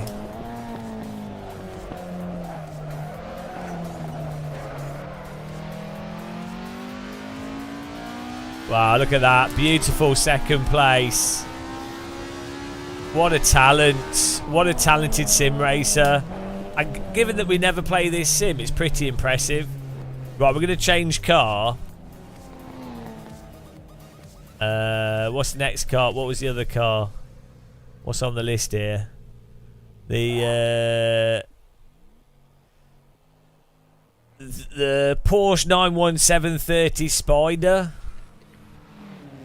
That's a nice car to drive. Let's look at the results though.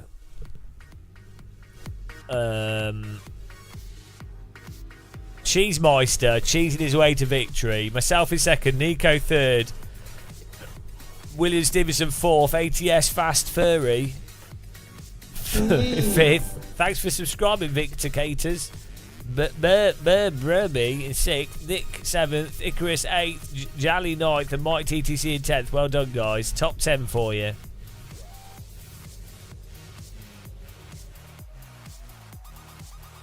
Wow, you know, you're not suggesting a car like you know, you're like this a car, but you're not suggesting one. So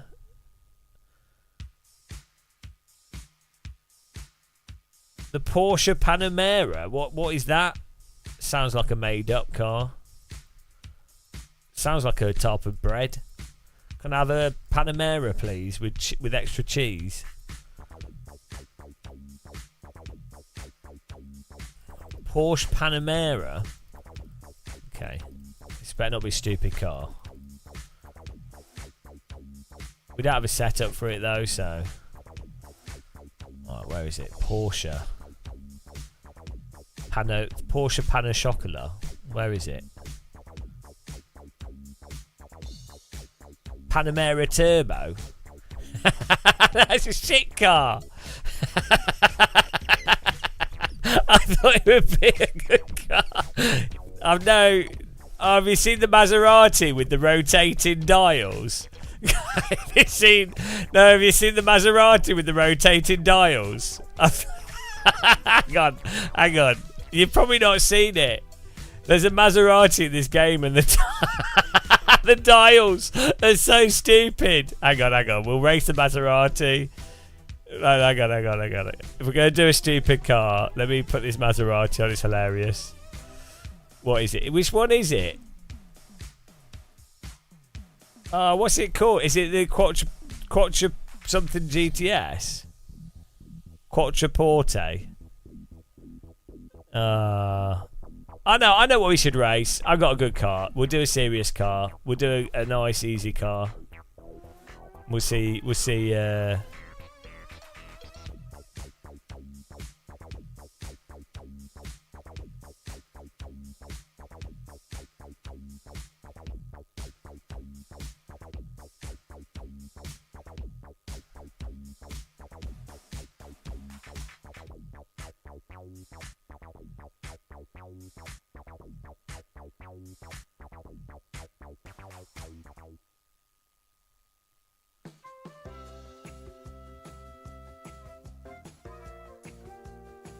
Right.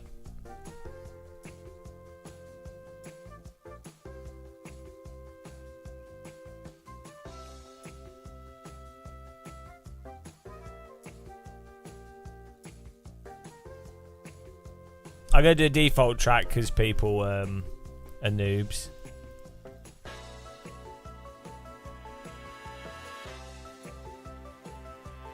We'll do an AC track. Are you ready?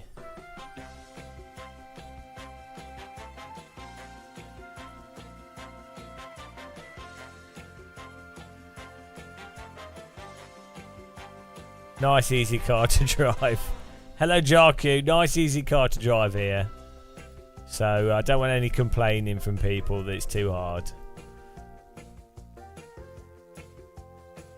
You ready? Server is up.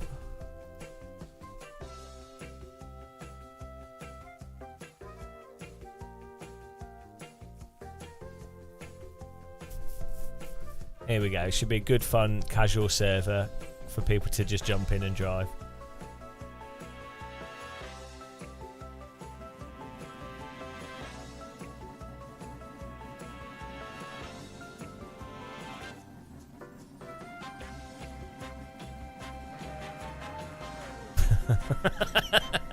Nice, relaxing car for us to all focus on for a little bit. Good beginner combo. Doesn't get easier than this. I mean, if you were struggling with that Ford Escort, this dials it down a little bit.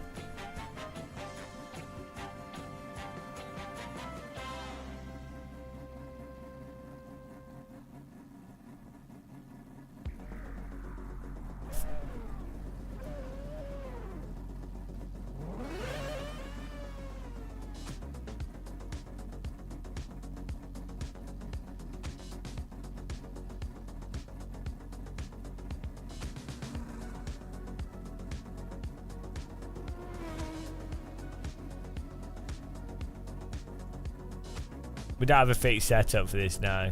So whoever does a good set will have to share it. Oh, already this feels relaxing to drive.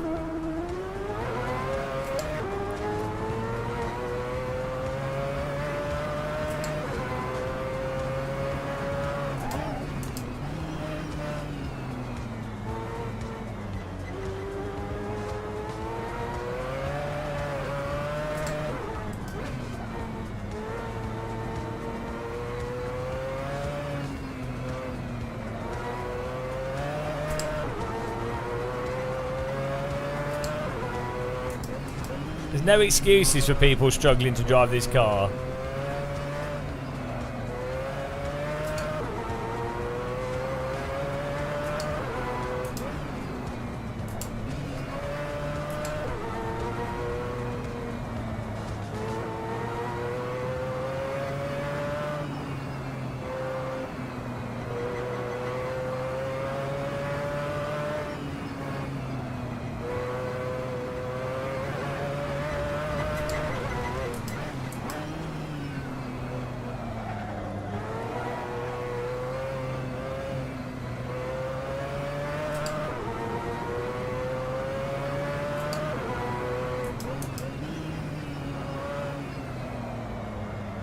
If anyone's got a good setup they could share, that'd be fantastic, because this setup I've got is really understeering.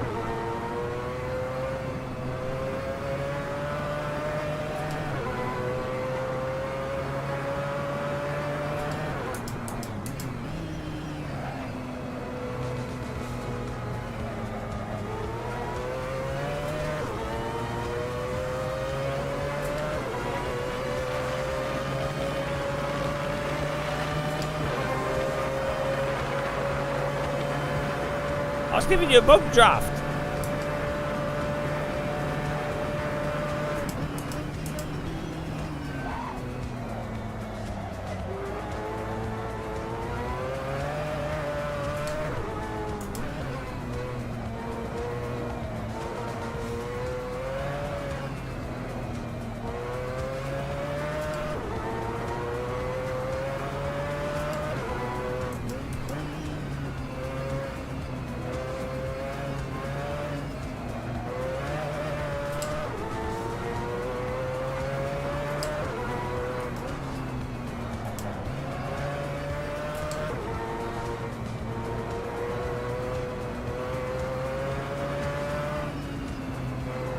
This setup I have on here is terrible.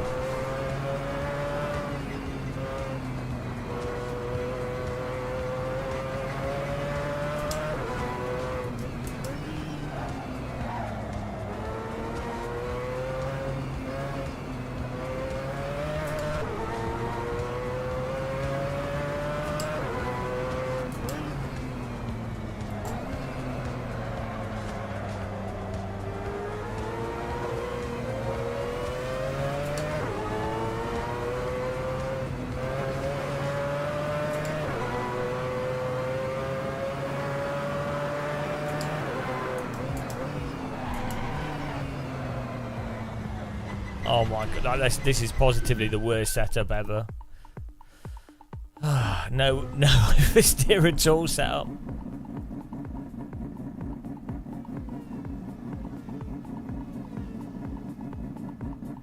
Where's that?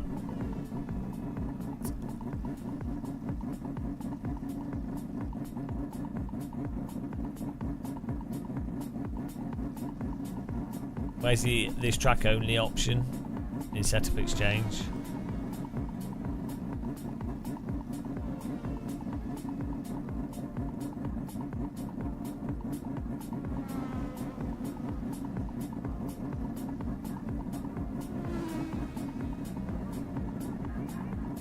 Ah, there we go.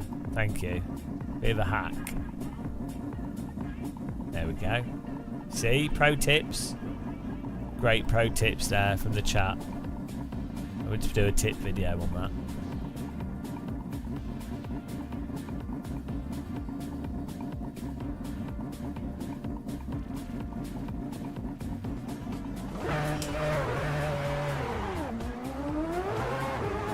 Big rip. We'll do more racing with this car in the future.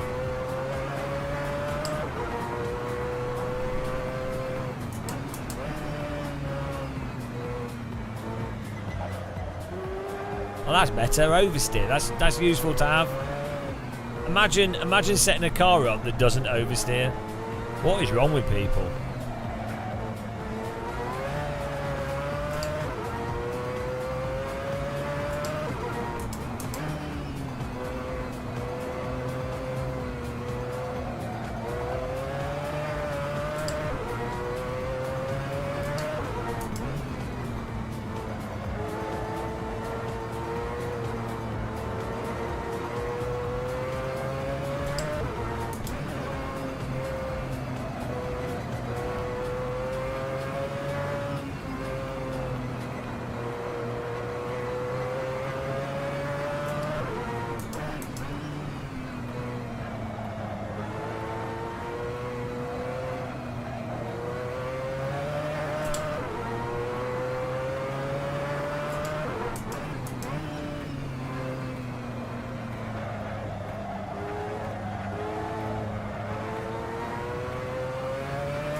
This is good. This is a nice, easy car to drive. You know, perfect for a daily driver, I think. It's got a roof, plenty of space, passenger seat, nice speeds, can commute nicely in it. Windscreen wiper. You know, pretty standard car.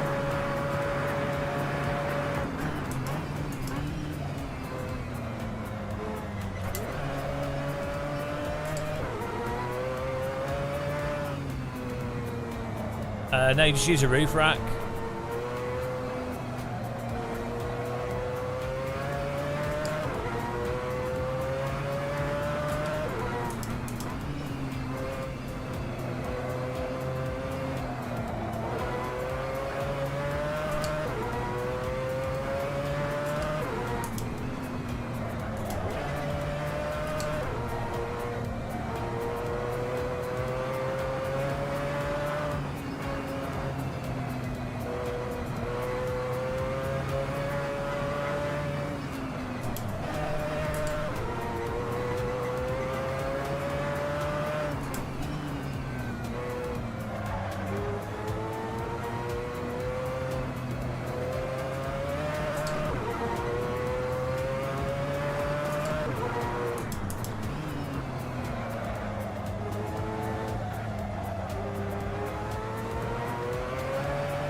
Right.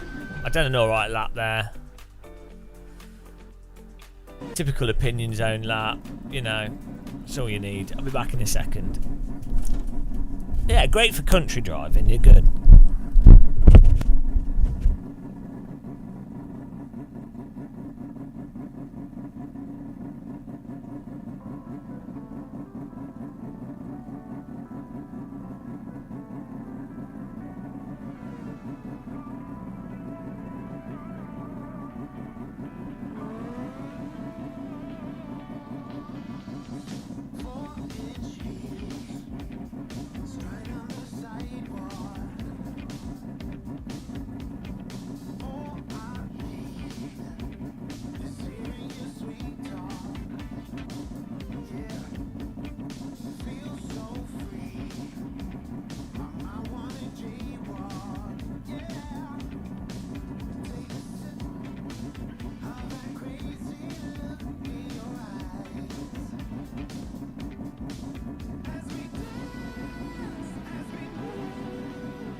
It's worth getting them if you're going to race them, but it's hard to find races with them, isn't it? So.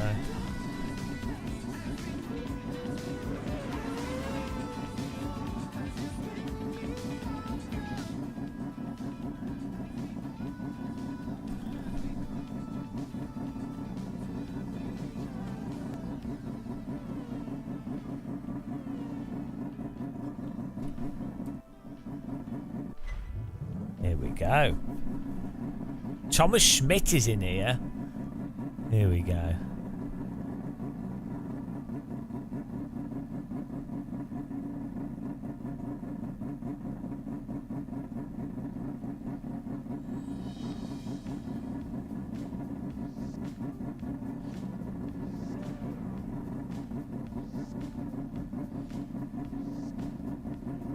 Hang on, the cars are all the green cars are at the front, then all the blue cars, then all the green cars, then one blue car. I think the blue cars are rigged. Server's full though. Unbelievable! Who will win this? Told you these cars are nice and easy to drive, that's why everyone's joined the server. Thanks for clicking the like button, guys. Thanks for subscribing. Appreciate it.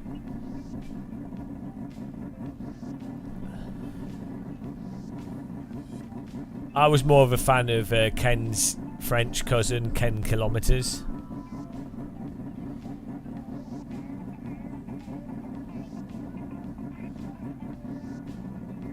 Let's go racing here.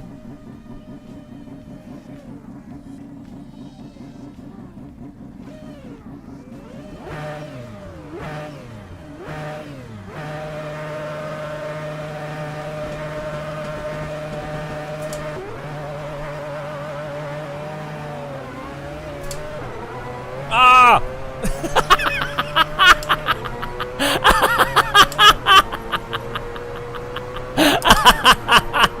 We'll restart, we'll restart. I just killed up. That was, I mean, I had to avoid it.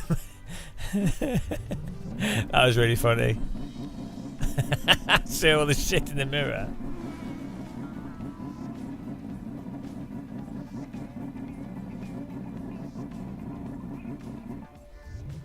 That was hilarious. Everyone crashed. Everybody crashed. It was Thomas's fault. I don't know, was it Thomas or was it Nico? Someone didn't start, so I had to go around them.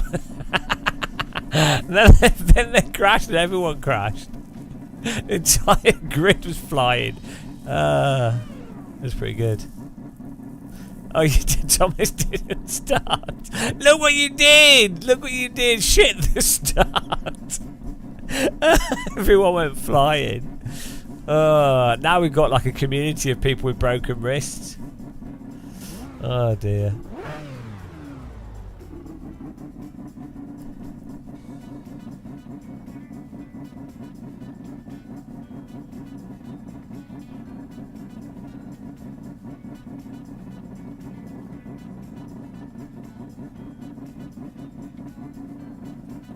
Woo! I'm running 82.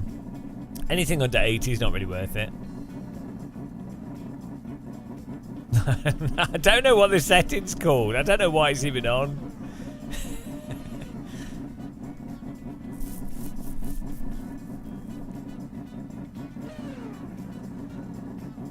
Right, here we go.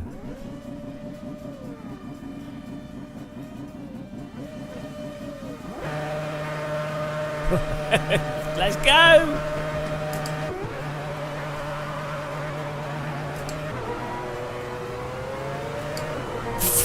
Just put the foot on the accelerator and spin the wheels up. That's how you start in this car.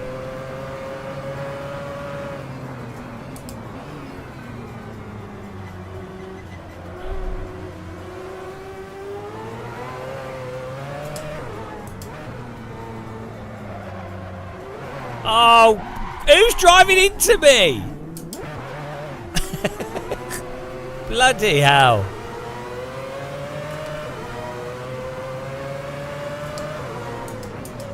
Ah, it's always the Mazda. Oh, Christ. Guys.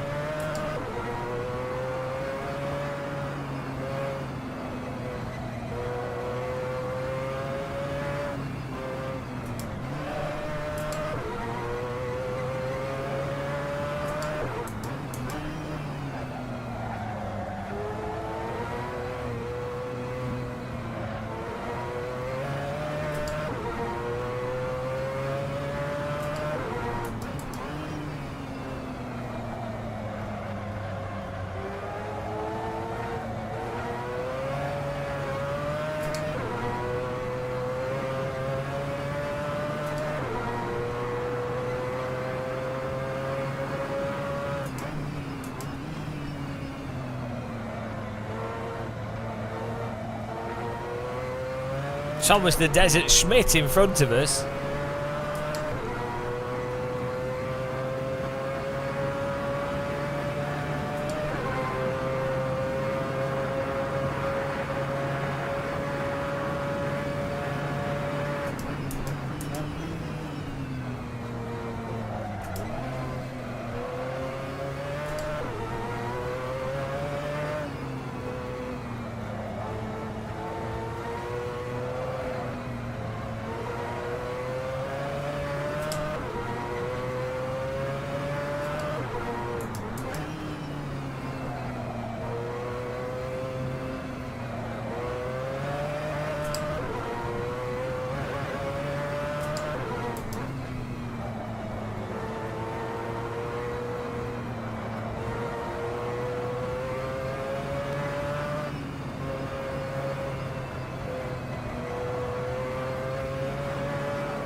Where are you guys going? No! No! You killed me! I nailed it. Onto the apex. That is how you drive the final corner at Mugello. It's the British special line into that corner. It's textbook. Do it every time.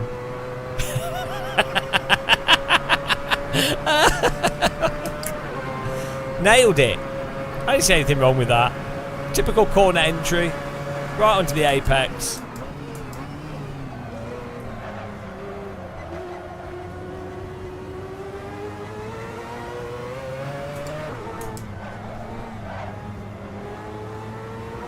That's why Mazda was such a respected car.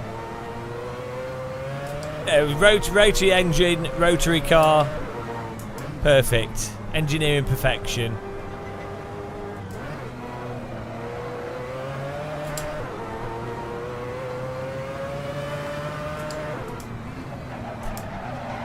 Hello.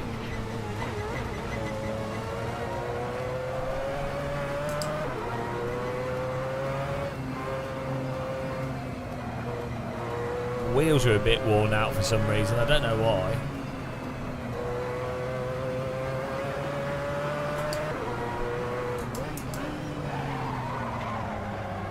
Ah, my wheels aren't working. They're cold. Refrigerator wheels.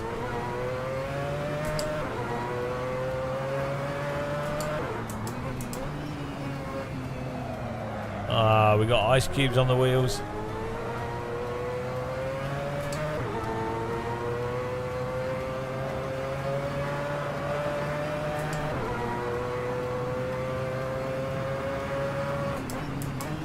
I've been playing too much flight sim. It seemed like a normal line.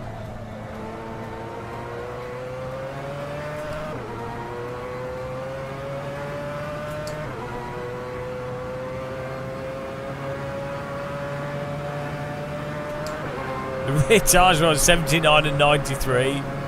Oh dear.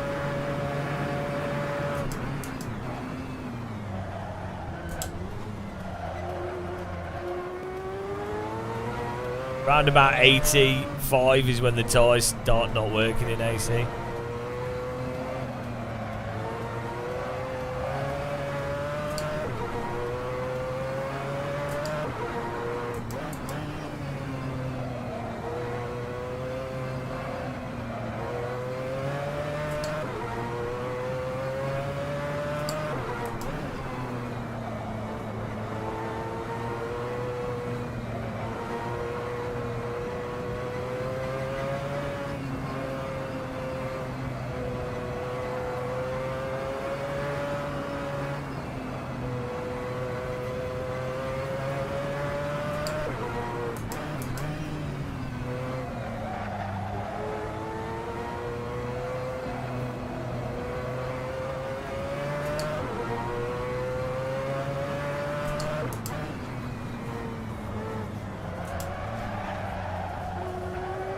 We need tyres that aren't worn out. We're on 765 for the rear left. Oh dear. We're on the wheel rim.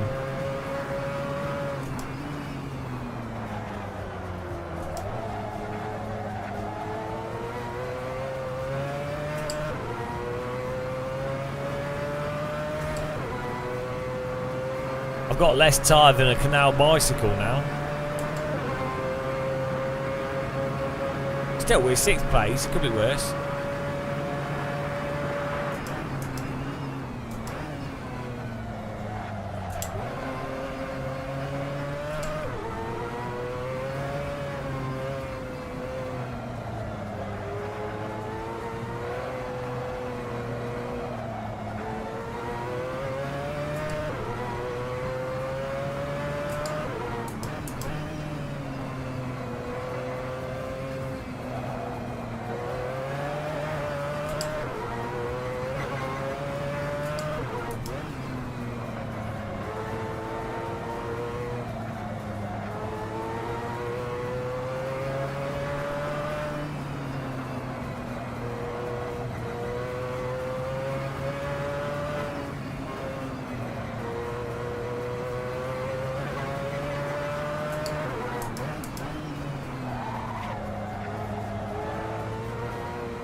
Well, it's definitely cheating going on there.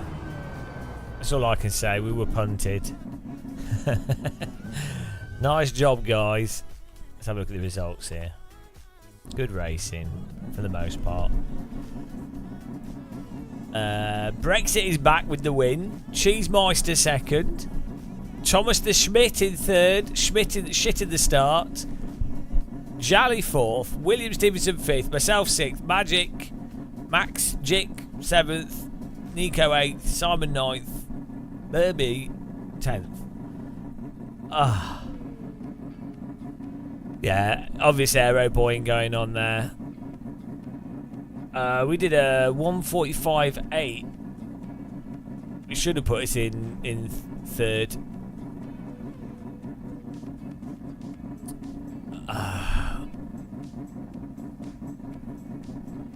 Right. Well, I need a break. We've been streaming for like 10 hours, so we'll do some more racing with subs soon. That was good racing though. I need to eat and collapse. We need to continue the mission as well tomorrow, I think. How far are we through this?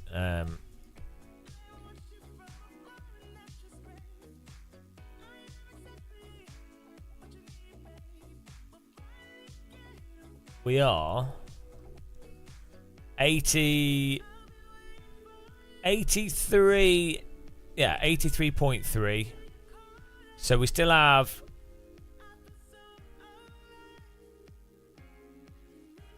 not that much to do really. Depends how hard these races are. Shouldn't be too bad. Say that, who knows? Who knows?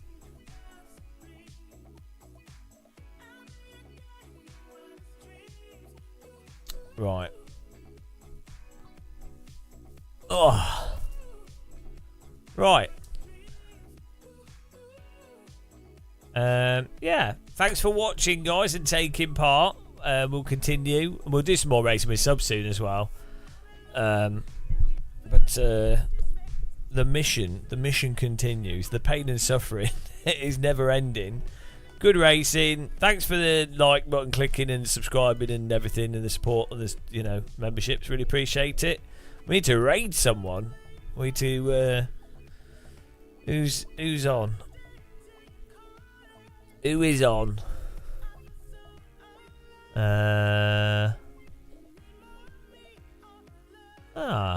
Send you guys to. Send you guys to Love 46. She's doing some oval, I think.